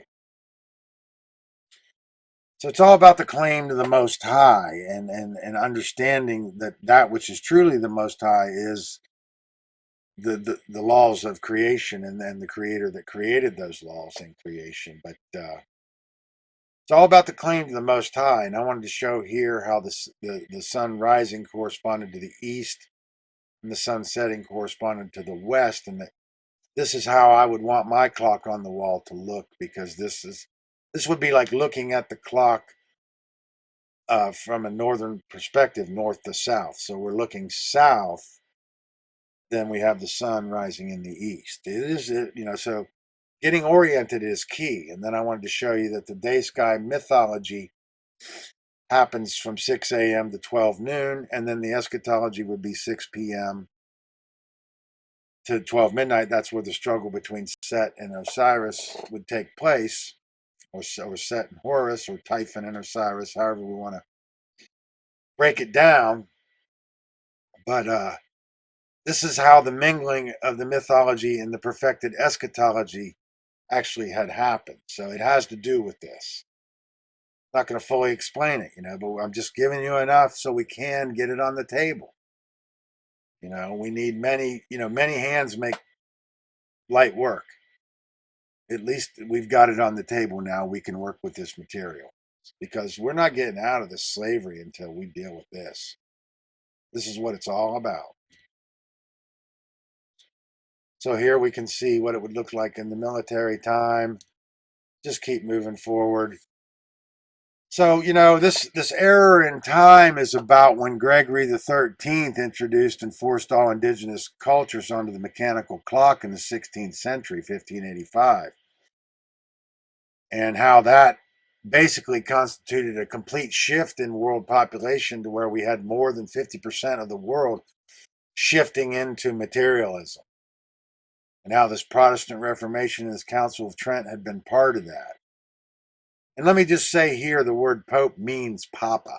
So this primacy in the north, or this letter P, typifies single axe, which typifies primacy in the north, because as I had said, double axe was the original contingency force of the double horizon. So single axe, which represents a letter T, and then single axe represents a letter P, corresponds to a fully masculine principle, primacy in the north. So Pope is Papa. So a papal bull represents the charging bull. So it's a fatherly charge. Let's keep that in mind. But yeah, in 1585, Gregory XIII signed a papal bull, a fatherly charge, and forced all indigenous peoples onto the mechanical clock in the Gregorian calendar. And there's a lot more to it. And I'll give you a little bit more of it, but just keep trying to keep moving forward here. But yeah, see here, I'm trying to show that how when we went, we came from the cult of Amen-Ra into the cult of Osiris. That means we made Osiris most high. So now we have this rivalry between the original solar deity Amen-Ra as most high, and then Osiris, battling for supremacy. You have to understand these are anthropomorphized, personified, humanized elemental powers. These exist in nature in an anthropomorphized form. They're romanced and then historicized and literalized and then mistaken for divine revelation.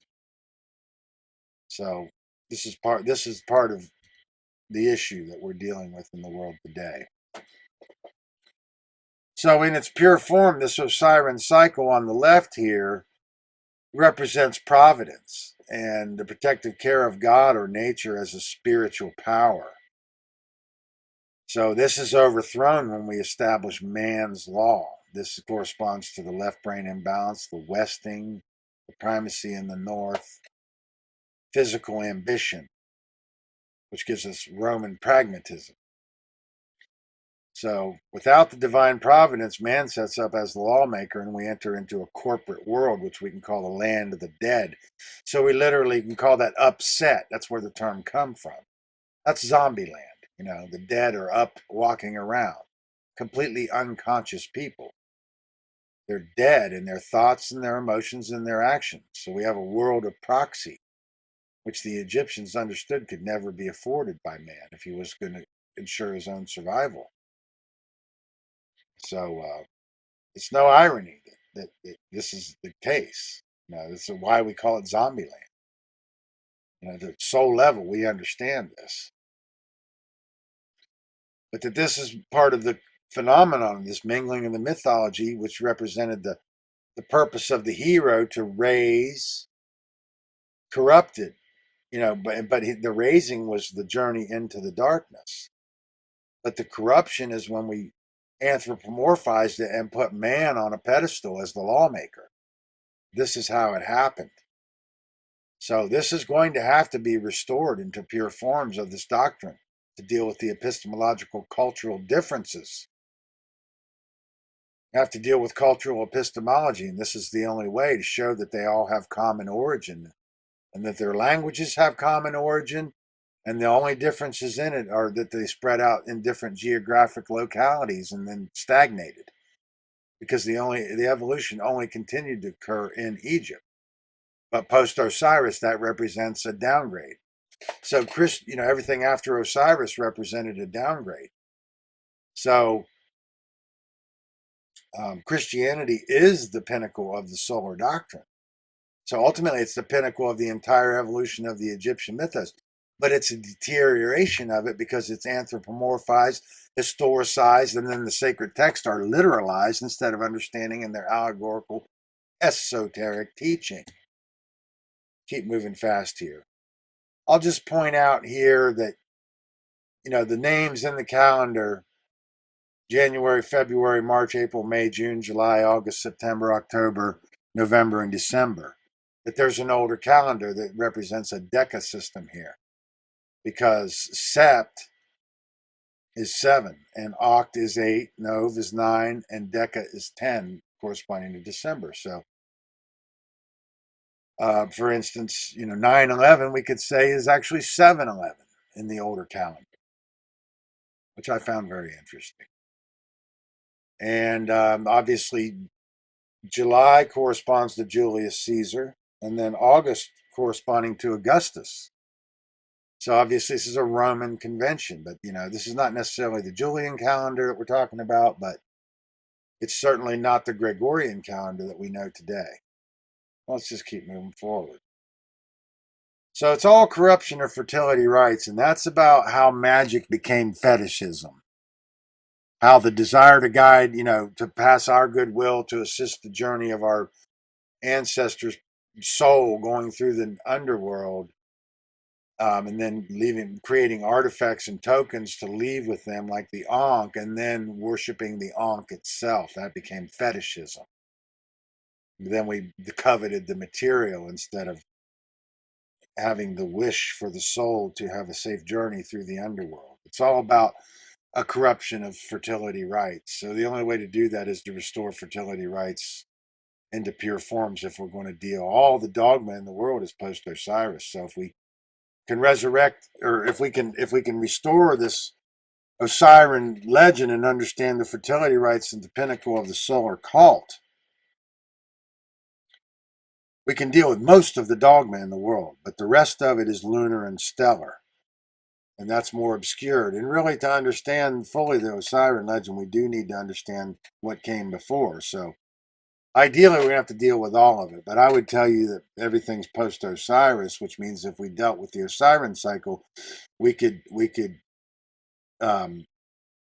would be able to dispel most of the dogma in the world. So it's this day sky, night sky rivalry, this king of the hill and the holy mountain, and that it was perfected, 50 to 60,000 years ago, and then corrupted after, since 40,000 years ago when we went into the eschatology cult. That's where we get the mummification and all these perversions and all these strange traditions came out of not understanding this Egyptian science. And it gets stigmatized, basically cast in view as superstition, and then it's stigmatized, marginalized, and then ultimately, associated with evil, and everything is inverted or perverted and corrupted. So we're not getting out of this without dealing with this. So we have Osiris raised to most high. This disorientation causes the mingling of the mythology and the eschatology. It is paramount to understand why the spiritual realm is associated with night sky, and at the same time understand how darkness invokes fear. Ignorance is the only darkness that needs to be feared. The square on the seat of Osiris is the most profound aspect because that's man's perfection of the physical realm. A lot more to that. The doctrine of incarnation, reincarnation, and the resurrection brought on from the stellar was established in the solar cult under the phase of fatherhood. The Horus of the double equinox, Horus the child in one equinox, who was Horus the adult in the other, constituted the double Hermanicus, one of the fulfiller, one as Horus of the incarnation, the other of Horus of the resurrection. The doctrine was first depicted as solar mythologically and next eschatologically. The difficulty has been to place the various portrayals of evolution in the correct order, and this has been caused by the latest phase, the Osirian, having been given the most prominent place in the ritual, which has obscured the former imagery as these have been brought on and mixed with the latest developments. Amenta, in one aspect, became the world of the dead, the Kasu, or burial place in the Osirian cult, which followed the cult of Amen. In the latest imagery, Osiris became the god of Amenta, or the god of the dead, or underworld, or heaven of eternity, where the sun and the mains went down in the west to pass through and emerge to rise again on the Mount of Glory in the east. By many writers, Osiris has been considered to have been a human living man, but he was, in fact, the only only the last imagery of the solar cult before the phase of eschatology. So this is all astrotheology, and now I'm going to show you how this plays out in the Christian cycle, in the resurrection of Jesus. It's the same thing. Most important to understand, an important point about the sun's journey through the different houses of the zodiac, where it exists in each house successfully, is that the transfer from one house to the next involves a power struggle and then results in an absolute transfer of power. The power struggle and power transfer has been the substance of myth and legend from time immemorial. The most great stories and legends deal with this particular phenomenon, and its potency is derived from the fact that it is about fertility and infertility, meaning incarnation and reincarnation of a fertility cycle, or in the divine aspect, the journey of an everlasting human soul, or, as I said, an extinction event. So there's a lot more to all this. I'm not going to fully explain it. There's no way we would have time, but I'm just putting it here so we have this, and then I'm going to be continuing to extrapolate on this. This is what my work consists of. So here I'm just showing you the cycles and the sine wave of the cycles and the journey through the zodiac. The Egyptian mythos was not venerated in constellations west to east or east to west until the onset of lunar and ultimately the solar phase of the evolution of the mythos.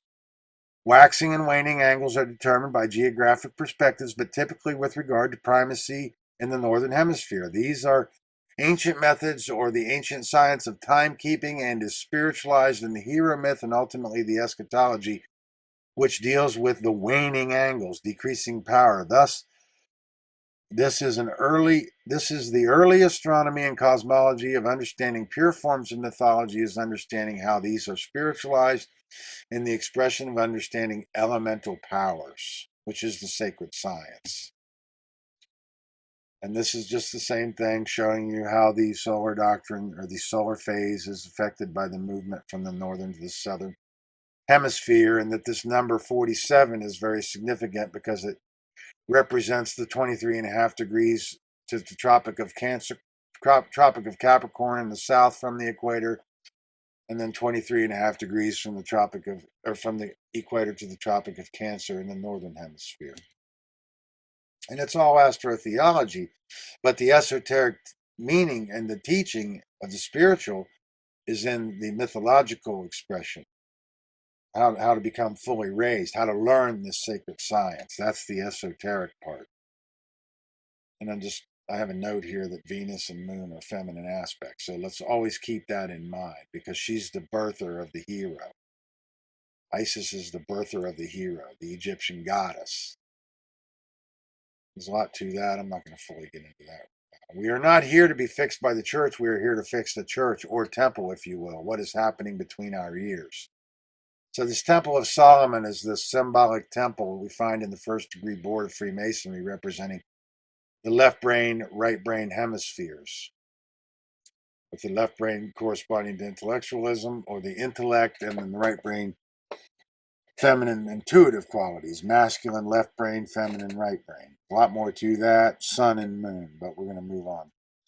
So when these are divided and split, we get this phenomenon known as polarization dialectics, which is basically how the world is controlled today, how this social engineering is affected or effective. And then we end up with these religions all ready to defend their, monotheistic God. And it's a dialectical manipulation, it's all represent an imbalance. And we get these elephant cults and these donkey cults and this politics, which is a world of man's law and proxy, and this illusion that government was ever, a non or a secular idea. It's still non-secular. It's always has been. The world is ruled by religion. We have to understand that. So here I'm showing you how the phases of the evolution of the mythos correspond to these pillars. And I'm showing you how this was codified in the pyramids, which proves that the stellar people who built the pyramids understood this. And the word Israel represents each phase of the evolution of the mythos. with the is the lunar phase, the Ra is the solar phase, and the L is the stellar phase. And that the term Jew, it's not an ethnicity, it's a religio ethnicity. So parochialism is about, the idea that they're God's chosen people. So it's not really any different than the master race. It's just, it's a claim to the Most High. It's all about the claim to the Most High. A lot more to it. I'm not going to fully explain it now, but here's what this solar cult looks like in the modern world. To even think that resources are used, but I don't really have a problem with it because there is an esoteric, allegorical, positive teaching in the Christian, if it's properly understood. But this idea that we're supposed to externalize our faith that this Savior might come back and save everybody, it's bunk.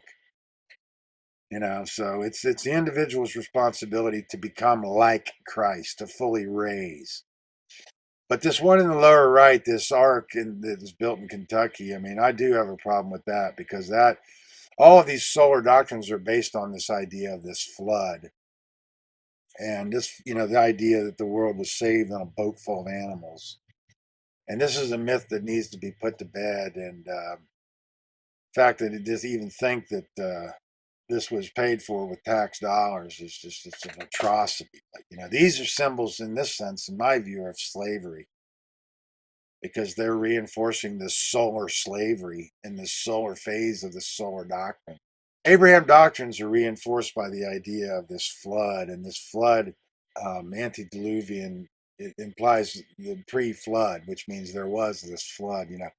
What we have is a great year cycle, and that this glacial epoch happens at the end of this cosmic cycle, this great year cycle.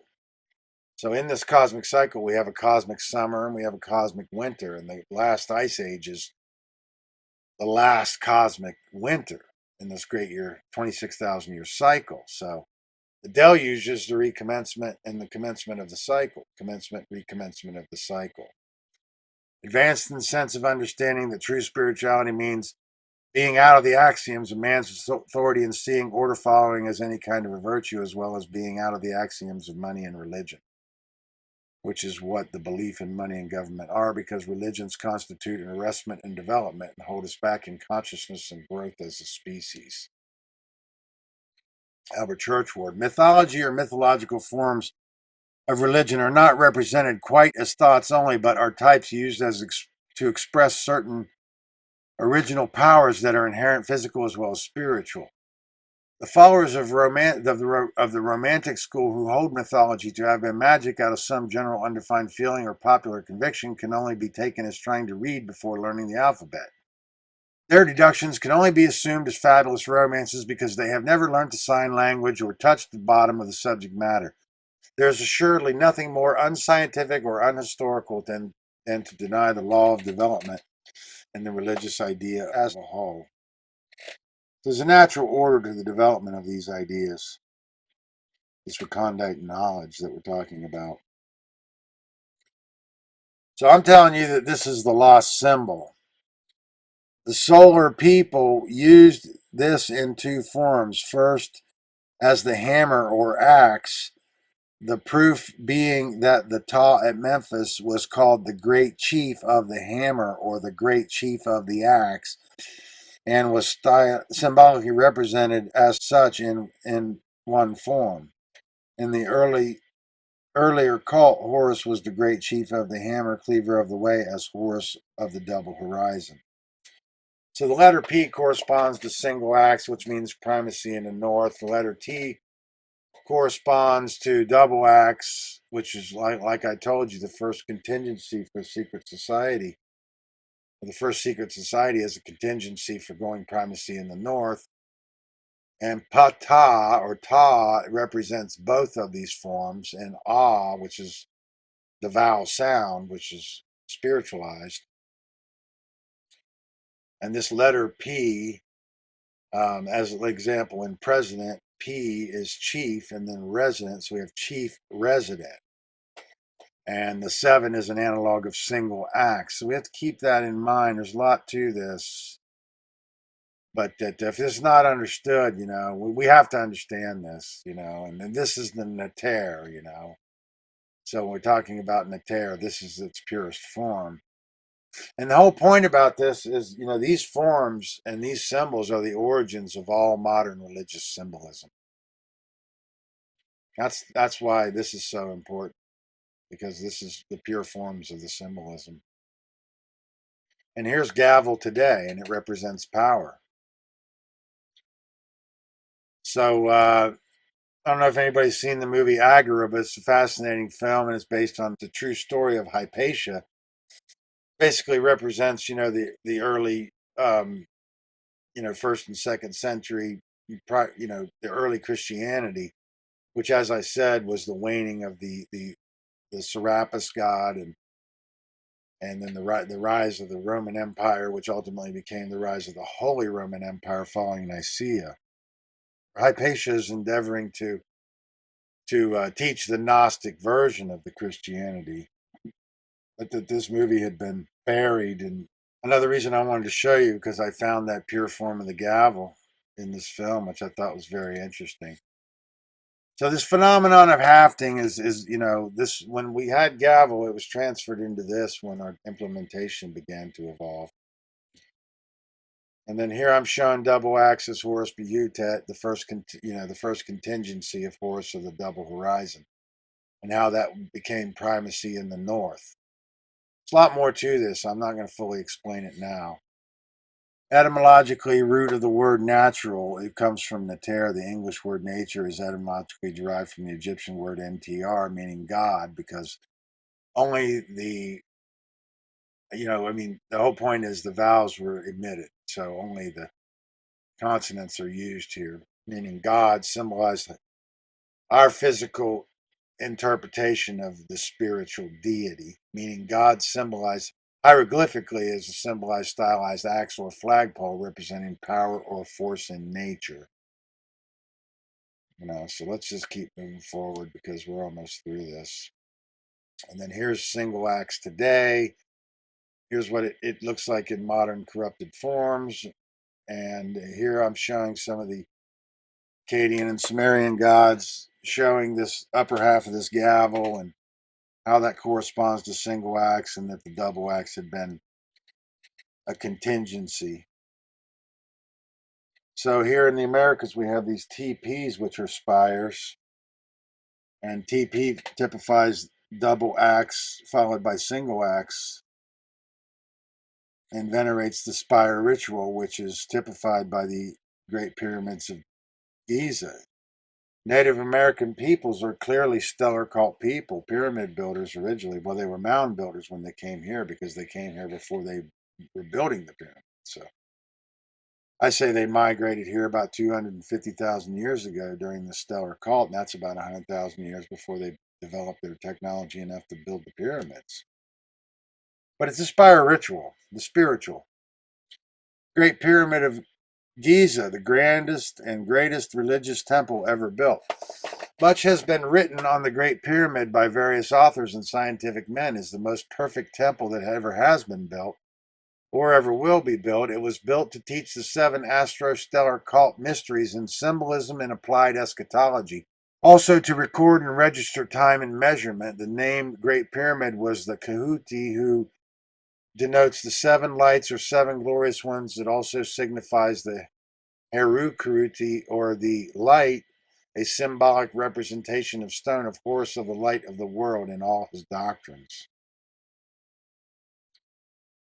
Whatsoever the 7 Kahuti were as individual stars, they were also later in the solar cult configured as a group in Ursa Minor called the followers of the coffin of Osiris, which was imaged in the Great Bear, which is Ursa Minor, not the Big Dipper. I'm not going to get into that. So the spire ritual is a ritual. A ritual is a sequence of activities involving gestures, words, and objects performed in a sequestered place and according to a sequence. A spire is a conical or pyramidal structure on the top of a building, often a skyscraper or church tower, similar to a steeped tented roof. Etymologically, the word is derived from the Old English meaning sprout, shoot, or stalk of grass. From Latin spiraculum or spirare, breath, to breathe. So it has to do, the breath was the life force. So when we see, like when somebody would die and we'd see the steam rising off the cooling corpse, that was associated with the breath or the life force leaving the body. This idea of rising up to heaven comes from that.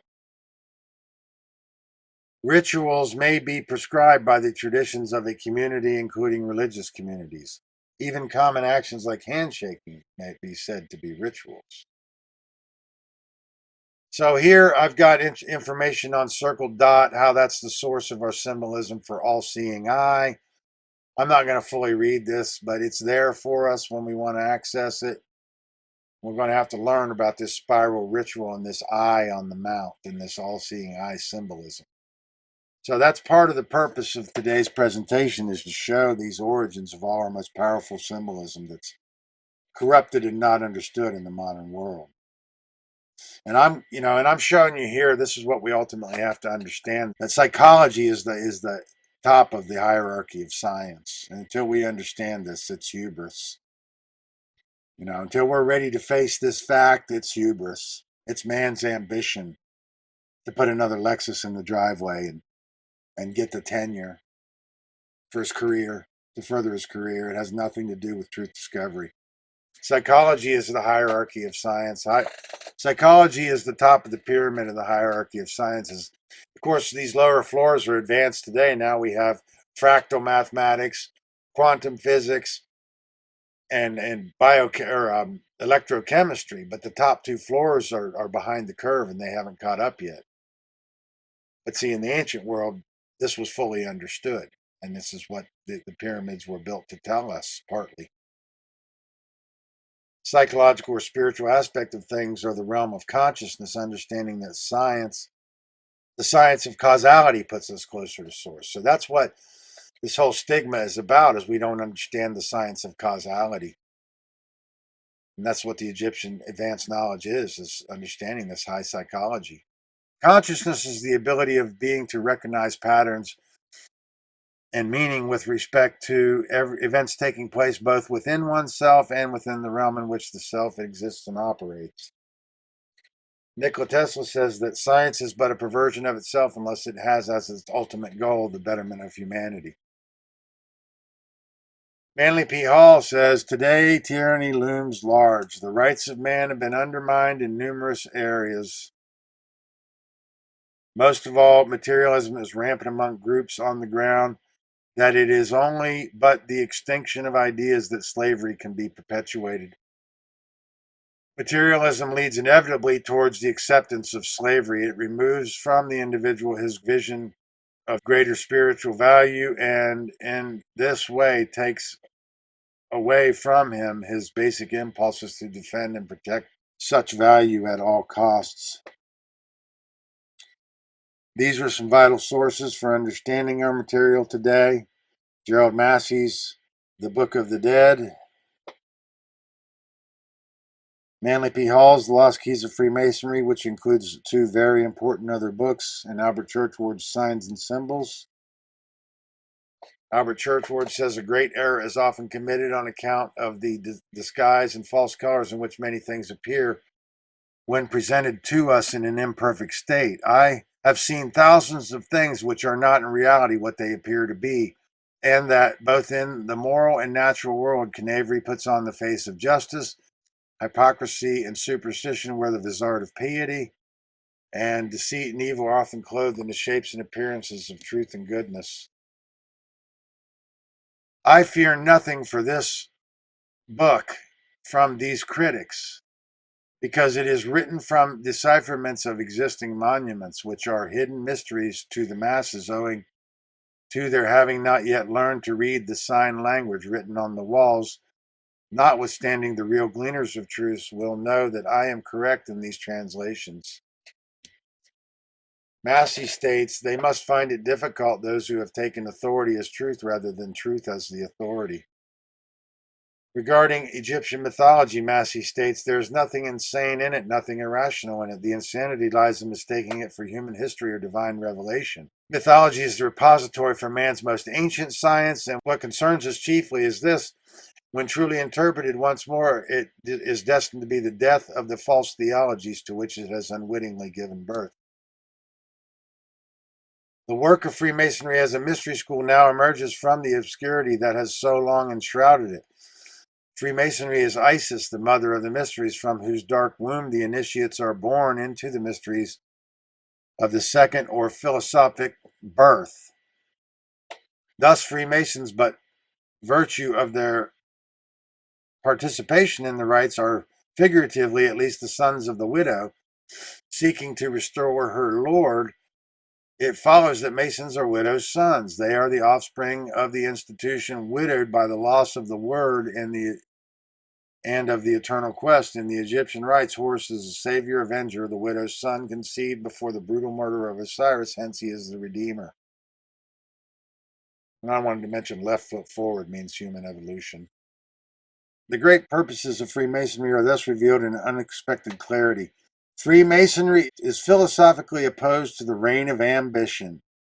Its duty is to reestablish that golden age when wisdom, personified as Osiris, and not greed, personified as Typhon, shall dictate the course of human procedure. The day must ultimately come when the Horai, by virtue of their royal purpose, accomplish the consummation of the great work. The missing word will be found, the golden substitute will cast aside, and as promised in the ancient rite, Osiris will rise resplendent from the dead and rule the world through those sages and philosophers in whom wisdom becomes incarnate. And Osiris meaning the Egyptian science, not coercive government. In the meantime, the widow, the mystery school, continues to produce out of herself a host of potential redeemers, one of whom must someday become the true Horus, the avenger of all evil. And here's the essential authors that we're going to need to understand this presentation. And Churchward says, a man who clings to sensuals cannot associate with spirituals. If we want truth, we must labor for it quite as hard as we labor for gold. Egypt, how I have dwelt with you in dreams so long, so intimately, that it seems as if you had borne me. Though I could not know it was so many thousand years ago, and in my gropings darkly underground, the long-lost memory at last is found of the motherhood, you, the mother of us all. And to my fellow man I must recall the memory too, that the common motherhood may help to make the common brotherhood. And that is the end of my presentation. So I want to say thank you to Brandon Martin for hosting the S.E.E.D conference. I want to thank all of the speakers who are participating in it, and especially you, the viewer, who are trying to learn and understand this information. Thank you, and I hope that you found value in the information presented today.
The intention of Natural Freedom League is to expand the understanding of natural law, which is based on objective morality, and to expose the illegitimacy of the belief in authority, and thus the inherent immorality of all government. We be the Natural Freedom League, cause we become no longer unvegan. We seek in the wisdom, and that's why we did come to this prison of prism. And that's why the beat thumps, and that's why we speak up. We be the Natural Freedom League, cause we become no longer unvegan. We seek in the wisdom, and that's why we did come to this prison of prism. And that's why the beat thumps, and that's why we speak up. We be the... If you're looking to further understand the mind, consciousness, the occult, symbolism, the ancient Egyptian mythos, philosophy, and truth discovery, make sure to tune in to the Cubbyhole podcast, hosted by myself, Nate Cap, and co-hosted by Brandon Martin. The Cubbyhole podcast is a repository of critical knowledge that deals with and covers the many facets of the human condition, especially what causes most of the suffering going on in this world.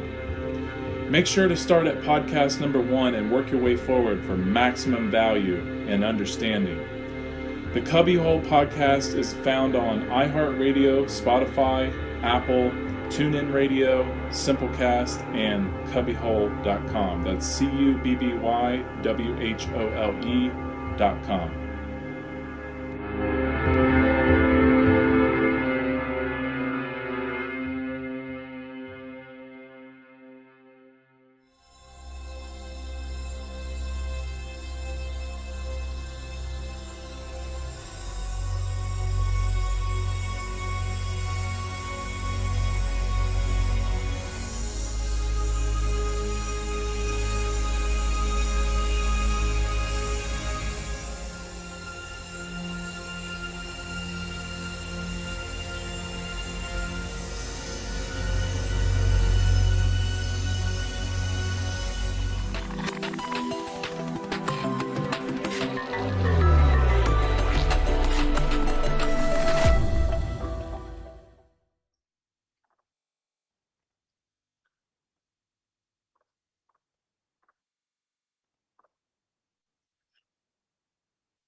You guys go ahead and discuss the roundtable event now.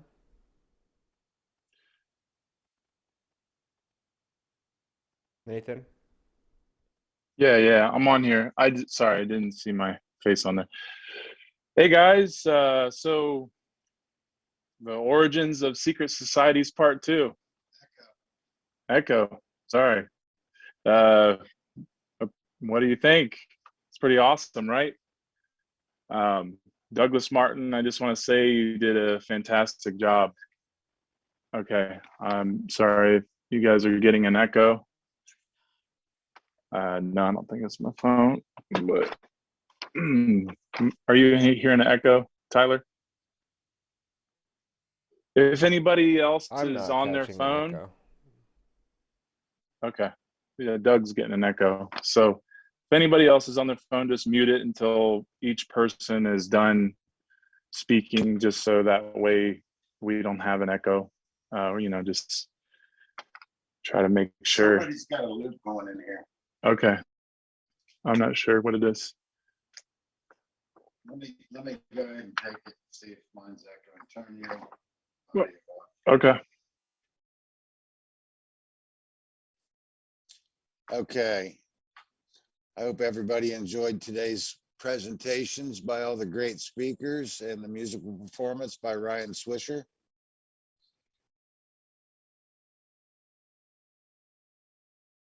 And I'm experiencing a delay here in mine, but I can keep talking. So if anybody has any questions, bring those into the chat room there and we'll try to field those for you. We've got several panel members here ready to take these questions on.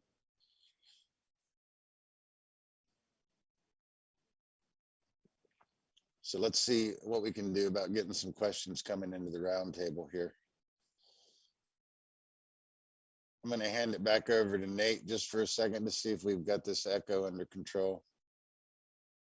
Go ahead, Nate. Okay, I'm on. Check. Sounds good. Okay, cool. Awesome. Go ahead.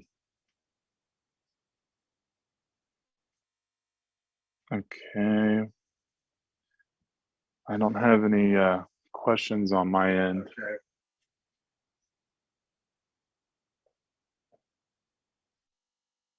We're looking for the questions and the other panel members. Oh, here we go. Okay, here's one. Oh, go ahead. I got one.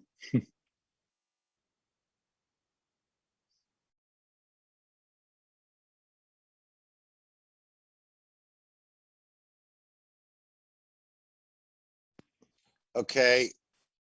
Tanya Krasnova wants to know what would be the next thing the world's government is preparing for us? Parentheses after COVID. What could it possibly be, or would it possibly be something related to water? I'm not exactly sure what she's getting at there with the reference to water. Anybody have an idea how to answer that one?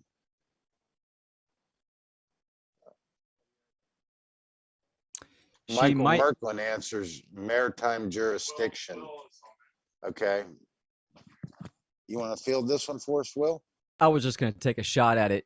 She might be referring to a scarcity of clean, fresh water, which, you know, that's what the government and the social engineers are always portraying, right? That there's a scarcity going on. Gas prices are raising now. There's a lumber shortage and food supplies going down. And, you know, when you're dependent, when you have the aggregate, the majority of people dependent on government institutions, they're going to pull these strings, and it's really going to mess with people. And I think, you know, something that James was talking about, you know, taking action and being self-sufficient. I think those are important measures to take and understand. That's something that I implement in my homeschooling and unschooling programs with my daughter. We forage, right? So that's a shot in the dark. So that was a terrific answer, Will. Maybe we're still having some audio technicals because I was hearing a lot of echo. And I'll go ahead and build on top of that. Yeah, I agree. Self-preservation is the government's highest directive. So to create an artificial scarcity or a manufactured lack is always in its best interest. As to exactly, you know, what the next phase of the program is, you know, who can say, but we can pretty much guess based on the trajectory that we see that it will be some form of manufactured lack or artificial scarcity. So I hope that helps bring some clarity to that, Tanya, and thank you for the question.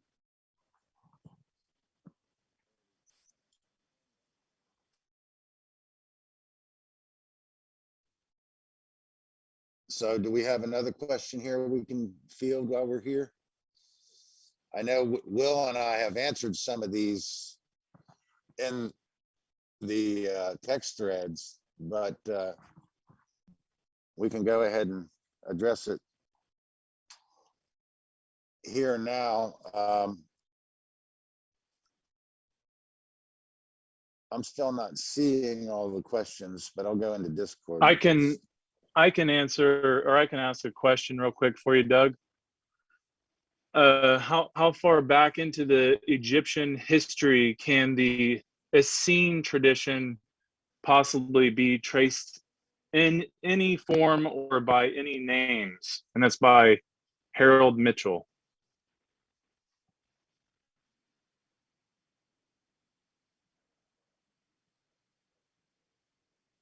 Yeah, I can probably bring some clarity to that.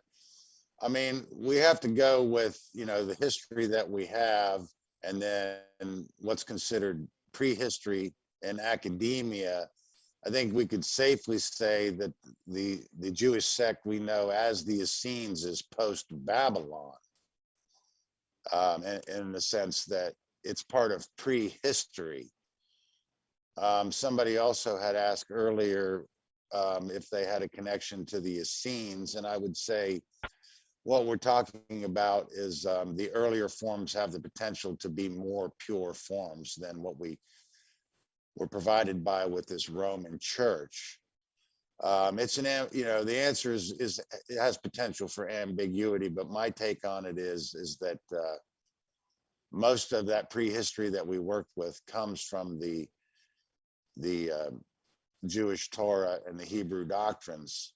But see, one thing we have to understand is that the Hebrews never really understood the Egyptians, and they took from Babylon what was already a corrupted Egyptian. And the Greeks never understood the sign language, and Rome took from them their perversions, which classical scholars have perpetuated into the modern world. So I hope that brings some clarity to that.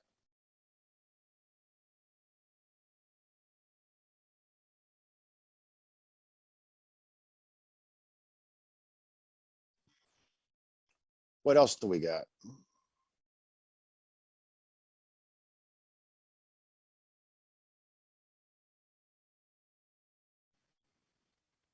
I don't see any more questions, but do any of the speakers have any questions or anything they'd like to say?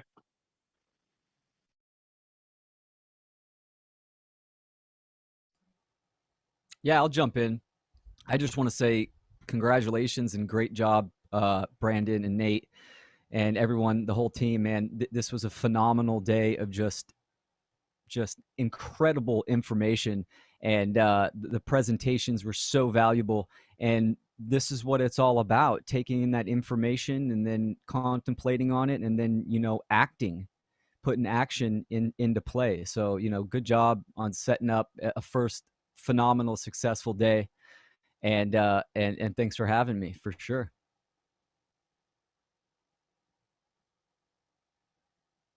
Yeah, man. Thank you, Will, for everything you do with the One Great Work Network. So you're much appreciated, and your presentation is definitely worth more than you know. So awesome job, man. Let's see. I think we got one more question that just came in. So Dylan or James says, how much of the current state of the human condition can be attributed to the possibility of cosmic abandonment?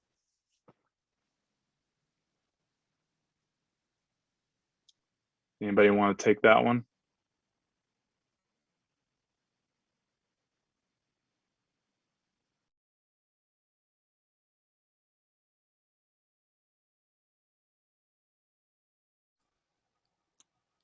Nate, can you repeat that question one more time? Sure. The question was, how much of the current state of the human condition can be attributed to the possibility of cosmic abandonment? I would say a lot, right? If we don't know our history, and we have fragments of it that we're putting together, if we don't know who we are, this is valuable information. And I think that's why Douglas's presentation was just phenomenal. These are the pieces that we need to put together to learn more about ourselves. And, unfortunately, the social engineers and dark influencers, they do hold that information and they're using it against us. And that's how they hold this valuable information of human psychology and origins. And they use it against us. So for sure, I think it comes into play.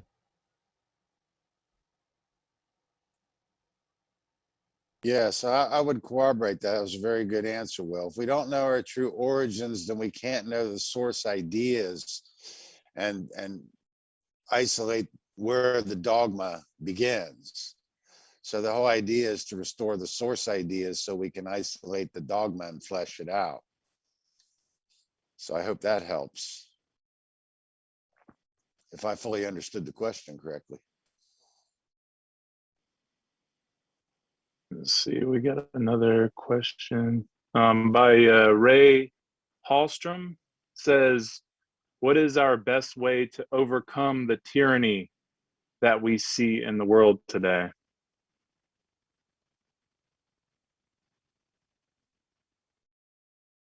Any takers on that one? How about Dylan?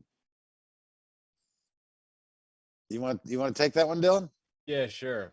So maybe this is a little bit of a silly way to answer, but read books, lift weights, buy ammunition, and don't look at porn. Get ready to flip cars over and burn down federal buildings. No, I mean, really, it's like I think that people should take an extremely hands-on approach to how they go about educating people. So one of the things that I tried to speak to in my presentation a bit is that we have a very insular nature to what it is that we do here. And we can talk to each other, but the problem is talking to people who don't have any of this information. So how do you go about exposing yourself and then speaking to people who would never encounter this and then making it digestible for them? What I have seen for me personally is that anything that I do where I interact with a person by proxy, if I interact with someone on the internet, basically it's not productive at all. If I can interact with someone face to face, generally that is where I'm going to find value in trying to change their mind and trying to bring a little bit of illumination to what's going on. Yeah, I like that. I'll speak to that. That's amazing. My motto is the prepper and the propagator. So I prepare for all situations, and I learn life skills and sufficiency techniques and knowledge and put it in practice, right? And then also the propagation of what's going on in reality and natural law and human psychology, and it's obviously action. We need to talk about this information. My partner John and I at Natural Freedom League, we call it breaking the algorithm. We actually get out in the streets, and it's night and day when you're talking to someone face to face and looking them in the eye, and it increases your communication skills and your rhetoric as well, because you're learning a lot about yourself when you're speaking to someone face to face and they don't have 5-10 minutes a day to actually type something and reply to you. So it's definitely has a huge impact and action. So find your niche, understand yourself and your attributes, and then put those in play. It can be painting, music, spoken word, whatever, but starting something, definitely. Agreed. Well I'll said. chime in on that one if you don't mind. Ultimately, ignorance is the true adversary. So the real solution is proper education. And as my take on it is that the education that we need was lost in the mystery schools, because Rome had packaged and labeled the exoteric doctrine and then went to war on the mystery schools to stamp out the esoteric teaching of the exoteric doctrines. So ignorance is the true adversary, and proper education is really the only true solution. And that's a responsibility that we all need to share and be willing to endeavor to accomplish as one great work, if you will.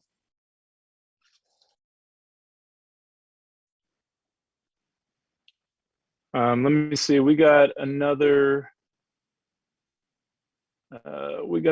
question. how prevalent was Gnosticism in Judea at the time of Jesus or pre-Jesus? Sorry, I didn't say that right. You want I to? would say, I'm going to take that one. I would say that it's on the wane at that point. After 500 BC, I would say it was definitely on the wane. And then I would say with the rise of the Roman Empire, their primary directive became to eradicate it entirely. And we also have to understand that Gnosticism reaches deeper into the Egyptian mythology with the Coptic Egyptians. So Gnosticism, we can say it's a little bit ambiguous, but it goes pretty far back. And the point is, it's a more pure teaching of the solar doctrine, which was corrupted in an anthropomorphized form. And that's what gave rise to this monotheism. So that's, plaguing our world today. So I hope that brings some clarity to that. There's ambiguity in it. So to give you a definitive of that, it couldn't necessarily be 100% accurate, but the whole idea is to understand how the mythos is evolving, and then that helps us to start understand this missing timeline. And then, once we get a handle on that, we can start looking at the temples and the archaeology and really start to understand what we're seeing or digging up in the dirt.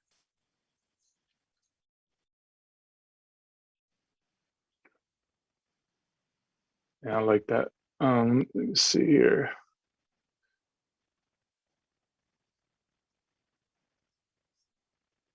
Does anybody else want to chime in on that?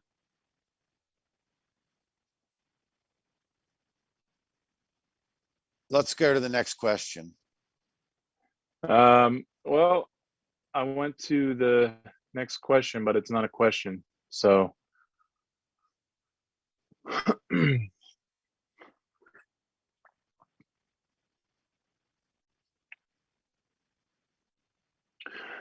I'm trying to formulate a question in my head about the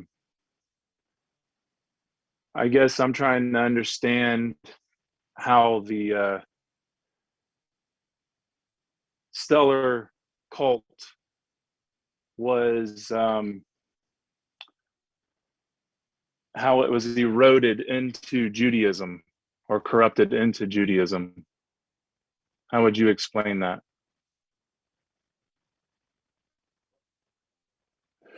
How you talk about the stellar cult and how it evolved and then was corrupted into Judaism.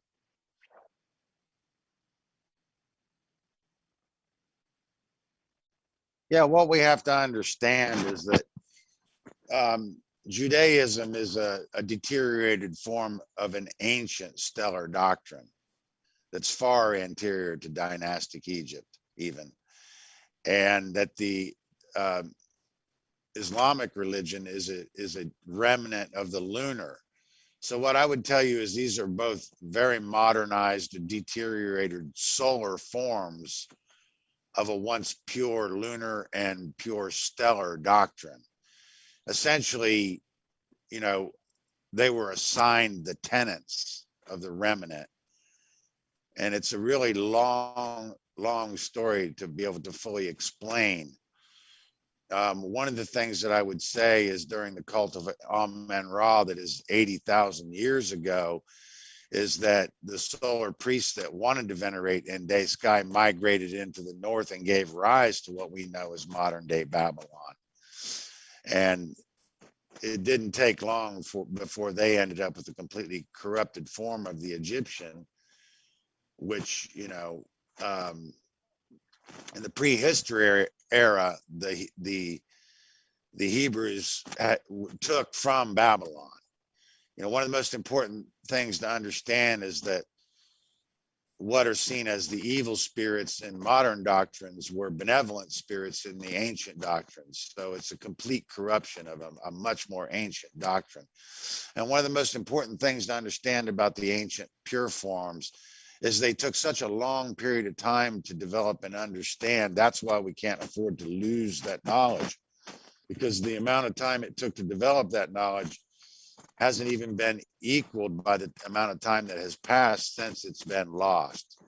So that's what makes that ancient knowledge and understanding how they discovered this science of causality so important, because it took so long to develop and understand and develop these methods that we find in the mystery schools to teach and pass that knowledge forward for progeny and posterity.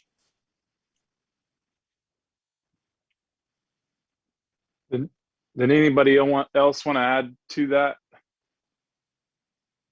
Yeah, thank you, Doug.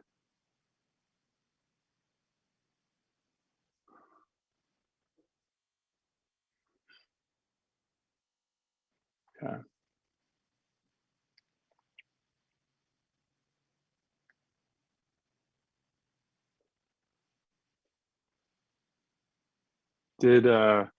Is Nathan Redette on here or no? Or Mark Devlin? Wanted to know if they wanted to say something. No? I'll say something about the mythos, and I'll bring it in with the whole conscious parenting thing. I actually I use the stories of the mythos as bedtime stories and stories with my daughter. There's phenomenal value in learning about these archetypes and learning about psychology and history. You know, kids love stories, and we have the traditional fairy tale stories, and the mythos are just as entertaining and way more powerful than these cheesy ass made up fairy tales. So that's my comment. But serious answers, it's hard to go after Douglas. I understand. Yeah, that's cool, man. That's awesome, Will. That's very inspiring, because it's, you know, it's simple and it's pure, and it's, you know, it's definitely something that you know, is I think it's so easy for kids to understand the moon, the sun, and the house and the stars, you know.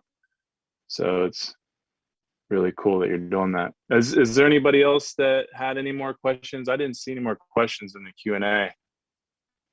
Oh, Walter Wright Jr. said, how would the structure of the society or of society be under natural law? Does anybody else want to take that? Well, the structure would be the knowledge of natural law itself, knowing these principles, knowing non-aggression and self-defense, and you know, having you teach this to your young, and it would be common knowledge or common sense. That would be the foundation. That would be structure, natural structure, since we are in an artificial mechanism right now, which is government. So, you know, it's a false mental construct. So yeah, definitely living in harmony with nature is understanding the principles and living by them. What do you think, Dylan? So I don't know that there is one way that I can answer that, because I think that it's going to be regionally different. It's going to be different among different groups of people. Basically, people are predisposed to organize themselves in ways that are related to their history. It's one of the things that I like that Douglas talks about, is that we need to have an understanding of our history, because it would be like imagining a tree without roots continuing to grow. So if you don't have a relation to your roots, then there isn't really an option for you to continue growing. I don't know that I can say, so like for myself, I'll say, how would I want to live? Basically, I just want to be an agrarian person. Like, that is my ideal form of how I would live, is I would pretty much live in the woods and I'd grow potatoes and onions. Now, that isn't the way that many other people want to live. The idea is that we're trying to create I guess, a voluntaristic society, right? So it's this enlightened society where you have, at the individual level, people are so knowledgeable of morality that there is no need for any form of a coercive or involuntaristic institution. I don't know that I can answer accurately what the structure would be now, because I don't even know that we have a structure that can facilitate getting us there currently. Yeah, it seems to be that way, huh? I'll throw in something real quick. Yeah, that was good. And that's an extremely common question. People always want to know, well, what is the society going to look like? What is the structure? And the answer is, we don't know, but we do know that what we're living in now is artificial and it's immoral. And we understand that the principles of natural law, but what we're really talking about in the ideal condition is a completely different level of consciousness. So who knows what that's going to look like, but we know what we need to do now. We're living in immoral, violent conditions. So the action and the time is now, what we're currently living in. Yeah, and I'll chime in on that. Are we fielding the question from Walter Wright Jr. because he asks, how would the structure of society be under natural law? And that's what I'm going to build on. So it's a great question, and I would partly try to answer that by saying that, this idea of a top-down coercive control hierarchy is a big part of our fallacy. It would probably have to be the opposite of that, which would be a bottom up type hierarchy in service of truth. And that doesn't mean that somebody at the top of the hierarchy has more power than somebody at the bottom. It means that somebody at the top of the hierarchy has more knowledge and has the respect for others that want to gain and understand that knowledge. But we're not talking about a control system.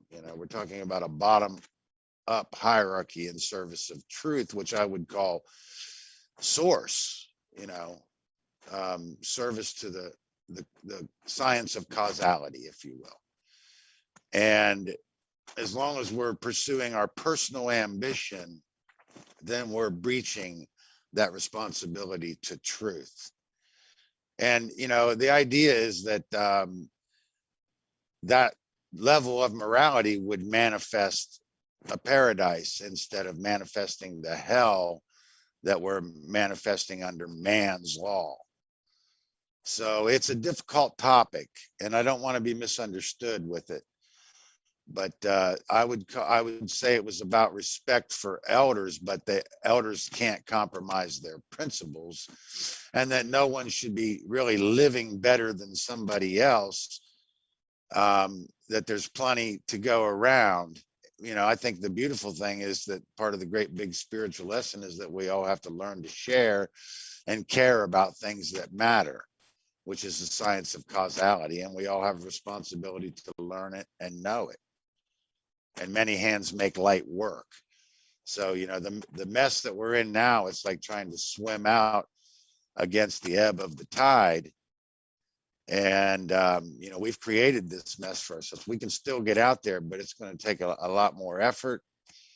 And best thing I could say is that many hands make light work, because, doing this, in today's world it's you're probably going to find yourself completely in exile. So we're going to have to, really start to center around understanding that we're talking about knowledge that took a long time to learn and understand, and that it is the knowledge that if we do learn, we're not going to be controlled because we're going to evolve. So what they want to do is stagnate our evolution. And as long as we're stagnated in our growth, we're going to be much more easily to control. So, I can go on and on about this, but let's hear what somebody else has to say about it. This is what the practice of self-mastery is, right? To eradicate the disease of materialism. in the sense that we know it now, of wanting more and owning more. This is what happens when the ego is in the driver's seat. You can't eradicate the ego. We need the ego. We need it under control. Spirit needs to be out front and taking lead with a brain balance and unification of thoughts, emotions, and actions. And I think that's what when I say the future it's going to be a completely different, higher state of consciousness. That's when this is what the individual is trying to attain, this practice within themselves.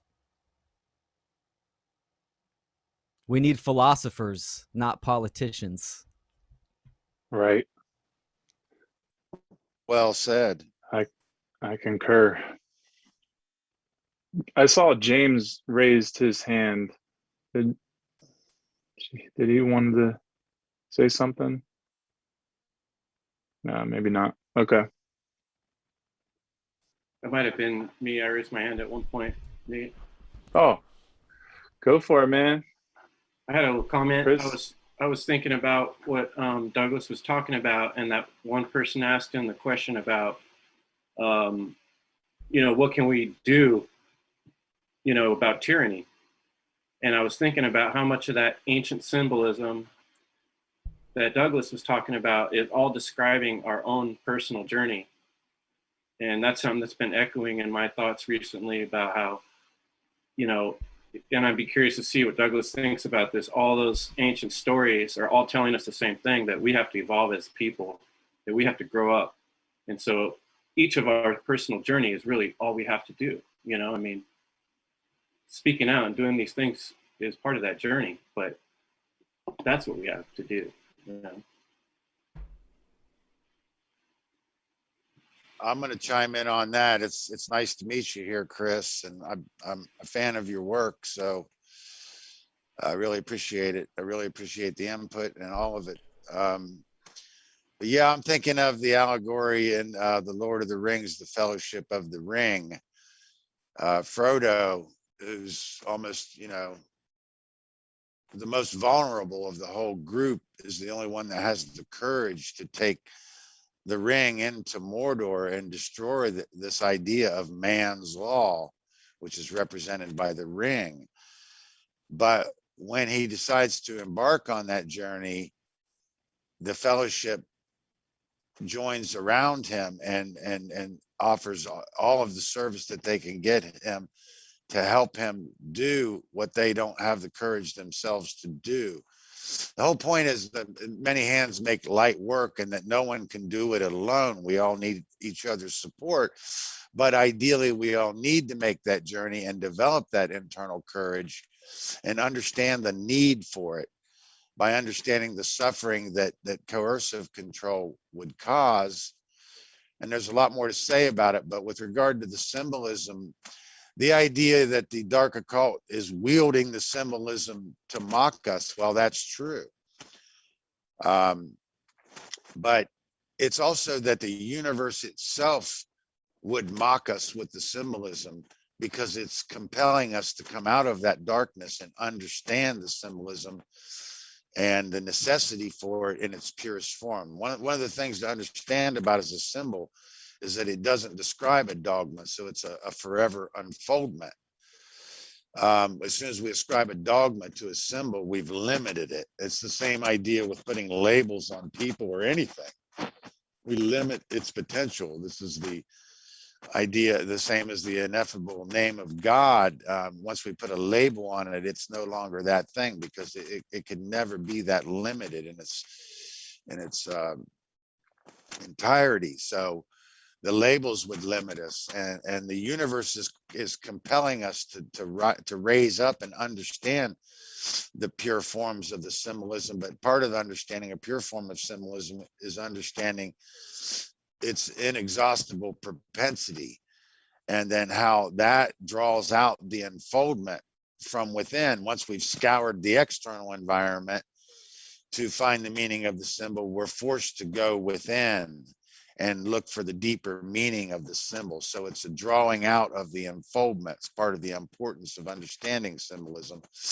And one other thing about understanding the symbolism is that it has a natural order in the development of the religious thought and the development of the religious idea.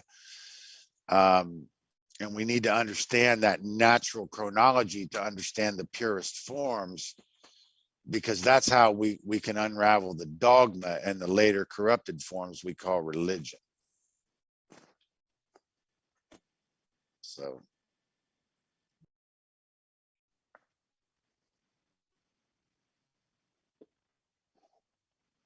I don't see. Oh wait, let me see. Yeah, I don't see any more. Wait, Dinah. Oh yeah, Dinah Diaz says, where was there a war that commemorated the original divergence and movement of the Southern cult to the north?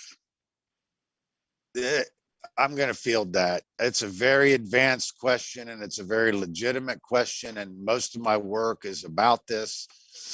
Part of the main primary points is that the big struggle in the priest class began when the mythos changed from stellar to lunar, because it's about a science about putting a finer point on time.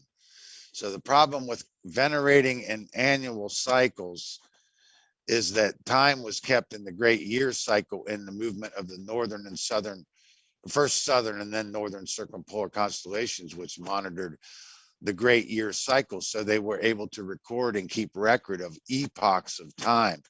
When we venerated in annual cycles, the stellar people knew that we could break our chronology and then ultimately lose pure forms of the mythology, which is what happened. So I would say the first big struggle happened when they transferred the mythos into the annual cycle. And everything that's happened since then has been a contingency mystery school that was driven out of the Nile Valley, a sort of a wandering mystery school, trying to keep the old mythos preserved, but even that was stagnating once it left Egypt. And then you have this phenomenon over epochs of solar temples being built on stellar and lunar hallowed ground. And that comes all the way up into, prehistory, where we still have evidence, like the Minoan civilization was a remnant of the stellar mythos. So that's probably why the Mycenaeans and the Minoans were left out of history, because they still had evidence of this struggle between the ancient stellar temples and the solar temples wanting to absorb their symbolism and then build their solar temples on top of the stellar temples. It's a big subject, and but that's how I would basically answer that question.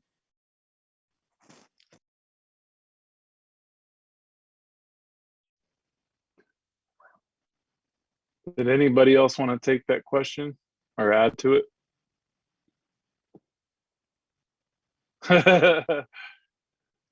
No, I don't think, yeah, go ahead if you want, but I think I covered it pretty good.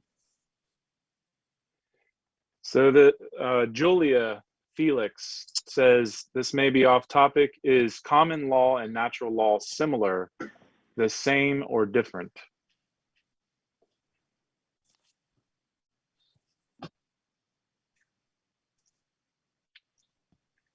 Anyone? You guys want to take that?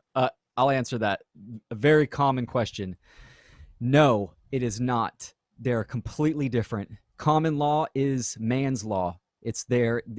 I would say it's almost a more occulted version of legalese. It's still their language. It's still talking their language.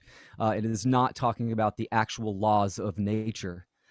That's a common question. So short and sweet. I can further expound on that a little. Common law comes from the situation that we have that's unique to England, which is different than continental Europe. In continental Europe, it was the absolute power of the king. But in Britain, in the history of Britain, the power was shared between the throne and the land barons, or the land owners or the aristocracy. And that's what led up to the Magna Carta. So the Magna Carta was based on the common law from before the Norman invasion of 1066 and the old laws of William the it's escaping me, but from Harold II and William the it's escaping me, but William before Harold II. So the old laws of England were based on before the Norman invasion of 1066, and that's where we get the idea of common law, that it's on the ground and that power is shared with the landholders and the throne of England. And one other thing, you know, and there's a lot more to it, but I want to make one more point about that since the topic is on the table, is that that's part of the reason that the ancient knowledge survived into the modern world, is because the different situation in England than that of continental Europe. That's part of what allowed the culture to survive long enough to carry some of these ideas into the West. And then with the emergence of the mystery schools post-Renaissance. So it's the uniqueness of the English history that gives the idea of common law. And the idea of common law is that it doesn't come from a top-down hierarchy. So, and there's a lot more to it, but it's a great question.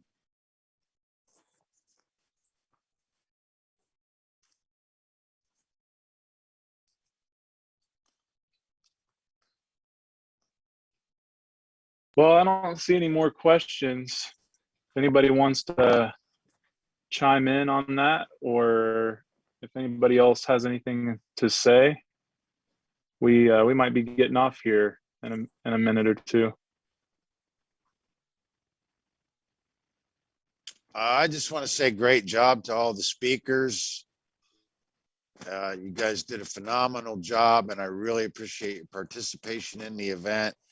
Great job on the control panel team, Tyler Bloyer and Lawrence Driggs and Brandon Martin. Great job. And we got a whole nother day of jam-packed speakers, or a whole nother jam-packed day of great speakers tomorrow. We'll have Indica Martin at 10 a.m., Brian Esterday at 10:30, Ryan Swisher at 11:30, Brandon Martin 11:45, Nate Cap 1 p.m., Logan Hart 3:30 p.m., Colin Smith 4:15 p.m., musical performance at 5:45 p.m., and then Mark Passio at 6 p.m.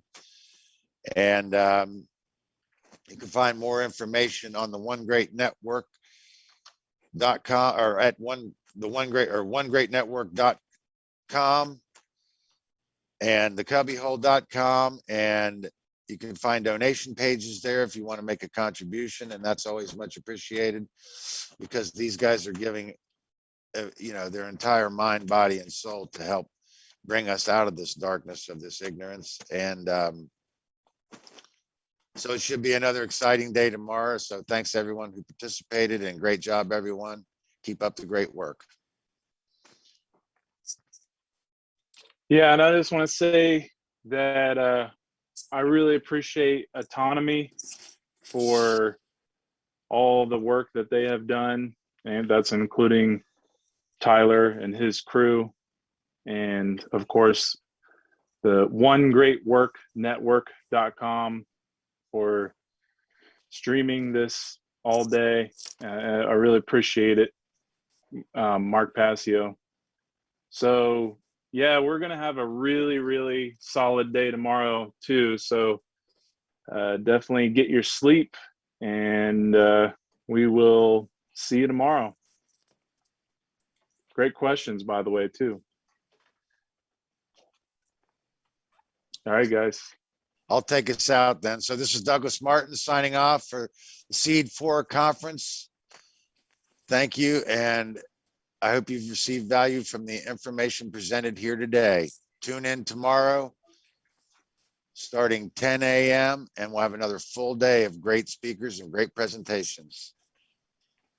Until then, good night, guys. Douglas Martin signing off. Good night.